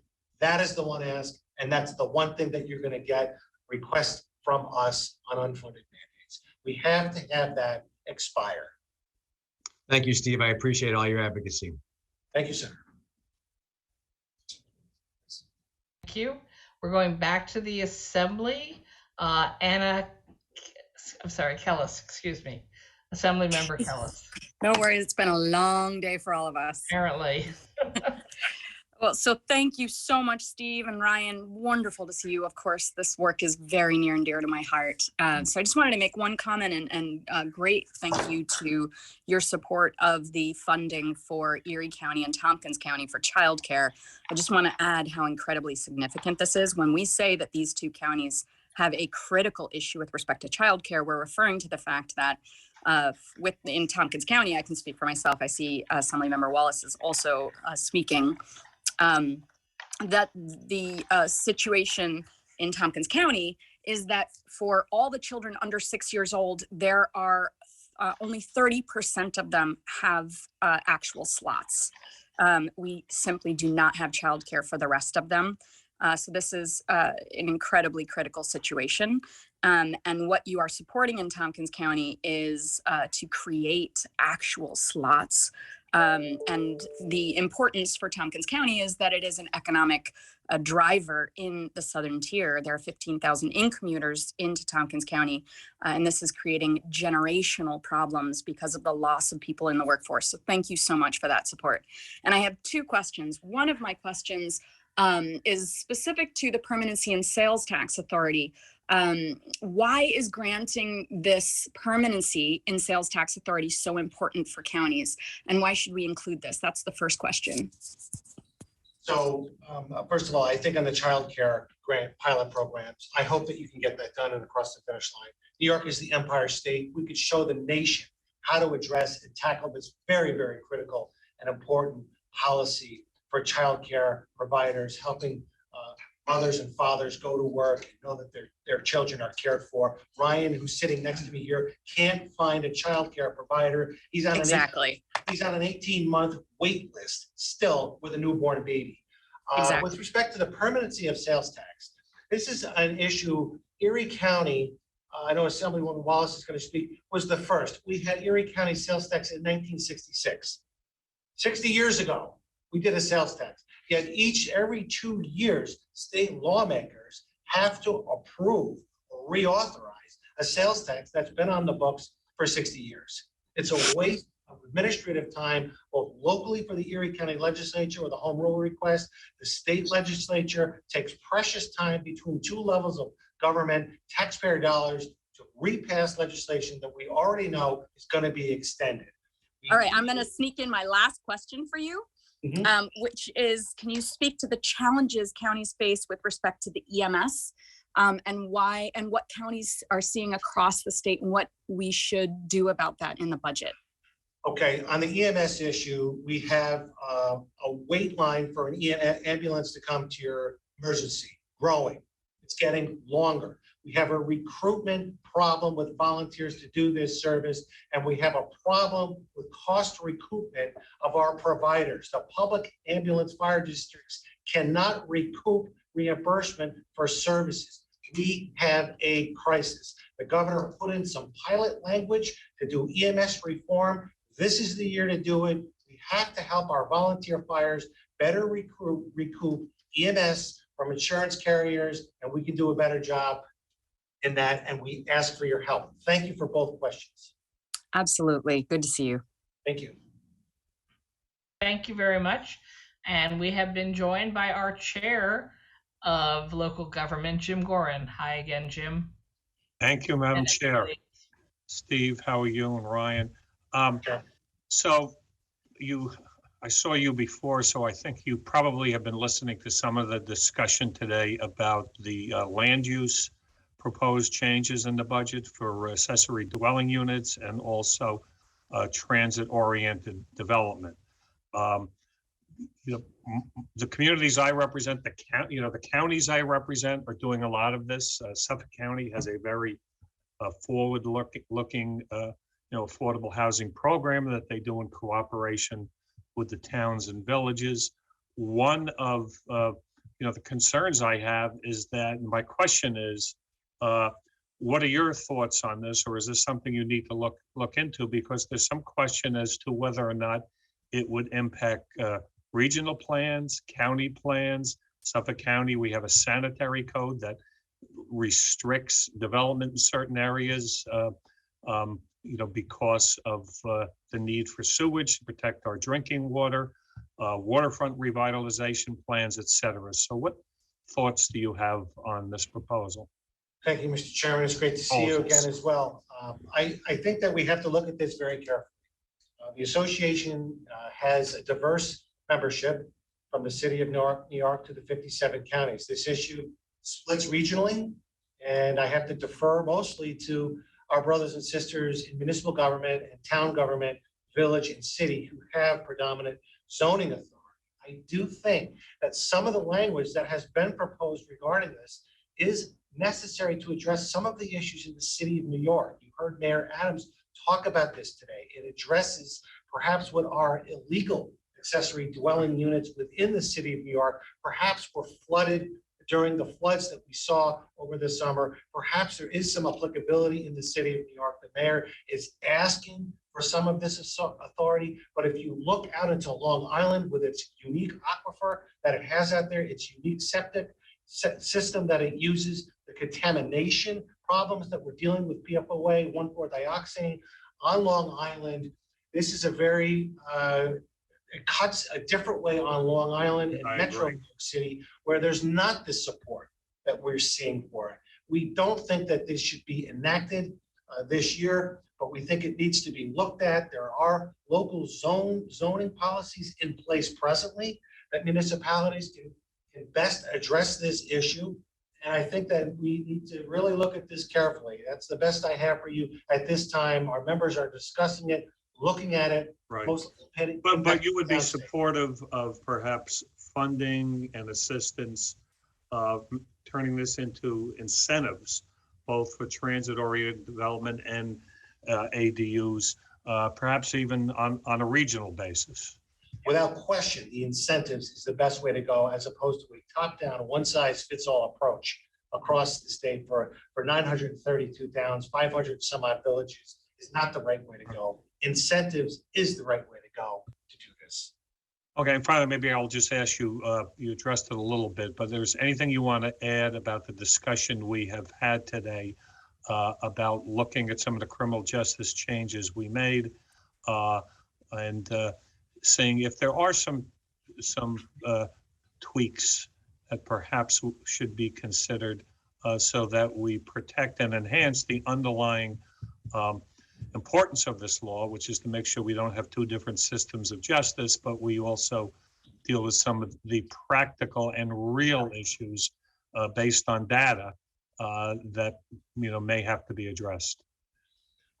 Thank you, Senator. I guess what I would add to that discussion is today and tonight is that the judicial discretion is the biggest issue that comes to our attention. Granting the judicial discretion, in particular on risk of flight and public safety risk, is what we're hearing here. Also, how the mayor of the city addressed the issue of a public display of a gun should not be a factor as it is under current legislation. The carrying of a gun should be treated the same way, whether the individual displays it or not, removing it out of the family court. Those are the types of issues that we hear the discovery demands, the voluminous requirements of the new discovery bill have jammed up too many cases. The information we're hearing from our members is urging the state to distinguish what is truly necessary for discovery, especially in cases where a complainant directly brought law enforcement to the scene. So I think if the legislature is going to take this up, if Governor Hochul is going to take this up, we can add significantly to the debate, to the discussion in a meaningful way. Thank you very much, Steve. Thank you, Mr. Chairman. Thank you very much, Jim. Threw me off by not using your full 10 minutes. But we will move along to Assemblymember Wallace. Good evening, Monica. Good evening. Thank you so much, Chair. And thank you, Mr. Aquario, for your testimony. I don't think we've had the opportunity to meet in person, but I look forward to doing that soon. I agree with a lot of the comments that you've made today. In particular, I want to state that I join your call to eliminate the sales tax diversion for distressed hospitals and also to make the sales tax permanent for the counties. I want to drill down a little bit on the issue of childcare, and I want to thank you for your comments and for your support of the pilot program that's being requested for Erie County. Just for context, Erie County, in conjunction with Cornell, did a study that showed that the true cost of childcare, the cost of childcare is $2,000 to $5,000 more per child than the state pays to the provider. And that results in essentially childcare providers losing money for each child that they take that's subsidized, which is causing them to not be able to have enough money to pay their workers. Their workers are working for substandard pay, and they're leaving for other jobs, which results in less spots available. And so it has this sort of domino effect. And the point of the child care study is to say not only, the pilot program is to say not only that we need to increase the number of spots available, but we need to increase the rate at which the reimbursement is made by the state. So can you talk a little bit about why you think that that pilot program will be helpful to not only Erie County and Tompkins County, but also all of New York State in terms of recognizing a way to perhaps shore up the industry? Thank you for the comments. And again, I think that New York can lead the nation in this discussion and provide a way through this situation. We think that a $20 million supplement to Erie County can help other counties learn how to best address this. Erie County is the largest county outside the city of New York. And we're asking to supplement the county's child care block grant allocation and raise market rates, as you mentioned. We believe that this money, through the Cornell study, will allow the county to better align the actual cost of child care with the Office of Children and Family Services market rate, as you have been mentioning.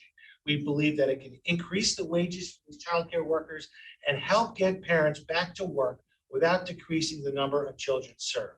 But we can't get to that until we fund this program and have Erie County prove out with Cornell this proof of concept here. And it needs to be statewide approach, but we have to start somewhere. And by starting with the projects that are already in the pipeline in Tompkins and this extensive study that Cornell did in Erie County, that we can best get across this issue. And Cornell can really study the effectiveness of the pilot programs. Well, I think it's going to be incredibly valuable, not only Erie County and Tompkins County, but all of New York State. And I want to thank you for your support. And we're going to do what we can, Assemblymember Kellis and I and everyone, to try to get that across the finish line. So thank you so much. Thank you for your leadership.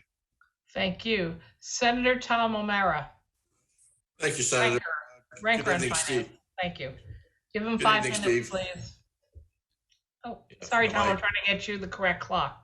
That's 5 minutes for Ranker O'Mara. Hopefully I won't even need 3 minutes, but we'll see. Steve covered a lot of our territory already, Steve. And thank you for the discussion on childcare. It is critically important, across the state, but it's very acute in Tompkins County. And those efforts are drastically needed everywhere. So hopefully that's going to be a success. We can get that done. You talked a lot about unfunded mandates, so I'm not going to get into that with you. You know, I've been a champion of that for years. But what's NISAC's position on if we get to mandate relief, say there's $7 billion of Medicaid that's directly on the property tax rolls? What's NISAC prepared to do or agree to make sure that comes off the property tax roll if that mandate's relieved, that cost? Well, we've talked about that before. As the state begins to assume the functions, the property taxes should go down a corresponding amount. It's right, it's fair. Our taxes are too high.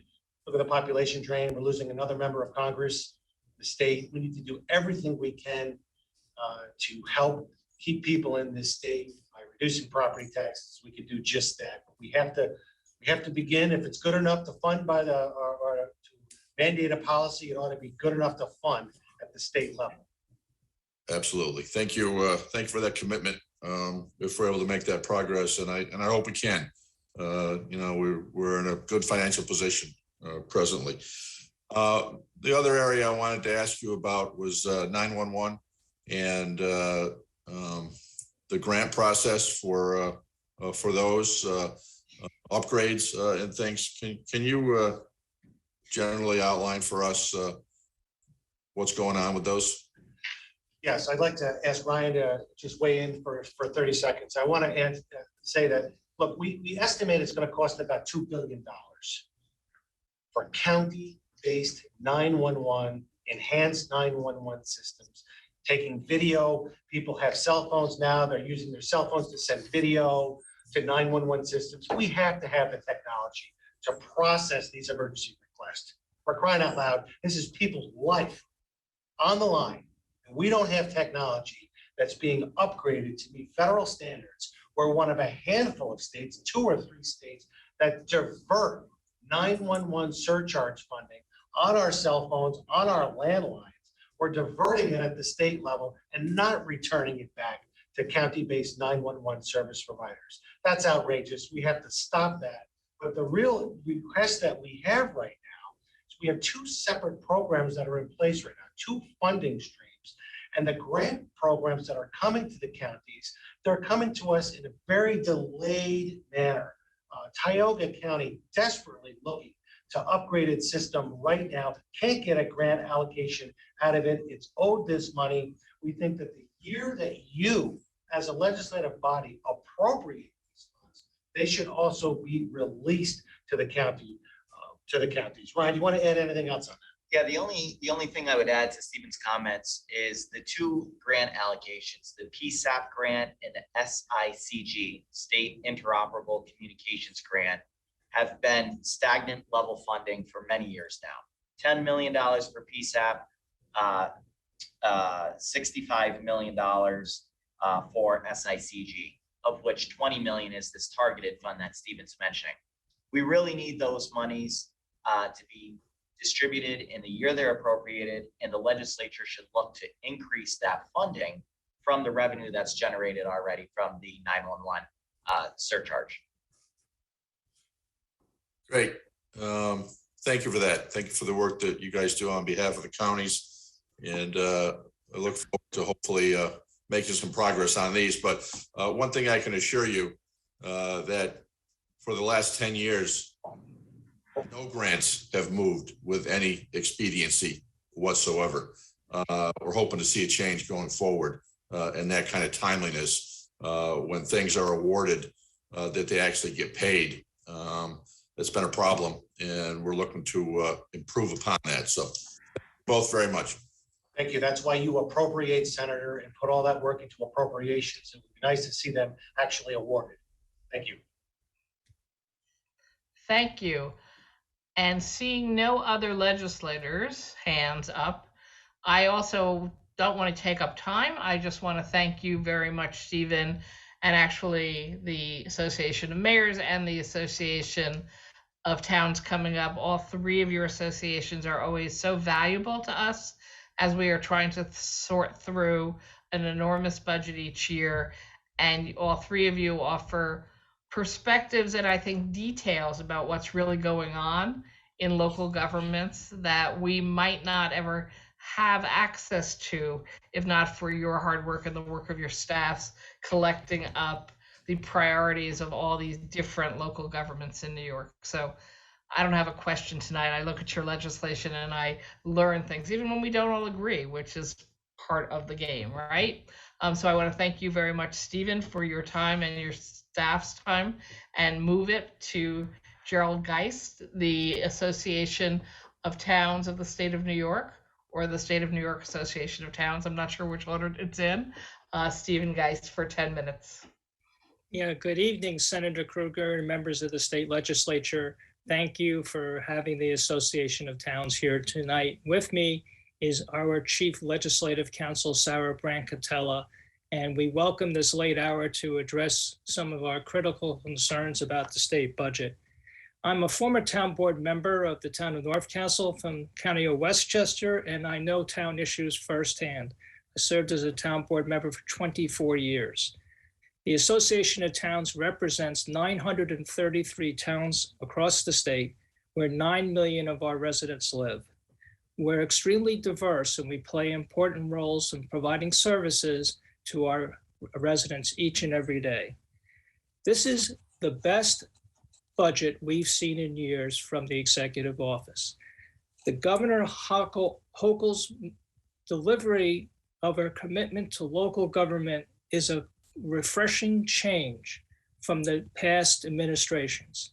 Her appreciation of the importance of local government is clear throughout this budget, and her ability to work with us since she's assumed office. We want to focus on 3 issues today: AIM, CHIPS, and the ADU and transit-oriented development proposals.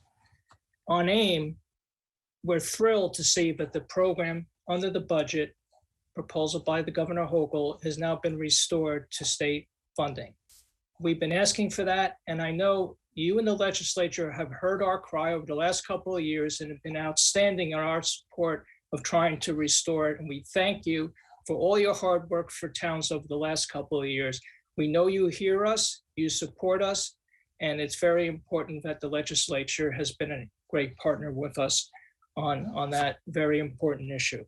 The thing about AIM, though, it hasn't been increased since 2009. It's really time to address the fact, not only is it going to be restored to the state funding budget, but we need to really increase the funds. Why do we need more funds? Well, everybody knows services cost more, supplies cost more, making sure the commitments to our citizens all cost more money, and we can't do it at the levels of $2009. So we're asking the legislature to consider an increase.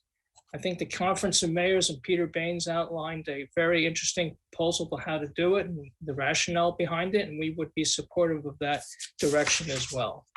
Highway funding. We're very excited that the governor has restored extreme winter recovery funding, Pave New York, and the new pothole program. But we feel that, once again, we need to increase the base. We need to increase the base for CHIPS.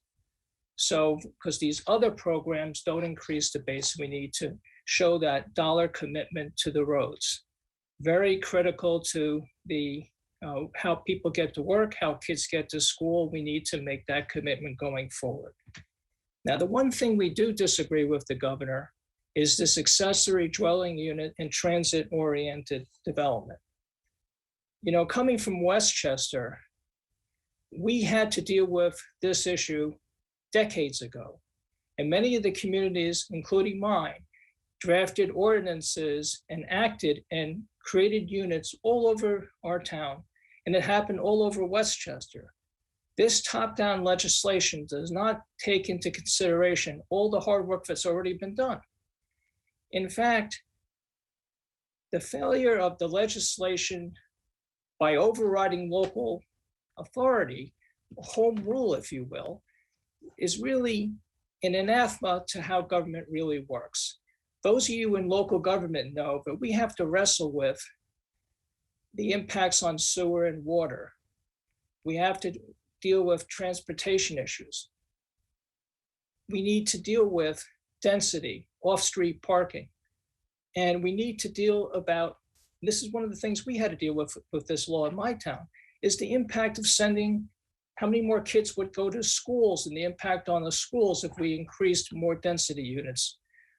The fact that this legislation doesn't have any of this collaborative effort, doesn't call for any of this kind of discussion, leaves it, in my opinion, not worthy of consideration at this time. The fact that it's even in the budget really doesn't account to give this opportunity for people to discuss the important issues this legislation is.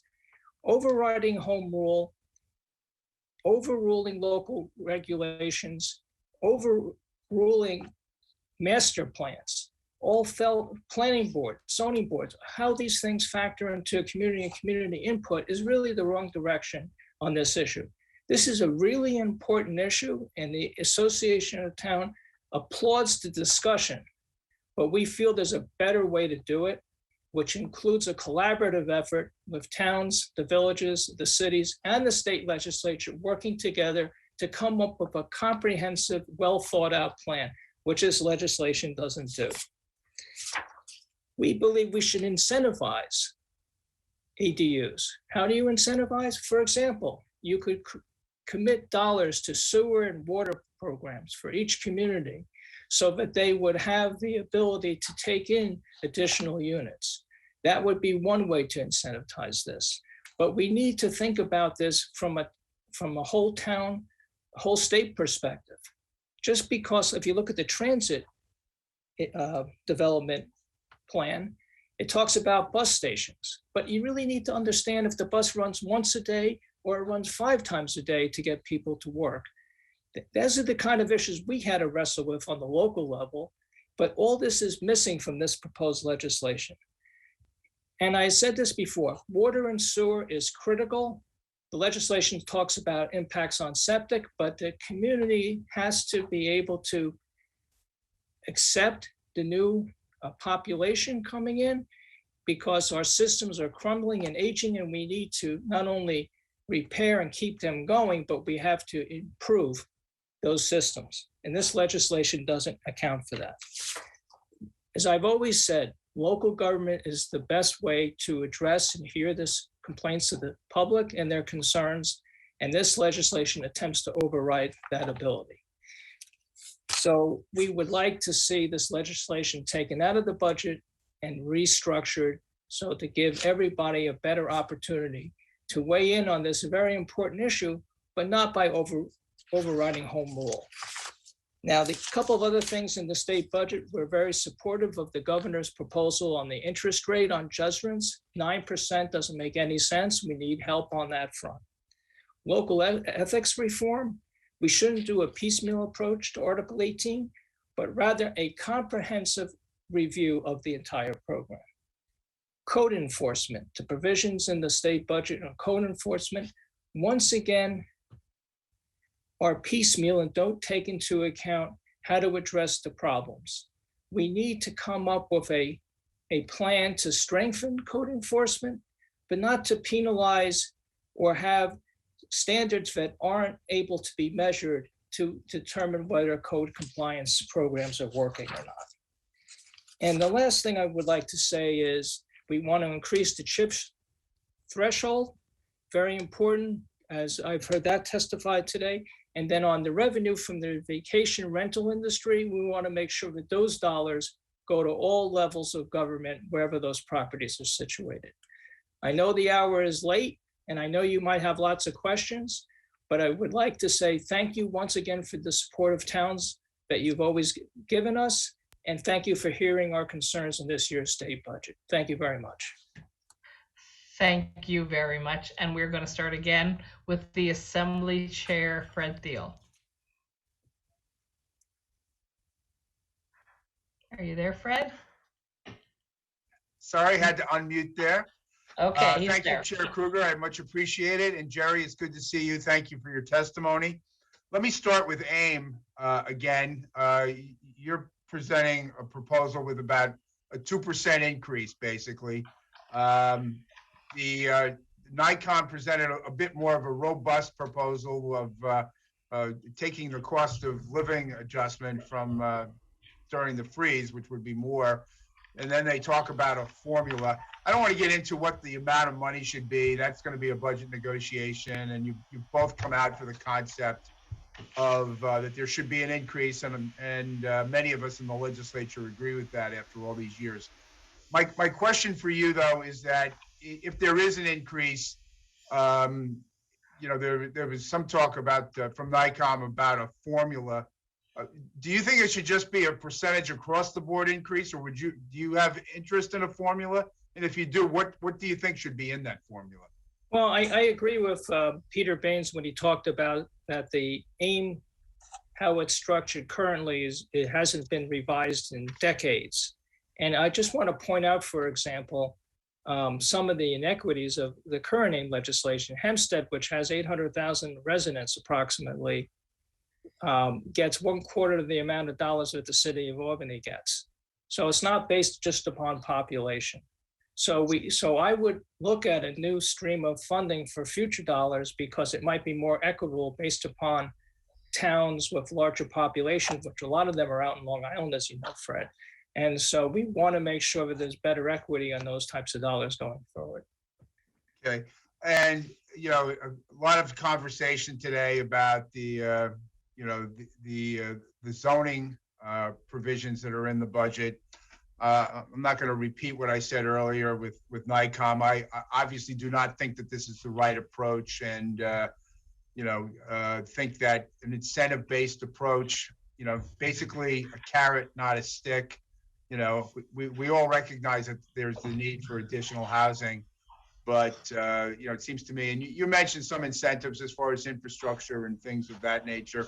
Are there any other incentives? Could you see maybe you know, tax credits or grants? How would you feel about those kinds of things? I think, yeah, so like what we mentioned, one incentive, I would think that incentives would also be necessary for grants to the towns for code enforcement and to make sure that all these new units are safe. And we need to make sure that we can provide adequate parking for these units. So I think, you know, we need to have a robust discussion about what possibilities are out there to incentivize and make this work. But the way it's written top down doesn't make any sense. It just overrides the ability of local governments to function. Yeah, you know, this approach is definitely a mandate, kind of imposes requirements on local governments that they have to comply with. You know, I think a lot of what we've heard today about it, you know, an alternative approach is an incentive-based, a collaborative approach between state and local government with incentives. I did a little bit of research on this, and, you know, other states have done various things here. I just wanted to get kind of your impression about this. I think the state of Connecticut they did something with accessory dwelling units, but they had an opt-out provision for local governments. I'm not sure if it was they could opt out completely or there were aspects of the law they could opt out. What would you think about having opt-out provisions for something like this? Well, I'm only going to speak for myself and my own experience in this issue. I don't think you should allow opt-outs. If we're really interested in supporting and endorsing the idea of creating more affordable housing units, I don't think you can allow communities just to opt out. There's got to be a metric, there's got to be a measure, but I think it's a goal that we should ascribe for, but we just can't do it in this type of manner. And I think this really needs some further study, a lot of input from towns and villages and cities on the issues that they confront, so we can come up with an appropriate plan. Jerry, thank you very much. Sarah, good to see you also. Thank you very much. Thank you, Fred. Thank you, Fred.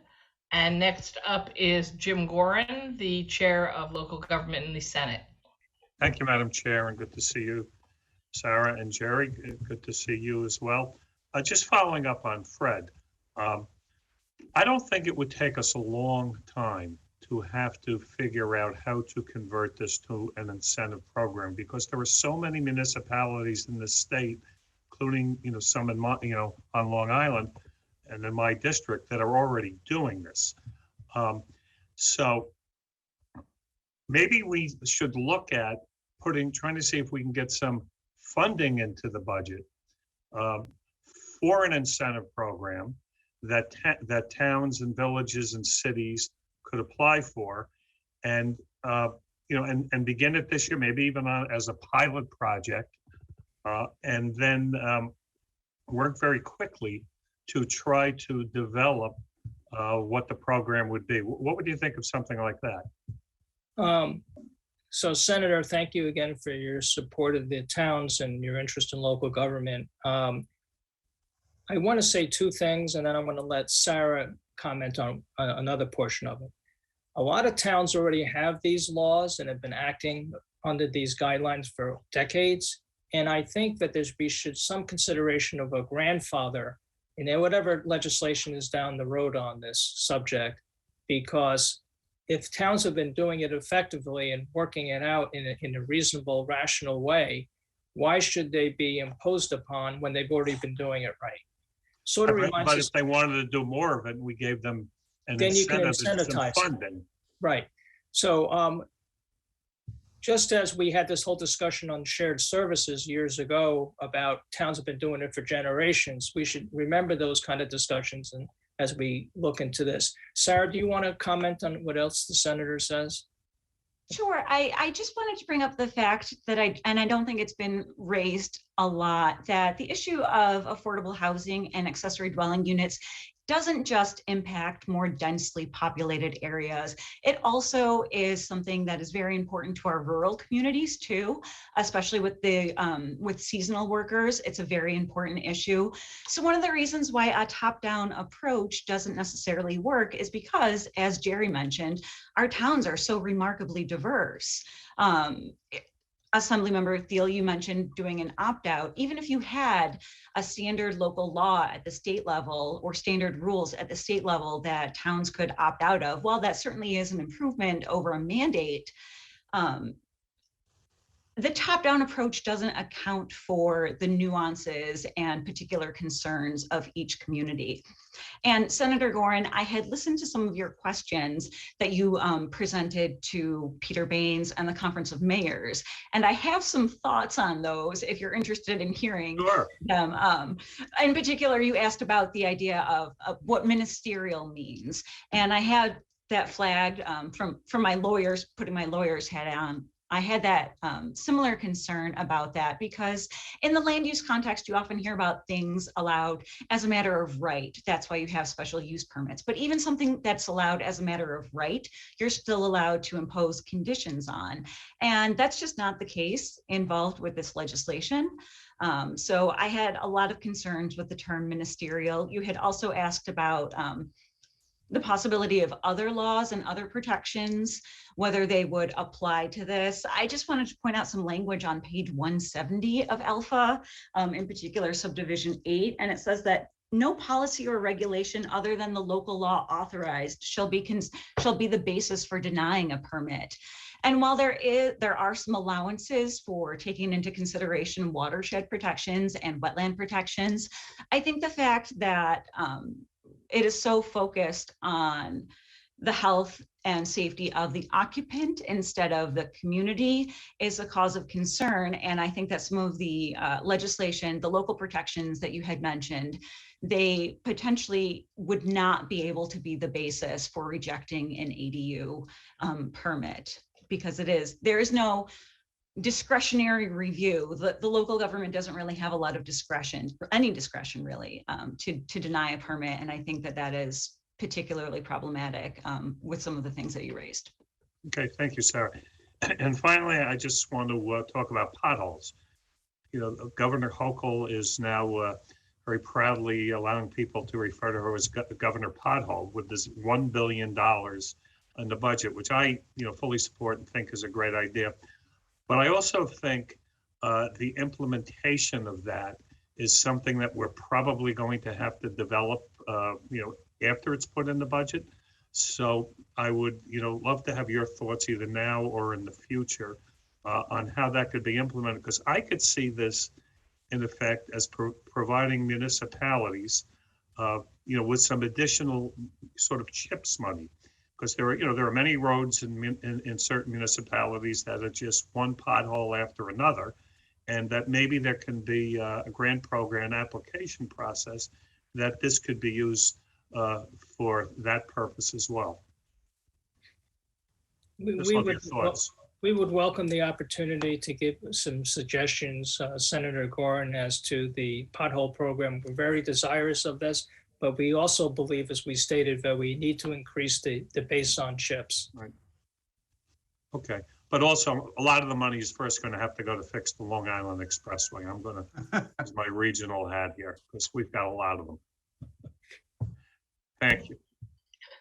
Are you done, Jim? Yes, I am. Thank you, Madam Chair. Thank you very much. I'm now going to jump to Assembly Member Otis. Thank you, Senator. And Jerry, nice to see you. Good to see you, Steve. You do bring a lot of history to this world, so the Association of Towns is very lucky to have you. Earlier, I had asked your colleague from NICOM about cybersecurity, and especially for towns and smaller towns, I think they are very much soft targets. What are you hearing from your members in terms of the challenges of cybersecurity protection? Who are they using? Who are they going to, if anybody, to try and play a little defense? Well, the best strategy is really to be prepared, right? And what we're so happy, as Peter Baines mentioned earlier, about the NYMER program, which has been a tremendous leader here. And I have to thank Steve Aquario, Mark Levine at the Counties Association for helping take the lead on coming up with a cybersecurity program to help local governments get ahead of it, plan, and because this is an area of real concern for our members. And are you hearing, without going into details, you probably also get alerted when somebody's been attacked and they're in a more challenging situation? How often are you getting those reports? Well, thankfully, we don't get them every day, Assemblyman, but it's certainly on our radar watch. We do hear about it, and we try to act on it as quickly as we can. But as I said, we're trying to be proactive through that NYMER program, and we are getting our message out. And it's nice to see the three associations working on a way to get municipalities to prepare and defend themselves on this very important issue. Jerry, thank you. Nice to see you. Sarah, thank you as well. Thank you. And I believe our closer is Senator Tom O'Mara. Thank you, Senator. Good evening, Jerry, Sarah. Thanks for hanging in there. I'm glad to hear you say that you see this budget as the best budget in 11 years or so, which for local governments, I agree with you, it is, because the prior administration policy was to, I think, bleed dry local governments out of existence. So I'm glad we're seeing some turning of the corner here to improve that. And I just, it's unfortunate that the budget is tarnished with this ADU zoning issue with taking the infringing upon home rule, which I think zoning should be one of the strongest areas for home rule and what a community wants, doesn't want, how they want it done. So I'm with you on that. I'm with you on the CHIPS base aid, that I'd rather have the increased money in the CHIPS base aid, but the pothole fund is great. Do we have the details yet on the pothole fund? Is that going to be distributed similar to the CHIPS formula by road miles, or do you know? Sarah, do you know? I'm not sure. It's been. I think some of that information is still forthcoming. We don't have the details on that. Okay, and do we know, is that separate funding because it's pothole funding? Is that going to have some different criteria maybe on the longevity of what the repair is? Because the capital projects under CHIPS have to have a certain duration, expected lifespan. Is this for maybe shorter term projects, just patching things up?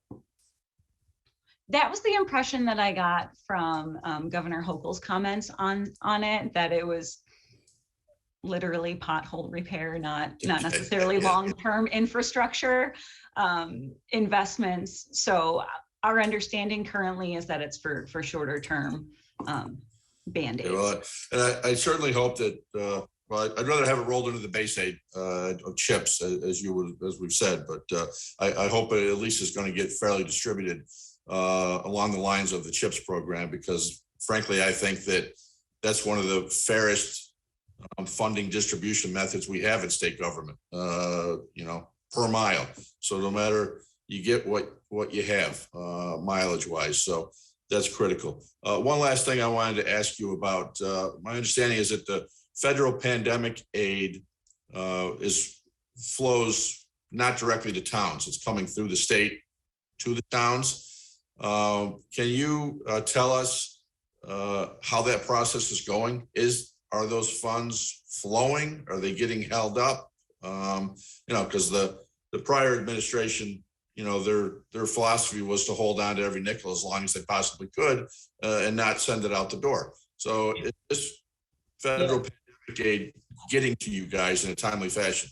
Senator, before I turn it over to Sarah, who's another moniker that she wears in the office is she's the ARPA person in our office. I do want to, I think we have to thank Senator Schumer for taking the leadership in the US Senate, for making sure the monies didn't go directly to the state, but created a vehicle to go down directly to the localities. And the Senator Schumer and his staff deserve a tremendous amount of credit. Sarah, you want to fill in the rest of the question and the answers to the question? Sure. I have to commend the Division of Budget on working with local governments and distributing ARPA funds.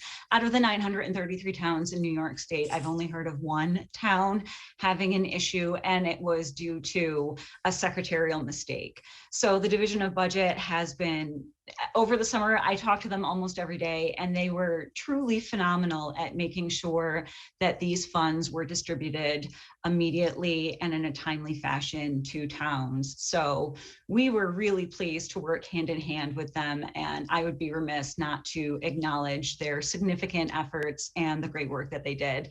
And I know that our towns are extremely thankful for that. Well, I'm very glad to hear that. That's a nice note to, well, not quite finish our night off, but we're getting there. So thank you both very much. Thank you, Thank you. With no other hands raised by legislators, I'm going to excuse you. Jerry, thank you and your staff for coming in tonight. Appreciate all your hard work.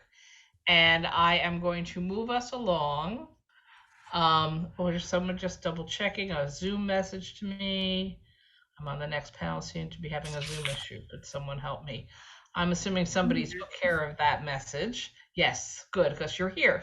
All right, I'm going to just start with, this is the part of a hearing where we move from government reps to people who ask to testify. And so the rules change a little bit. We have the full panel testify in a row for 3 minutes each.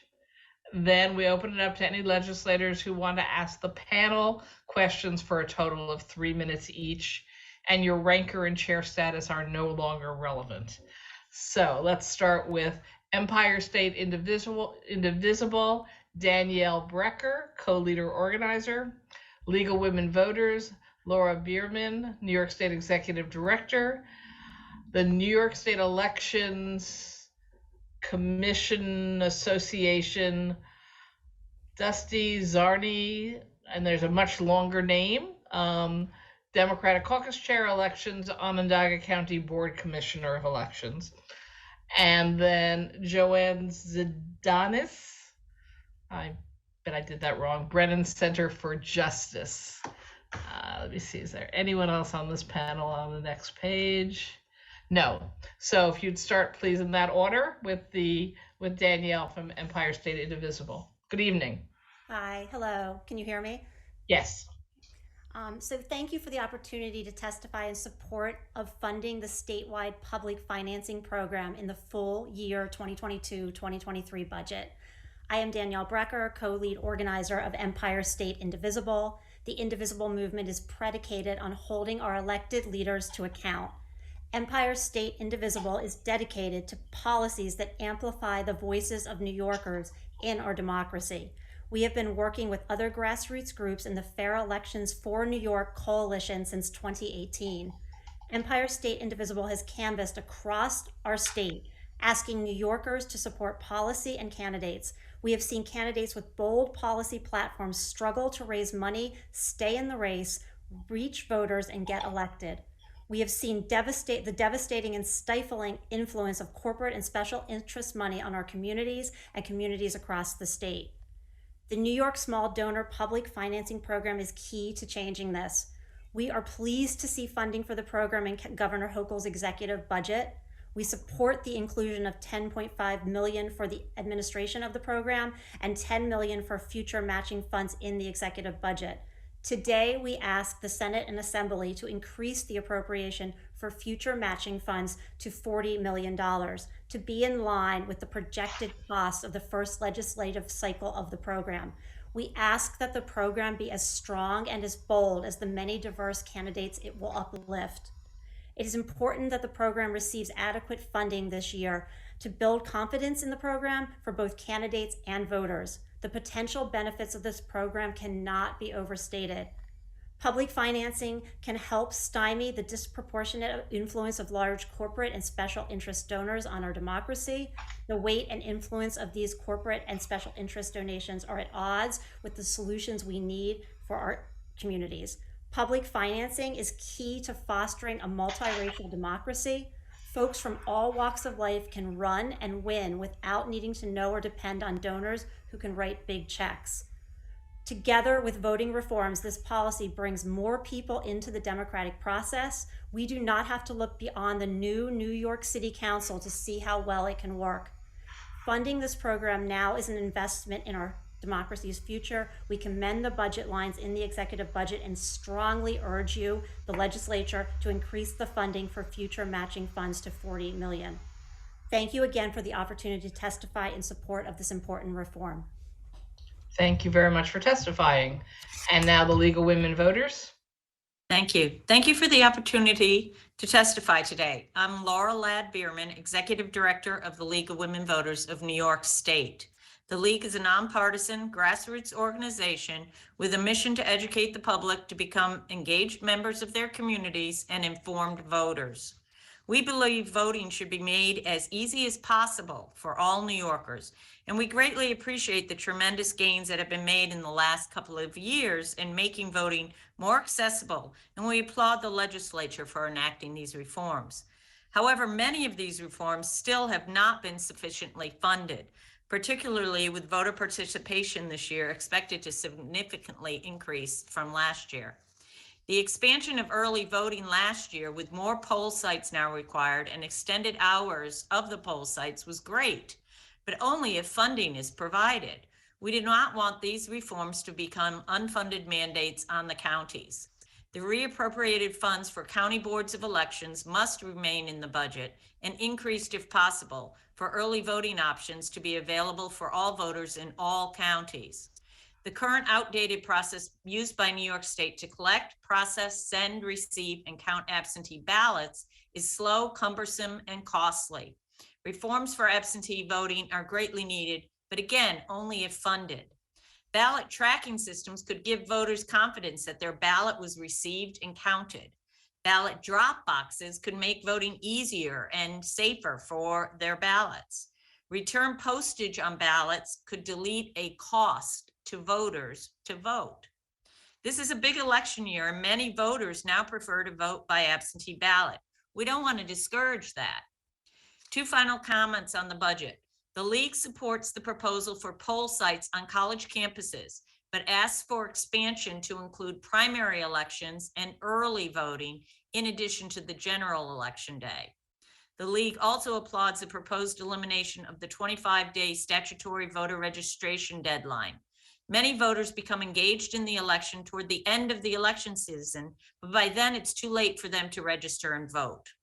Elections are often the last item on the list when it comes to county budgets, and many county boards operate with limited funds.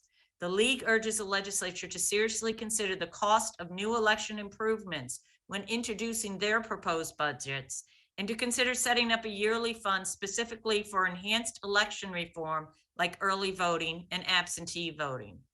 New York State is finally in the 21st century with regard to voting, but we are still funding our elections as if they're being conducted in pre-technology era. Recent media articles have noted how hard it is for voters to vote in New York State as compared to other states, which is a surprise to many New Yorkers.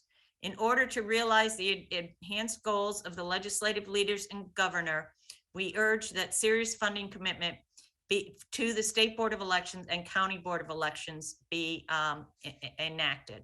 Thank you for your time today. Thank you very much. And our next testifier is Dustin Zarni. Thank you very much for having me. I have submitted written testimony, which will go into detail what I'm going to sum up here just a little bit. However, I want to thank the New York State Legislature for the many reforms that they've given us. Yes, it has provided us with a lot more work at our county boards of elections. However, this is good work and work worth doing.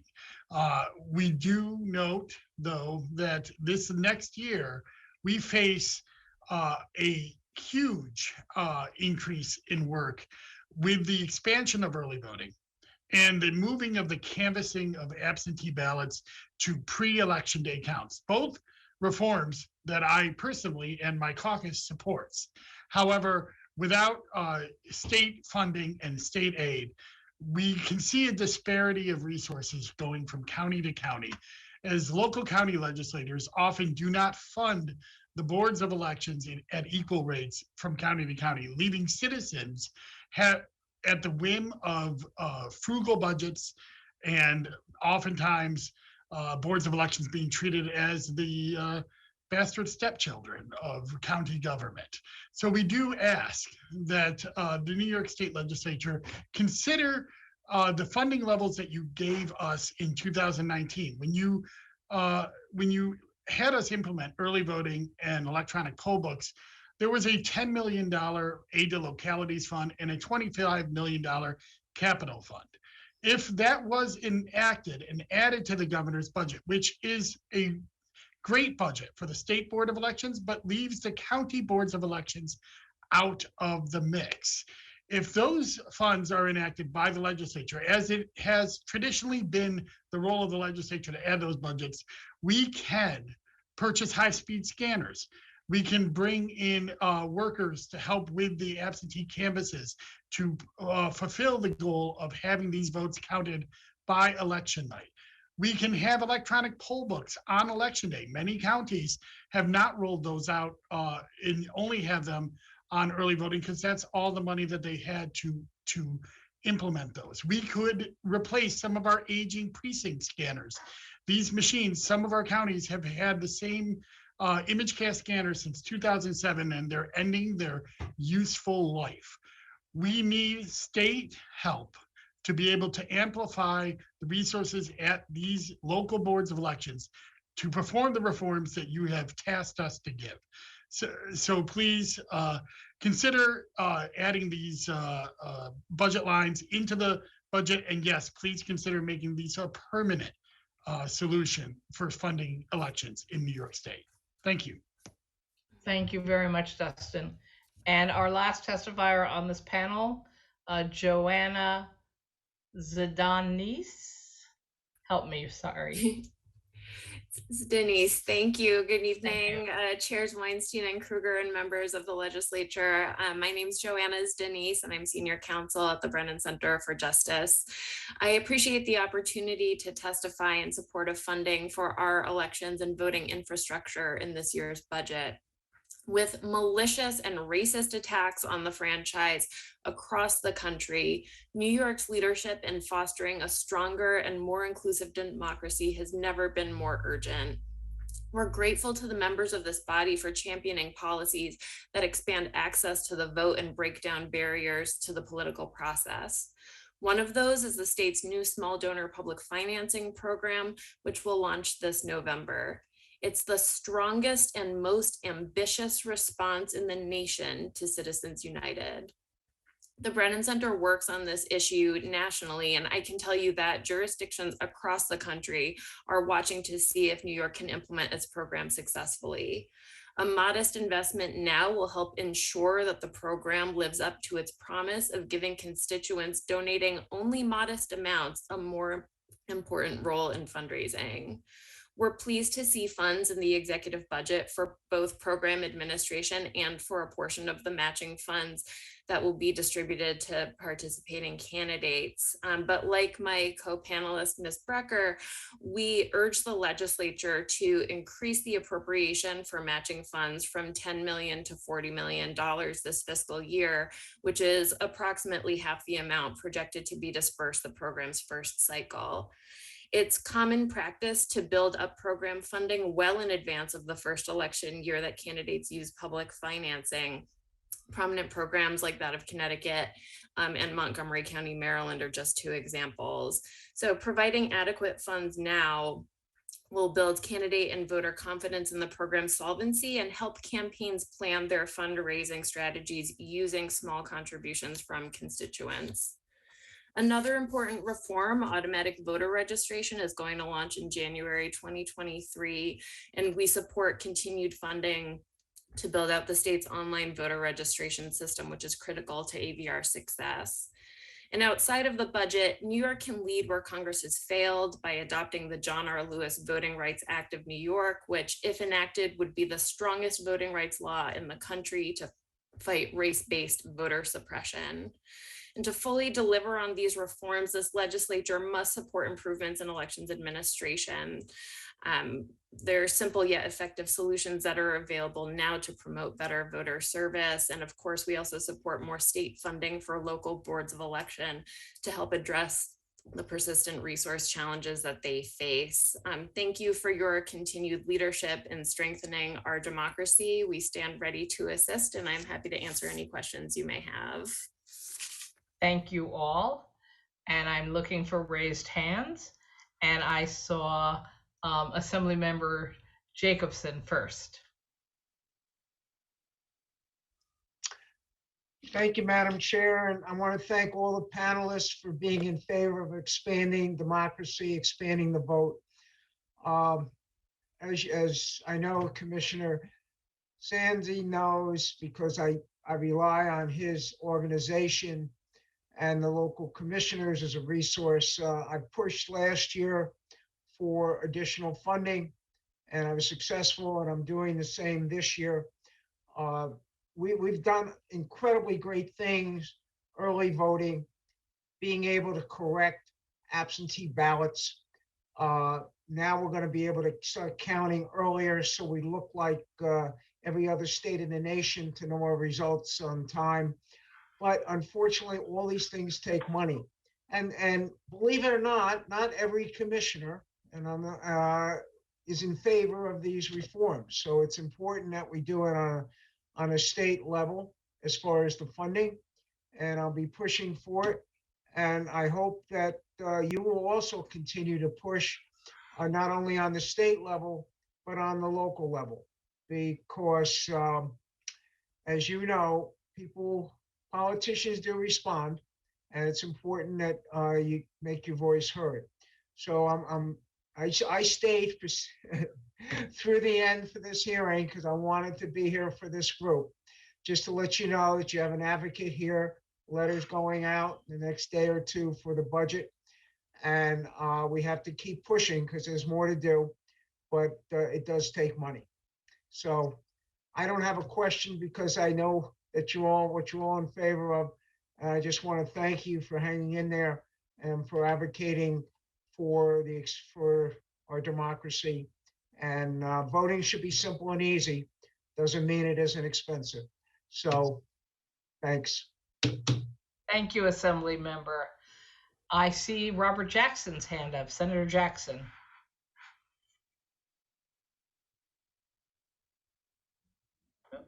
Did we lose you, Robert?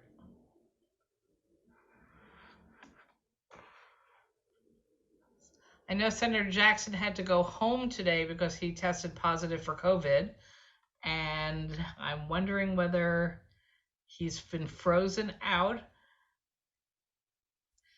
We Oh. are asking him to start video and unmute, but so far unsuccessfully. Pero ¿cómo eso se va a lograr? Y es porque a veces ni la That's not Robert gobernadora sabe Jackson's cómo lo voice. va a lograr. ¿Tiene alguna idea? Pues no Wait, lo sabe. who's speaking Entonces, Spanish? Would you go on mute? ocasiones nos da la oportunidad al senador Jackson y la asambleísta Al Taylor. Hi, Robert Jackson. I see you, and I'm hearing a woman speaking to us in Spanish, and yet it's not you. Am I up, Liz? You are up. Thank you. Thank I'm you. sorry, I'm just juggling, I'm juggling with some other people. Can you But let me turn the just say other person off for a moment? Yes, I think I Oh, good. did. Okay. There. It's tricky So- this way. Well, first I want to thank you all for coming in and staying the course of the entire hearing. And I wholeheartedly support all of the funding for early voting, for absentee voting, and for ethics reform. I mean, understanding that this is democracy, and we must be able to make sure democracy continues where people can vote no matter what. And people can register up to the last day if they have not registered. As long as they're telling the truth, they're citizens and they can vote. That's what it's about. This is democracy. I don't want to do anything to clamp down people's right to vote and exercise their right to vote. And so I say to all of you, my colleagues who may disagree with me, and those that agree, our job is to make sure that we represent the people of New York State. This is the Empire State. Let's take the lead to ensure that no matter who you are, no matter if you're black, white, yellow, green, or blue, whether you're rich or you're poor, that your rights are not being violated by suppressing their right to either register to vote or to change their party designation within a certain period of time, or to vote by absentee without an excuse, and deal with ethics reform. And so I support wholeheartedly this panel, and especially the League of Women Voters, and moving forward and coming and saying what needs to be said. And as you can see, it's almost at the end of an entire day's hearing, but I'm still here pushing for it. So thank you, thank you, thank you. As someone that has been registered to vote way back when I turned 18, and I'm exercising my right to speak up for people's right to vote and not to be suppressed and denied the right to vote for whoever they want to vote for.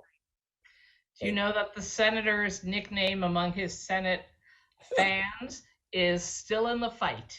Senator is way. still in the fight. Thank you, Thank you. Robert. Thank And you you, take Madam care of Chair. your health, please, okay? I will, thank you. Thank you.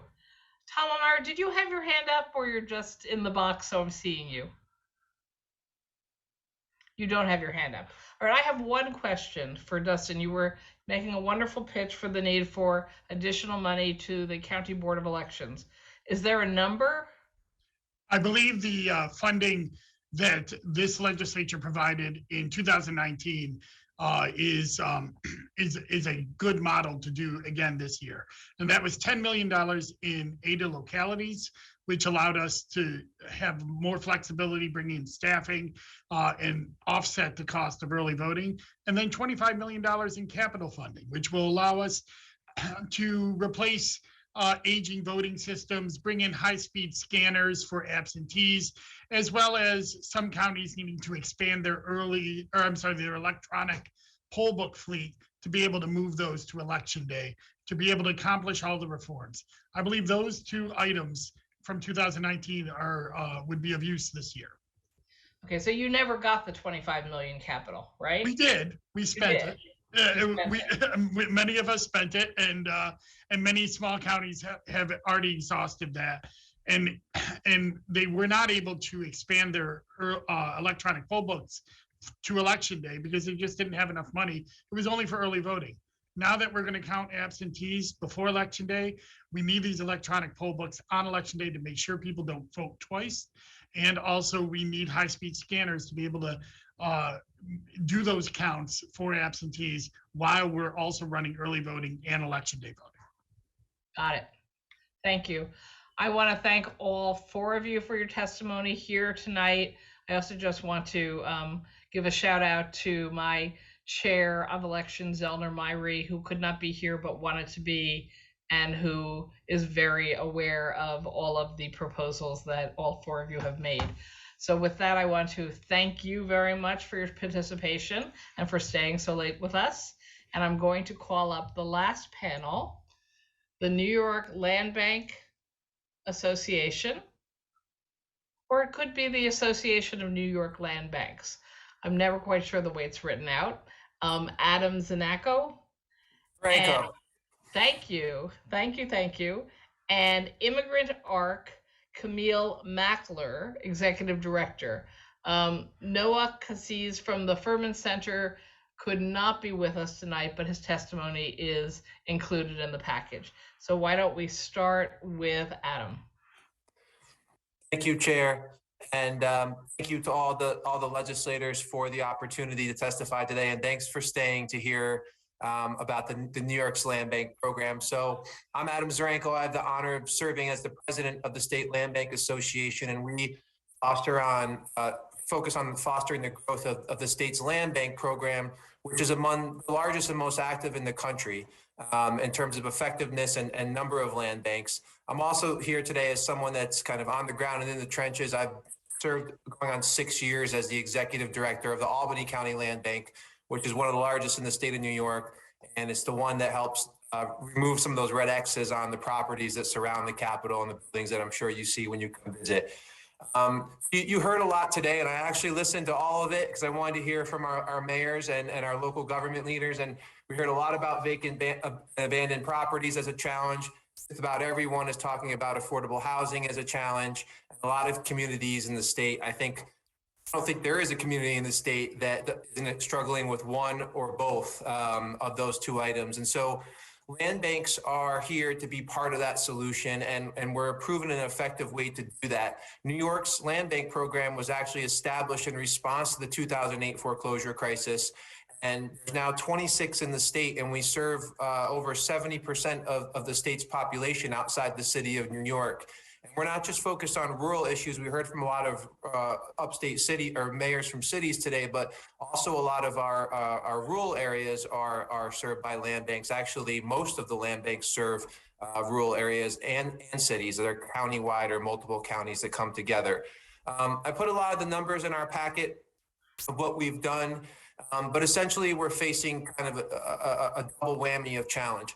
At a time when the foreclosure and eviction moratoriums have expired, and we're facing maybe unprecedented levels or wave of vacant and abandoned properties, tax foreclosures and otherwise, in terms of mixture, residential, non-residential for the first time, to wash over our communities, state land banks have ran out of funding, and our funding source has primarily been the Attorney General Bank Settlement Funds from the 2008 settlements for financial misconduct the Attorney General secured, and land banks were part of the initiatives to help rebuild neighborhoods from that. That money is fully drawn down. And so our request is to have basically a continuation of that program, upwards of $100 million be allocated towards land banks so we can do our multi-year planning, continue our work around everything we do, from reclaiming vacant properties, from acquisitions, building stabilizations, new construction of affordable housing, vacant lot cleanups, assemblage of sites, demolitions of related structures. It's all on the testimony I submitted. Many of you are now familiar with land banks, which is a great sign, but we need the funding to continue the work we're going to do, or the burden's going to slide back to fall onto local governments and taxpayers, which, as you heard, is already a challenge for a lot of communities. And so we don't want to slide and undo the work we've done. So thank you for listening, and thank you for your continued partnership. Thank you. And Camille? Good evening, Senators. Good evening, Assembly members. Thank you so much for the opportunity and for sticking it out with us till the end. My name is Camille Mackler. I'm the Executive Director of Immigrant Arc. We're a relatively new organization spun out of the New York Immigration Coalition. Just in the last 2 years, we're a coalition of over 80 organizations and professional associations that provide legal services to immigrants here in New York throughout the state. And I'm here tonight because we are asking that New York State increase its funding for legal services to immigrants, specifically immigration legal services, to $15.3 million from the existing $10 million that it's been at since about 2017. And we're also asking for an additional $3 million to be allocated from economic development funds for our Afghan refugees who are arriving in the state since last summer. New York State has led the country in investments for legal services. Many thanks to many of you who are here tonight. And we want to continue that leadership. The reality is that the continuing policies of the last many years and the delays and problems caused by the pandemic mean that most of our providers are still having maximum caseloads. Many of them cannot take on new cases as the need continues to grow. Immigrants, as you all know, have been at the forefront of the pandemic response and are a real economic engine for our state. There is no guaranteed right to counsel in immigration, even for somebody who is detained, even for somebody who faces potential permanent exile from the United States. There is a right to a competent attorney at no expense to the government only if somebody is facing deportation, but we know that sometimes providing an attorney to apply for immigration status as someone may be eligible under current laws means that they won't end up in deportation proceedings in the first place. And so both types of funding are critical.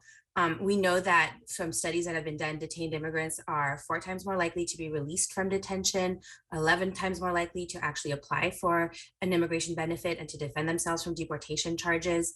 22% of detained immigrants and 60% of never detained immigrants will successfully defend their cases if they are able to be represented by counsel. I also want to briefly touch on the Afghan refugees who are coming to our state. New York State expects over 1,000 families, mainly in upstate New York.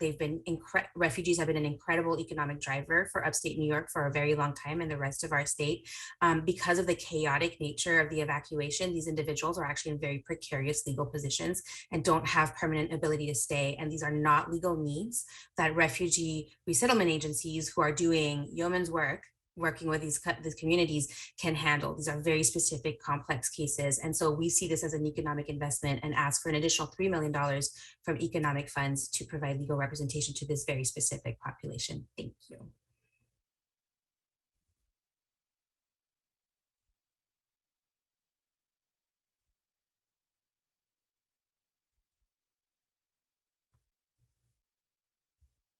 I'm sorry, I was on mute.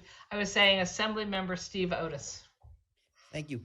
Camille, thank you for that presentation. And I don't have a question for you, but I'd say I've been to a number of meetings and you glossed over it a little, but the statistic of outcome difference, whether someone has an attorney or does not have an attorney is mind-boggling. And so the legislature has gotten money to some of the groups around the state that provide these services in the past, and hopefully we can do more this year. But it is just shocking, that differential, and it just shows you that if people had an attorney, their rights would be vindicated. So thank you for your good work.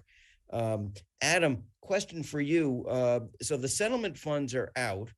And I'm wondering whether there are either some other kinds of litigation, settlement fund kind of animal that's out there that maybe we could be tapping into that already exists, or are there federal funds in the infrastructure bill or the rescue bill that we should be looking into as a way of New York State applying for money and then directing it towards the important work that you're doing? Yeah, thank you for your question. So we're not aware of any other settlement funds, but unfortunately, we've learned that banks around real estate and mortgages and zombie properties sometimes do repeat some of their actions that harm communities, but we don't budget off of that. On the state side and the local side, we're very aggressively pursuing ARPA funds, which, if you look at the final Treasury guidance, There's been very clear guidance issued thanks to some of our national partners that help land banks that support the work that land banks do, and it's delineated. Some of that's in the testimony I submitted. So that is a source of funding that we think we can get into neighborhoods very quickly, especially partnering with the state, because we have the infrastructure to get into the communities and apply the funds in eligible ways. On the federal side, we've been working with Senators Gillibrand and Schumer, and land banks are partnering with other states and their senators. The housing, the second part of the Build Back Better Act, the housing, the one with the child care in it and the housing, there is a special, last I heard, there's around $3 billion that would be eligible directly to be received by entities like land banks, like land trusts, the on the ground community development groups, where we're not competing against municipalities and towns, villages, and cities and other entities for that money.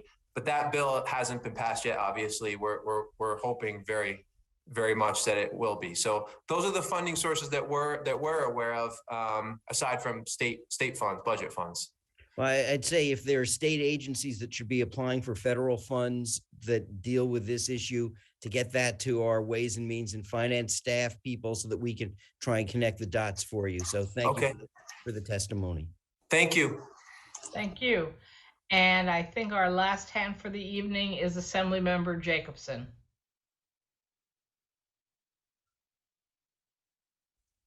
Well, thank you. I just want to comment about the land banks. We were been very successful in the city of Newburgh with our land bank. Poughkeepsie now, which I also represent, is implementing it. The problem and why it's great for small cities is that most places, the cities have to pay the school taxes after they take back the property. So that can be a big drain on the local city. The problem in Newburgh now is all the easy properties or relatively easy properties have been bought.